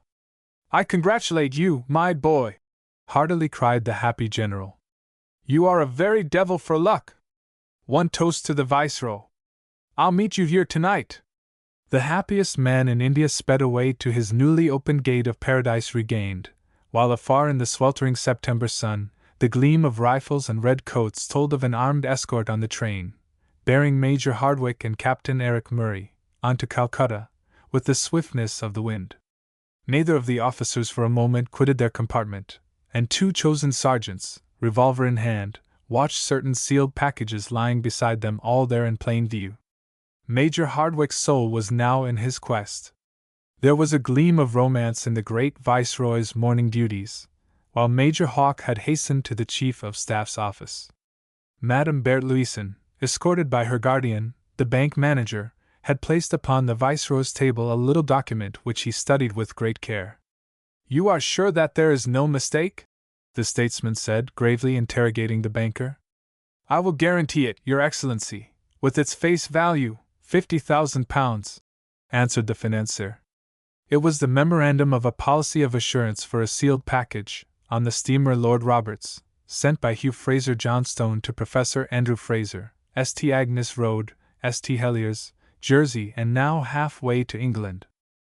"I will act, madam, at once," said the holder of a sceptre by proxy. "You are to guard this secret, both, upon your honor. Send the dispatch, as you have proposed. My official action is to follow this up. I will let the game go on in silence just a little longer. And now," the Viceroy led the lady aside, whispering a few private words, which left her a proud and happy woman. "My special aide will call at your residence as soon as it is dark. The consular officials at Aden, Suez, Port Said, and Brindisi will all have orders regarding you. I am ashamed that the prudence needed in the official side of this affair prevents me socially honoring you as I would. The French Consul General has given to me his official guarantee for you, which," he smiled, "was not needed. We shall meet again, and your conduct will not be forgotten." Alix de Lavigny bowed with the grace of a queen and never lifted her eyes until her sober mentor had brought her to the shelter of his home. Before they were seated at tiffin, the wires bore away this dispatch, which astounded its recipient. "Cap. Anson Anstruther, Junior United Service Club, London. Meet me at Morley's Hotel, London. Will telegraph you from Brindisi. Official dispatches to you explain. Berthe Louison." When the stars lit up the broad Hooghly that night, a swift peninsular and oriental liner drew away down the river, with a smart steam launch towing at her companionway. The woman who said adieu to the Viceroy's aide and her grave-faced banker in her splendid rooms had read the brief words of Captain Anstruther, telling her that the electric Ariel was true to his trust. "All right. Both dispatches received. Welcome, Anstruther."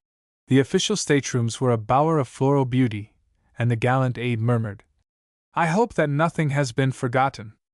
The whole ship is at your disposal. The commander has the Viceroy's personal orders. And I was to give you the letter and this package." When the banker had exchanged the last words of counsel and advice, he said, "Trust me. I know Hawke of old. We will let him go up the ladder of life a little, while the other fellow comes down." When the little steam launch was a black blur on the blue waters, then Alix de Lavigny, standing alone at the rail, smiled as she saw the lean, straggling shores sweep by. "I fear that General Abercrombie will deem me discourteous. But time, tide, and the P&O steamers wait for no elderly beau, however fascinating."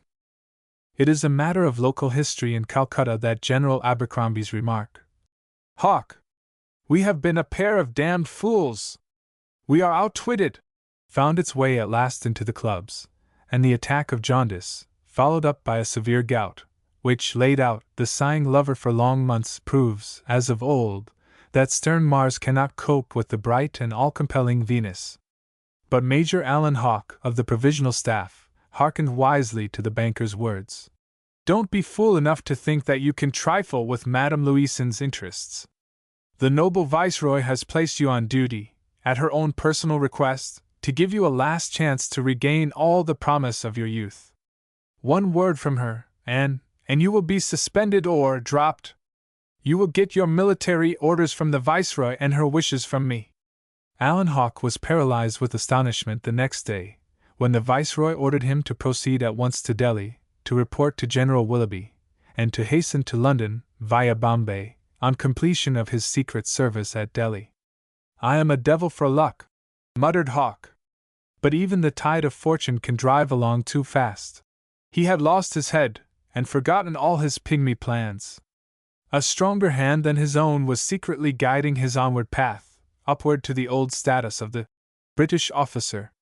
"What the devil do they want of me in London?" he mused. And chuckling over how easily he had made the lovesick Abercrombie help him into his military seat. Once more Alan Hawke betook himself forthwith to Delhi, to report to General Willoughby for instant service. When he descended at Allahabad, his undress uniform of a major of the Staff Corps brought down on him a storm of congratulations from old friends gathered there. "Sly old boy you were," the service men laughed, over their glasses, while wetting his new uniform. "A man must not tell all he knows," patiently replied Major Hawke, with the sad, sweet smile of a man who had dropped into a good thing. As he rolled along toward Delhi, he seriously cogitated playing fair in his new capacity. "Perhaps it will pay," he mused. "But I will even up with that old hog, John Stone." He dared not contemplate now any substantial treason to Madame Alix de Lavigny. She is a witch woman. She seems to have an untold backing.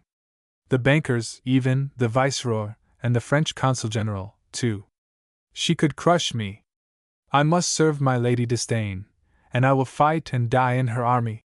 Arriving at Delhi, Major Alan Hawke's first visit was to Ram Lal Singh, as he prepared to report forthwith, in full rig, to the local commander. There was a strange preoccupation in the old jeweler which baffled Hawke.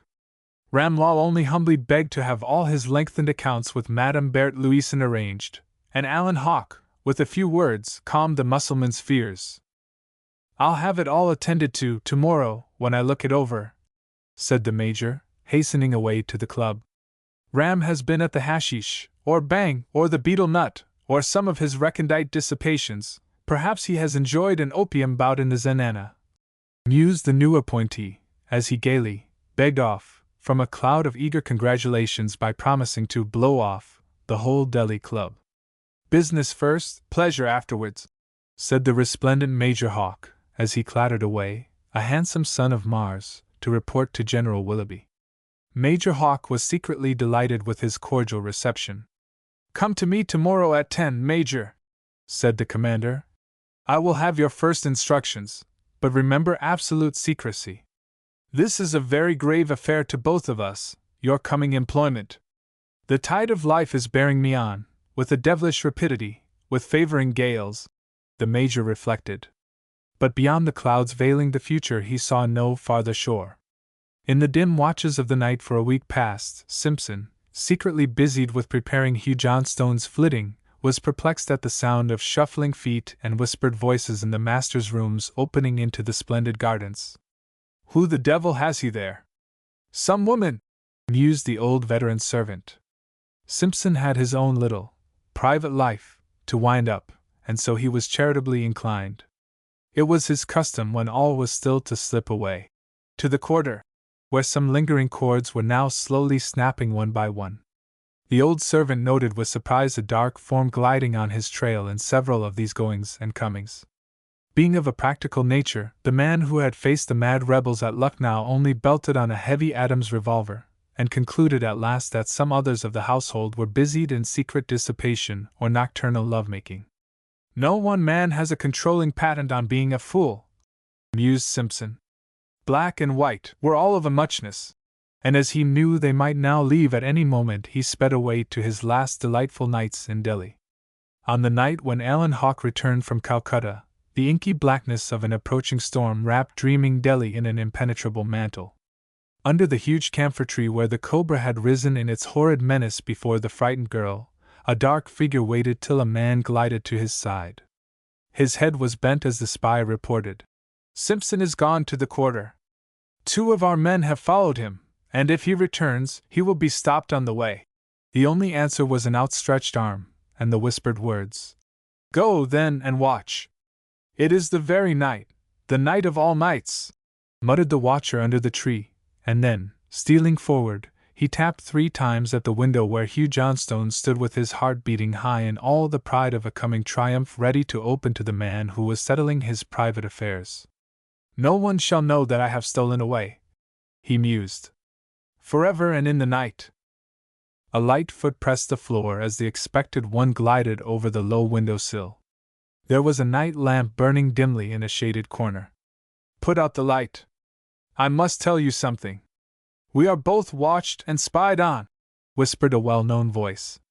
As Hugh Johnstone turned from the corner, in the darkness, there was a gurgling cry, a half-smothered groan, as Mirza Shah's poisoned dagger was driven to the hilt between his shoulders. His accounts were settled, at last. An hour later, a dark form crept through the gardens toward the gate where Harry Hardwick had rode in to the rescue. There was a silent struggle as 2 men wrestled in the darkness, and one fled away into the shadows of the night. It was the chance meeting of a spy and a murderer. And then Major Alan Hawks stooped and picked up a heavy dagger lying at his feet. "I have the beggar's knife," he growled. And with a sudden intention, he vanished toward the club, for the knife of Mirza Shah was reeking, and Hugh Johnstone had gone out on his darkened path alone. He had left Delhi, forever. Book 3. Prince Jidin's Visit to England. Chapter 11. "Do you see this dagger? Morning in Delhi." The fiery sun leaped up, gilding once more the far Himalayas and lighting the blood-stained plains of Oudh.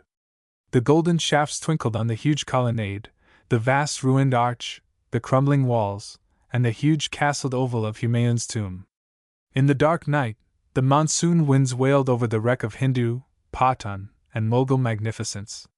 The dark demons of Bawani rejoiced at a new sacrifice to the gloomy goddess, and the straggling jungle was alive again.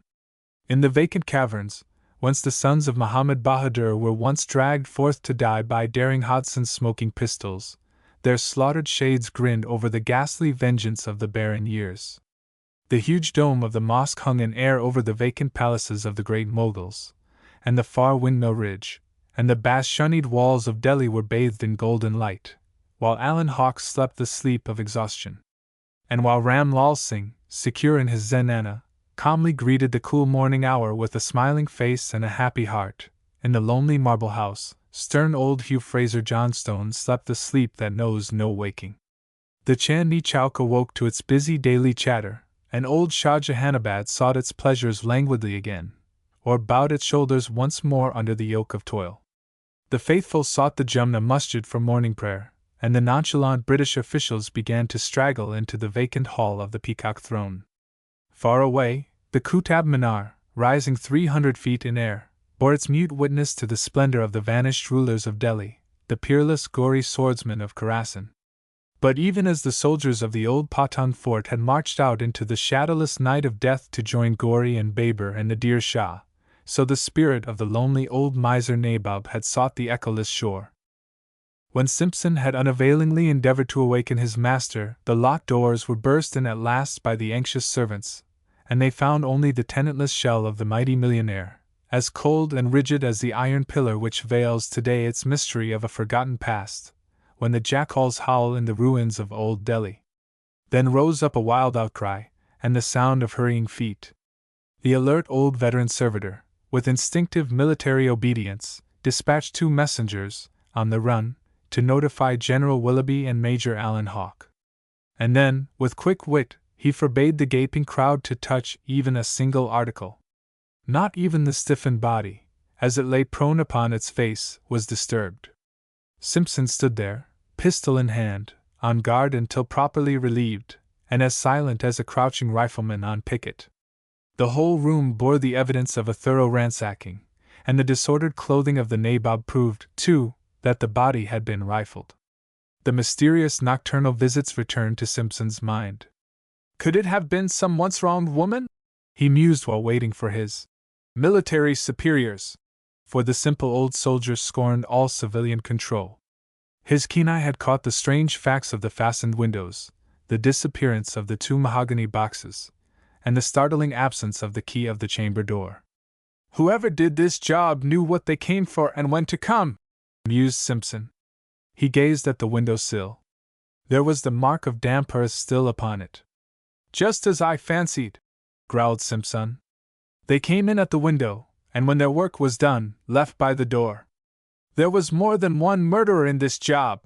And then, certain old stories of a mysterious Eurasian beauty returned to cloud the old man's judgment. Was it robbery or vengeance? He grumbled. The Black Gang are in this, but their secrets are safe forever. They are a close corporation, these devils. With certain ideas of an endangered life pension, and a sudden yearning for the absent Hardwick's counsel, stern old Simpson awaited the coming of his betters. And the ghastly news of Johnstone's taking off flew over Delhi to furnish a 9 days' wonder. There was a great crowd gathered around the garden walls of the Marble House, as an officer of the guard galloped up with a platoon of cavalry. The general will be here himself, soon. What's all this terrible happening? Said the young officer, as he took post beside Simpson. You have done well, the soldier said on a brief report. Let nothing be touched. My guard will prevent any one leaving the grounds. There was a sullen apathy as regarded the unloved old egoist. Major Alan Hawke sprang to his feet, hastily, as the excited club steward, forgetting all his decorum, banged loudly upon the staff officer's bedroom door. The young man was still in the dress of night, as the steward excitedly exclaimed, Here's a fearful deed! Hugh Johnstone has been murdered in his bed, and they've sent for you. Alan Hawke was staggered. Get me a horse, at once. I must report to the general. When, where, how? Tell me all. Send off a man for the horse. And, as Hawke hastily donned his uniform, he heard the Hindu servant's story. Be off. Tell Simpson I go first to the general, and then, I will come over to the house. As Major Hawke strode through the clubroom, a half-dozen half-dressed clubmen seized upon him. He waved off their inquiries, as an orderly dashed up to the door. General Willoughby's compliments, sir. You are to report to him instantly at the Marble House. You can take my horse, Major. I'll bring yours on. And so, lightly leaping into the saddle, the Major galloped away, with an approving nod. There'll be a devil of a racket over this thing, he reflected, as he dashed along. And he chuckled with glee at his prudence in hiding away the dagger which he had picked up in the garden. For, a moonlight-eyed Eurasian girl, hidden in a little cottage, was the only human being in Delhi who knew of the hasty visit her secret lover had made in the night. The jeweled dagger of Mirza Shah was now securely locked in a little chest where Alan Hawke kept a few articles hidden away in the humble home of the passive plaything of his idle hours. As he caught sight of the Marble House, with its gathered crowds, he saw the gleam of musket barrels, as a company of foot were picketing the vast garden enclosure, and forcing back the excited crowd. A non-commissioned officer swung open the heavy gates which would only turn on their hinges once more for Hugh Johnstone going out on his last journey. The general awaits you, Major, said the sergeant, touching his cap. He has already asked for you.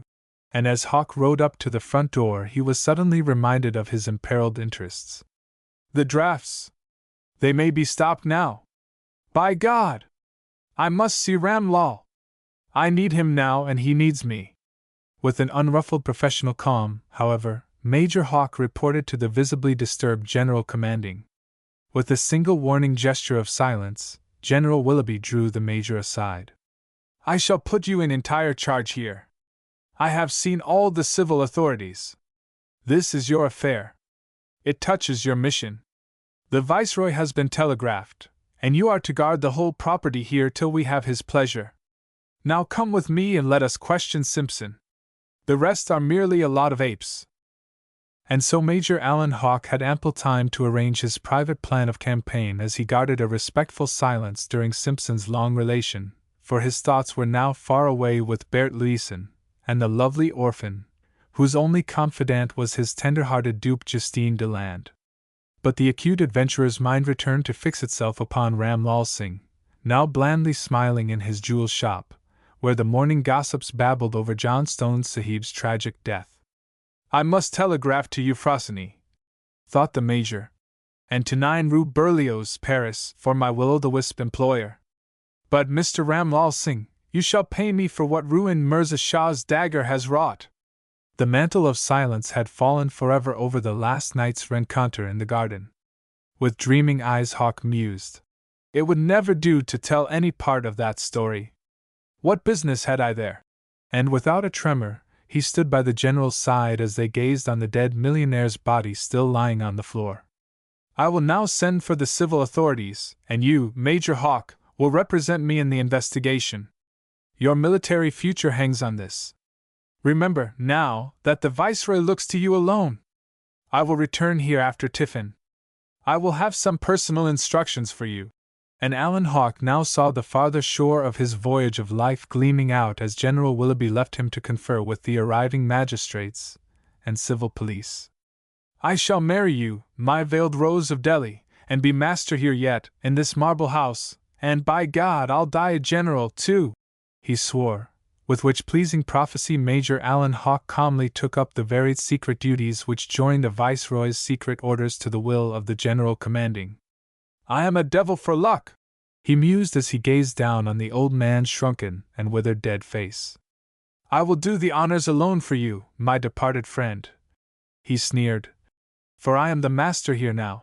The absence of all articles of value, the disappearance of Johnstone's 3 superb ruby shirt studs, and his magnificent single diamond cuff buttons, told of the greed of the robbers, presumably familiar with his personal ornaments, while the terrific stab in the back showed that the heavy knife had been driven through the back up to its very hilt.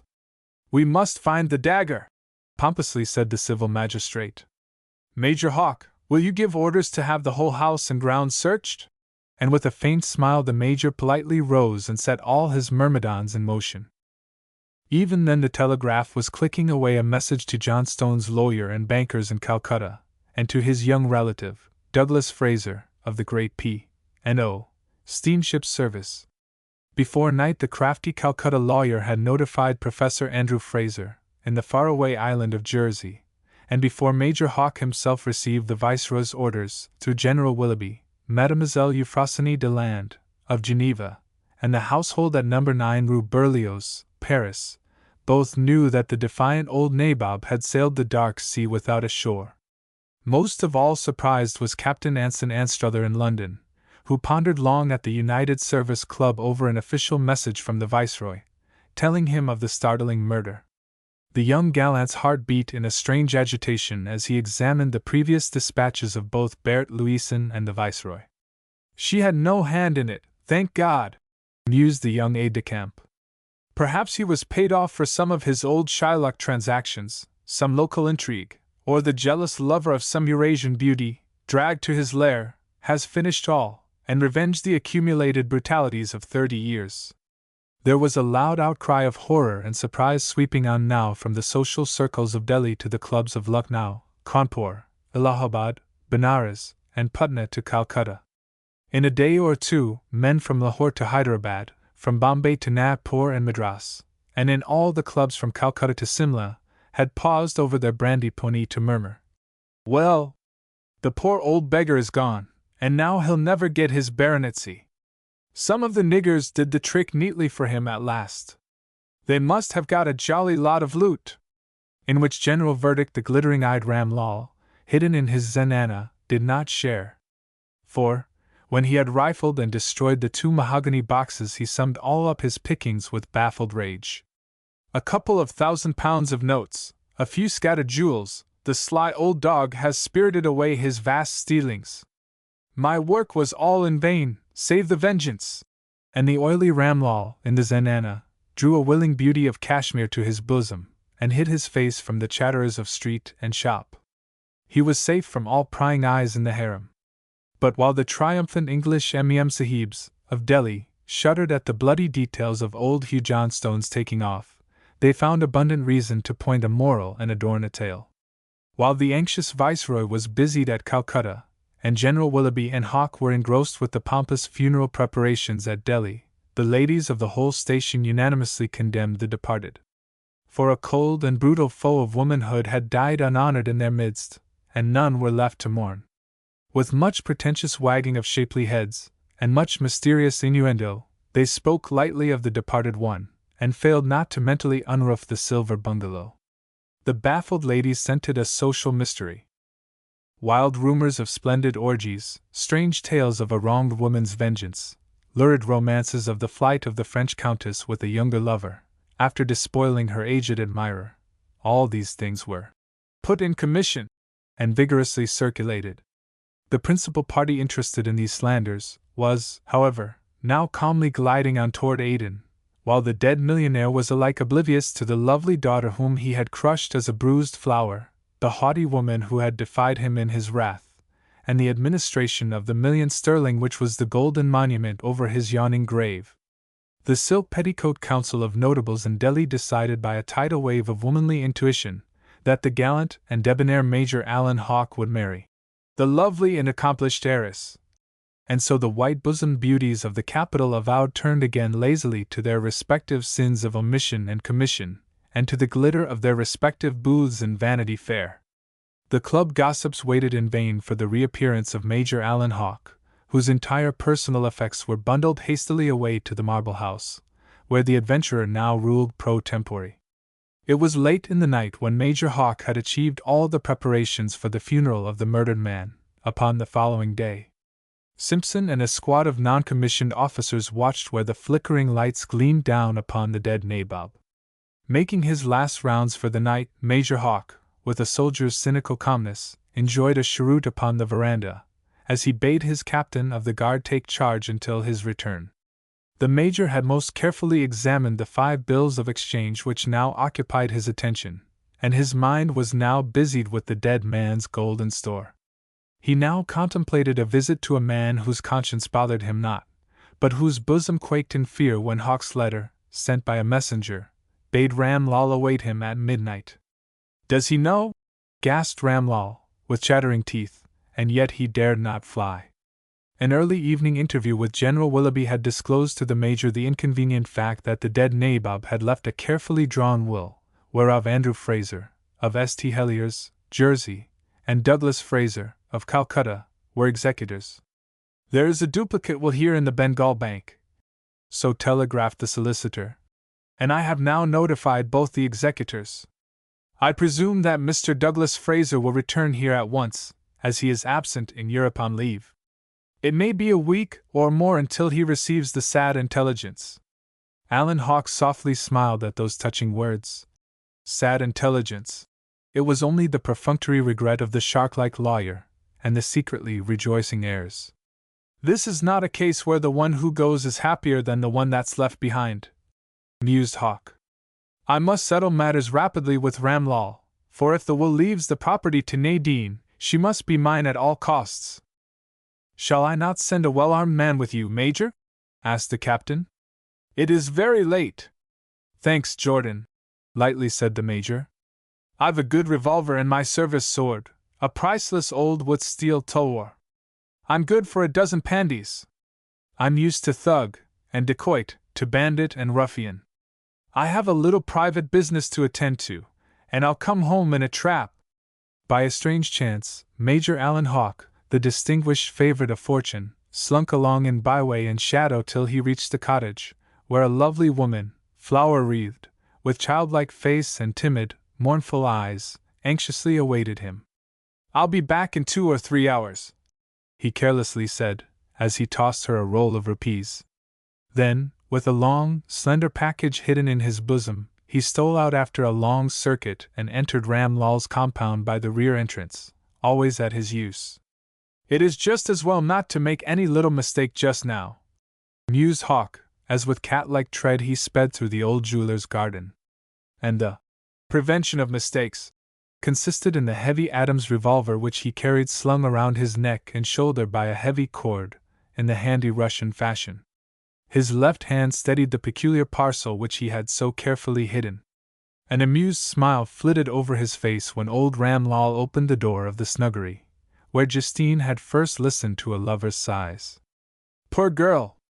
I wish she were here tonight," tenderly mused the sentimental rascal, as he waved away Ram Lal's bidding to a splendid little supper. "I came here to talk business, Ram, tonight," sternly said Hawke, who had inwardly decided not to taste food or drink with the past master of villainy. "He might give me a gentle push into the sticks," acutely reflected the Major. Sit down right there where I can see you, said Hawk, his hand firmly grasping the revolver, as he indicated a corner of the table, after satisfying himself that the shop door was locked. He then quickly locked the garden door and pocketed both the keys. What do you want of me? Murmured Ramlal, who had noted the semi-hostile tone, and who clearly saw the butt of the revolver. I want to talk to you of this Johnstone matter, said the soldier, ignoring all other reference to the dear departed. This coolness unsettled the wily jeweler, who trembled as Hawk laid a long red pocket-book down on the table before him. The wily scoundrel shivered when the Major, with his left hand, pushed over to him 5 sets of bills of exchange for £1,000 each. Ramlal's eyes dropped under the brave villain's steady gaze, and he slowly read the first paper. He well knew the drawer's writing. Delhi, August 15, 1890. L1000. 30 days after sight of this first of exchange, second and third unpaid, paid to the order of Alan Hawke £1,000 sterling, value received. Hugh Fraser Johnstone. To Messrs. Glynn, Carr and Glynn, London. What do you wish me to do, Sahib? Tremblingly faltered the old usurer, as he carefully noted the 15 papers. A sinking at the heart told him that he was in the power of the one man in India whom he knew to be as merciless as himself, for a kindred spirit had fled when the drawer of the bills of exchange died alone in the dark, his bubbling shriek stopped by his heart's blood. The Major sternly said in an icy voice, as he fixed his eyes full on his victim, I wish you to endorse every one of those papers. I wish you to make each one of them read £5,000. You have done that trick very neatly before, and to put the additional crown duty stamps upon them. Ramlal had started up, but he sank back appalled as he looked down the barrel of Hawke's revolver. Keep silence, or I'll put a ball through your shoulder, and then drag you up to General Willoughby. He will hang you in chains if I say the word. Alan Hawke was tiger-like now in his rapacity. I will leave the first set with you, and you will now give me your cheque on the Oriental Bank for £5,000. The other drafts you will have all ready for me tomorrow and bring them to me at the Marble House. The jeweler groaned and swayed to and fro upon his seat in a mute agony. I cannot do it. I have not the money, he babbled. You old lying wretch. You have screwed £250,000 out of Christian, Hindu, and Mohammedan here, mercilessly said the torturer. I will not. I cannot. I dare not, cried Ramlal, dropping on the floor and trying to bow his head at Hawke's feet. Get up, you old beast, commanded Hawke. By God! I'll shoot and disable you now and then arrest you. Tell me, do you know that dagger? With a quick motion, still covering the cowering wretch with his pistol, Hawke drew out the package from his bosom, clumsily tearing off a silk neck-scarf wrapper with his left hand. He laid down on the table the blood-encrusted dagger of Mirza Shah. The golden haft, the jeweled fretwork and the broad blade were all covered with the life-tide of the great man whom no one mourned in Delhi. Mercy! Mercy! Hoarsely whispered Ramlal, with his hands clasped, as in prayer. I know whose it is, pitilessly continued the tormentor. You dropped it, you fool, when you ran against me in the garden in your mad haste to get away. One single rebellious word and I will march you to the nearest guard post. Now will you do what I wish? Anything, Sahib, begged the cowering wretch. Put it away, put it away. Now quick, said the Major. First, give me the cheque. Then endorse all these drafts right here in my presence. I will negotiate the others myself. You can send on the first one through your bankers. Your name on all of them will make them go without question. The alert adventurer watched Ram's trembling fingers achieve the work. Do not dare to leave your own enclosure till you come directly to me tomorrow, when you have altered all those drafts to read £5,000 each. I have charge of the estate of the man whom you butchered like a dog. I have a guard of 2 companies of soldiers, and you will be arrested as a murderer if you attempt to leave, save to come directly to me with these papers. Alan Hawke lit a cigar and then took a refreshing draught from a pocket flask. Now open your strong box and show me your jewels. I want some of them. The sobbing wretch at his feet demurred until the cold nozzle of the pistol was pressed against his forehead. I will make the English bankers pay the other 4 bills. But you brute, did you think that I would let you off with a poor £5,000? Hearken! I go to England in a week. Then you are safe forever. Bring out all your jewels. You got £50,000 from the old man. I know it.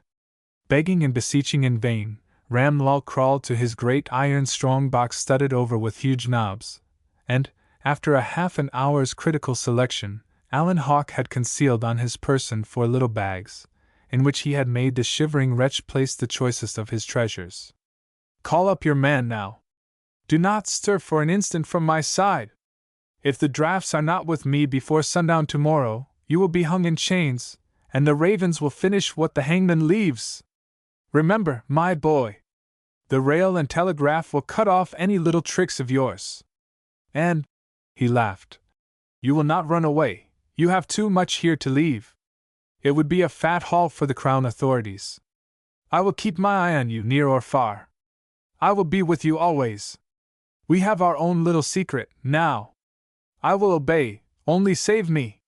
Save me, Hawk Sahib.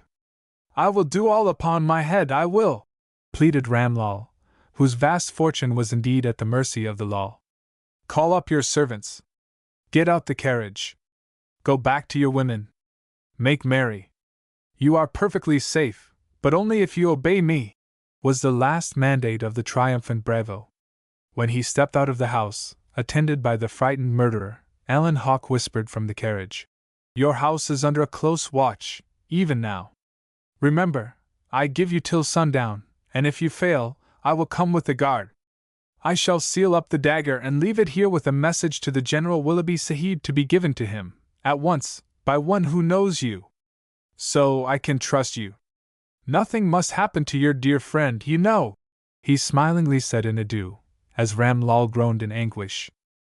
Alan Hawke had closely examined the vehicle, and he sat with his drawn revolver ready as he drove down the still lit-up Chandni Chowk. In a storm of remorse and agony, the plundered jeweler was now doubly locked up in his room. I must do this devil's bidding, he murmured. Bawani! Bawani! You have betrayed your servant, was his cry as he sought the safety of the Zenana. Major Hawke tasted all the sweets of a great secret triumph as he cast up his accounts. The £5,000 frightened from this old wretch, Ram Lal, really squares me with the estate of the dear departed. The jewels are worth twice as much more, and with Ram Lal's endorsement all the other drafts on Glenn's bank are as good as gold. There is 20,000 clear profit. I will send them on now for acceptance, openly, through the Credit Lyonnais when I get to Paris.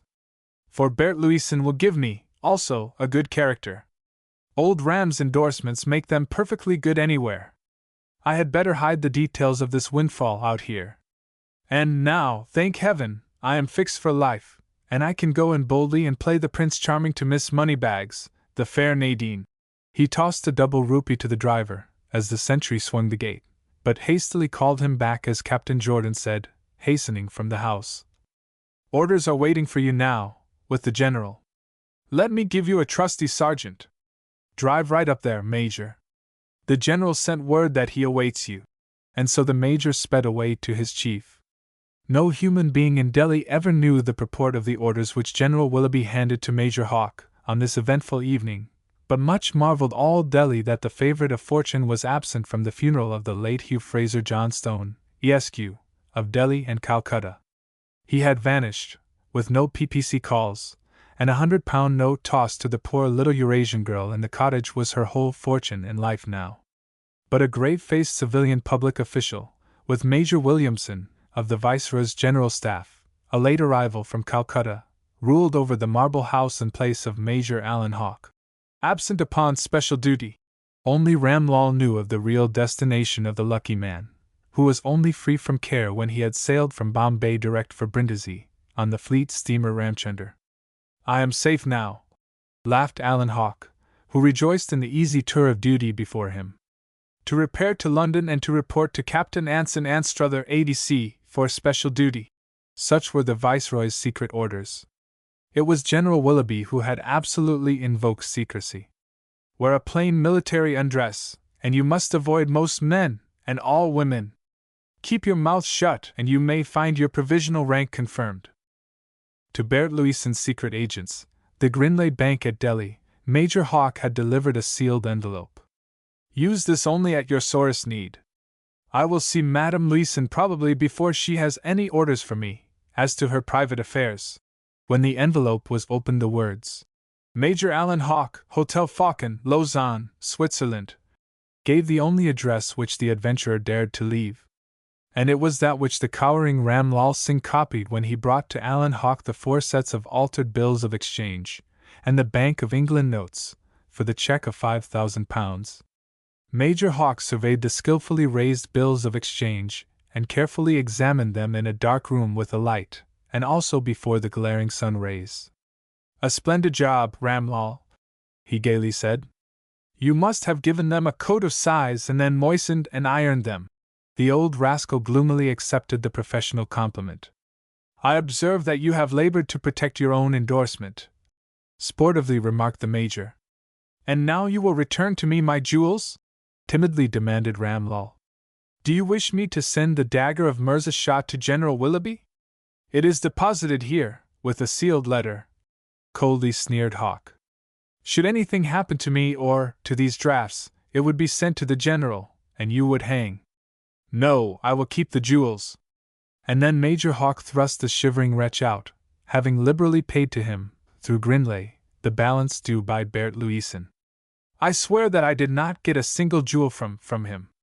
He has hidden them, pleaded Ram Lal.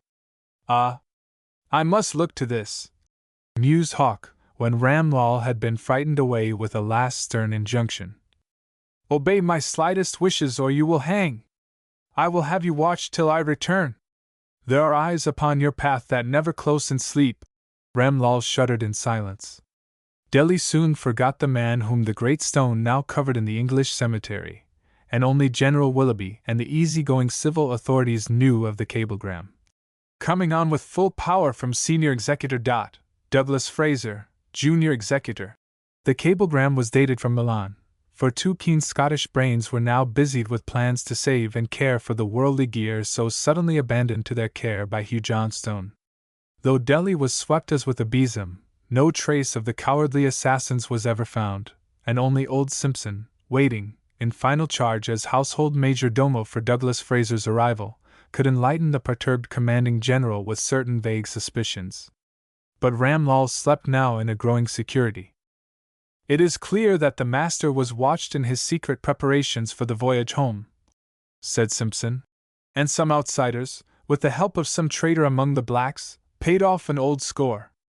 I could tell of many an old enemy which he gained in these 20 years, sadly said Simpson. I feel they only mussed up the room to give an appearance of robbery. The mahogany boxes were merely part of Master's old wedding outfit in London, and I know that they were only filled with toilet articles and little medical stores. They only lugged them off to make a show. And General Willoughby, following up Simpson's clues, easily discovered a shady side of Johnstone's past life, not compatible with the pompous panegyrics of the Indian press, the resolutions of a dozen clubs and societies, the minutes of the Bank of Bengal, and other mortuary literature of a complimentary nature. It was some old curse come down upon the defenseless man in his old age. And so no one ever sought for the solution of the mystery in the deep dejection of Ram Lal Singh, who vainly mourned for his lost jewels and money. Fear tied his hands, and his tongue was palsied by guilt. He vindicatively, however, raised his customary rate of usance, and swore in his own hardened heart that the needy borrowers of Delhi should recoup him fully before a year. The one star gleaming in the dark night of financial blackness was the vengeance upon the man who had tricked and despoiled a fellow robber 30 years before. Major Hawke on his homeward way counted up a goodly store of £12,000 in money, jewels of nearly the same value, and the skillfully raised and properly endorsed drafts on London for 20,000 more. If I can only get these passed by the executors, I am a made man for life, mused the Major as the ranch-hunter sped over the blue Arabian Sea. If I discover the secret of the stolen jewels, they must yield, to save both family honor and money. If I don't, then Ram Lal must save his life and protect the drafts. I will negotiate them with the Credit Lyonnais in Paris, and force Bert to help me. No one shall rob me now.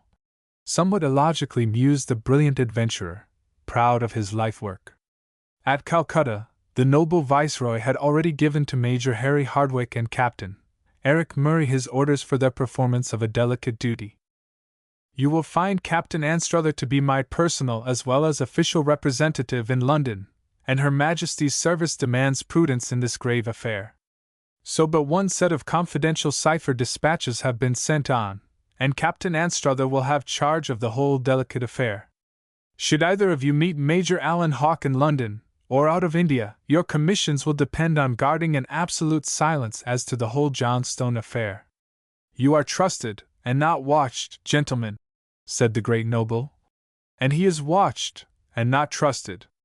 Now I have done all I can for you, as this duty takes you home and brings you back at the expense of Her Majesty's government. You will not fail to communicate with me from Aden, Suez, and Port Said, as well as Brindisi, and to report if Madame Louison has received at each place her telegrams and proceeded on her journey in safety. Her Majesty's consuls will, in each place, aid you in every way. Should I decide to drop or quash the whole affair, my young kinsman, Anstruther, represents me, personally as well as officially. And so the gay young bridegroom-to-be sailed from Calcutta light-hearted, while Harry Hardwicke counted each day's reckoning as bringing him, by leaps and bounds, nearer to the dark-eyed girl now left alone in the world. There shall nothing come between us now, my darling one, was the young major's fond vow confided to the evening star, glowing in its trembling silver radiance over the spicy Indian Ocean. Alix de la Vigne was still Madame Berthe Louison. To the glittering circle of passengers who envied her the state in which she traveled, the slavish obeisance of the ship's officers, and the deft ministrations of those admirable servants, Jules, Victor, and Marie. A great personage incognito, was the general verdict, and so the luckless swains hovering around fell off one by one, as the beautiful woman seemed to be always wrapped in an unbroken reverie. There was an anxious gleam in the lady's eyes, for she felt that she was going home to the sternest battle of her life, and she brooded now only upon the trials of the future. She never knew how near the dark angel's wing had swooped over her own defenseless head. For the grey head now lying low had been secretly busied with plans for a huge bribe to Ramlal which should buy him to the doing of a dark deed without an aim.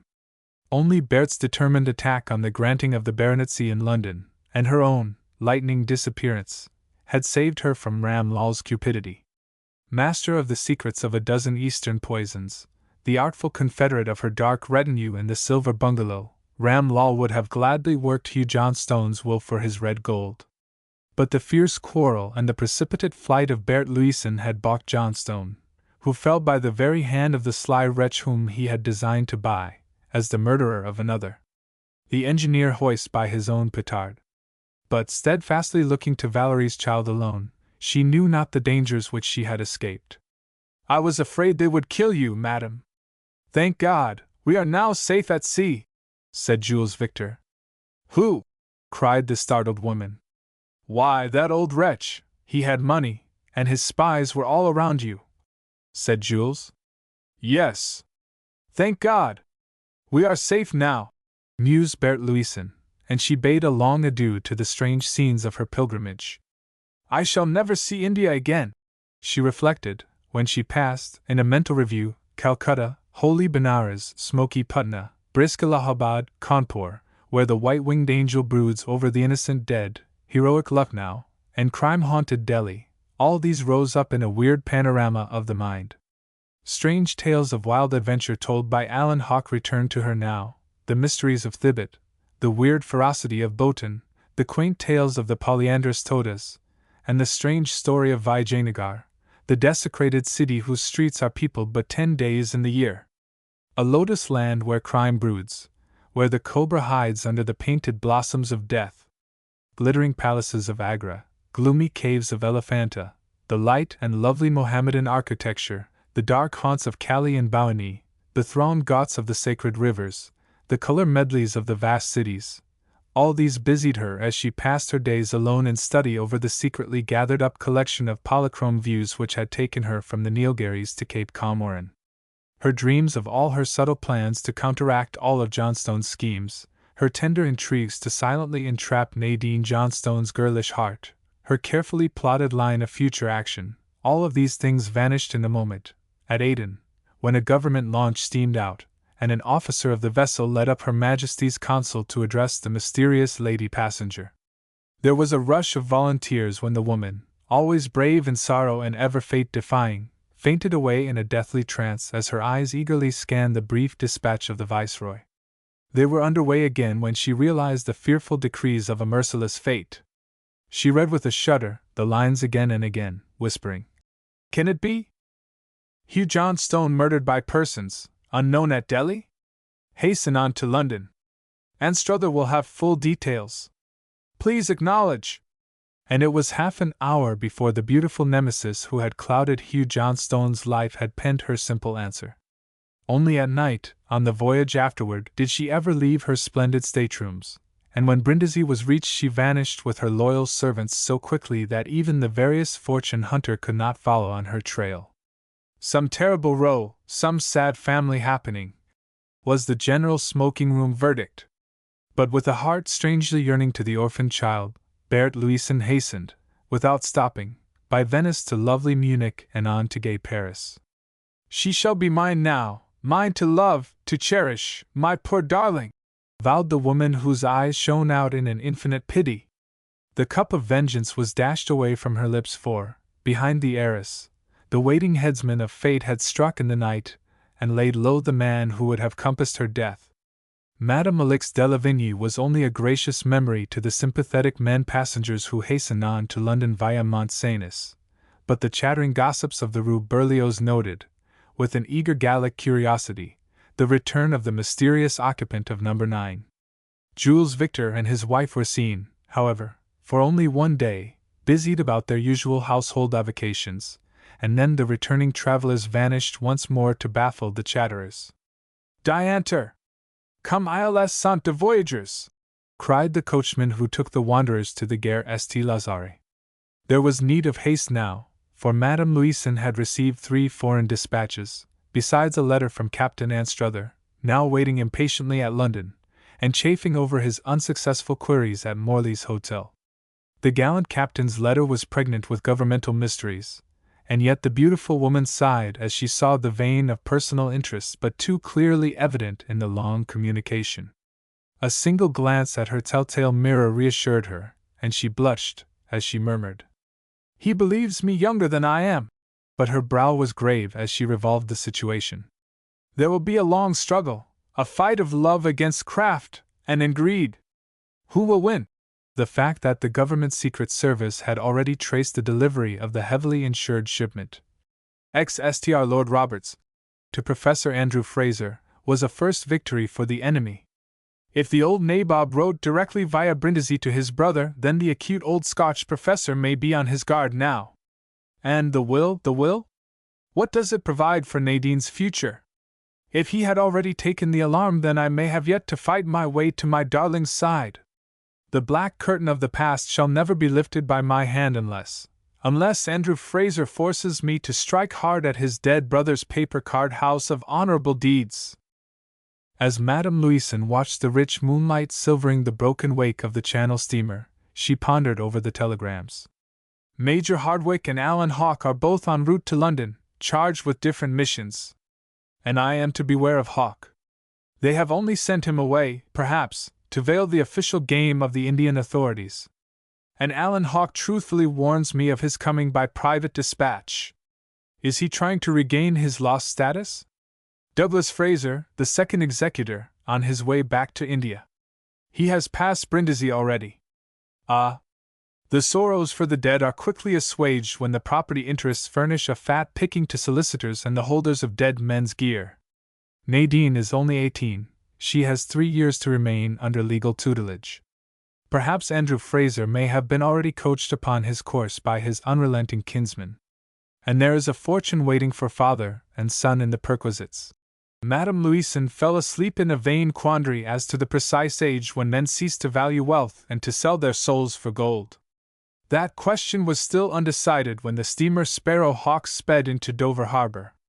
The beautiful wanderer was now clearly resolved as to her future treatment of Alan Hawke. My foe dead, the theatre of war is transferred to Great Britain. He is not necessary to my own campaign, but, in watching him, I may be able to shield Nadine from his crafty plots. If he should try to secretly make friends with the Frasers, and to return to India, to aid the nephew, he might assist in robbing Valerie's child of this mountain of miserably gotten wealth. Thank God I can make her rich. But Captain Anstruther will know the Viceroy's whole mind, and I can trust to him. But her cheeks were rosy red and her dancing dark eyes dropped in a sudden confusion, as the handsome aide-de-camp leaped aboard the steamer at Dover Pier. I did not expect you, she murmured. I knew, of course, from your dispatch when you would arrive, and so I came down to further the Viceroy's business, the soldier said in a sudden confusion. In an hour, the two who had met in such strange manner at Geneva were seated alone in a first-class compartment, and were merrily whirling on to Ludstown. Captain Anstruther's 10 shillings to the guard secured them from annoying intrusion. In another compartment, Jules and Marie Victor sagely exchanged their lightning glances of Parisian acuteness. C'est un homme magnifique, murmured Marie, and Jules gravely nodded. Peut-être notre maîtresse elle connaît long temps. Tu es très tendre, the staff officer furthered the Viceroy's business by clasping both of Alix de Lavigny's prettily gloved hands. Her bosom heaved in a soft alarm, but she repulsed him not. Why did you deceive me at Geneva? He eagerly demanded, with a trembling voice. And Alix de Lavigny's eyes were downcast and dreamy, as she whispered. Because I was only a poor pilgrim of love, a lonely woman, heart-hungry for the tidings of the girl whom you have brought back to me. The young officer gazed out of the window, and in his heart he already pardoned her. To those who love much, much shall be forgiven, he reflected, with a compassion growing momentarily, for he saw the shadow of tears in the beautiful dark brown eyes. And he forbore to question her, as he gazed at her glowing face. With a sudden lifting of her stately head, the woman sitting there, her heart throbbing in a strange unrest, laid her hand lightly upon his arm. Listen to the strange story of a woman's life, she said slowly. I promised His Excellency the Viceroy that you should know why I left the defensive lines of my sex at Geneva. For he has trusted to me, and I wish you to know that. And the sentence was never finished, for Captain Anstruther bent over her trembling hands. I know that you are what I would have you ever be, he simply said. And with softly shining eyes she told the soldier of her strange life path.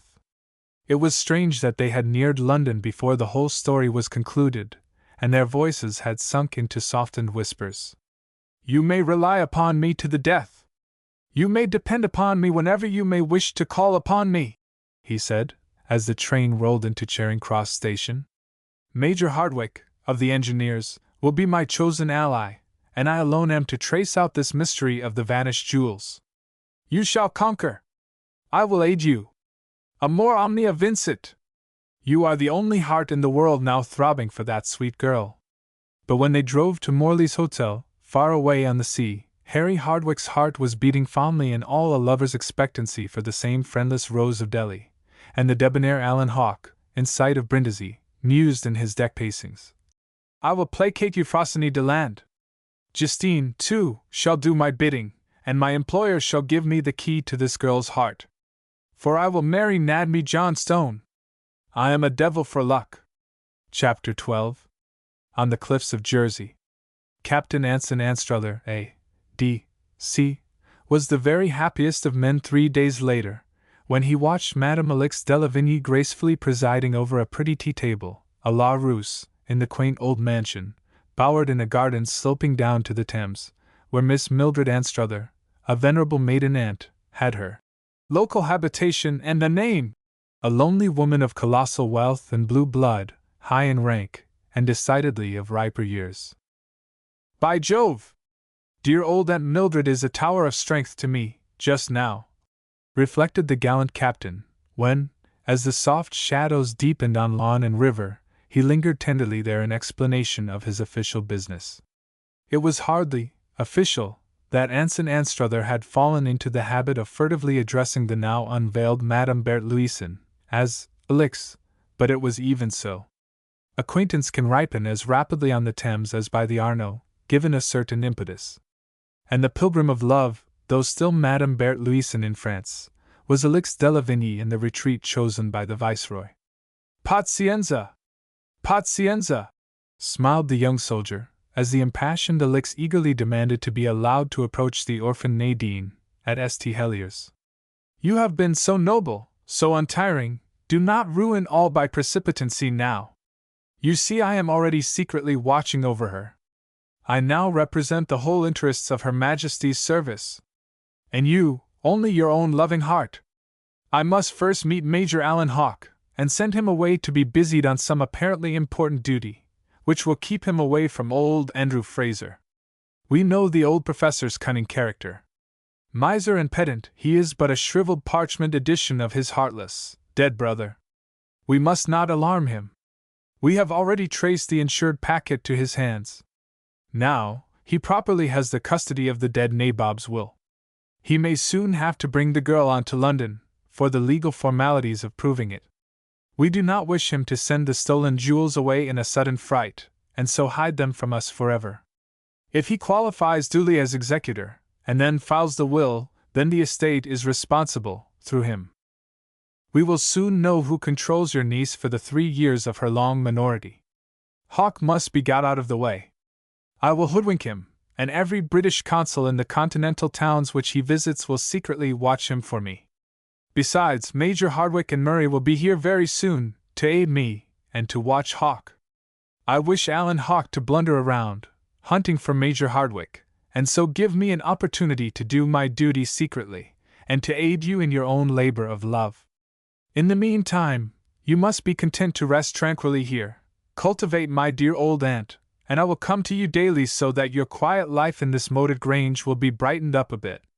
You see, thoughtfully said Anstruther, whoever sent old Johnstone to his grave, he had previously spirited the heiress away.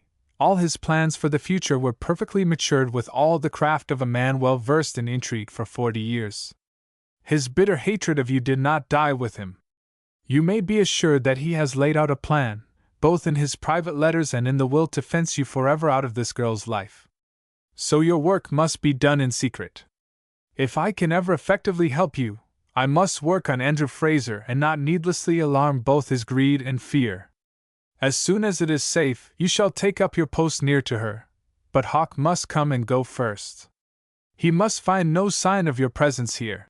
There was cogency in the sentimental soldier's reasoning. He will surely come to my Paris home at No. 9 Rue Berlioz. He knows that address, murmured Alix de Lavigny, her eyes dropping in a sudden confusion, as a flame of jealousy lit up the young soldier's fiery glances. For Anson Anstruther had posted there on his first voyage from Geneva to find the bird flown. Then you may keep Marie your maid here, slowly replied Anstruther, and send Jules over to Paris. Alan Hawke will surely seek for you there. Let Jules inform him that you have gone to Zhytomyr to attend to your Russian interests. Alix de Lavigny bowed her head in a mute assent. Day by day the proud self-reliant woman was yielding to the imperious will of the young soldier. It was a soft self-deception that reassured her on the very evening when he left her. But there was one now weaving his webs at Lausanne whose fertile brain was busied with sly schemes of his own. Alan Hawke always first considered his duty to himself, and so the acute major decided to spy out the land before he precipitately appeared at London, or dared to risk himself at St. Agnes Road, St. Heliers. It is just as well to know all that Justine can tell me before I see this young dandy Anstruther, and to find out what Euphrosyne knows before I interrogate her sister, he murmured. I must make no mistake with the Viceroy's kinsman. With much prevision he had telegraphed the date of his probable arrival in London to Captain Anstruther from Munich, adding that convenient fairy tale, delayed by illness, and he had also left this telegram behind, so as to be sent on to allow him 4 days' leeway near Geneva. The signature bore also an injunction to answer to Hotel Binda, Paris. This is no little card game, muttered Hawke. It is for rank, wealth, and the hand of Miss Million, the Rose of Delhi. Alan Hawke was practically received with open arms by the fluttering-hearted Euphrosyne, who nobly resigned herself to Justine's victory over Alan Hawke's heart. for the younger sister's letters had filled the elder's mind with rosy dreams of enhanced family prosperity. "Only this telegram." "That is all," murmured the preceptress, as she handed the Major a dispatch dated at St. Heliers, stating, "Arrived, well, news of Mr. Johnstone's assassination just received." "Will write. This is all I know of this strange homecoming, as yet," summed up the child of Minerva. Hawks softly delved into Mademoiselle Euphrosyne's inner consciousness until he knew all the corners of the simple woman's heart. "I am quite sure that she speaks the simple truth," he decided, after he had informed the Swiss woman of his address. "Hotel Binda, Paris. I must go on there by the night train," he at once resolved. "Here is a juncture where all our various interests are deeply involved. You and Justine may lose the well-earned reward of years. I must be near Justine now, to protect you both. I fear this old mummy Fraser. If he controls the fortune, then he and his hopeful son will probably steal half of it. That's a fair allowance for an ordinary executor. It is all for one, and one for all, now. Write under seal to Justine that I am near. Only do not mention names."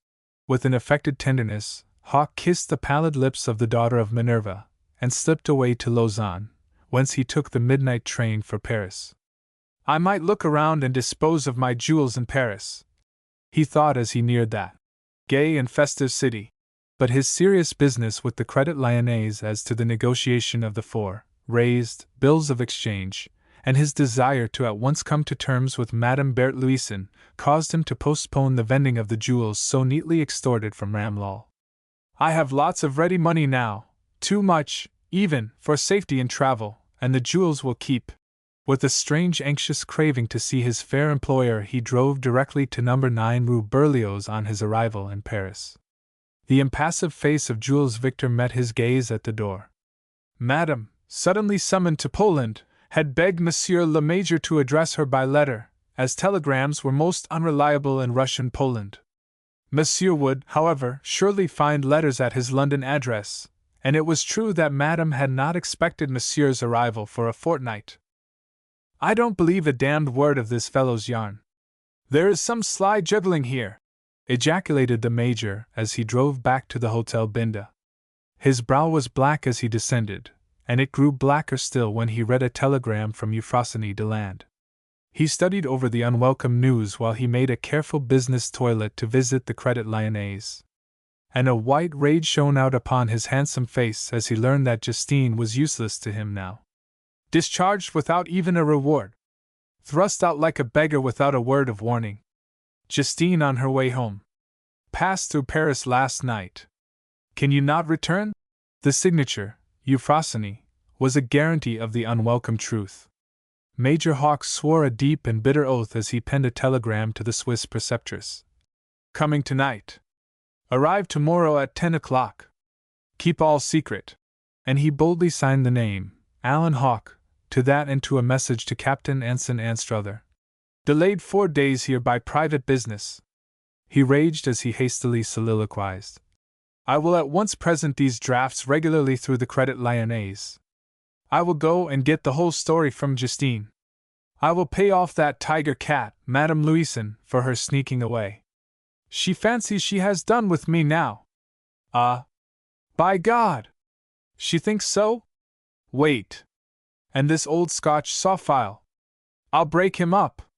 If I can only trace those stolen jewels to him, I'll have them or send the old miser off in irons to a life transportation.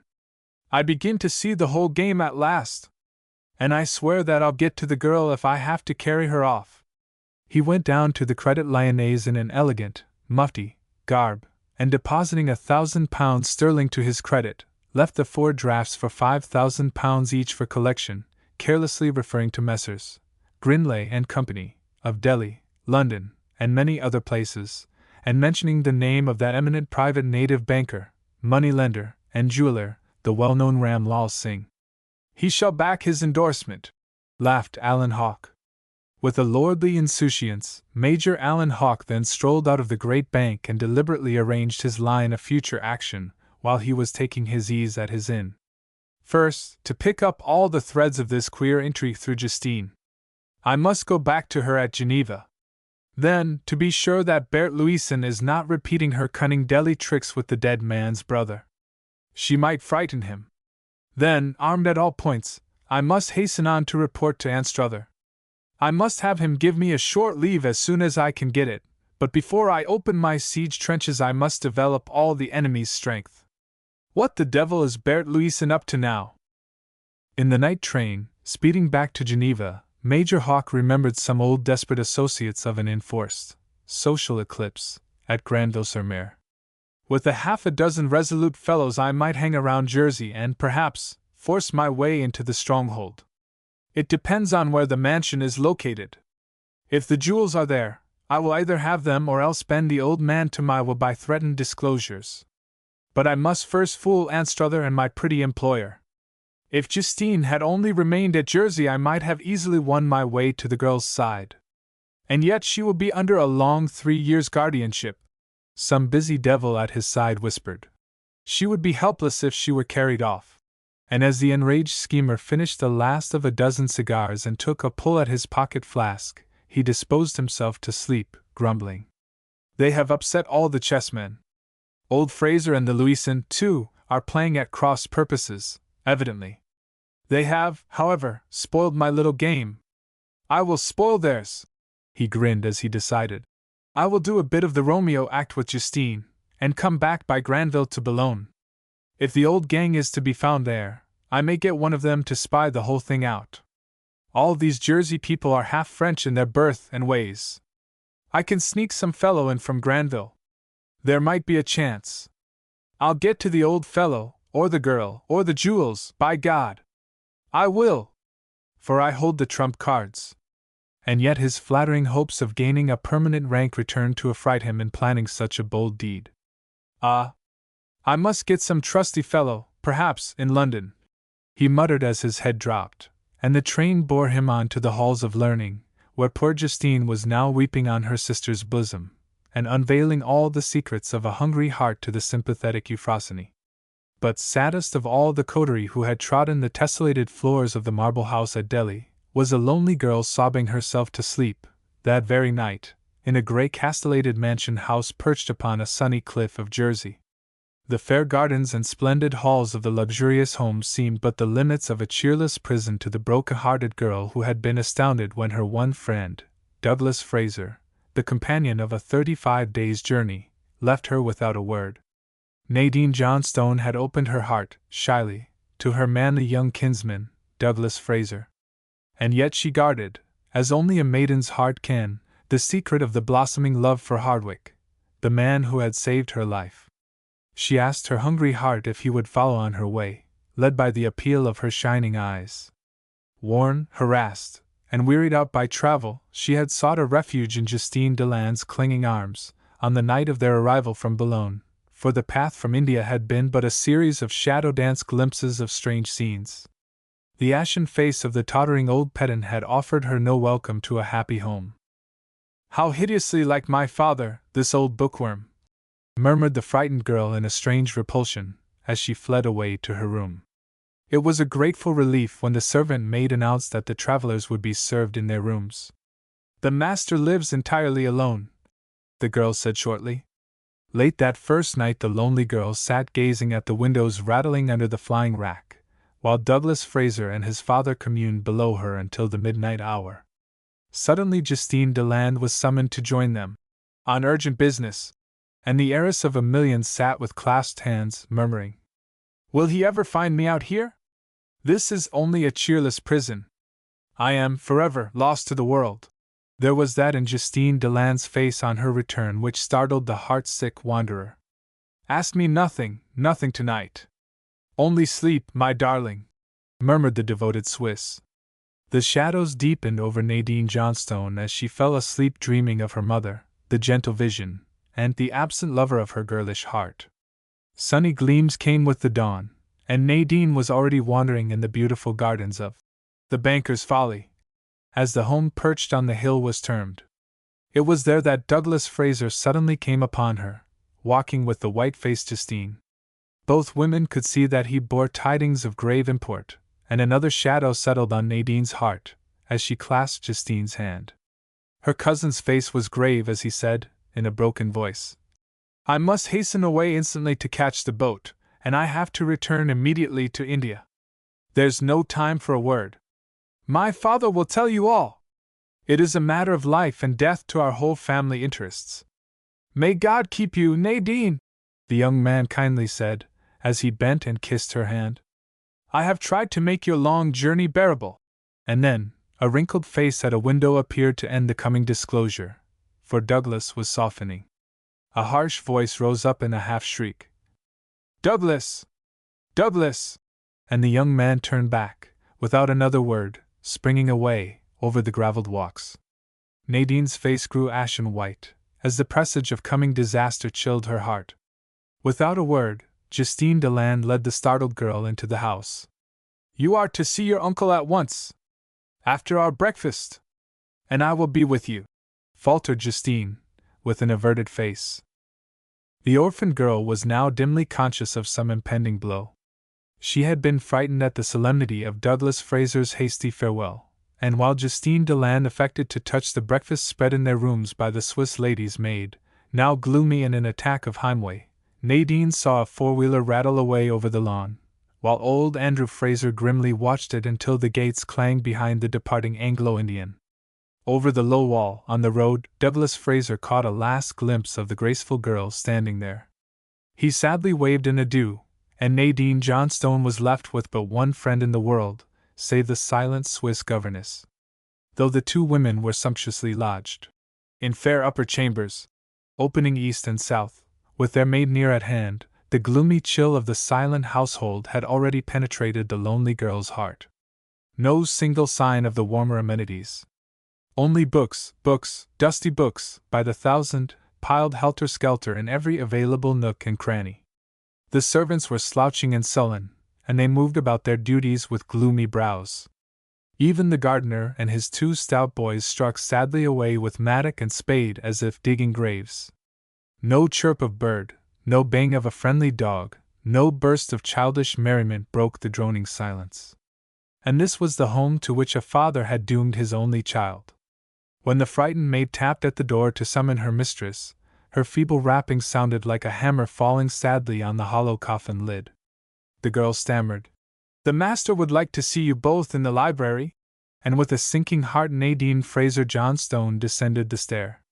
She had only cast a frightened glimpse at the yellowed, bony face, the cavernous eye sockets, the bushy eyebrows, beneath which a cold intellectual gleam still feebly flickered.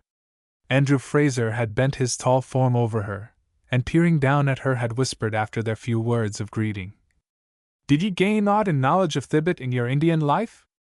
My life-work lies there, and Hugh has sorely disappointed me. He was to send me books and maps and papers for my history of Thibbet and the wanderings of the 10 tribes."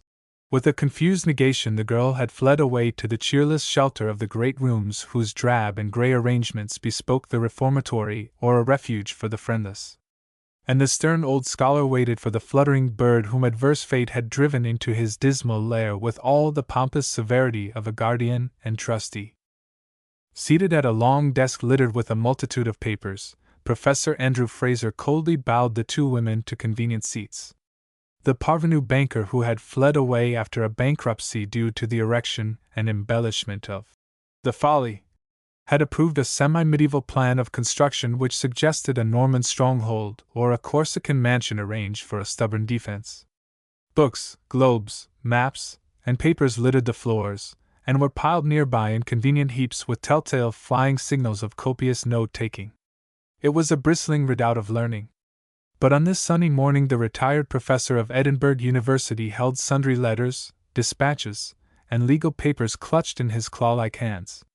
His eye rested upon Justine Deland, in a semi-hostile glare, as he slowly said, "I've sent for ye, as in the place of your father's daughter, ye must know of the changes that come to us, with the chances of life and the sair ways o' the world."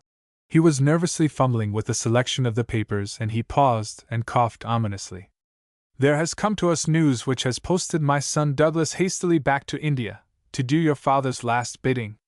Nadine Johnstone's trembling hand clutched Justine Deland's still rounded arm. "Her father the double of this grim ogre?" There was horror in her conjecture, but no pang of affection at the easily divined disclosure. The news came to us suddenly, yesterday, and Douglas and I are left now to screen ye from the robbers and cormorants of the world. Ye're one of the richest women in Britain now, Hugh Fraser's daughter, for your guid father is no more.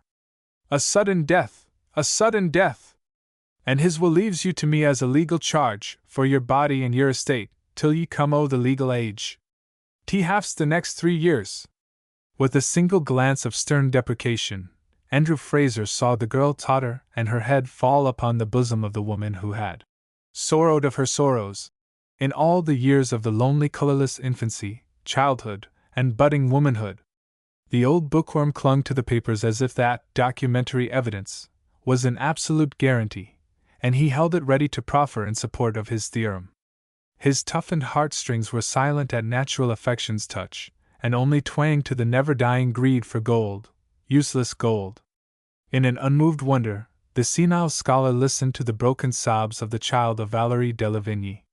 He was astounded at her financial carelessness, when she moaned, "Let me go away!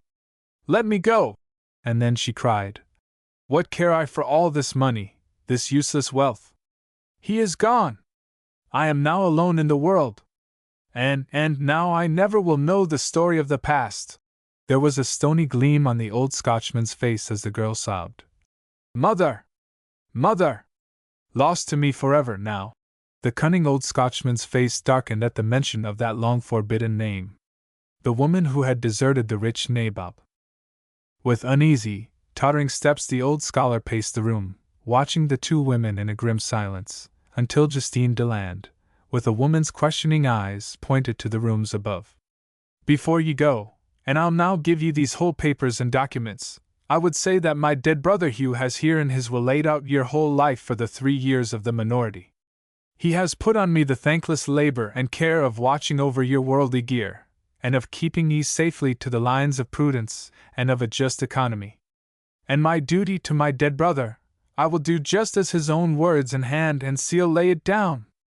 Tomorrow I will have much to say to you. If you will come back to me here, Madame Deland, when my ward goes to her own room, I'll see ye at once on a brief matter o' business. And now I'll wait till ye take her away." It was a half-hour before Justine Deland descended to the rooms where the old egoist chafed at the loss of time stolen from the maundering researches on Thibet and the 10 tribes. "Woman! Woman! I sent up for ye twice," he barked, as the half-defiant Swiss governess at length joined him. "I know my duty to my dear child, Nadine," said the stout-hearted governess, with a crimsoning cheek. The old man opened a checkbook, and sternly said, "Sit ye there. I'll arrange your business in a few minutes. And then, ye can find other duties, and know them as ye care to. I'll have none of your hoity-toity airs here." Regardless of the look of horror stealing over the face of Justine, the old man coldly proceeded as if receding from the pulpit. "My late brother, Hugh Fraser Johnstone, of Delhi and Calcutta, has sent me his own last instructions and orders. I have here the last receipt for the stipend which ye have been allowed, and I'm duly following his orders, when I give you this check for the 6 months that has yet to run. And look ye here. A £20 note to take ye back to Geneva. When ye sign this receipt for the stipend, ye are free to leave my house at once. There's some letters and a couple of telegrams for ye. Bring me the maid, now, and I'll pay her in the same way, and, moreover, I will give her £10 to take her home. Then, you'll both remember ye are not to sleep another night here. I'll give you the whole day to say goodbye and to make up your boxes. There will be 2 four-wheelers here after your dinner, and ye'll find the Royal Victoria Hotel suited to ye both, at St. Helier's. If ye choose to go, the morning boat takes ye to Granville. Bring the maid here now. Do you linger, woman? I'll be obeyed and forthwith."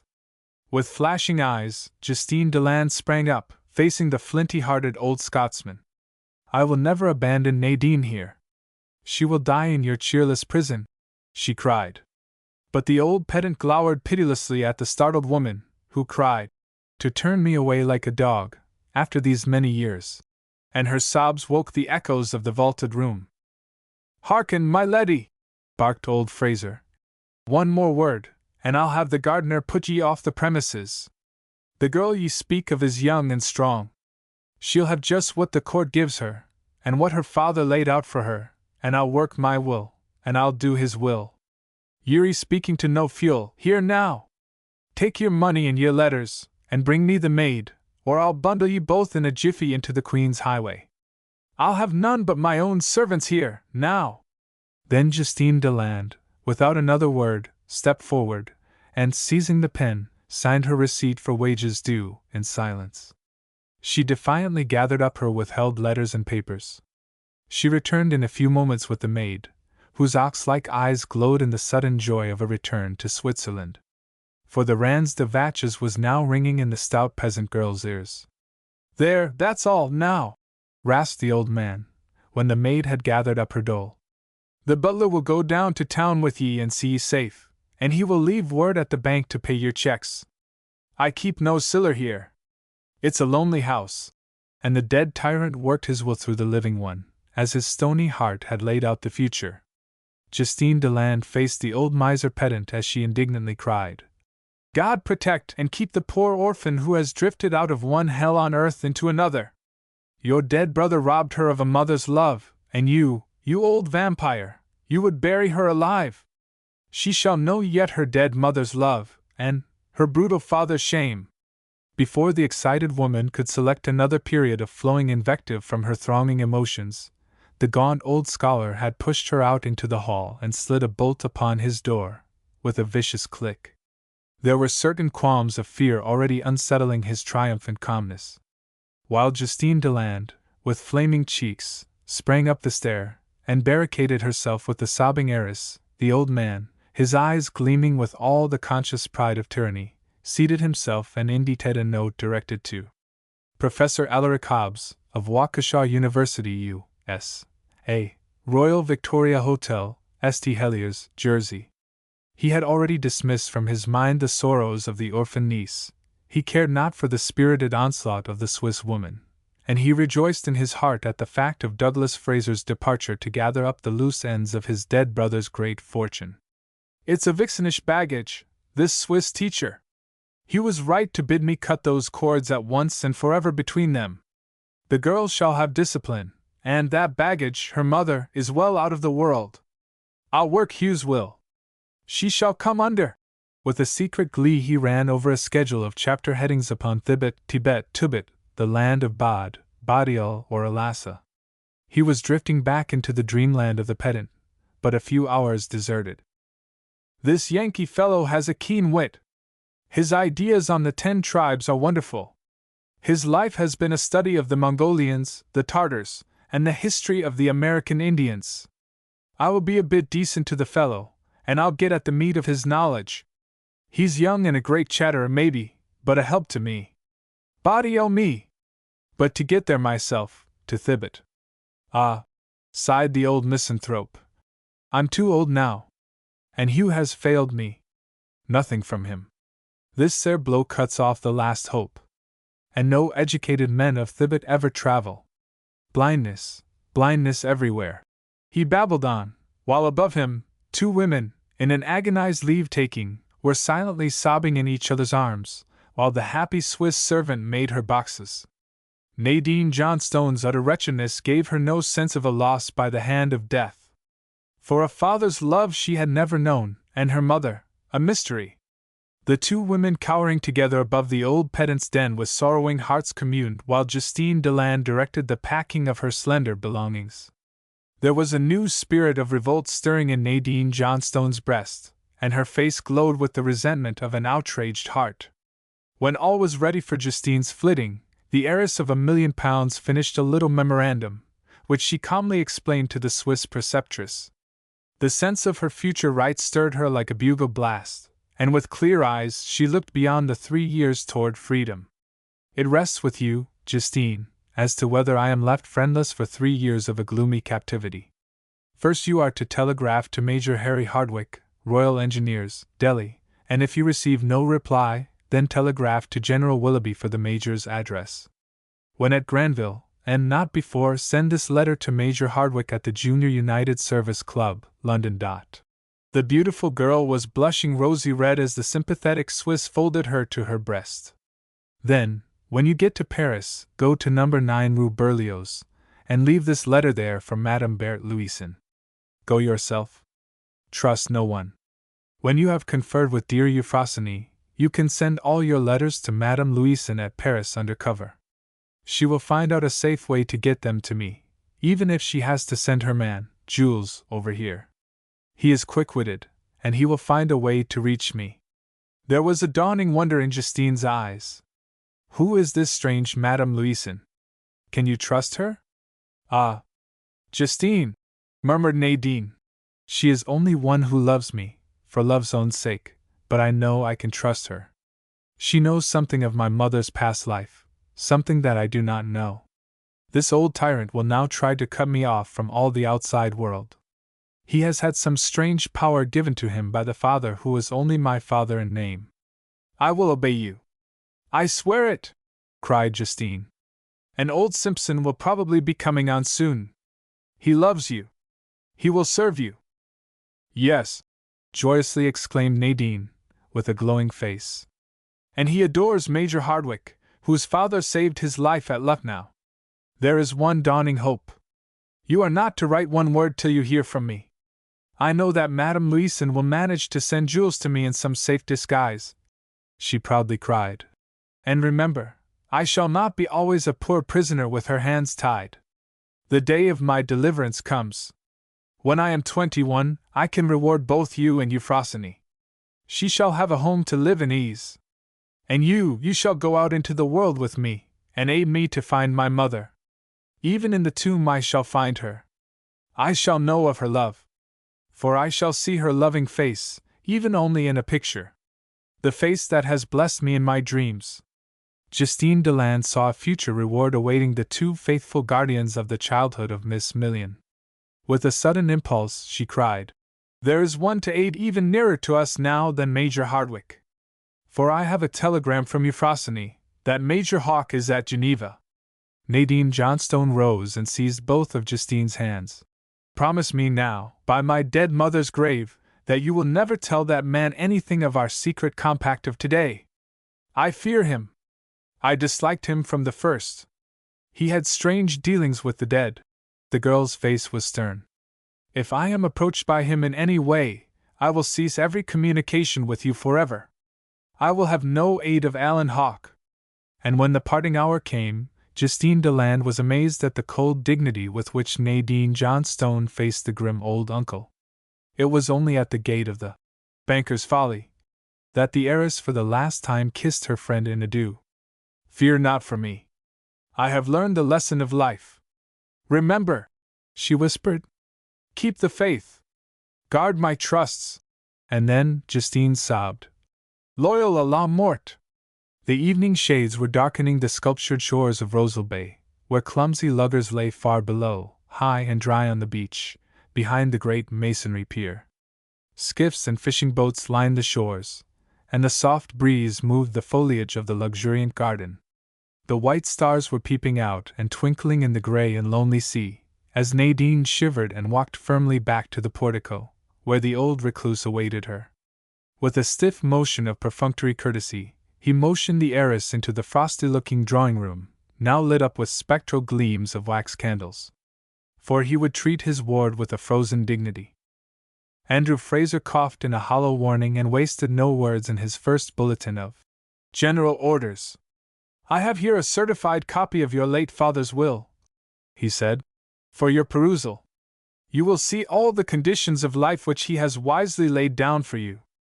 I have telegraphed on to London for his solicitor to send a representative here, and the original testament will be duly filed at Doctors' Commons at once. I shall at once provide you with suitable women attendants. I have already engaged a proper housekeeper, to whom you can state all your wishes. With regard to money matters and your correspondence, you must consult me. For the present you will readily see that I deem it imprudent for you to leave these spacious and splendid grounds. But you'll find ways to busy yourself. Women always do. The old pedant marveled at the young woman's composure, for she simply bowed and awaited a termination of the interview. Slightly disconcerted, he abruptly demanded, Have you anything to say? Only this, Andrew Fraser, coldly replied the heiress. Your sending away the only woman whom I know in the world has marked you as a tyrant and a jailer. Her spirit was as unyielding as his own, and he winced. You'll find I had your father's warrant. I'll go on to the end and obey him.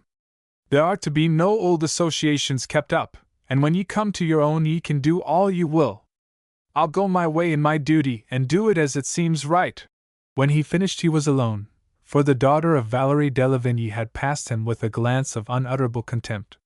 There was fire in the eye of the rebellious girl, and the elastic firmness of youth in her tread, but above stairs, in her own lonely rooms, her courage faded away quickly. But she wrapped her sorrows in her own proud young heart, and turned her eyes to the far east. Will he come? She murmured. When the clumsy island serving girl had trimmed the fire and drawn the heavy curtains, Nadine Johnstone locked her doors. She sat spellbound, with a wildly beating heart, until she had read the last of the 16 provisions of her father's vindictive will. Though the whole fortune was left absolutely to her, with the exception of £25,000 each to Andrew Fraser and his son, she was tied up by restrictions so infamously brutal that her 3 years of minority stretched out before her as a death in life. £500 a year of pin money were allowed to her until her majority, to be expended with the approval of her guardian. In an agony of lonely sorrow she threw herself, dressed, upon her bed and sobbed herself into forgetfulness, her last cry for help mingling the names of Bert Louison and Harry Hardwick. Will Justine be true to her oath? She faltered, as she drifted into the blessed release of dreamland. As the night wore on, Justine Deland, tossing on her bed in the Royal Victoria Hotel, waited for the dawn, to sail for Granville. She had telegraphed in curt words her dismissal, and she burned to reach Geneva, for to her the sight of Alan Hawke's face was the one oasis in her desert of sorrow. Long after Nadine Johnstone had closed her tired eyelids, stern old Andrew Fraser cowered below, glowering over his library fire, clad in a huge plaid dressing-gown. His greedy eyes watched the dancing flames, and he rubbed the thin palms in triumph, while he sipped his nightly glass of Highland whiskey grog. It had been a famous secret campaign for the surviving brother. If all goes on well, all goes well, he crooned. There's Douglas, gone for good. The boy is young and soft-like. He might fall into this pert minx's hands as young Douglas with Queen Mary of old. And, thank God, he knows nothing of the packet of jewels. Not a soul knows in the wide world. Why should I not save them for myself and turn them into gold? Yes, save them for myself. For the boy? But he never must know. Ah! I must hide them well. This stubborn girl knows nothing. That is right. Janet Fairbairn will be here in 2 days, and I'll have another man to keep watch, yes, and a good dog, too. For the gallants must never cross my wall. She'll no fuel with Janet Fairbairn, he gloated, and the will gives me every power. I must find a place of safety for the jewels, he mused. I'm glad that I burned Hughie's letter, as he told me. There's nothing now to show for them. The bank would not be safe. Never must they go out of my hands. And I can write a sealed letter for Douglas, to be opened by him alone, if I should be called away. I can put it in the bank, and take a receipt and send the boy the receipt. But no human being must know that I have them. He tottered away to his sleep, murmuring. But safer still, to turn them into yellow gold. There's a deal of them. I must find out in time how to dispose of them, but never till the lass above is gone and my accounts all discharged. And the old miser, who had already robbed his dead brother, slept softly in love with his own exceeding cunning. Of all the loungers on the windswept wharf at Granville-sur-Mer next day, decidedly the most natty was Jules Victor, who was now awaiting the return of the little St. Helier's packet, to engage a special cabin for himself, with all a Gaul's horror of the stormy passage. He sprang forward, in a genuine surprise, as Mademoiselle Justine Deland, aided by the stout Swiss maid, tottered over the gangplank. Madame is ill, à la bonne heure. Let me conduct you to the Hotel Croix d'Or, where Madame Louison is even now awaiting the Paris train. The ex-Zo was a miracle of politeness, and he proudly conducted Justine to a waiting fiacre, having deftly reserved himself the choice of staterooms. With the skill of his artful kind, Jules hastened upstairs at the Hotel Croix d'Or, to announce to his mistress the lucky find of a windy afternoon on Granville Quay.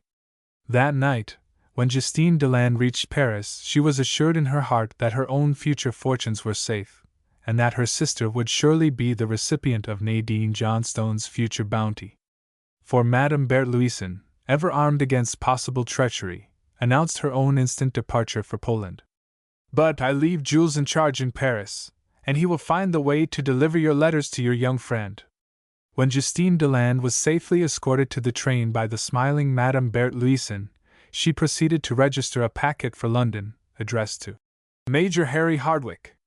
That young officer's heart was light, 3 days later, when he received the letter of Nadine which Madame Louison had cajoled easily from the Swiss woman. And the happy Major's heart was no lighter than Nadine's for the watchful Janet Fairbairn, now on duty, with her selected subordinates, wondered to see the pale-faced girl laugh merrily as she chatted over the garden wall with a strolling French peddler. "I may trade at the gate, may I not, Miss Janet?" said Nadine. "Or is that one of the crimes?" But Jules Victor had brought her a new life. She whispered, "He will come!" Chapter 13. An Asiatic Lion in Hiding. Madame Alix de Lavigny sat alone in her snug apartment of the Hotel Croix d'Or, at Granville-sur-Mer, for days after Justine Deland had been driven forth from the banker's folly. The perusal of a long letter from Jules Victor was interrupted by the arrival of a telegram from that rising young soldier, Captain Anson Anstruther. It needed but a single glance to call the resolute woman to action. Smartly ringing the bell, she ordered the maid, her bill, and a voiture to convey her to the Boulogne station. "So, Hardwicke and Captain Murray are safely in London. Major Hawke is at Geneva, and I am to hide at Rosebank Villa until he has reported and been sent away on his continental tour of the great jewel dealers." With flying fingers the lady soon penned a letter addressed to Monsieur Alois Vaudier, Marchand en Petit, Hotel Bellevue, St. Aubin, Jersey. "He can telegraph to me at Richmond, and one of us will soon be on the ground to aid him. Now, the longest way round is the nearest way home," laughed the ci-devant Madame Louison, as she departed for Boulogne, an hour later, having carefully mailed her letter personally, and sent a brief telegram to the active Jules Victor. The ex-Zo had easily made the rounds of the pretty islet of Jersey, in his capacity of merchant of small wares, long before Alix de Lavigny, braving the stormy channel, had proceeded from Folkestone directly to Richmond, and hidden herself in the leafy bowers of Rosebank Villa. Smiling, gay and debonair with all the women servants, he had a pinch of snuff, a cigar of fair quality, or a pipe full of tobacco for coachman and groom, supplemented with many a petit verre from his capacious flask. His Gallic gallantry, with the gift of a trinket or ribbon, made him welcome with simple milkmaid or pert house slavey, and the dapper little Frenchman was already an established favorite in the wine-room of the Hotel Bellevue. His greatest triumph, however, was the secret demonstration of the cheapness of Jersey prices to the London sewing woman and smart lady's maid, now chafing under Janet Fairbairn's iron rule at the banker's folly. "Nom de pipe!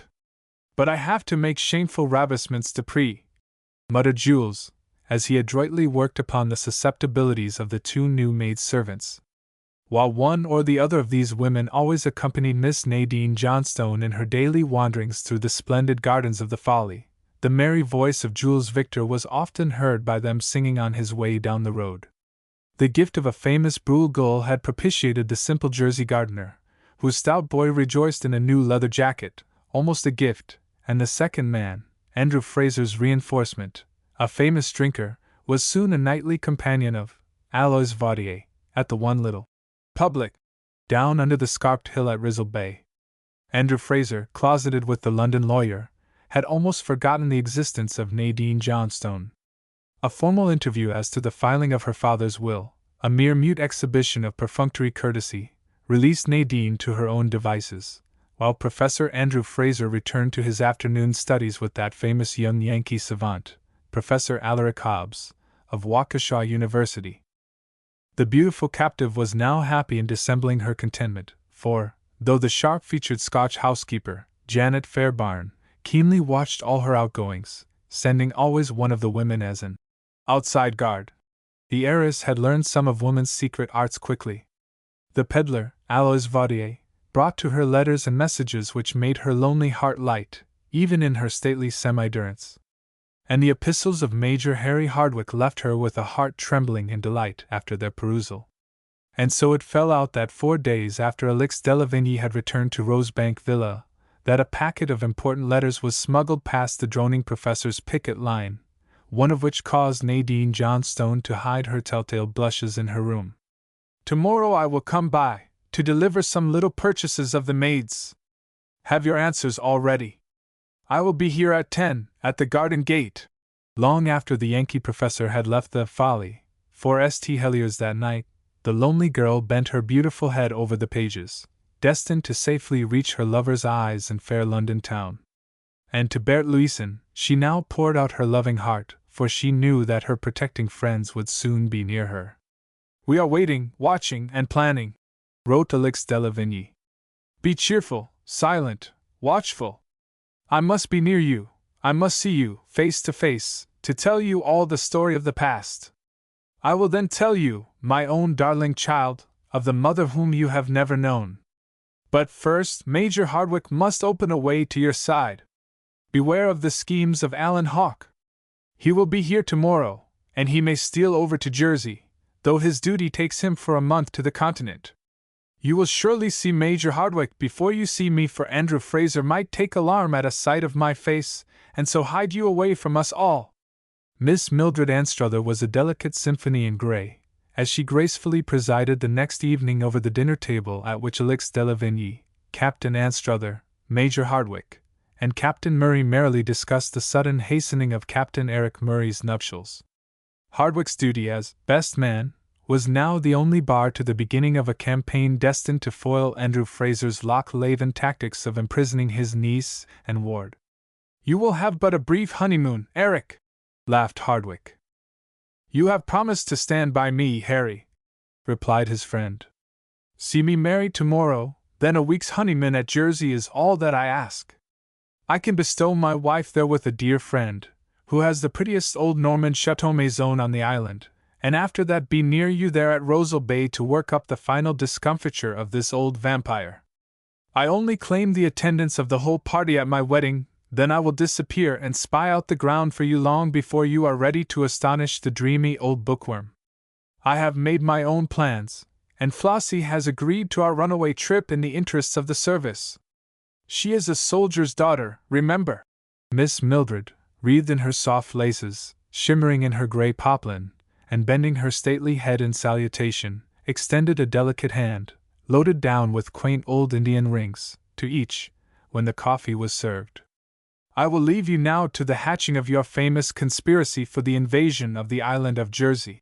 The old gentlewoman passed smilingly through the door where the 3 knightly soldiers stood bowing low, and then the 4 conspirators sat down to arrange the dramatis persona of a little society play in high life, in which Professor Andrew Fraser was destined to be the central figure, an act without lines or rehearsal.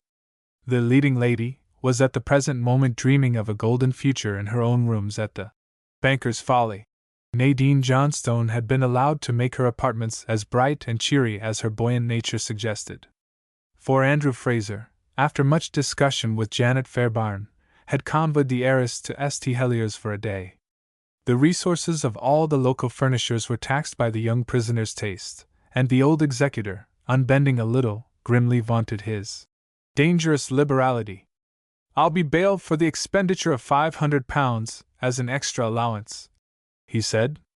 "Now make yourself snug here, for ye'll bide here the whole 3 years. As to the bookmen, music, and libraries, I'll give ye a free hand. The yearly allowance of your lamented father will cover all your dealings with mantua makers and milliners. That is your own affair, all that sort of womanly gear. We will make 1 day of it, and if ye are lacking aught, then Miss Janet can bring ye to town, or the dealers can come." It was, thus self-deluded, that Andrew Fraser noted the coming cheerfulness of his defiant young charge. He fancied he had provided every wish of her lonely heart. But the trailing lines of smoke of the daily Southampton packets only spoke to Nadine of a growing correspondence with Major Harry Hardwick, Royal Engineers. She waited now for Simpson's arrival for news of the Delhi mystery, the death of the unloving parent, who had been only her jailer. At Rosebank Villa, Major Hardwick was busied with Captain Murray, while Anstruther drew Alix de Lavigny aside. Listen to all Murray proposes, and agree to it. You may be astonished at our plans, but between you and I alone lies the deeper secret. My secret orders from the Viceroy are for your ear alone. Your life quest to reach Nadine's side can only be taken up after Murray and Hardwick have finished their little masquerade at the Banker's Folly. Let this secret be ours, alone. Do you promise me, Alix? I will aid you, heart, life, and soul. And with her eyes softly shining in a growing tenderness, Alix de Lavigny murmured, I trust you in all things. It shall be as you wish. Captain Anstruther then led the way to the library, and closing the doors with the minute attention of a true conspirator, cried, Murray, we will hear from you first. Seated, with her lips parted in an expectant smile, Alix de Lavigny listened in amazement as Red Eric proceeded. I got the little idea from Frank Halton of the Globe. You may know that he was out at the Khyber Pass 7 years ago, as the war correspondent of the Telegraph, and he ran over Kabul at the time of the Penjdeh incident. He has prepared a series of varied skits and personal items covering the visit incognito of Prince Jidin, a Thibetan noble of ancient and shadowy lineage. This Asiatic lion will be duly kept in the shadows of a mysterious seclusion in the Four Kingdoms until we introduce him to a small section of the British public. The Globe, the Indian Mail, the Mirror, the Colonial Gazette, and other periodicals will darkly hint at his itinerary, and he will be paraded judiciously, and no vulgar eye must ever rest upon him. These items will be widely copied. A graceful, social phantom, a veiled, mysterious young potentate is Prince Jidin. The humbug will be easily discovered, said Anstruther, still at sea. Not if you flung your protecting mantle over him, cried Murray. We will shield him by a protecting moon's he, who alone speaks his august master's language, a tongue not to be easily translated, in fact, perfectly proof against all prying outsiders. The one way to hoodwink old Fraser is to humbug him about the great work on Thibet. That is the one soft spot in the hide of this old alligator. We have gone carefully over the reports of your secret agent at St. Heliers. Make us square with him, Captain, let him have your orders to aid us, and he can get us first hooked on to this Yankee Professor Alaric Hobbs. We will jolly him a bit, and so get an interview with old Fraser, and then fool the old chap to the top of his bent. We will supply him with theories enough to set every bee in his bonnet buzzing. Your man is already solid with Professor Alaric Hobbs, who is a quaint genius, and withal, a hard-headed Yankee, but full of cranks and isms. Anson Anstruther exchanged doubtful glances with Alix de Lavigny, who was still very agnostic. The real object is to spy out the interior of Fraser's household without alarming him, and to locate his hidden treasure, and, moreover, to open a safe, personal communication with Nadine Johnstone. Letters and messages finally go astray. And, at the very first sign of danger, old Andrew would clear out to the continent, shut up the girl, get rid of that insured package, and cut all future communications. In the long 3 years, the girl might die, be estranged from you, or perhaps fall into the hands of some foreign fortune hunter. Human nature, woman nature, is a mutable quantity. But once we are in communication, we can provide for future correspondence in any event. And you, Anstruther, would be defeated in recovering the hidden property of the crown. Moreover, these two Frasers are the only heirs at law. Who knows what might not be done for £1 million, when a beggarly £50 will buy a death certificate in many a little continental town? They were all gravely silent as Murray soberly clinched his argument. It is idle not to believe that old Hugh Fraser Johnstone laid out his brother's whole future course. He certainly has trusted him with his stealings, the lost crown jewels. He trusts his child's whole future to the care of these two cold Scotsmen, and gives the heiress over to old Andrew, to keep her safe from Madame. Murray bowed. His only living enemy, and from all the other relatives of his long-hated dead wife. From your own disclosures and Madame's own words, We must all fear that her first appearance would be the signal for the spiriting away of Nadine until the minority is at an end. And it might invite some secret crime. She bears the hated face of her dead mother, you say? True, murmured Anstruther. My solicitor tells me, too, that a guardianship by will is the very strongest tying up of a rich young ward. We can follow on later, perhaps, if this opening could be made, but where have we a Prince Jiddin, and where the wonderful moon's he? There is Prince Jiddin, laughed Captain Murray, pointing to Major Harry Hardwick. And here is the moon's he. He tapped his own broad breast. I failed to understand you, slowly replied Anstruther, now blankly gazing at the two men in a growing wonderment. Nothing easier, briskly answered Murray. I go quietly over to Jersey and spend a honeymoon week with Flossie. She is soldier enough to know that my little masquerade means full duty pay and traveling allowances. I will hide her safely with my Jersey friends, and while Frank Halton works his secret literary bureau, I will steal over to Southampton and bring Prince Jiddin over to St. Heliers. I will see that he naturally falls in with Professor Alaric Hobbs, and then, fond of seclusion, I will embower my Asiatic lion not a league from the banker's folly. I will be near my Flossie, and I propose to bring Prince Jiddin soon face to face with the heiress. As the prince speaks not a word of English, even old Fraser will be disarmed. Neither Hobbs, Alaric of that ilk, nor Fraser have ever been in India, and we can easily fool them. Neither of us have ever been in Jersey, and fortunately our figures, age, and complexions aid the make-up. I can do the moon's he. It was my star cast in many a garrison theatrical show. Remember, none of them have ever seen Hardwick or myself. Only Miss Nadine will know us. But, faltered Alix de Lavigny, Captain Murray makes no provision for me. Must I be hidden here always?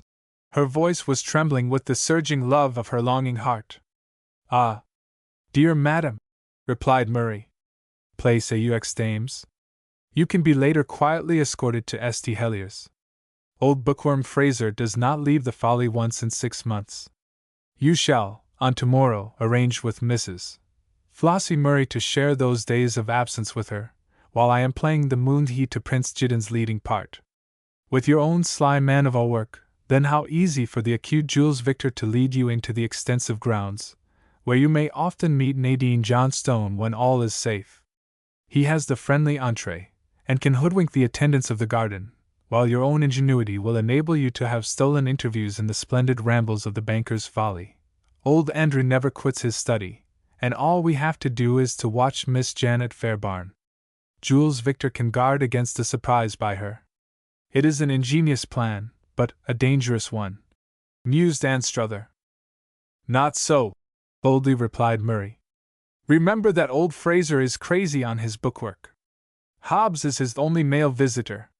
He has not a relative, a friend, no one to watch on the outside while we hold the old chap at bay. Miss Janet watches in the house. Anstruther had been carefully studying the two men's faces. Prince Jiddin will be all right, with a little make-up, using walnut juice and a proper costume. His Indian brown is quite the thing.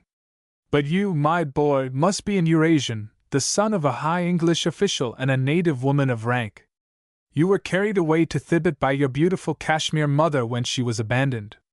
The usual sad story will go.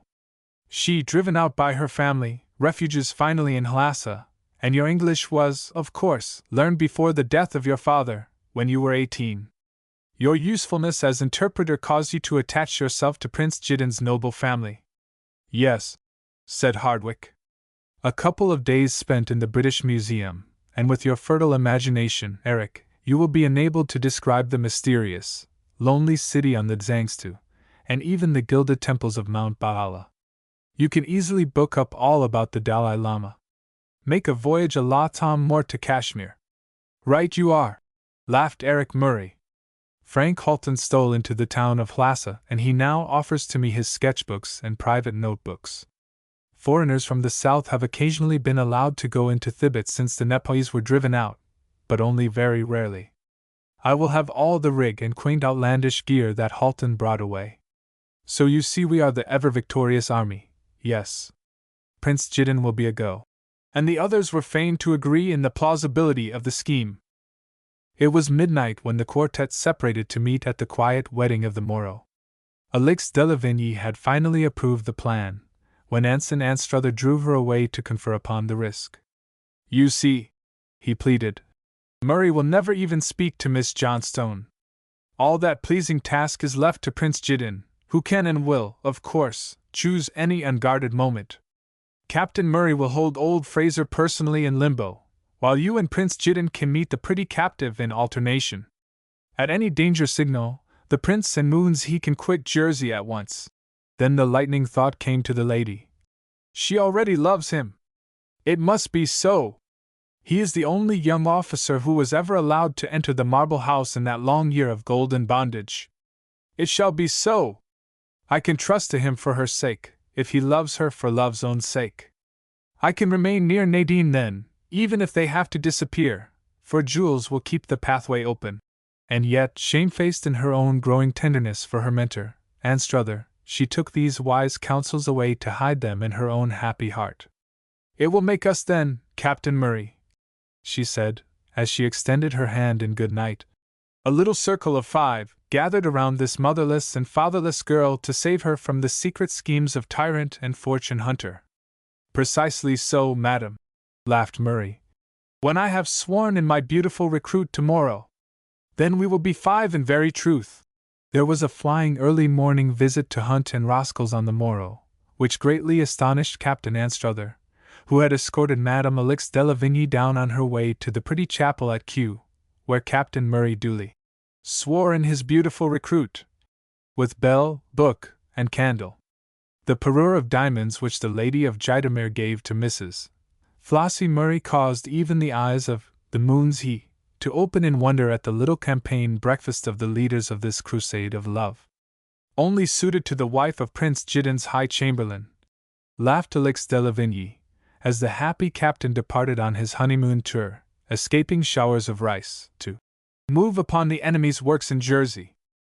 "Thank God that I have got that sharp-eyed hawk safely out of town," cried Captain Anstruther to his beautiful confidante, as they escorted Miss Mildred back to beautiful Rosebank.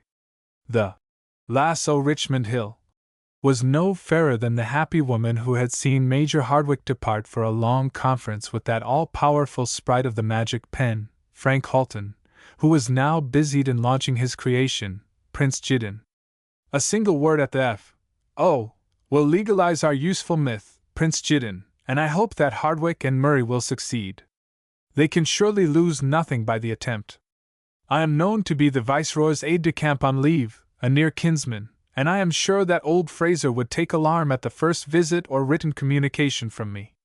Once startled, he would soon be off to hide the jewels on the continent, and then only laugh at our efforts. Of course he will swear that the insured packet only contained family papers or some of the estate's securities. Yes. Alan Hawke is the only man whom I fear now as to the safety of either the girl or the jewels. He seems to have had many old dealings with Hugh Johnstone, too." They were silent as they threaded the beautiful Surrey garden lanes of the old burgh of Sheen. Loved by the bluff Harrys of the English throne, its beauties sung by poet and deputed by artist, the charming declivities of Richmond gained a new name from Henry VII, and its bosky shades once saw a kingly Edward, a Henry, and a mighty Elizabeth drop the sceptre of Great Britain from the palsied hand of death. Its little parish church today hides the ashes of the pensive pastoral poet Thomson, and the bones of the great actor Kean. But Anstruther's active mind was only dwelling in the present, as Miss Mildred nodded in the carriage. He saw again the simple wedding of the morning, and heard once more those touching words. "Aye, Eric, take thee, Florence." Then his eyes sought the face of Alix de Lavigny in a burning glance, which caused that lady to seek her own bower in Rosebank Villa, and hide her blushes from him who would not be denied. Miss Mildred smiled and nodded behind her fan, for she heard the bells of the future sounding afar off. The graceful woman escorted Captain Anstruther to the river's edge that night, when he departed to a conference of moment with Hardwick and Halton. She fled back, like the swift Camilla, to her own nest, as the captain went forth upon the river. Only the listening flowers heard her startled answer when Anstruther had found a voice to tell the pilgrim of love his own story in a soldier's frank way. "Wait, Anson! Wait till you know me better, till our quest is done, wait till the roses bloom here once more, she had whispered. And if I do wait, Elix, if I ask you again? Anstruther cried as he kissed her slender hand. Then you shall have my answer. She faltered, but her eyes shone like stars as she lightly fled away. Captain Anson Anstruther had reckoned without his host when he rejoiced over Alan Hawke's departure. As the aide-de-camp sped down the darkened river, he still saw Elix de Lavigny's eyes gleaming down on him in every tender twinkling star. But the wily agent whom he had dispatched to the continent 4 days before was near him yet, and comfortably dining in a little snug public in the Tower Hamlets, on this very night. He was looking for tools suited to a dark game which busied his reckless heart. Major Alan Hawke, temporary rank, had passed 2 days at Geneva in a serious conference with the sorrowing sisters de Land. His meeting with the soft-hearted Justine had brought the color back to the poor woman's face, and she shyly held up the diamond bracelet to his view, murmuring, "I have thought of you and kissed it every night and morning, for your sake, Alan." With a glance of veiled tenderness, the acute schemer took his fair dupe out upon the lake, while Euphrosyne directed the slow grinding of the mills of the gods. "I must lose no time," Hawke pleaded, "as I have to report for duty in London." And so, he gleaned the story of the Hegira and the situation at the Banker's Folly. He heard all, and yet felt that there was a gap in the story. Justine was true to her plighted word. He instinctively felt that Justine was holding back something of moment, and yet in his heart he felt that the price of that disclosure would be his formal betrothal to the loving Justine. But he dared not vow to marry, and the Swiss woman was loyally true to her oath. He remained their loving brother. As yet, and when 2 days later, Alan Hawke departed for London direct, he mused vainly over the tangled problem until he reported to Captain Anson Anstruther. "If this greenhorn girl has any designs of her own, she has not told them yet to Justine. I must get a man to help me to work my scheme, or go over to Jersey myself," he at last decided.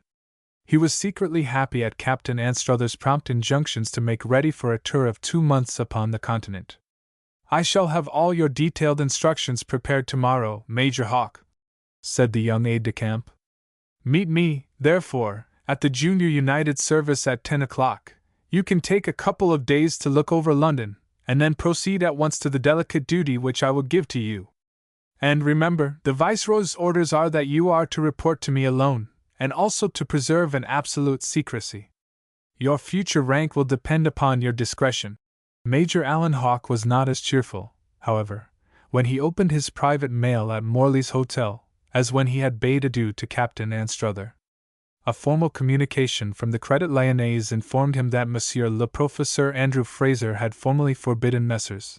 Glynn, Carr and Glynn to pay the 4 bills of exchange, acting in his capacity of executor of a will duly filed at Doctors' Commons, and that the 4 drafts must be proved as debts against the estate, and so paid later, in due process of law on proof of the claim. The refusal was due to the death of the drawer before presentment. "Damn it! I must play a fine game now," he glowered. "Anstruther, I must obey in all. Once back in India with rank, however, I can force old Ramlal to pay these drafts. He dare not resist, there's the rope for him. And I must find a fellow to spy out the situation in Jersey. I certainly dare not linger here." He betook himself to an old haunt in Tower Hamlets, where the first stars of the swell mob were wont to linger, a haunt where he had once taken refuge in his changeling days years before. A glance at a man seated enjoying a good cigar at a table caused his heart to leap up in joy. Jack Blunt, of all men! "By God! This is luck!" he cried. When the happy Alan Hawke tapped the smoker smartly on the shoulder, he first laid a finger on his own lip, and then hastily said, "Get a private room, Jack, I want you at once. I've a special bit of business in your line." Major Alan Hawke, temporary rank, unattached, hastily bade the bony face serve the best supper available for 2. "Mind you, no poison in the wine," he sharply said.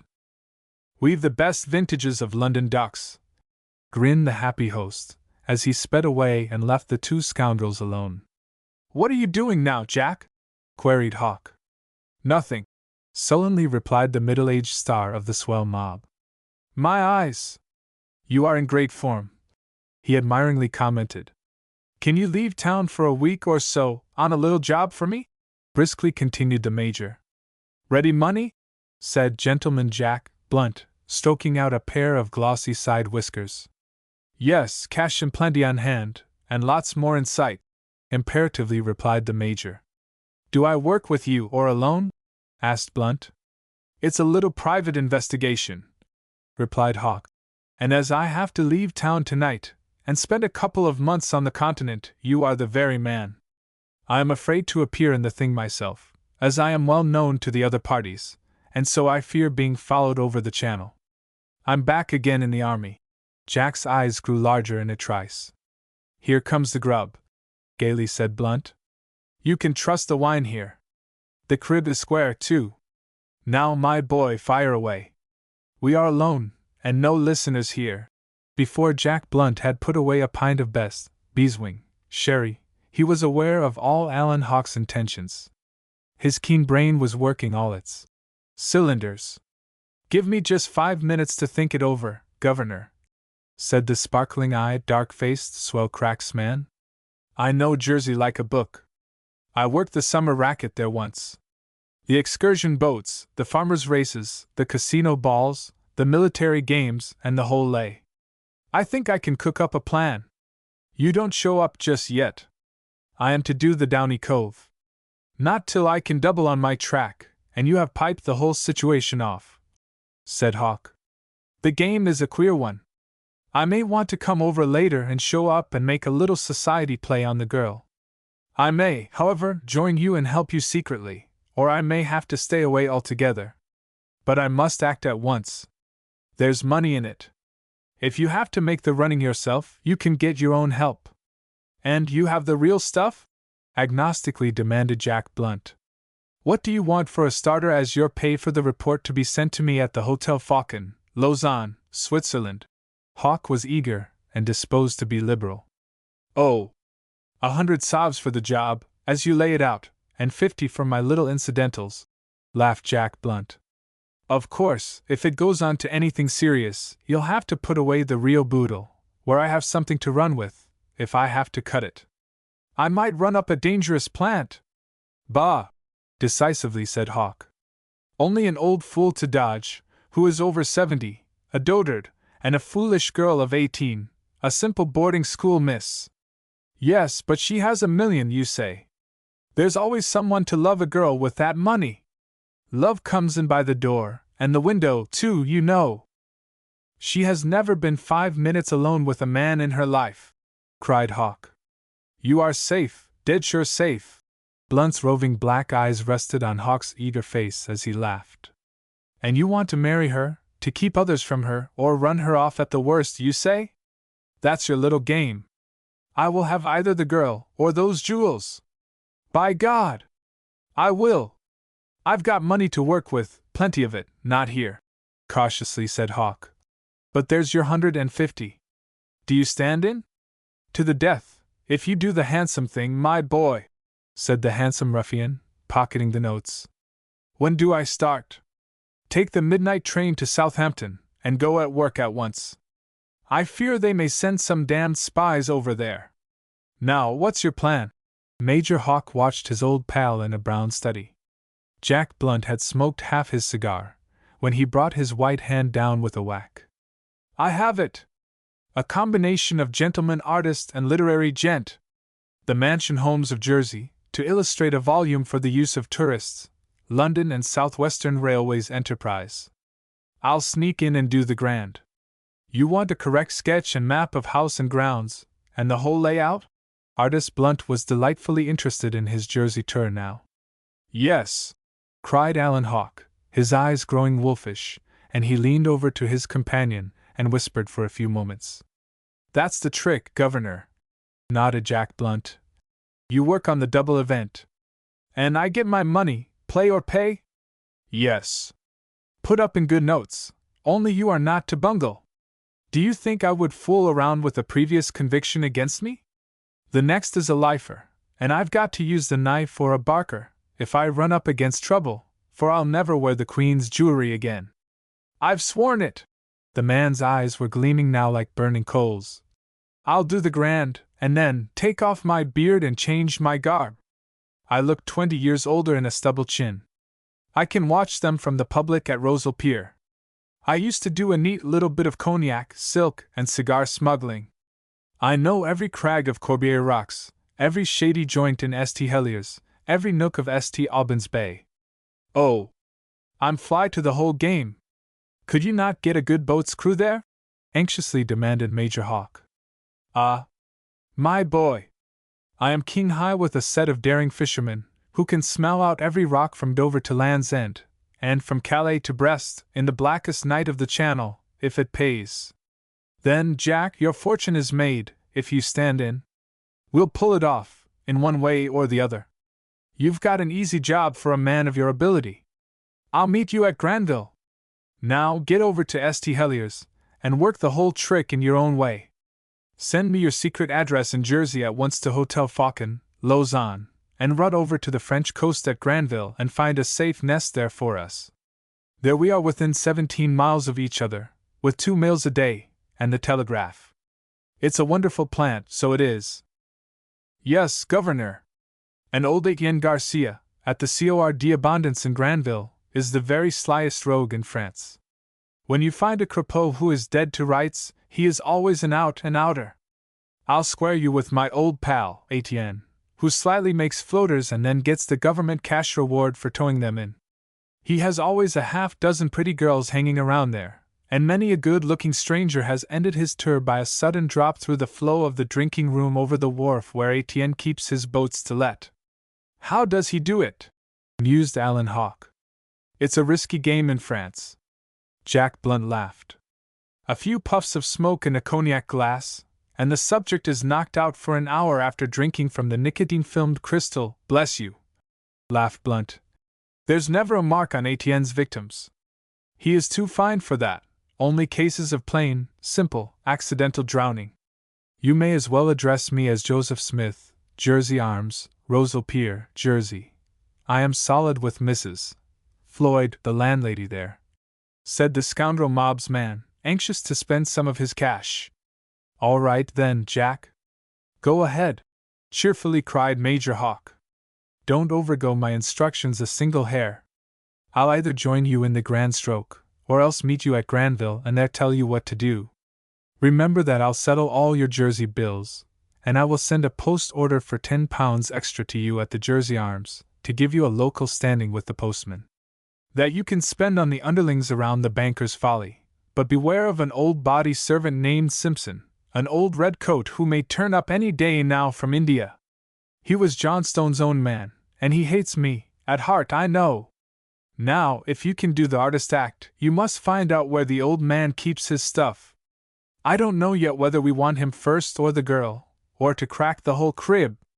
If we ever do, then Simpson must get the— Hawke grimly smiled, as he drew his hand across his throat. I must be off, he hastily said as he noted the time. On his way over to Folkestone, Major Alan Hawke mused over his great coup, as he lay at ease, wrapped up in a travelling rug, and now resplendent in a fur-trimmed top coat, befrogged and laced, which indicated the officer en retraite. I will first do up Holland, Belgium, and Denmark, and take a little preliminary look around Paris, mused the Major, studying a list of the missing jewels which Captain Anstruther had artfully arranged. Sundry deductions and additions, with an admirable disorder in the items, judiciously divided and reclassified, served to guard against any old confidences exchanged between Ram Lal and his secret friend Hawke. The real list in the original was now in the private pocket-book of the Viceroy. Each of our consuls at the cities you are to visit has this list, said Anstruther to the Major. And you can vary your travel as you choose, but visit all these jewel marts, and report to the local consuls. If they have further orders for you, you will get them there, at first hands. Should you find that any of the jewels have been offered for sale, simply report the facts to the local consul, and write under seal to me at the Junior United Service, then go on and examine further at once. You are to take no steps whatever to recover them, or to alarm the thieves. All your expenses and your pay will be advanced by me. the acute schemer decided not to risk any suspicions by marketing his own jewels. They might bounce me for the murder, fearfully mused the Major. I could show no honest title through Ram Lal. They might arrest him, and I need him to pay the protested drafts. Later, when I go back on the Viceroy's staff. He smiled and wove his webs like a spider in his den. On his arrival in Paris, from a run to the Low Countries, a week later, Major Alan Hawke betook himself at once to number 9 Rue Berlioz. And there Marie Victor greeted him, handing him a letter which was dated from Zhytomyr, Volhynia. "How is your mistress?" he affably demanded. "She is well, and will remain for several months longer in Russia," politely answered Marie, bowing him out. "By God, then, she has given up the chase." "I see it all," mused Hawke, as he pored over the letter on his way to the Hotel Binda. The trump card she wished to play was to blast the old fellow's hopes of a baronetcy. Death has struck down her prey, and she will now wait till the girl is free. She is too sly to face old Fraser. His brother has warned him. But she says she will need me in the winter on her return. The deceived scoundrel laughed. "The coast is left clear for me now. I'll telegraph to Joseph Smith, run on to Geneva, deposit my own jewels there, in the agency of the Credit Lyonnais, and then return the notifications of protest of the bills of exchange to Ram Lal. I wonder if I can steal those jewels, get my major's rank as a reward from the Viceroy, and marry the girl? It would be the luck of a life," he dreamed. 2 days later, on the terraces of Lausanne, he laughed over Jack Blunt's cheeky campaign. "The artist dodged work to a charm," wrote Jack. "I used the Kodak, and I have a dozen good views of the house, and as many more of the grounds. My chapter on the artistic homes of Jersey will be a full one. I soon jollied a couple of the London maidservants into my confidence. By the way, send me, at once, another tenner for expense, and some money for my own regular bills. I can make great play on the 2 frolicsome maids. They are up for a lark. The shy bird keeps her rooms, and there really seems to be no young man around. Devilish strange. A room is being got ready for the old body servant who is now on his way from India. He might fall over Rosal Cliff some night, when half sea's over. That's a natural ending for him. Maps, sketches, and all will be ready for you at the place we agreed. It's all lying ready to our hand, and 10 minutes of a dark night is all I want. The old chap is always mooning alone in his study, till the midnight hours, over his books, and he has the whole ground floor to himself. The men are in the gardener's house, 10 rods away, and all the women sleep upstairs. He sees no one but a half-crazy Yankee professor, who drops in of a morning. But the shy bird keeps in her cage, and lives in great state upstairs. More when you send the money." On his way to say adieu to Justine, before departing to Vienna, Alan Hawke smiled grimly.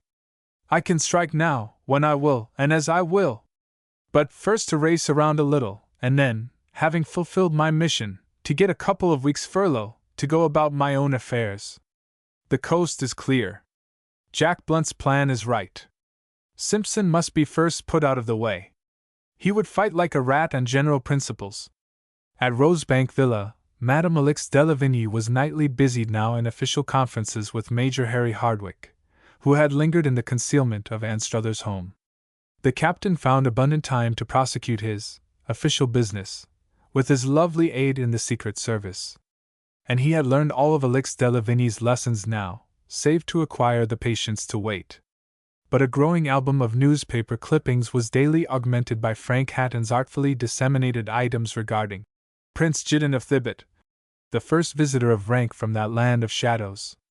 The warring journals who wrangled over the rich young visitor's stern retirement from all public intrusion referred to the political coup de main to be looked for in the near future. From various parts of the United Kingdom, the mysterious princely visitor's trail was daily telegraphed, and a hearty laugh from all 3 of the conspirators of Rosebank Villa greeted the final article in the St. Helier's Messenger, stating that a learned moon's he or pundit, the only Asiatic attendant of Prince Gideon of Thibet, was arranging for a brief visit of a descendant of the Dalai Lamas. Anstruther and Hardwicke laughed merrily at Frank Halton's last graceful touches. A romantic gratitude to a retired British officer, who had once befriended the prince's august father, was the one impelling cause of a visit, in which the strictest retirement would be guarded by the dweller on the roof of the world. Etc., etc. So read out Madame de Lavigny, closing with the remark that the moons he had already visited the Royal Victoria Hotel at St. Heliers to arrange for the coming of his friend, and to the regret of the authorities, the prince would decline all the hospitality due to his exalted rank.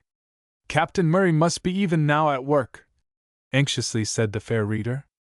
We will hear at once, said Anstruther. Prince Jiddin, you must now materialize. For Murray's letter tells me that he is already in full communication with Jules Victor at the Hotel Bellevue. So the moons he has one faithful friend near at hand. If there is any shadowing of either of you, Jules Victor is an invincible avant-garde. He knows the faces of all the dramatis personae. You see, Douglas Fraser is gone to India and old Andrew has never seen any of our star actors. We are absolutely safe. It seems that fortune favors us, tremblingly said Alix de Lavigny. This prying and curious Yankee, Professor Hobbs, also seems to have fallen at once into the trap. Captain Murray's description of his interview, at the Royal Victoria, with Alaric Hobbs, is a crystallized work of humorous art. Of course, the Yankee savant will write columns to the Waukesha Clarion, describing this Asiatic lion, Prince Jiddin, and exploit him in the States as an original discovery of his own. His eagerness to arrange an interview between the Prince and Professor Fraser is most ludicrously fortunate for us, said Captain Anstruther. The entrance of the butler with a telegram disturbed Prince Jiddin and his lovely confidential staff officer. An answer, please, Captain, formally continued the household factotum. Hurrah! Cried Hardwick, when the little conclave gathered around the red light. Simpson has arrived, and now Nadine and I have someone whom we can both trust. The further information that the Moonsey would arrive forthwith to conduct Prince Jiddin to the safe haven where that fascinating bride, Mrs. Flossie Murray, awaited her beloved truant, was a call to prompt action. I am ready! I shall drop the Royal Engineers and live up to my blue china as a prince, cried Hardwick. Chapter 14. The Council at Granville. When Major Alan Hawke returned, 3 weeks later, to the Hotel Grand National, at Geneva, he was sorely wearied and dispirited. A round of inspection of all the principal jewel marts of the continent had been only a fruitless, solitary tourist promenade. And the ominous silence of Captain Anson Anstruther, A.D.C., boded no good to the military future of the adventurer. Damn me, if I don't think that I have been hoodwinked, growled Major Hawke on his return from Moscow and St. Petersburg, whither he had been ordered, as a last resort, to see the court jewelers. From Warsaw, he wrote to the Hotel Falcon, at Lausanne, to send all his letters to meet him at Berlin, where Jack Blunt had given him the address of the safest fence in all Kaiser Wilhelm's broad domain. He had his own jewels valued there in Russia, but dared not sell them. With a sudden inspiration, born of a growing fear for the stability of his house of cards, so flimsy in construction, he ran down to Jaitemir, and the half-crazed adventurer only lingered an hour with the intendant of Madame Alix de Lavigny's grand old domain. He found the bird flown. Had he been duped? A permission to view the old chateau was courteously accorded, and then Alan Hawke soon realized that he was betrayed. For the fact that Madame was still absent, traveling around the world, and had not visited her Valhinian estate for a year, proved to him now that he had been doubly tricked. Ah! By God! I have it! He cried, as he set his teeth in a white rage. That fool, Anstruther, is bewitched by her Polish wiles, the mongrel inheritance of La Grande Armée's visit to Russia. Straight as the crow flies, Alan Hawke then pressed on to Lemberg, and hastened to Berlin, having sent on his last official report to Captain Anstruther, at London. In Berlin, a letter from Jack Blunt decided his whole career. There was news of moment, which set his hot blood boiling in his veins. Simpson, the old body servant, has arrived from India, wrote the disguised ex-convict.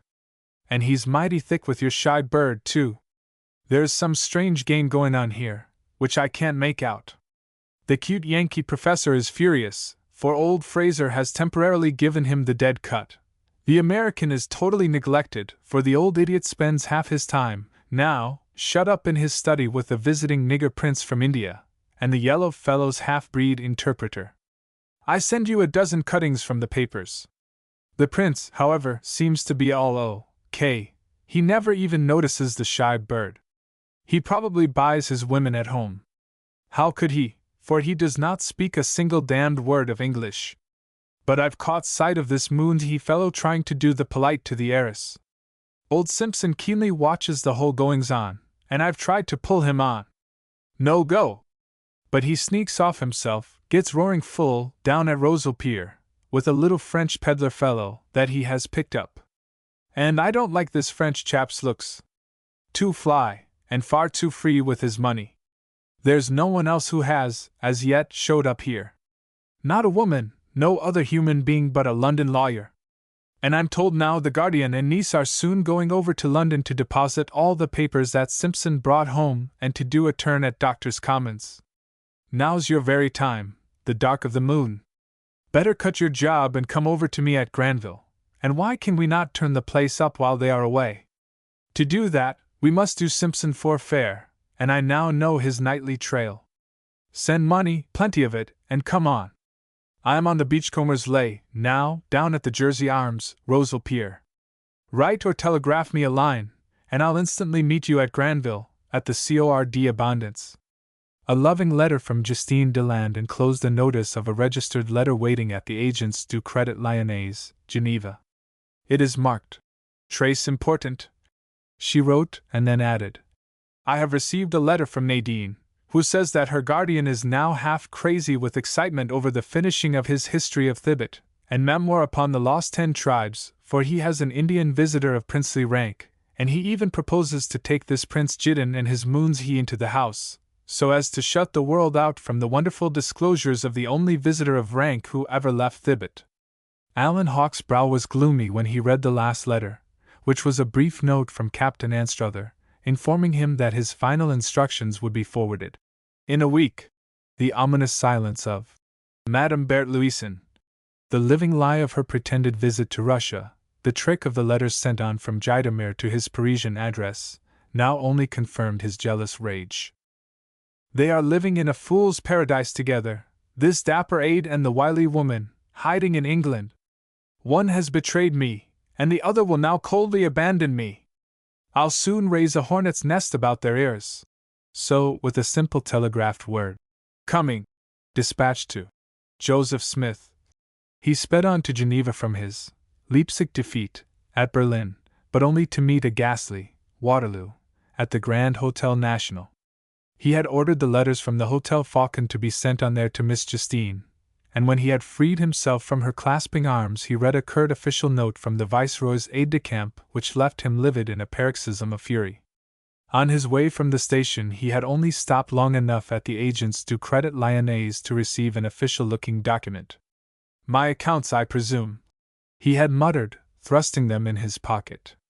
But when he had read Captain Anstruther's formal note, he tore open the letter of the great French banking company. The two letters curtly illustrated the old saw, that it never rains, but it pours. With a fluttering heart poor Justine Deland watched her undeclared lover's blackening face. Hell and furies, he cried. The whole world is leagued against me. I've got to go back to India now, Justine, and go alone. Luck is dead against me now. And the whitening face of the woman who hung on his every glance made the infuriated man even more reckless. Damn them, I'll grind them all to powder, he growled. For the tide was on the turn, and it was dead water again at Geneva, the tide fast receding, and the man who was a devil for luck was soon left on the rocks of a silent despair. Alan Hawke's eyes gleamed out with a murderous sheen as he scanned both letters carefully. It is his work, the low dog, and he shall die. Wait till Jack Blunt and I get a hack at him, he mused, with a sudden conviction that he dared not now show himself at St. Helier's, nor openly approach the banker's folly. I stand to lose all and win nothing. I must work in the dark. I cannot dare to brave this Anstruther. They would simply drive me from India. But Simpson and Ram Lal shall pay, And Bert Louison, ah! By God! I will strike her to the heart now! I see the way! The official words of Captain Anstruther were few but crushing in their stern brevity, and Alan Hawke's heart sank as he read them over again. By the orders of His Excellency, the Viceroy, I have the honor to inform you that he has withdrawn your temporary rank, and all powers heretofore delegated to you will cease on the receipt of this letter, which please acknowledge. On reporting to me in London in person, you will receive the payment of all your accounts with your back pay and transportation back to Calcutta, the place of your temporary appointment. All the consuls in continental Europe have now been notified of the cessation of your powers, and you will therefore in no way act in the future in regard to the confidential business once in your hands.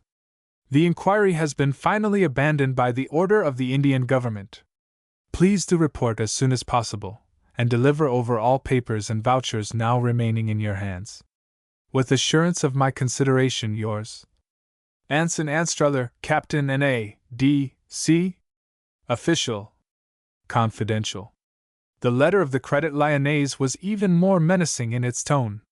The Direction Centrale referred to a formal letter of the solicitors of the estate of Hugh Fraser Johnstone, deceased, totally repudiating the 4 unaccepted drafts of £5,000 sterling each, and legally notifying the direction of an intended suit to recover from the payee and the endorser the first draft for £5,000 paid before executor Andrew Fraser had filed his objections with Messrs.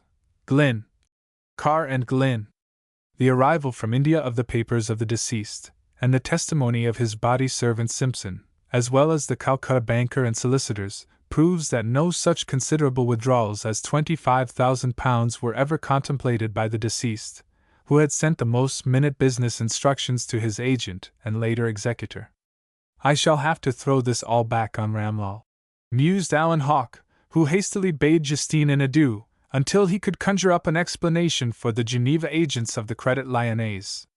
The closing words of the Paris Direction were semi-hostile.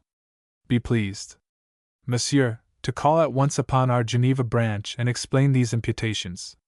We are forced to withhold your present deposits to cover any reclamation and legal expenses, and we therefore beg you to discontinue the drawing of any drafts upon us until the solicitors of Messrs. Glynn, Carr and Glynn and the executor notify us of the settlement of this distressing imputation upon the regularity of our actions as your business agents. That leaves me only the jewels, and about £1,000 ready cash on hand, and that is due from Anstruther. Gloomily decided Alan Hawke, when he was safely locked in his rooms at the National. Tricked by this double-faced devil Louison de Lavigny, thrown out of my future rank, held for the £5,000 already advanced, and with 11,000 embargoed in that Paris pawnbroker shop of a Credit Lyonnaise, I've but one course left to me now. He took counsel of the brandy bottle, and then, ignoring all else, he sent off a careful letter to Joseph Smith. I'll jolly poor Justine a bit, so as to leave one faithful friend to watch and get all my letters here. Jack can raise money on the jewels now for us both. I must tell these fellows of the French bank here that I go to London to see my own lawyers. I'll go over, settle with Anstruther, and then just quietly disappear. The next blows shall come out of the blackness of night, and I'll strike them all at once. In the evening, Major Alan Hawke drove with Justine Deland to the restaurant garden, where, long months before, he had first learned the daring hardihood of his fair employer, the acute woman who had fooled him at every turn. His heart was saddened with all the fresh hopes which had failed him. He had frankly told Euphrosyne Deland that a return journey to India, and a long and bitter struggle now lay between him and the rank and competence which he would need to make her loving sister his wife. 3 hours later Justine Deland's arms clung despairingly around the handsome outcast, as he was leaving her to be escorted home by the adroit Francois, already in waiting without the restaurant with a closed carriage. The presage of sorrow weighed upon her loving heart. Alan, my God, I cannot let you go. You are the one brightness of my life. My heart of hearts. My very soul, sobbed the wretched woman. I have fears for you. They will kill you in that far land, these powerful enemies. That mysterious devil woman who bends all to her will ruin you. And then, really touched at heart, the desperate trickster drew off his finger a superb diamond, the nonpareil, the choicest stone of Ram Lal's unwilling tribute. "Wear this always, and think of me, Justine," he said. "You are the only woman who ever loved me, and if I succeed, I swear you shall share my better fortunes. If not, then—" He crushed her to his breast and ran out of the room, before she could drag him back. "Go in, Francois, quickly to Miss Justine," cried Hawk, thrusting a 100-franc note in the butler's open hand. The rattle of departing wheels was heard as Francois supported the half-fainting woman to her carriage. "Now for London," growled Major Hawk as the train dashed down the Rhone Valley. "I've got a clear alibi here. All my letters sent to Justine will be forwarded to the Delhi Club. One day in London, then to Granville and Jack Blunt. They will only get Justine's story if they shadow me, and if I can only hit it off right, at Calcutta. Yes. There is the king luck of all. To give the whole thing away to the baffled viceroy. Then denounce Ram Lal to him as the early confederate and later assassin of Hugh Fraser Johnstone. These jewels that I have innocently received will connect old Ram Lal with Hugh Fraser's betrayed trust. I will hold the murder business back at first. Ram Lal or his estate will be finally forced to cash my drafts. It is clear that Johnstone and Ram Lal have either divided or hidden the jewels. Yes. By God! I have it. If I can wring them out of the old professor, or find them, I will then hide them away and secretly report the whole affair to the viceroy, in my chosen colors as a friend of the crown, and they'll give me a huge reward. My permanent army rank will soon follow. So, if Justine only holds to my alibi, by God, I will marry her, for she would be a badge of respectability. I'll take no more chances after this, not another single chance. I've got money enough to satisfy Jack Blunt. He shall secretly sell the jewels for me, a small lot, here and there, a few at a time. There is just one frightful risk to run," he muttered, as he reached out for his brandy flask. Ram Lal might go in to save his £25,000, for the Johnstone estate will never pay these disputed claims which I cannot prove in law. Good in honor, but bad in law. And if he should denounce me privately to the viceroy, as the real murderer of Hugh Fraser? He is there on the ground. I did not denounce him. I did not produce the dagger. I dare not to explain why I concealed the crime. An accessory! He might seek to turn Queen's evidence, and even try to hang me. He is rich, sly, smart. By God! They may even now be shadowing me. Once on English soil, I am at Anstruther's mercy. He was still white-faced and unmanned as he took the Boulogne boat the next evening.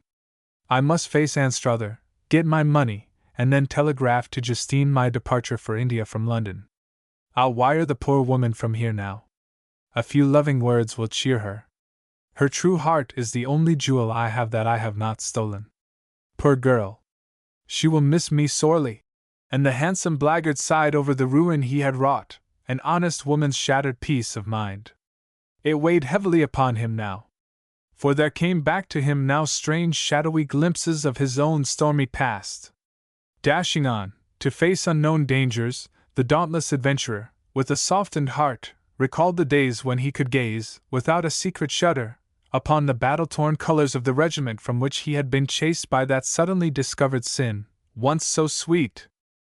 He looked along life's columned years, to see its riven fane, just where it fell.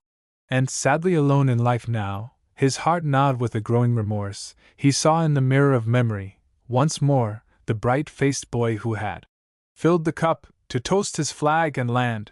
Alan Hawke, in all the bright promise of his youth, the darling of women, the envy of men. Under the swiftly gliding current of his tortuous past, he plainly saw now the fanged reefs which had wrecked him. With a smothered groan, he recalled all that he had lost, and this bitter introspection brought up to him, among his deeds of passion, the one needless cruelty of his reckless life. Poor Justine! There is such a thing as woman's love after all! He sighed, for he knew that the steadfast woman had poured out the wine of her life all in vain. She loves me! He cried. Woman, born to be man's sport and plaything, is doomed to be the unconscious avenger of her sex in every tragedy of the heart. The treason of some callous lover is repaid with vengeance meted out to some defenseless man who comes all unguarded into the arid desert of Phryne's life, where all is parched and hot. And Alan Hawke, the innocent Lancelot, had suffered for some recreant's past crime. Among the visions of the burning lotus land, the bright phantasmagoria of his unstained youth, there came back now to Alan Hawke all the glories of his first Durbar, the unforgotten day when he had fallen under the spell of the woman whose fatal touch had withered the very rose and expectancy of his brilliant promise. His mind strayed backward through all the misty years to that gorgeous scene of oriental pomp. He closed his eyes and pictured again the brilliant pageant. The huge masses of serried troops, the lines of stately elephants, the castled background of the temples of Aurangzeb. The blare of trumpets smote once more upon his ear, and hordes of jewel-decked Asiatics swept along before the pompous military representatives of the Empress, who wears the crown of the seas. There was a quickening of love's extinguished embers, as he lived over again the moment when, side by side with England's pride, he rode with his sword lowered in knightly salute before the clustered banners of the imperial military throne. And the hour of his fate sounded when the eyes of a woman rested upon him in a mute appeal. Their glances told him all. For then and there, the young officer had seen the wonderful beauty of the woman who had lured him on and then, in after days, sold his unstained soul to shame. A fair-faced Lilith, her glowing beauty enshrined in all the borrowed splendor of majesty, a woman of gleaming golden hair, a later, all too willing, Guinevere. The soft subtle invitation of her eyes of sapphire blue had called him to her side, in that unspoken pact which needs no words. He was her slave from the first moment. With a last pang of his quivering heart, Hawke recalled the sly skill of the faithless wife who had drawn the young officer into her net, for the passing amusement of her idle hours. Too late he knew all the artful craft of his being bidden to the grand ball, of the veiled interest, which had detailed him for special duty, of the self-protecting maneuvers which had placed him on the staff of the fated valetudinarian general who had given his spotless name to the woman whose lava heart glowed under a snowy bosom. It was the wreck of a soul. And then, with a gasp, he recalled his mad fever to win every honor under her glowing eyes. The forgotten deeds of desperate valor, all useless now, and stained forever with the bar sinister of his treason. He shuddered at the unforgotten delights of the hour when they had met in her seraglio bower of shaded luxury, and the fairest of Laocoons had answered his passionate whisper, "Stoop down and seem to kiss me ere I die," with the faltered words, "Alan, you are all the world to me." Fondly blind, he had drifted along in a fool's paradise, at her bidding, until the crash came. He never knew the military Sir Modred, who had betrayed the open secret, but his blood boiled when he recalled the cruel abandonment to the rage of a jealous and awakened spouse. All in vain had been his manly sacrifice to save the woman whom he had loved more than life. He had cast away every protection for himself. Duped and tricked, he had remained mute before the storm of abuse heaped on him by the general, and his papers sent in, at a momentary summons, had carried him in dishonor out of the band of laureled soldier knights, to dream no more. The dream that martial music weaves! And the smiling woman Judas tricked him to the very last. How hollow her faith, how lying the mute pleading of her eyes, he knew now, for had he not paused at the door for one despairing glance of farewell, to hear her murmur to her placated lord, "After all your goodness to him, to dare to offer me insult! You have punished him rightly, but he is a fascinating traitor, after all."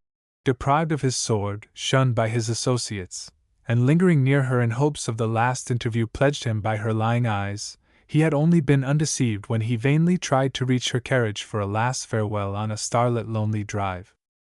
The cold cutting accent of her voice smote him as the edge of a sword.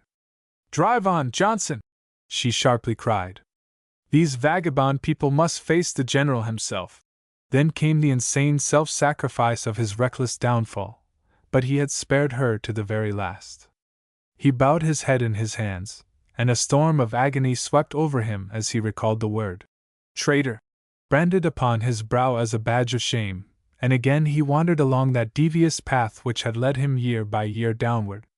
Too bitterly self-accusing to palliate his past, he only knew that in all the long years of social pariahhood he had learned to despise all men and to trust no woman. For had not friendship been a lie to him, love only a hollow cheat, and woman's vows of deathless loyalty but written sand to be washed out by the next wave of passion? And yet, stained with crime, there was one breath of truth which swept over his soul as fresh as the voice of the pines of Ramoth Hill. His eyes were misty and his breath choked in a sorrowing gasp of manly remorse, as the winsome face of the true-hearted Justine rose up before him in this hour of lonely agony. Her devotion had touched the wayworn wanderer, and pure and unselfish, her love had been the one bright star of all these darkened years. By Jove! She is a royal soul! If I could only save her the shock of the awakening, he murmured. His heart beat generously in a thrill of pride, recalling Justine's steadfast devotion to the motherless girl whom he had sought to entangle. Far above rubies! He cried, and the memory of the fond woman who was watching for him at Lausanne swept over his stormy soul to bring unbidden tears to eyes which had never flinched before the red flash of the grim cannon. There are still good women in the world, he muttered. And God bless you, you have taught me this, Justine. Drawing her picture from his bosom, he gazed fondly at the face of the gentle-hearted daughter of the Alps. A vain and passionate regret racked his bosom, the last struggle of his wavering soul. Shall I turn back? He doubtfully cried. And then in the rush of his onward course, a dull, hopeless feeling came over him. Kismet! He cried. It is too late now. If they had only trusted me! If they had told me all and given my fighting soul a chance to redeem the lost promise once written on my brow! I have played a man's part before. I might, perhaps, have won this girl's gratitude and earned Justine's love to be a shield and a buckler to me. But his head, overweened with care, drooped down, and in the company of strange visions and in dreams of ominous import, the hunted soldier of fortune forgot alike the echoing voice of his better angel, and lost from view the shadowy faces of both the woman who had lured him to a living death, and the tender-hearted one whose heart was glowing at Lausanne in all the fervor of her unrequited devotion. Over Alan Hawke, sleeping there, as he was swiftly borne away, hovered, in sad regret, his good angel, with sorrowing eyes, for the stern, self-accusing man had not sought, in the last hours of this sorrow, even the poor consolation that his life had been wrecked to feed the fires of vanity burning in the jaded heart of the beautiful Faustine, whose cold desertion had sold his youth to shame. 24 hours later Major Alan Hawke was again a stormy petrel on life's trackless ocean. The cold politeness of Captain Anson Anstruther at the brief interview at the Junior United Service Club in London at once decided the wanderer to make for India as soon as his pressing engagements would allow. There was no seeming menace, however, in Anstruther's wearied air of perfunctory courtesy. The whole affair being officially dropped, Major Hawke, said Anstruther, I only ask for your personal receipt for my individual cheque. You will observe that this £1,100 is not in any way government funds. And on behalf of the Viceroy himself, I thank you for your energy shown in the inquiry, which is now permanently abandoned. To Major Hawke's murmured request, Anstruther replied, Certainly. Drive around to Grinley's in Parliament Street with me and they will at once give you notes, or their own circular cheque for this money. In 10 minutes, when Hawke had lightly announced his intention to return to India, the captain observed, I may not meet you for some years. If the Viceroy returns to England, my promotion will probably carry me with his embassy to Paris as major and military attaché.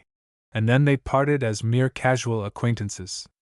Damn his cool impertinence, mused Alan Hawke, as he caught a passing cab, after telegraphing his greetings and intended departure to Justine Deland. Write one letter to Hotel Binda, Paris, then all to the P&O Agency, Brindisi, after that to Delhi, were the lying words which reached the Swiss woman, whose loving breast was now given over to a tumult of sighs. Major Hawke was not free from secret apprehensions until he landed at Calais, upon the next morning. Now for a last throw-off at Paris, he exclaimed. Damn England! I hope I shall never see it again, he growled, unmindful of the pitiless fates ever spinning the mysterious web of destiny. I'll first show up at Bert Louison's, at number 9 Rue Berlioz. They shall have my next address given to them as Delhi. The real Major Hawk dives under the troubled sea of life at Paris, only to emerge at Calcutta. Ram Lal is like all his kind, a coward at heart. He has not denounced me, for, if he had, Captain Anstruther would have nabbed me in England. He acts by the Viceroy's private cabled orders. No!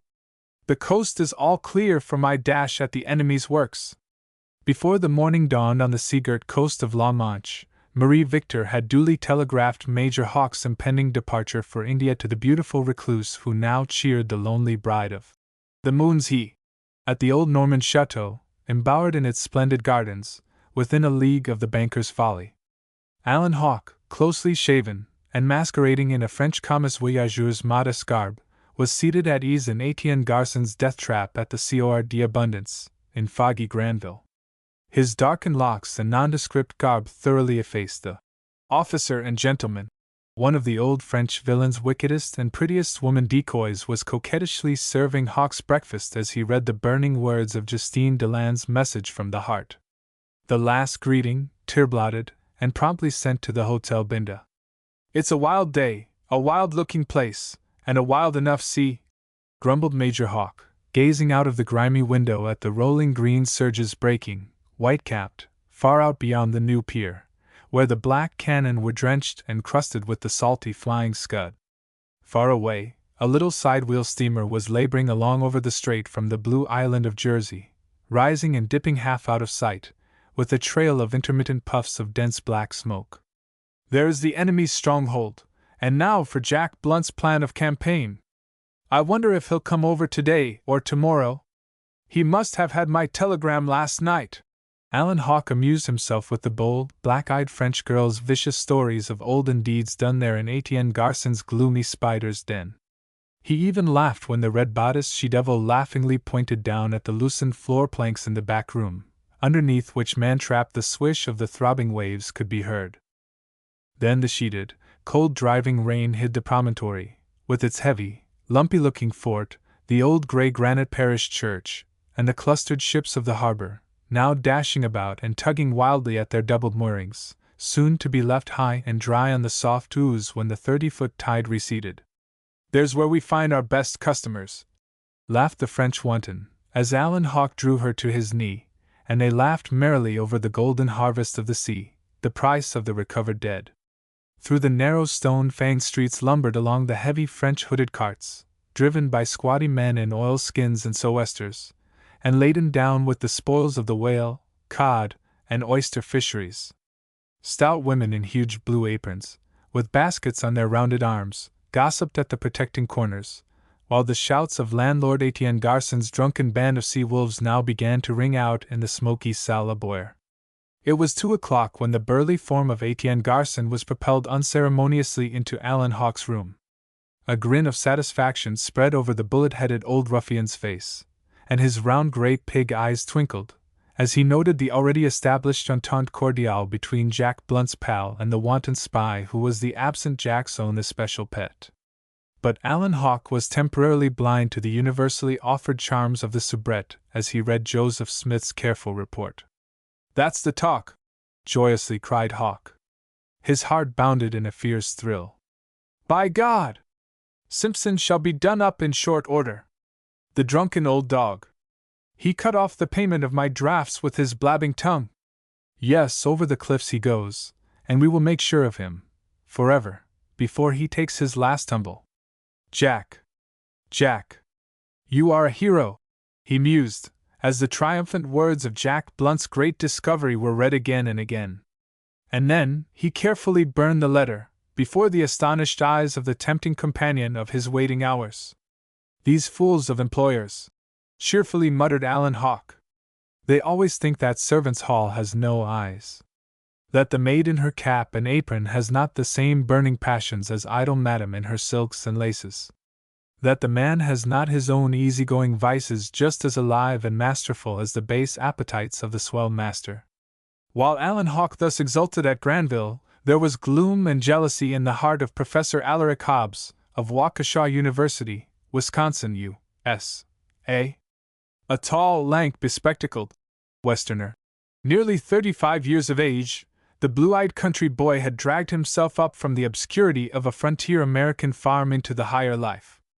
Uncouth, awkward, and yet resolute and untiring, he had justified his first instructor's prediction.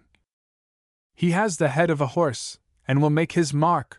Newspaper train boy, chainman, assistant on government frontier surveys, and frontier scout, he early saved his money so as to complete a sporadic university curriculum.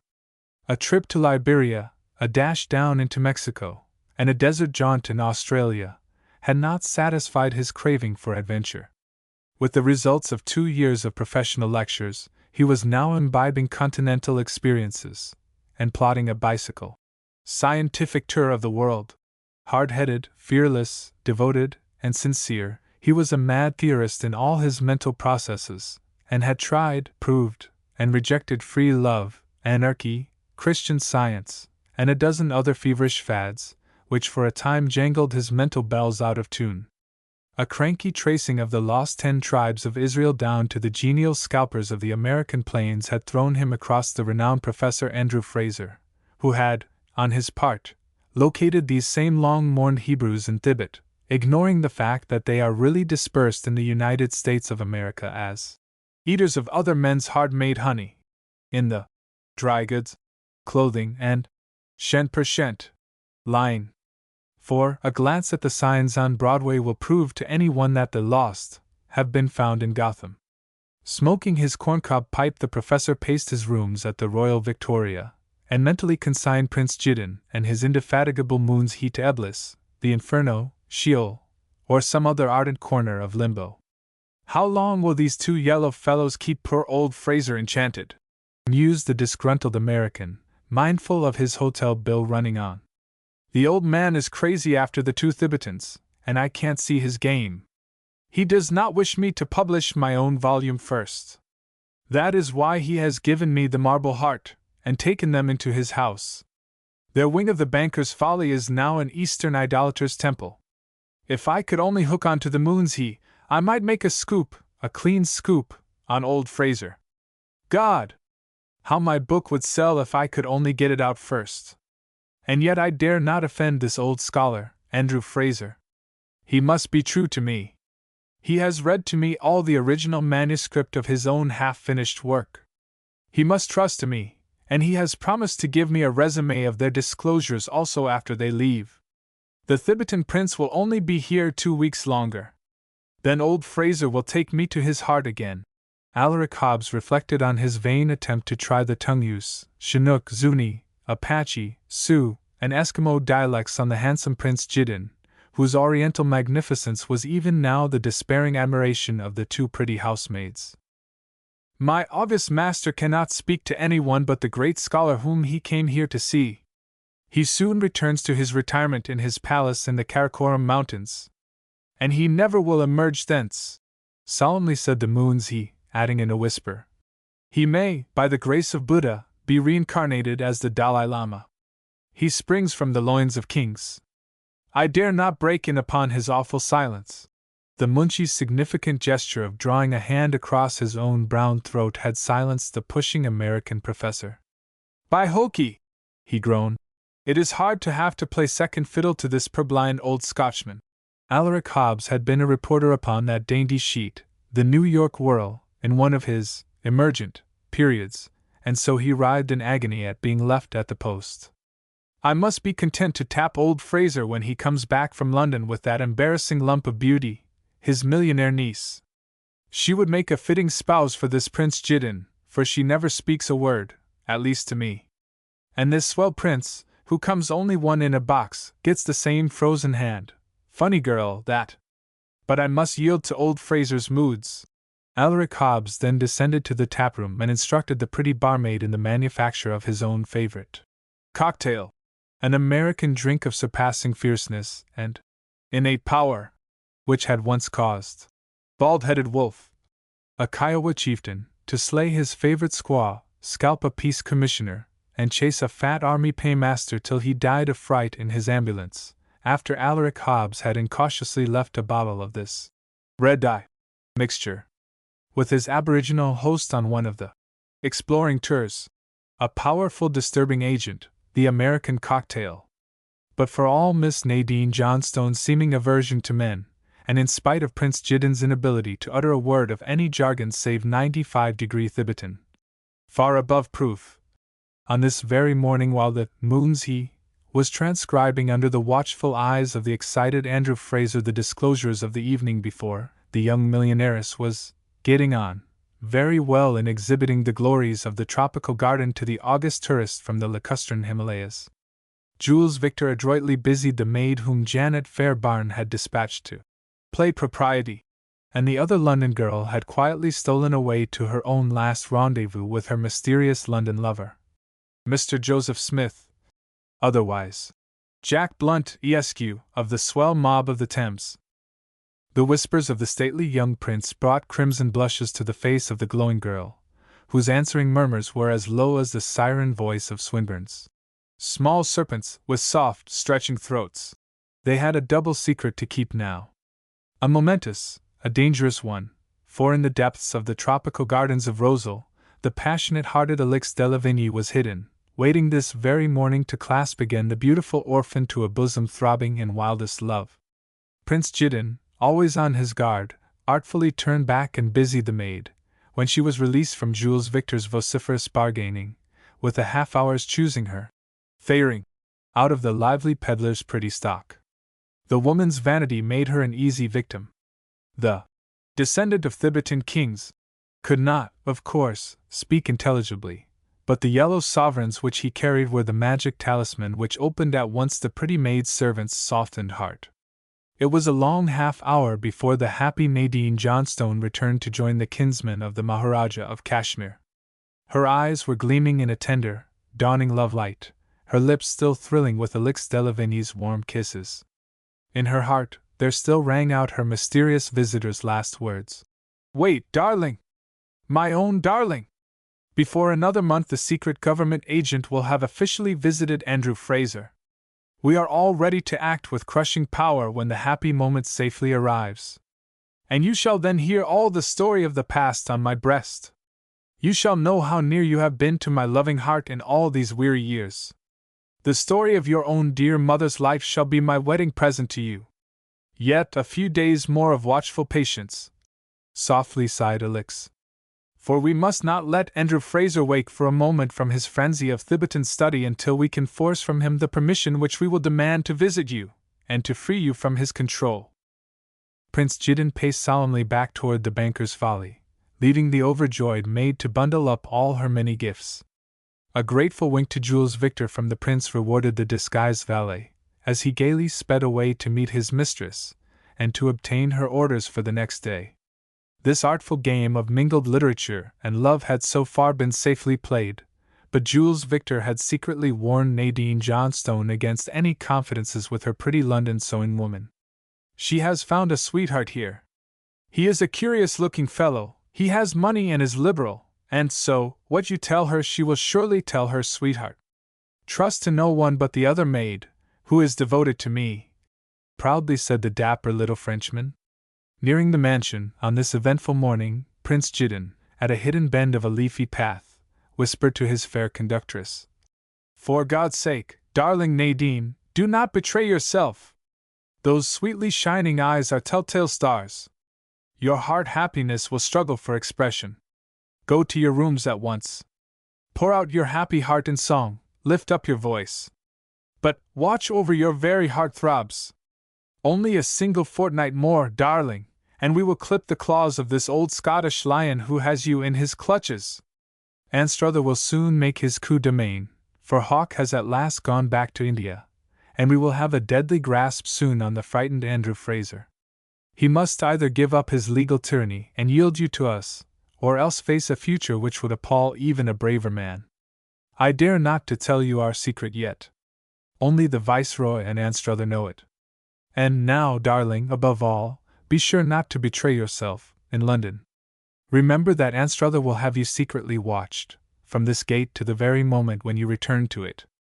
Any false play of old Fraser would lead to his detention by the authorities, and you would be freed at once by the law. In the 3 weeks of their long masquerade, either Prince Jidden, his scribe and interpreter, or else the two, as studious visitors, never left Andrew Fraser alone a single moment.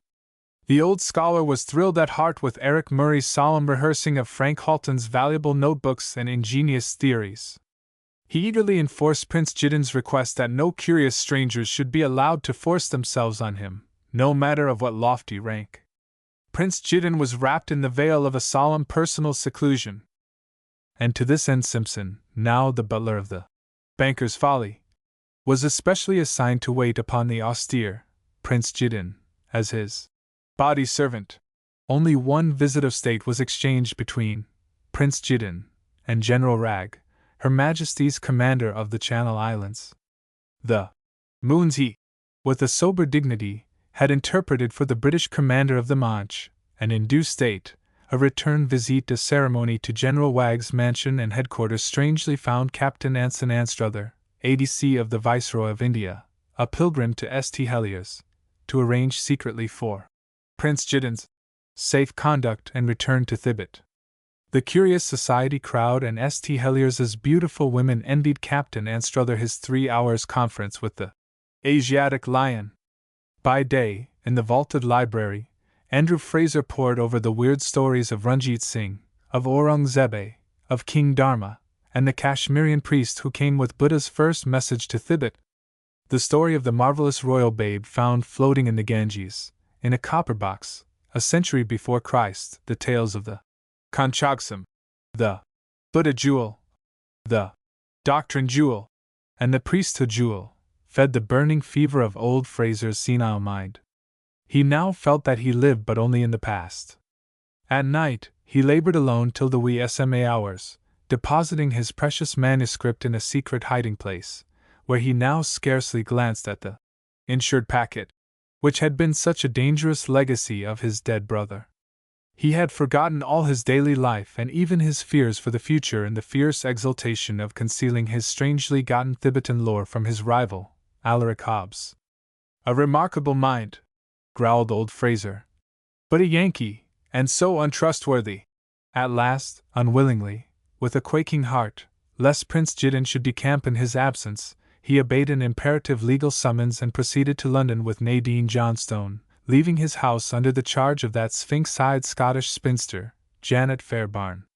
To the Moonsey, and to the rubicund veteran Simpson, the departing Andrew Fraser said solemnly, "The prince is to be the master here until my return." With a joyous heart the London sewing girl embarked as Miss Johnstone's one personal attendant, forgetful of her devoted lover, Joseph Smith, who had temporarily disappeared, gone over to France on business. For she was herself going back to the dear delights of her beloved London, and her liberal lover had already given her his address at the Cour d'Abondance. "You must telegraph to me, Mattie, where you are staying, and when you leave London to return. I may run over to Southampton and come back on the same boat with you. Write to me, my own girl, every day, and here's a £5 note to buy your stamps with." On his sacred promise of honor to write to her himself every day, and to let no black Gallic eyes eclipse her orbs of English blue, Mattie Jones allowed her lover an extra liberal allowance of goodbye kisses. While Professor Andrew Fraser, Miss Nadine Johnstone, and the lovelorn Mattie Jones were escorted to London by a head clerk of the estate's solicitors, Prince Jiddin and the Moonsey unbent their brows and rested from the nervous strain of the 3 weeks of continued deception. While the happy Moonsey escaped to his own fair bride, Prince Jiddin, under Simpson's guidance, examined minutely the superb modern castle, and even microscopically examined all the beautiful surroundings of Roselhead. "It may come in handy some day," mused Major Hardwick, "especially if we have to aid Nadine Johnstone to escape."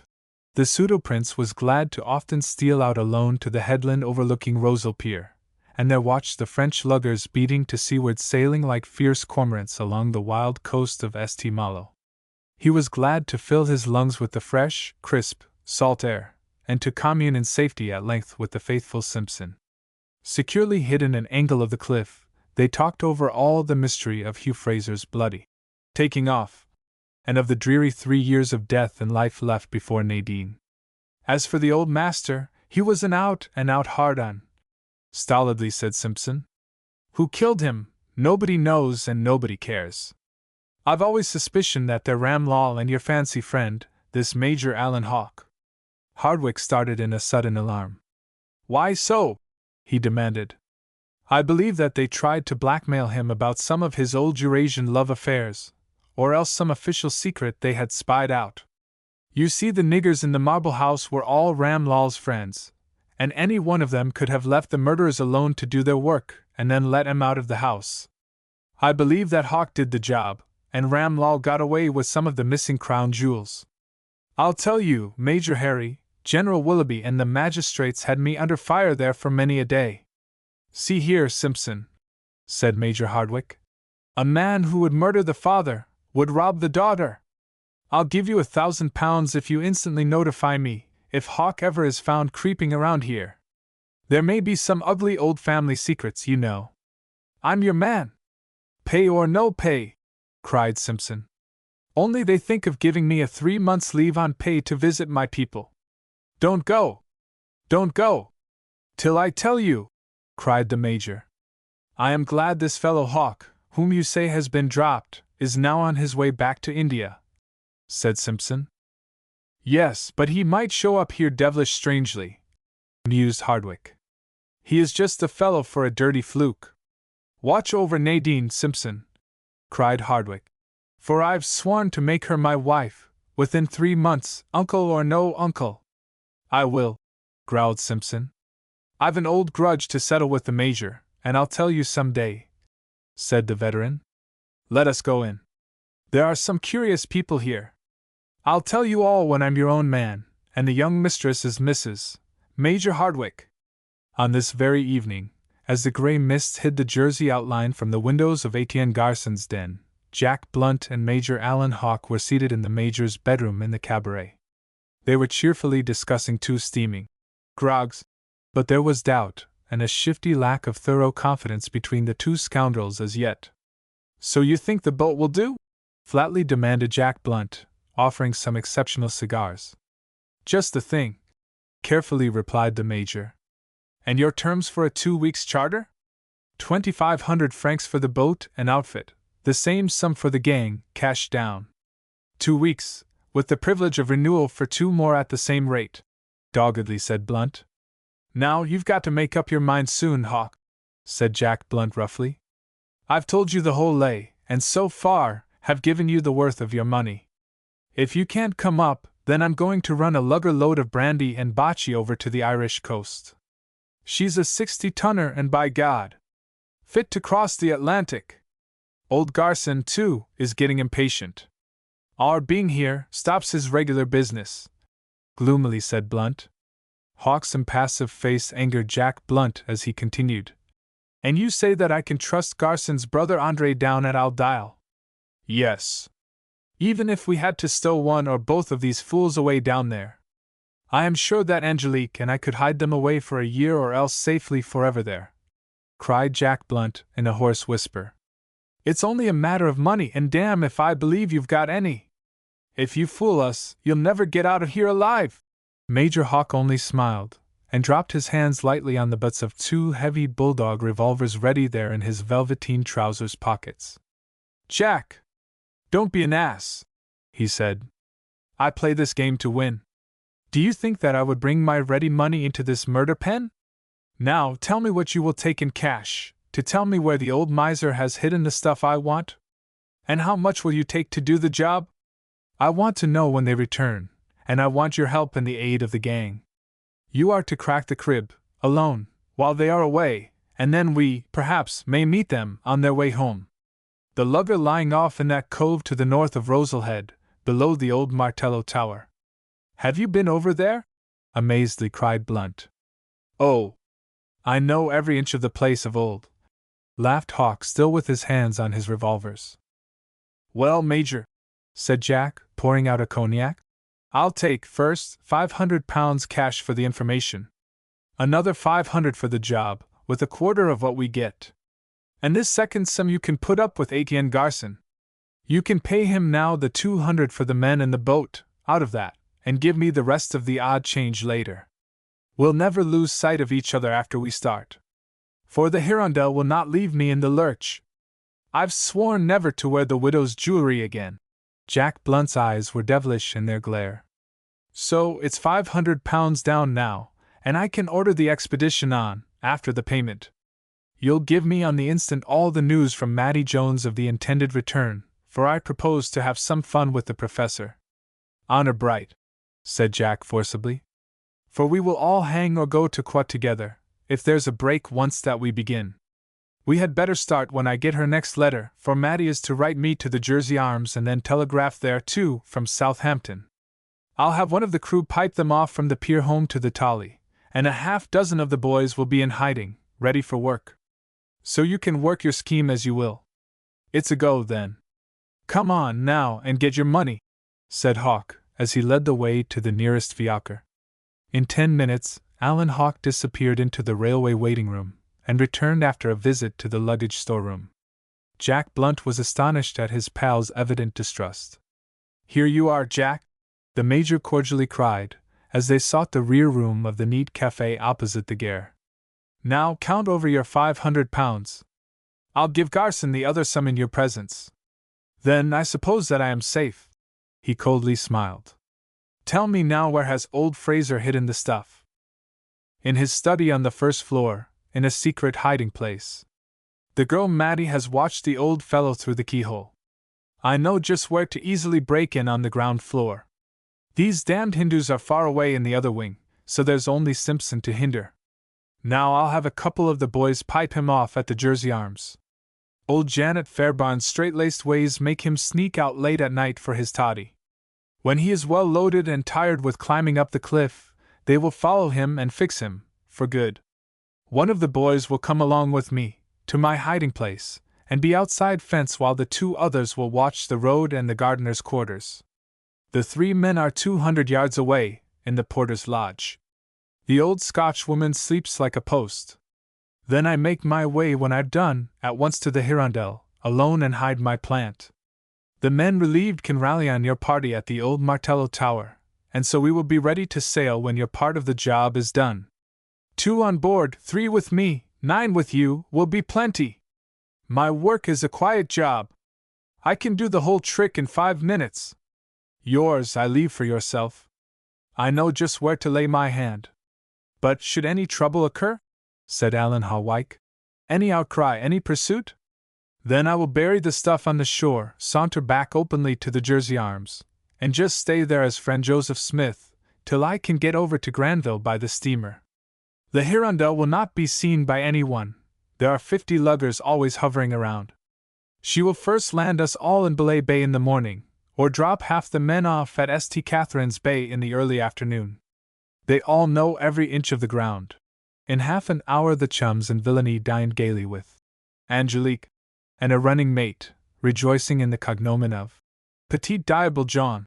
The next day, a secret meeting with a confidential Jewish moneylender enabled Major Alan Hawke to safely market the half of the jewels which he had extorted from Ram Lal Singh. In a waist belt, he wore £1,000 of Bank of France notes, neatly concealed. Jack Blunt and Garcia had earned an extra bonus of £100 each in the jewel sale, and Alan Hawke laughed, as he laid away £4,000 in his safely deposited luggage, in the railway office. I can trust to the French Republic, one and indivisible, he said, as he sent a loving letter to Justine Deland, and then mailed her the receipt for his valuable package, with his last wishes. In case of accident. These fellows might kill me for this, if they knew of it, he growled. 3 days later, the stanch Hirondelle was beating up and down Granville Bay, while Alan Hawke awaited the letter of the faithful Matty Jones. He had furnished the £20 note which made that natty damsel doubly anxious to meet her faithful lover, Joseph Smith, to whom she now dispatched the news of the immediate return of the anxious professor. Fraser was burning to take up the gathering of Thibetan pearls of hidden knowledge, while the artful and restless Professor Alaric Hobbs was stealthily waiting Prince Gideon's departure, but kept busied with some personal tidal and magnetic observations on Rosalhead. In the deserted second floor of an old Martello tower, he had made a lair for his evening star and planetary researches, and the ingenious Yankee concealed a rope ladder in the clinging ivy which enabled him to cut off all intrusion on his eyrie. Chapter 15. The French Fisher Boat. Hirondelle. It was 4 o'clock of a wild November afternoon when Major Alan Hawke, cowering in a hooded Irish frieze ulster, crawled deeper into a cave-like recess in the little path leading from the Jersey Arms up to Rosal Head. The blinding rain was thrown in wild gusts by the howling winds, now lashing the green channel to a roughened foam. A sudden and terrific storm was coming on. Half an hour before the disguised adventurer could see the ominous double storm signals flying in warning on the scattered Coast Guard stations, a signal of danger sent on from the Corbières lighthouse. But now not a single sail was to be seen, and huge banks of heavy blackening mist were rolling over the stormy channel. Not a stray sail was in sight. "Where in hell is Jack?" raged the excited conspirator, swallowing half the contents of his brandy flask. As he returned it, the butts of his 2 revolvers and the handle of a huge couteau de chasse were plainly visible. "The fiends seem to be let loose today," he growled. "It would be the night of all nights." "Ha!" The discharged officer noted 2 men in sou'westers and oilskins now toiling up the path, and his heart leaped up in a wild joy. In another moment he half dragged his drenched companions into the weather-worn cave. "What news?" he hoarsely demanded of Blunt, as he extended his flask. "The best of all news," cheerily replied the mob's man. "Here is Antoine. He raced down from St. Helier's in a covered fly, and has brought the very latest news from Fort Regent. The Stella has lost the tide, cannot enter, and has, therefore, turned south, running down the channel. She cannot dare to enter St. Helier's now till between 10 and 11 tonight. Of course, she will not put back to Southampton, in the teeth of this southwest gale, the very heaviest known for 20 years. She has signaled the Corbières, and they have telegraphed over to the office at the pier. There's Matty Jones's telegram. The 3 we want are on board, sure enough. And, thank God, the Hirondelle is riding safe and easy around the point. It's the one night of a million for my job and for yours. What's your final plan?" "We must get out of here soon," growled Hawke, shaking off the pouring rain like a burly water dog. "I have my 2 men already watching the little gardener's hut in the tropical gardens, where I hid my cracksman's outfit. Old Simpson is boozing away down at the Jersey Arms. I heard him tell Pretty and the barmaid that he would have to be home by midnight, for the old man would surely arrive in the morning. Now, will you stay here with this man, and do up old Simpson? Mind you, there must be no stab or bullet wound. The life preserver, and then over with him. They will only think that rum and the fall did the business. I will make straight for the Hirondelle when I am done, and send a man to report to you at the old Martello Tower, where your gang are to meet you. This man can get over to the boat now and warn them to show up, carefully, one by one, and hide around there till dark. Not in the tower itself, for some of the Coast Guard roundsmen might take shelter there and pitch into them for smugglers. I'll stay here till he comes back. If old Simpson should come along too early, why, you and I could hide him away here till it is dark enough to throw him over. And you'll surely catch old Fraser and the 2 women on the road between 11 and 2. It will take over an hour to drive from the pier in this weather." "All right," sternly said Hawke. "Send your man right away. I will tell them what to do later, when I meet them. Let him send the boatswain and 2 men to meet us here, and wait and hide with the others around the tower. I will hunt in the bushes till I run on them. Stay! He can come back here to me with the 3. It was already dark when the 4 men returned to where Alan Hawke lay perdu with his murderous mate.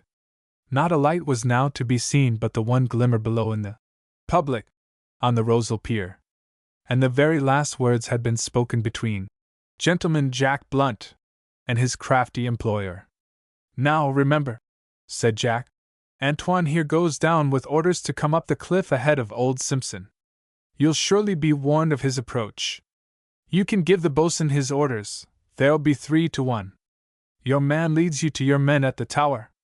And I am to crack that crib and make for the Hirondelle. If chased, the boat runs out to sea, and you are both only honest French fishermen storm-driven ashore in search of supplies. That's it, Jack. You are to wait for me, if the house is not alarmed. I'll bring some passengers, perhaps, on board.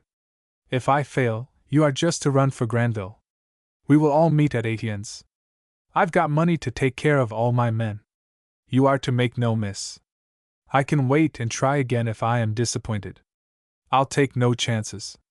With your success I can hold the old miser down, and your £2,000 is safe. Besides, the swag is your security. You see, he will never dare to make any public outcry, for he secretly fears the government. We take only the safest chances. He may stay down there all night at St. Helier's, and your lucky chance will never come again. Go ahead, and do not fail. The two men grasped hands in an excited clinch. Do up Simpson for a dead man, and no mistake, hoarsely whispered Jack Blunt. I'll fix the old Blankbeck, growled the boatswain, as the spy slid down the hill toward Rosal Pier. Take my flask, Jack, said Alan Hawke. I don't drink on duty, simply replied Blunt. I shall get at work by 11, and you'll hear from me by midnight. Then, look out only for yourself. The boat is mine, if there's any alarm. I'll send her back soon to Rosal Pier, if I have to run out to sea, and you are to be only honest fishermen. How long shall I wait in the cove for you? Sail at 3 o'clock, if I'm not on board. Remember the hail, St. Malo, ahoy! This is dead square, for life and death, cried Blunt. Dead square? Echoed the renegade officer. Darkness now doubled its black folds, and the roar of the surf boomed sullenly upon the rocky Rosal beach. Crouching in their cave, the two French thugs eagerly watched the winding path below, and gathered a resentful vulpine ferocity in their hearts. With knife in one hand, and the heavy lead-weighted blackjacks in readiness, they cowered upon the path, waiting for the old soldier, whose thickened eyes were still sullenly gazing at the dingy clock in the Jersey Arms. He hated to leave the pretty, white-armed N. 10 o'clock. The red-coated soldiery of Fort Regent and Elizabeth Castle, the guardians of Mont Orgueil, were all wrapped in slumber, save the poor, shivering sentinels. 10 o'clock. The drenched tide-waiters at St. Helier's Pier anathematized the still distant Stella, whose lights now blinked feebly, laboring far out at sea. An hour yet to wait, growled the bedraggled customs officers. 10 o'clock. The good burghers of St. Helier's had given up their whist, and taken their last drop of hot and hot. In St. Albans Bay, from Corbin's Light, from mansion in town, and caught among the druidical rocks, anxious eyes now gazed out on the wild sea, where Andrew Fraser tried to calm the terrified Nadine Johnstone. Mattie Jones was lying senseless, a helpless mass of cowering humanity, while the anxious captain and pilot vigorously swore, as became hardy British seamen. The chief had piped up that the engines would be out of her if they shipped another sea like the last. Prayer in the cabin, curses on the deck, fear in the hold, and misery everywhere. The stout Stella struggled shoreward, toward her dangerous landing at the pier, whose sheer 60 feet of masonry wall was now lashed by the wild waves. Black waters rose and fell in great surges. The shivering coastguards in the line of garrisoned Martello towers vowed that no such night had ever been seen since the great storm. Prince Gideon had also given up all hope of the return of the faithful Moons, he whose plea of business had led him away to the society of his brave and beautiful bride. There was but one more day of home life before resuming the hoodwinking of the mentally excited historian of Thibbet. It's a fearful night on the Channel, thought Major Hardwick as he waited in vain for Simpson's return to act as valet de chambre. God help all at sea! It's a fearful night, Prince Gideon murmured as he closed his eyes, little reckoning that the beautiful girl whom he loved more than life was tempest-tossed off the Corbières, while poor Mattie Jones literally sickened on the heaving wave. The great house was lone and still, and for the first time Prince Gideon reflected upon the exposed situation of the old miser's home. Poor old chap, he muttered, as he closed his eyes. Somebody might come in and throttle him some night. No one would be here to stop it. I must speak to Simpson, yes, speak to Simpson, that is, if he is ever sober enough to listen. Poor old soldier! He will have his drink. There was a singular improvised bivouac going on in the ruined Martello Tower where Professor Alaric Hobbs had set up his instruments to take some interesting observations upon an occultation of Venus. A Coast Guard station at Belay Bay and St. Catherine's Head rendered the further occupancy of the old Martello Tower at Rosal Head unnecessary, and only a few rats and bats now resented Alaric Hobbs' sequestration of the second story. He meditated a comparative memoir upon the tides of Fundy Bay and the Channel Islands, with a treatise upon contracted ocean surface currents. Astronomer, hydrographer, geologist, and all-round savant, his lank form was already familiar to the Channel Islanders. And, like the wind, he veered around, where he listed. "Great Jupiter aid us!" cried the son of Minerva. "Venus is unpropitious tonight. All my trouble is vain." For when the black storm broke upon the little Channel islet, Alaric Hobbs saw no way of a comfortable return to the Royal Victoria at St. Heliers. "I might leave all here and claim old Fraser's hospitality for a night. No one can get up to the second story," mused Hobbs, who now regretted having ordered the fly to come for him only at daybreak. "Here is a wild night of inky darkness. The star occults only at 3 a.m. This hurricane ruins all. And old man Fraser may not have returned from London." So with a basket of luncheon, a roll of blankets, and a bottle of cocktails, the volunteer astronomer reluctantly sought the driest corner of the second floor of the old tower for a night's camp. A square trapdoor hole whence the mouldering ladder had fallen away was in the middle of the old barrack room floor over the 4-embrasured gun-room below. "I'll just draw up my ladder, have a pipe, and take a nap. It may clear off. If so the observation goes, and then the highest tide of the year, I can get the register in the morning." He had brought down his light instrument from the battlement parapet for safety, and now, pulling up his rope ladder, he coiled it on the floor. "I can drop down below if I wish to if the rain should drive me out of here," he cried as he curled up like a sleeping coyote. Below him the heavy door of the tower swung on its massive hinges, banging and creaking mournfully when a swirling gust set it swinging. The man who had slept out on the Lolo Trail and bivouacked alone in the canyon of the Colorado laughed the howling storm to scorn. "Better than being out in a blizzard in the Bad Lands," he gaily cried, as he dozed away, having finished a good meal and lowered the level of the Lone Wolf cocktails. From sheer frontier habit, he laid his heavy revolver near at hand, and his old-time hunting knife. "You see, you don't know what emergencies may arise," often sagely observed Alaric Hobbs. "Thrice is he armed that hath 2 6-shooters and a knife." When 10:30 rang out from the old French hall clock at the Banker's Folly, Janet Fairbairn, a grey ghastly figure, made her last timid rounds of the lower part of the mansion. Her maids were all snugly nested for the night.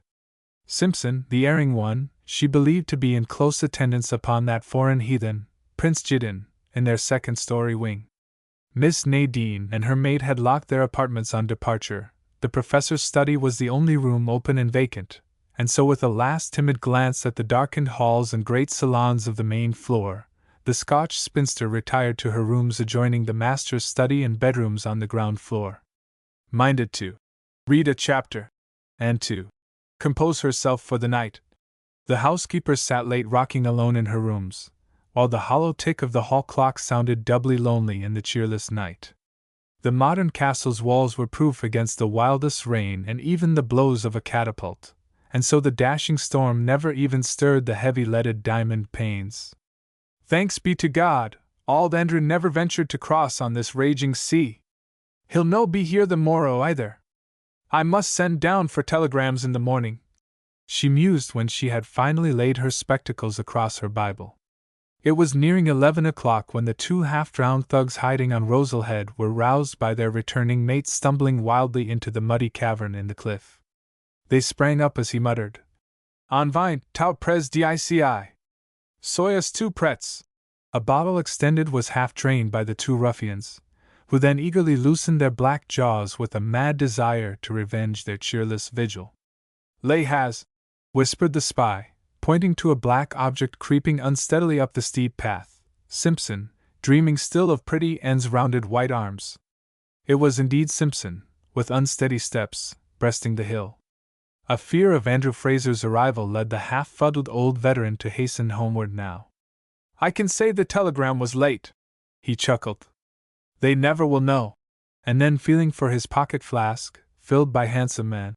As a last nightcap, he turned into the little cavern, where the schoolboys, on a Saturday outing, often played pirates, for his breath was gone and his eyes were drenched with salt scud. Then, a half-smothered cry arose, as the three waiting thugs leaped upon their prey. Simpson was taken off his guard. His muscles were all relaxed by drink. He fell prone as the heavy black jacks descended upon his head, muffled in the hood of his dreadnought. Ah! Villa en affaire bien finie! Allons! Jetes le! Growled the grim boatswain, dropping his loaded club, as all three spurned the prostrate body, and then, with a heavy lurch, it bounded off the sodden bank, plunging downward, over the cliff.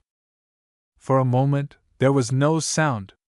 Then, skirting the furze bushes of the headland, the three assassins dragged their stiffened limbs along in the darkness, hastening to where the stout Hirondelle rocked easily in the dead water of the one protected cove to the north of Rosal Point. They were all safely stowed away in the forecastle before half an hour, and with grunts of satisfaction, examined the largesse of their mysterious employer. C'est un gallard, un vrai coq d'anglais, growled the boatswain, as his chums produced another bottle, and the three doffed their drenched clothing. Then cognac drowned their scruples against murder, for the price was in their pockets. It was 11:30 when gaunt old Andrew Fraser led his half-fainting ward ashore from the Stella, at St. Helier's pier. But one covered carriage had remained on the storm-beaten pier, braving the rigors of this terrible night. "Never mind the luggage, man," shouted the professor to the driver. "Here's £10 to drive us over to Rosal, to my home. And I'll bait your horses, put ye up, and give ye a tip to open your eyes." The hardy islander whipped up his horses, and soon cautiously climbed the hill of St. Saviour's, crawling along carefully over the windswept mows toward St. Martin's Church. The exhausted maid was fast asleep. Nadine Johnstone herself lay in a semi-trance, while the fretful old scholar consulted his watch by the blinking carriage lights, and then wildly urged the driver on. It was long after midnight when they reached St. Martin's Church, with 3 miles yet to go. A dreary and a dismal ride. And all was silent, in the Banker's Folly, where the old hall clock loudly rang out 12, rousing Mistress Janet Fairbairn from her first beauty sleep. She started in terror as an unfamiliar sound broke upon the haunting stillness of the night. The hollow sound of a smothered cough in the master's study, a man's deep-toned cough, unmistakably masculine, aroused the spinster whose whole life had been haunted by phantom burglars. For the first time since her coming to the Folly, her loneliness appalled her. "My God! There is the plate! The master away, and no one near!" Her nerves were thrilling with nature's indefinable protest against the dangers of the creeping enemy of the night. A sudden ray of hope lit up her heart. Had the professor returned? He had the keys. It would be his way. Yes, there was the sign of his presence. And so, timorously moving on tiptoe, she crept down the hall in her white robes, and barefooted. Yes, he had returned, for she had left the study door open. It was closed now. There was a pencil of light shining through the keyhole, and yet silently she stood at the door, and listened. There was the sound of muffled blows within. A panic seized upon her. "Thieves! Thieves! At last!" Scarcely daring to breathe, she fled, ghost-like, up the stair, and in a wild paroxysm of fear dashed into the room at the angle of the hall, where Prince Jidin lay extended upon his couch of oriental shawls and cushions. He was restless, and still dreaming, open-eyed, of his absent love. The young man leaped to his feet as the frantic woman, with affrighted gestures, besought his aid and protection, pointing down to the stairway. Hardwick's ready nerve failed him not. Grasping a heavy revolver from under the pillow, a mechanical arrangement, a memory of his Indian life in the midst of untrusted subordinates, the officer seized in his left hand the Sikh tulwar, which was his own property saber, of Thibetan royalty. Its naked, wedge-shaped blade was as keen as that of a razor. Pointing to the key, he mutely signed to the woman to lock herself in. Then down the stair he crept, ready to face any unseen enemy. The light streamed out from Janet Fairbairn's open door. Perhaps it was only old Simpson, drunk, or trying to gain a surreptitious entrance. he mused. But the woman had pointed to the light and the keyhole of the door. Someone is in the old man's study. Yes. There was the little telltale pencil of light flickering on the darkened wall opposite. And Hardwick scented danger. Was it Alan Hawke? Light-footed as the panther, the young soldier crept to the heavy oaken door. A moment in his crouching position showed to him a man, with his back toward him, raising one of the great red tiles of the study floor. Yes. There was only a moment of suspense, for the tile was slid aside, and a package was then eagerly clutched.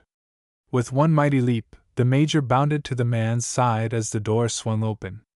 The cold steel muzzle pressed the ruffian's temple as Hardwick's hand closed upon the burglar's throat.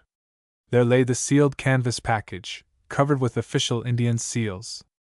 In an instant, the Major's knee was on the scoundrel's breast. One single sound, and I blow your brains out, hissed the disguised Englishman. And astounded at the apparition of a stalwart Hindu warrior, Jack Blunt's teeth chattered with fear. Dragging the half-throttled wretch to his feet, Hardwick tore off the sash of his Indian sleeping robe and bound the villain's arms behind him. Picking up his saber, he then cut the belt cord and lashed the fellow's legs to a chair.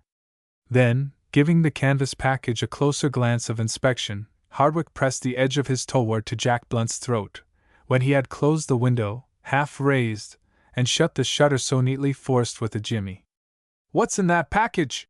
he said, with a sudden divination of Alan Hawke's overmastering influence. "A lot of valuable jewels," the sneaking ruffian answered. "If you'll turn me loose, I'll now save what's dearer to you than all this diamond stuff that I was sent for.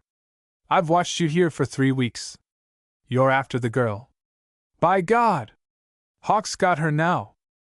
"Do you speak the truth?" said Hardwick. "If you deceive me, I'll butcher you. Speak quickly. You've got just one chance to save transportation for life now." The coward thief muttered. "The old man is on his way back from St. Helier's, and Hawke's got a dozen French fellows to run the girl off and perhaps do up the old man. But he wanted this same stuff. He's a downy cove." While Jack Blunt worked upon the lover's fears, Prince Giddens, hands on an exploring tour, drew out a knife and 2 revolvers from the captured burglar's widowake coat. He picked up the bulky bundle which the thief had dropped, and saw the bank seals of Calcutta and the insurance labels thereon. "I'll give you a show." "Keep silent!" cried Hardwick as he cut the cords on the fellow's legs. Then grasping him by the neck, he dragged him bodily to the door of the Munchie's room, where he thrust him in. Then he locked the door, and knocking on his own, induced the frightened Janet Fairbairn to open at last. The poor woman screamed as Prince Giddens calmly said, "Go and rouse up the girls. Send one of them to bring the gardener and his 2 men over here. I've got the thief locked up." "My God! Who are you?" screamed the affrighted Scotswoman, as the prince dropped into English. "I'm an English officer, madam." "Don't be a fool. Rouse these people. There's been one crime already committed, and there may be another. There's no one else in the house. Get the 3 men over here at once to me. I'll stand guard over this thief." Then, as Janet Fairbairn fled away shrieking and yelling, Harry Hardwick locked the recovered package in his own trunk, which stood in his room. Bounding across the hall, he then dragged his captive over the way and thrust him in a helpless heap into a chair. Before Hardwick was dressed, he had extorted the secret of the rendezvous at the old Martello Tower. "Now, sir, no one has seen you yet," said Hardwick. "If you guide me there and save her, you shall cut stick. If you betray me, then, by God, you shall die on the spot." A groan of acquiescence sealed the bargain, as the 3 gardeners, armed with billy hooks and pruning knives, now burst into the room. "One of you stay here with the women. Light up the whole house now. Let no one leave it till I return. Now you 2 each take a pistol. Get your lanterns at once and a good club each. Come back instantly here." The procession was descending the stair, when there was heard a vigorous knocking on the front door. As it opened, the excited Moonsey leaped into the hallway. "What's up?" he cried, forgetting his assumed character. "I came over, for I had a telegram that the Stella was in with old Fraser and Nadine. The general sent a special messenger to me." Run up and get my saber and your own pistol and join me. There's foul play here. The house is all right. Come on, for God's sake!" shouted Harry Hardwick. He led his captive by the trebled bell cord passed with double hitches around the burglar's pinion arms, and the moons he now leaped back, ready to take a man's part, for he easily divined the treachery. Out into the wild night they hurried, leaving behind them the barricaded Banker's Folly, now gleaming with lights. "Where in hell is Simpson?" demanded Eric Murray, as he struggled along clutching the gleaming tulwar tightly in his hand. "Drunk at Rosal Pier, I suppose," bitterly answered Hardwick. "Come here and just prick this fellow up into a trot." As they hastened on, Prince Jiddin succeeded at last in convincing the two gardeners that he was not a ghost, but a reincarnated Englishman who had been larking disguised as a Hindu prince. "What's the devilish game, anyway?" puffed out Captain Murray, still in the dark, as they struggled on in the darkness along the road. "Hawk has tried to kidnap Nadine!" hastily cried Hardwick. "My God! What's that?" They soon came up to an overturned carriage. The traces had been cut, and the horses and driver were not visible. The gardener's lantern showed to them only the insensible form of the maid, Mattie Jones, who lay moaning in a sheer exhaustion of terror. "How far is it to the tower?" almost yelled Hardwick, his heart frozen with a new terror. "They have murdered her, my poor darling!" "The tower is now about 300 yards away," said the gardener, as Hardwick sternly dragged his reluctant prisoner along. On, he cried. "We may even now be too late." They were only 100 yards from the tower, when the sound of rapid pistol shots was heard, wafted down the wind, and a confused sound of cries on the cliff was wafted to them, as a dozen twinkling lantern lights appeared on the brow of the bluff. "It's a rescue party!" joyously cried Murray. "Hurry! Hurry on to the tower!" With cheering cries, the pursuers neared the old Martello Tower, and a clump of dark forms vanished quickly into the shrubbery as the 3 lanterns were flashed full upon the door. Eric Murray, sword in hand, was the first man at the entrance, as a desperate assailant leaped from the narrow door and sprang upon him, pistol in hand. There was the snap of a clicking lock and then the sound of a hollow groan, for the robber's pistol had missed fire, and Captain Murray ran the wretch through the body with the razor-bladed tulwar. There was a silence broken only by the trampling of approaching feet, as Red Eric flashed the light in the face of his fallen foe, for the storm had spent its fury, and the stars were gleaming out at last. "By God! It's Hawk himself!" he shrieked. "Alan Hawk, a midnight robber!"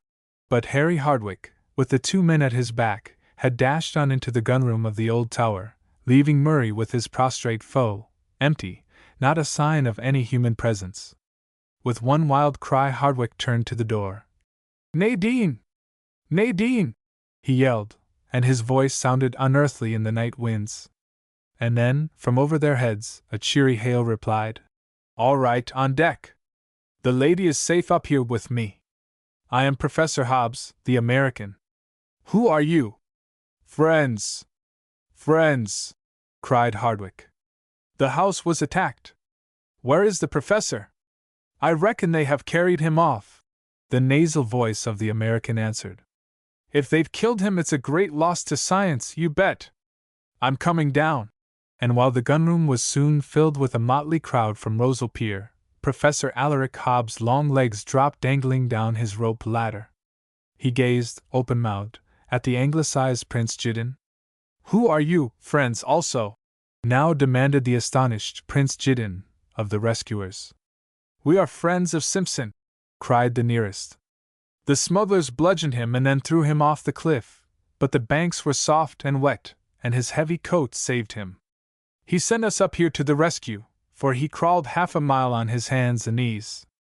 We've found the old professor tied to a tree over there in the bushes. They are bringing him here. Simpson is at the Jersey Arms, all safe." "See here, stranger," demanded the American, still standing amazed, pistol in hand. "I winged a couple of these damned robbers. They tried their best to get the girl away from me. I'm a pretty good shot. Now, are you a prince or a fraud? I suspicioned you from the first. If you are a fraud, then the history of Thibbet is all damned rot." I suppose that you were just girl hunting. The girl's your sweetheart. I see it all now. Hoodwinked the old man. Who's this fellow that you've got tied up there, anyway? One of the Johnny Bull Jesse James gang? Why, it's Joe Smith, our friend, chimed out a dozen friendly voices. Then Harry Hardwick stepped up to the shivering wretch who stood gazing on Alan Hawke, now propped up on a doubled-up coat, and rapidly bleeding to death.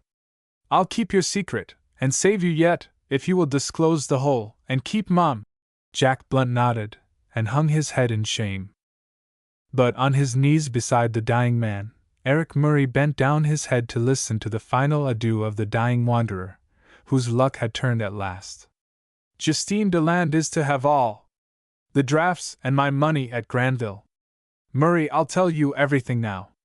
Ramlal Singh murdered old Hugh Johnstone to get the jewels that Johnstone stole. The same ones that this old scoundrel, Fraser, here, is hiding. The red foam gathered thickly on Hawke's trembling lips. Tell Major Hardwick all. He's a good fellow. The knife that Ramlal killed old Fraser with is in my own trunk at Granville, stored in Railroad Bureau. He got in through the window. I was in the garden, and caught him coming out. I was watching old Johnstone, for fear he would give me the slip. I didn't tell. I wanted to come over here and get the jewels myself. Hang old Ramlal. He's a cowardly murderer. Telegraph to the Viceroy to arrest the jewel seller. He will break down and confess at once. Make him pay poor Justine Deland all my drafts. Johnstone gave him that money for me to keep me silent about the stolen crown jewels. Now, all grows dark. Lift me up high, higher, he gasped. I played a hard game, but the luck turned at last. That woman, Bert Louison, was too much for me. Poor Justine! Tell her. His voice grew fainter and fainter. Do you know this man, Hawke? Whispered Hardwick, forcing Jack Blunt's face down to the dying renegade's glance. Never saw him before, gasped Alan Hawke. Poor Justine, tell her. And with a sighing gasp, his jaw dropped, and at their feet, the fool of fortune lay dead, with a last lie on his lips. By God! He was dead game, muttered Jack Blunt, kneeling there, by the stiffening form of the wreck of a once brilliant Queen's officer. He dared not lift his craven eyes. He had the making of a gallant soldier in him, cried Hardwick, as he turned to the American, and motioned to the rope ladder. We must not let Miss Johnstone see the body. Some of you run and get a ladder or some other means to aid her descent. And rouse up the nearest farm people. Get a carriage and bring the old professor and maid here. While a dozen volunteers darted away to bring a conveyance, the rest hastily covered Hawke's body with their coats. The gunroom was now lit up, and in 5 minutes the waylaid carriage was drawn by hand to the door of the lonely tower. Within it lay the bruised and exhausted old scholar, bareheaded and ghastly, in the light of the flickering lanterns, while pretty Mattie Jones, with a shriek of terror, ran to the side of her sweetheart, his arms still bound with Prince Jiddin's sash. Jack Blunt's swell mob assurance stood him in good stead. It's all a mistake, my girl, bluntly said the mobsman, feeling safe now that Alan Hawke's lips were sealed in death. While the old professor was revived with copious draughts of usquebaugh, Jack Blunt saw the flash below him, on the darkened seas, of a red light above a white one. And he heaved a great sigh of relief. There goes the Hirondelle now, driving along out to sea with the whole gang, he murmured. Now, by God, I am safe if this yellow masquerader only plays the man. There was a hubbub of cackling voices, as on the night when the geese saved Rome. Above them, on the barack room floor of the Martello Tower, Harry Hardwick was already holding Nadine Johnstone's drooping head upon his breast, while the lanky American gazed at the strange picture before him. The girl's arms were clasped around her lover's neck. Do not leave me, not a moment, she moaned. Alaric Hobbs, with quick forethought, tossed his blankets down below, with a significant gesture. Darling! You will be mine for life, now! Cried the happy soldier, as he covered her shivering form with his coat. Alaric Hobbs had promptly descended and hastened the necessary preparations for departure. Damn the explanations! Let's get the whole party out of this! he said to Captain Murray, and then rejoined Hardwick. Tell me all, quickly, said Hardwick. I am a Queen's officer and shall telegraph to the Home Guards and send for General Ragg. I must report this by cable to the Indian government. There is justice yet to be done. I was taking some private star observations here, whispered Hobbs, bending down at Hardwick's warning signal. Storm-bound, I waited for the return of my wagon at dawn. I was aroused from sleep by the sounds of a struggle below. Someone had dragged this young woman screaming and wailing into the tower below. She soon fainted. I heard the followers tell the leader of the gang that the coachman had just cut the traces and decamped with the horses. He then bade them gather all the gang waiting in hiding so as to carry her down to some boat below, and then closing the door, he stood on guard outside. They were, however, baffled. Some of the scoundrels had taken the alarm and fled, seeing the lights of the other party moving up from the pier. Then the desperate leader tried to lead a party to steal a horse from the nearest farmhouse. They were busied in their quarreling. I dropped my ladder down, and while they wrangled, cried softly to the imprisoned woman to mount the ladder. She knew my voice at once, as I had been a visitor at her uncle's house. With my help, she got up into the barrack room, and you bet I quickly pulled up my rope ladder. In 10 minutes more, the door was opened. The trick was discovered. They tried a pyramid of men to reach the 9 feet. But I waited till they were all good and blown with their exertions and then shot a couple of them. You'll find those fellows lingering somewhere in the bushes. I had stowed the girl safely away in the middle of the pier, over the doorway, between 2 pillars. She was game enough. I let them just shoot away a bit. I kept my powder and lead to kill. I've even now 4 cartridges left. But when you came on the ground, the whole coward gang skedaddled at once, and the brave chap you killed got his dose for good, for he stood his ground like a man. The girl didn't bother me. She fainted in good shape when the close fighting began. I was a dead winner from position. I could have stood them off for hours. You are a hero, warmly cried Harry Hardwick. Let's all get out of this, replied Alaric modestly. The American offered Hardwick his cocktail bottle. Let's get her down. I hear carriage wheels now. Would you just tell me your real name, now, the name you use when you are not doing your character song and dance? The young officer smiled at the American's rough address. Major Harry Hardwick, Royal Engineers, and this lady's future husband, confidently remarked Prince Jiddin.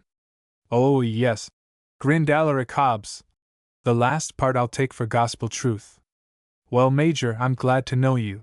And he then, very practically, aided the descent of Miss Nadine Johnstone, for a dozen stout arms now held up the ponderous old ladder which had been purposely dislodged by the Coast Guardsmen. Alaric Hobbs surveyed his battleground. If they had only dared to use lights, I might have had a harder fight, chuckled Alaric Hobbs, as he descended the very last one. Major, said he huskily, I've got my things corralled up there, and the instruments, and so on. Leave me a couple of men, and get your own people back now to the Folly. I'll hold the fort here, till you bring the proper authorities. Our man won't run away now. He is permanently fixed for a long repose from further anxieties. But fiercely bristling up, old Andrew Fraser now loudly demanded to be allowed the ordering of all. This is an outrage, he babbled. You are a cheat, a fraud, an impostor, in league with the robbers. So, fiercely addressing Major Hardwick, he tried to drag away Miss Nadine Johnstone, at whose feet the stout Matty Jones was blubbering and wailing. Captain Murray, sternly cried Major Hardwick, take Miss Nadine and her maid to the Folly. Leave the 2 gardeners on guard. Return here as soon as you can, for the Professor and myself. I will come over with him. Have a horse at once saddled and bring a man to take my dispatches to General Ragg and for London. Bring me some writing materials. This must be reported at once. Go now, dearest Nadine, her lover implored. I will join you at once. Trust to me, all in all. I will never leave you again. And then and there, before her astounded guardian, Nadine Johnstone threw her AMS around her lover in a fond embrace. You will come? At once, cried the Major, as he cried out hastily. Drive on! Old Andrew Fraser writhed in vain in Hardwick's grasp. "Be quiet, you damned old fool!" pithily said Alaric Hobbs. "They saved your life for you. You shall never darken my doors," raged Andrew Fraser. "I will go there tonight, and at once remove my property," coldly answered Hardwick. "After that I care not to visit you, save to lead your niece to the altar. But I will have a reckoning with you. Don't fear! You shall never marry her," the old pedant cried. "You shall answer to me for this whole dastardly outrage." "All right," coolly said Hardwick. "It's man to man now. I will marry your niece within a month, and, with your written permission," and not another single word would the disgusted Hardwick utter, while old Fraser clung to Alaric Hobbs, whining in his wrath. In an hour, a motley cortege slowly left the door of the Martello Tower. Murray and Hardwick walking, armed, beside the carriage, where Mr. Jack Blunt, still bound, was the sullen companion of the half-crazed Professor Fraser. To the demands of Joseph Smith's friends, Hardwick replied, "He will undoubtedly be released tomorrow by the proper authorities if there is a mistake." A smart groom was already halfway to St. Helier's, galloping on with a sealed letter to General Ragg, the commander of the Channel Island forces. "That will bring Anstruther over at once." "He must act now," said Hardwick. "In 2 days Ramlaw will be in irons at Delhi, and I think that we will prepare a crushing little surprise for this defiant old fool and miser, Professor Andrew Fraser." And Red Eric Murray now inwardly rejoiced to see the end of all his masquerading as the Moon's he. He received a parting salute also. "You are no gentleman, a vile swindler, sir," raved old Andrew, as Captain Murray allowed him to descend and enter his own door. The history of Thibbet fraud rankled in old Fraser's mind. But the ex-Munshi only smiled and politely bowed, while Prince Jiddin sternly marched with his prisoner, Jack Blunt, upstairs and then locked the doors of his apartments. It was an imperium in imperio. In the hall, he had turned and faced Andrew Fraser only to say, "I shall await here, sir, the orders of the civil and military authorities. Yes, here, in my own room. The very moment that they take charge I shall, however, leave your roof. But not until then. And for your future safety, I warn you to moderate your ignorant abuse." There was no sleep in the house until the grey dawn at last straggled through the mists of night. And the sound of outcry and excited alarm long continued, for Professor Andrew Fraser and Janet Fairbairn were excitedly wailing over the easily detected work of the burglar, in the old pedant's study. The aged Scotsman ran up and down the hall, tearing his hair and bemoaning his lost manuscripts and papers. For he dared not announce the loss of the stolen crown jewels. The family coachman had already departed for Roseau-Pier, to bring home the wounded Simpson, while a doctor, summoned by the messenger from St. Helier's, was led by Janet Fairbairn to the apartments of the heiress. Murray and Hardwick rejoiced in secret over the recovery of the key to the whole deadlock, from Delhi to London. The game was now won. At 10 o'clock, a staff officer of General Ragg joined Major Hardwick and Captain Murray in their room, while one of the terrible army of 12 policemen of an island populated with 3,000 cooks watched over the Banker's Folly, and another garrisoned the old Martello Tower, where Alan Hawke lay alone in the grim majesty of death. The fox-eyed American professor invited himself to breakfast with Professor Andrew Fraser and cheered the broken old man. "Never mind, we will finish up the history of Thibbet together," he cried, "when these two swashbucklers are gone, and the house will be much quieter when the girl is married off and out of the way." But old Andrew Fraser refused to be comforted. He sternly forbade all communication with his ward and bitterly bewailed a further personal loss, which he dared not explain. "There was a suspicious French fishing boat lately seen knocking around Rosal," acutely said Alaric Hobbs. "We also found the bloody trail where they dragged their wounded away down to the beach. And so they are off on the sea, with your valuable plunder. No one knows the dead scoundrel up there. But we will finish the Thibbet history, if I have to go out there myself and get the honest information." Whereat old Fraser feebly smiled and opened his heart to Alaric Hobbs at once. When a bustling country magistrate arrived to potter around, Andrew Fraser was astounded to see the general's aide-de-camp lead out the man whom the two officers had guarded, and send him off to St. Heliers under a military guard. Hold this man only as a suspicious person. There may be some mistake. They say he is known at Roselpier as an honest man, said the aide. The real robbers seem to have escaped in the boat. The dying robber did not seem to know this person, who has undoubtedly borne a good character for a month past at the Jersey Arms as a lodger. It was true, and even the befuddled Simpson, on his questioning, only could falter that he had been attacked by 3 unknown footpads. He failed to make any charge against the mute Jack Blunt. This man is a proper, decent fellow enough, kindly testified the old soldier. In vain Andrew Fraser raved to the magistrate, demanding that Major Hardwick and Captain Murray should explain their past conduct. I am directed by General Ragg to say that he will visit you, himself, officially, tomorrow, Professor Fraser, and he will have an important governmental communication for you. Until then, I desire these 2 gentlemen to be allowed to remain in your house. They will remove all their luggage this evening. And then, old Fraser, with a presage of coming trouble, shivered in a sullen silence. Conscience smote him, sorely. The lost jewels! In fact, a handsomely appointed carriage and a van, in the afternoon, removed all of the effects of the 2 pseudo-Orientals, who, half an hour after the carriage had arrived, appeared in their respective undress uniforms of the Royal Engineers and the 8th Lancers, to the dismay of old Fraser, now affrighted at his dangerous position.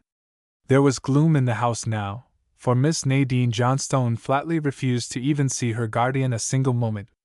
And Simpson, alone, sat in conclave with Major Hardwick, who had learned privately of the secret removal of Alan Hawke's body to St. Heliers. Messengers, in uniform, coming and going rapidly, were hourly admitted to Major Hardwick's presence, and already a pale-faced woman was on her way from Geneva to rejoin Madame Alix de la Vigny, at the old chateau mansion where Captain Murray only awaited the arrival of Anstruther, now ready to open his siege batteries on the man who had covered up his brother's crime. There was not a word to be gleaned from the authorities, and St. Heliers was simply convulsed in a useless fever of curiosity. Even Frank Hatton, representing the London press, was muzzled. Not a soul was, as yet, permitted to approach the old Martello Tower, where Alan Hawke had faced the Moonsey. Man to man, a squad of Coast Guardsmen sternly picketed the vicinity of Roselhead. And a great smuggling raid was the only accepted explanation to the public.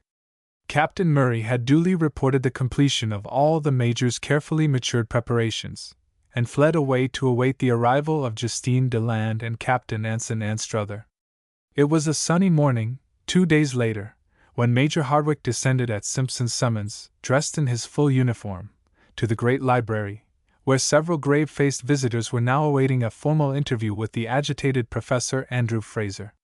The young Major's face was simply radiant, for Mattie Jones had just given him a letter and a nosegay, sent by the young heiress, who had already read a dozen times her lover's smuggled love missive of this fateful morning.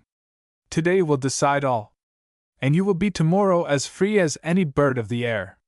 Then, darling, it will be only you and I, all in all to each other forevermore. I will send for you. Wait for me. Our hold on Andrew Fraser is the deadly grip of the criminal law. He must yield. The flowers are from Miss Nadine's breast. She sent them to you, with her dearest love, cried Mattie, who rejoiced in the private assurance that her own liberal-minded sweetheart was soon to be discharged for lack of evidence. Captain Eric Murray had obtained a complete deposition, which the magistrate representing the Parliament of Jersey had accepted as state's evidence, under the special orders of the Home Office. In Andrew Fraser's study, the sallow face of Professor Alaric Hobbs was seen bending over many documents and papers. He was not only busied as a volunteer lawyer for Fraser, but was now the commentator and collaborator of that famous interrupted work, The History of Thibbet. Say, go light now on the old man, prayerfully whispered Alaric Hobbs, drawing Major Hardwick into the study. Captain Murray is a devilish good fellow. He is going to make this great traveler, Frank Hatton, my friend. And you'll both be benefactors to science, if you drop masquerading and post me honestly on Thibbet. You are a dead winner in the little social game here. You get the girl, that's all you want.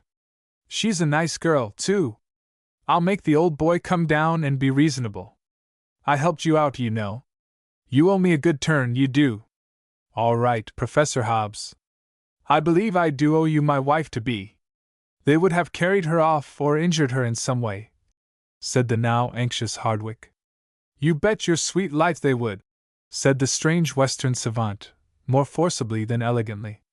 They would have had the ransom of a prince, or else they would have chucked her in the channel. That was their game. In the library, General Ragg, Captain Anstruther, and Captain Murray faced Professor Andrew Fraser, whose face was as set as a stone sphinx. His feeble heart was thumping, for the stolen jewels were not his to return now. He cursed the day he had lied about them. The old general gravely said, Professor Fraser, I desire to say that Captain Anson Anstruther represents both Her Majesty's government and His Excellency, the Viceroy of India. There is a magistrate waiting in the house even now, and I recommend you to seriously consider the words of the captain. If you are officially brought to face your past refusal to his just demands, I fear that you will be left, sir, in a very pitiable position. I will now retire until you have conferred with the representative of the Indian government. Remember, once in the hands of the authorities, your person and estate will suffer grievously if you have conspired against the crown. Andrew Fraser's eyes were downcast as Captain Anstruther, with a last glance at his friend, then locked the door. Now, sir, I repeat to you for the last time the official demand which I made in London upon you as executor of the late Hugh Fraser Johnstone, to surrender certain jewels wrongfully withheld, a list of which I have furnished you, as the property of Her Majesty's Indian government, and which stolen property I now demand on this list. There was a long pause. I cannot! They are not in my possession. I know nothing whatever of them, faintly replied the startled old miser. I warn you that I have a search warrant, particularly describing the articles stolen and the place of their concealment, and a magistrate now awaits my slightest word, said the aide-de-camp sternly. Do with me as you will. You will not find them. I know nothing about them, faltered the desperate old man. He was safe against arrest, he hoped. Then I will serve the warrant, remarked the captain, as Andrew Fraser's head fell upon his breast. A fortune lost, and now shame and perhaps prison awaited him. One moment, politely said Major Hardwick. Do not serve the warrant. I will surrender the Crown's property, which I have discovered under the floor of this man's study, where he feloniously hid them after denying their possession. Thief and deceiver! Shrieked Andrew Fraser. You lied your way into my house. You have now conspired against my dead brother's estate. He was shaking as with a palsy in his impotent rage. And you would rob me! You hardened old scoundrel! I will give you now just half an hour, sternly said Major Hardwick, to consider the propriety of resigning instantly your executorship of your brother's estate in favor of your son, Douglas Fraser. He is honest. You are unfit to control your ward.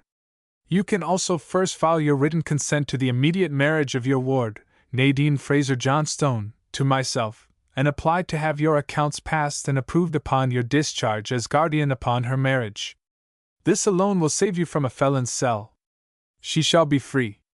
Douglas Fraser may be made the sole trustee of her estate until the age of 21. On these two conditions alone will I consent to veil the shame of your brother and spare you, for we have traced the stolen jewels, step by step, with the list, the insurance, and the delivery by Hugh Johnstone to you. If you wish to stand your trial for complicity in the theft and concealing stolen goods, you may. General Willoughby, General Abercrombie, and the Viceroy of India have watched these jewels on their way. And I came here only to recover them, and to free that white slave, your poor niece. There was the sound of broken wailing sobs, and the three officers left their detected wrongdoer alone. Out on the lawn, the young soldiers joined General Ragg, who now looked impatiently at his watch. It was but a quarter of an hour when old Andrew Fraser tottered to the front door. What must I do? I care not for myself, he cried, plucking at Major Hardwick's sleeve. Only save Douglas, my boy, this public shame. It rests all in your hands, sir, gravely answered the lover. Shall I call Miss Johnstone down now to have you express your consent and sign these papers in the presence of the General? Major Hardwick saw his enemy weakening, even as a child. Yes, yes, anything, only get her away out of my sight, out of my life, groaned the broken old miser, whose sin had found him out. But you'll keep all this from Douglas, the story of a father's disgrace? I did it all for Hugh. The family honor is mine now, sir. I will save your niece all suffering, stiffly replied the Major, as he boldly mounted the stair. Captain Anstruther led Andrew Fraser aside. I had the papers drawn up at once so that you would not be humiliated in public by your obstinacy, and General Ragg will now witness them. He has offered the hospitalities of his family to your niece until she is made a wife. I am ready, tremblingly said Professor Fraser, and in haste a singular group soon gathered in the library.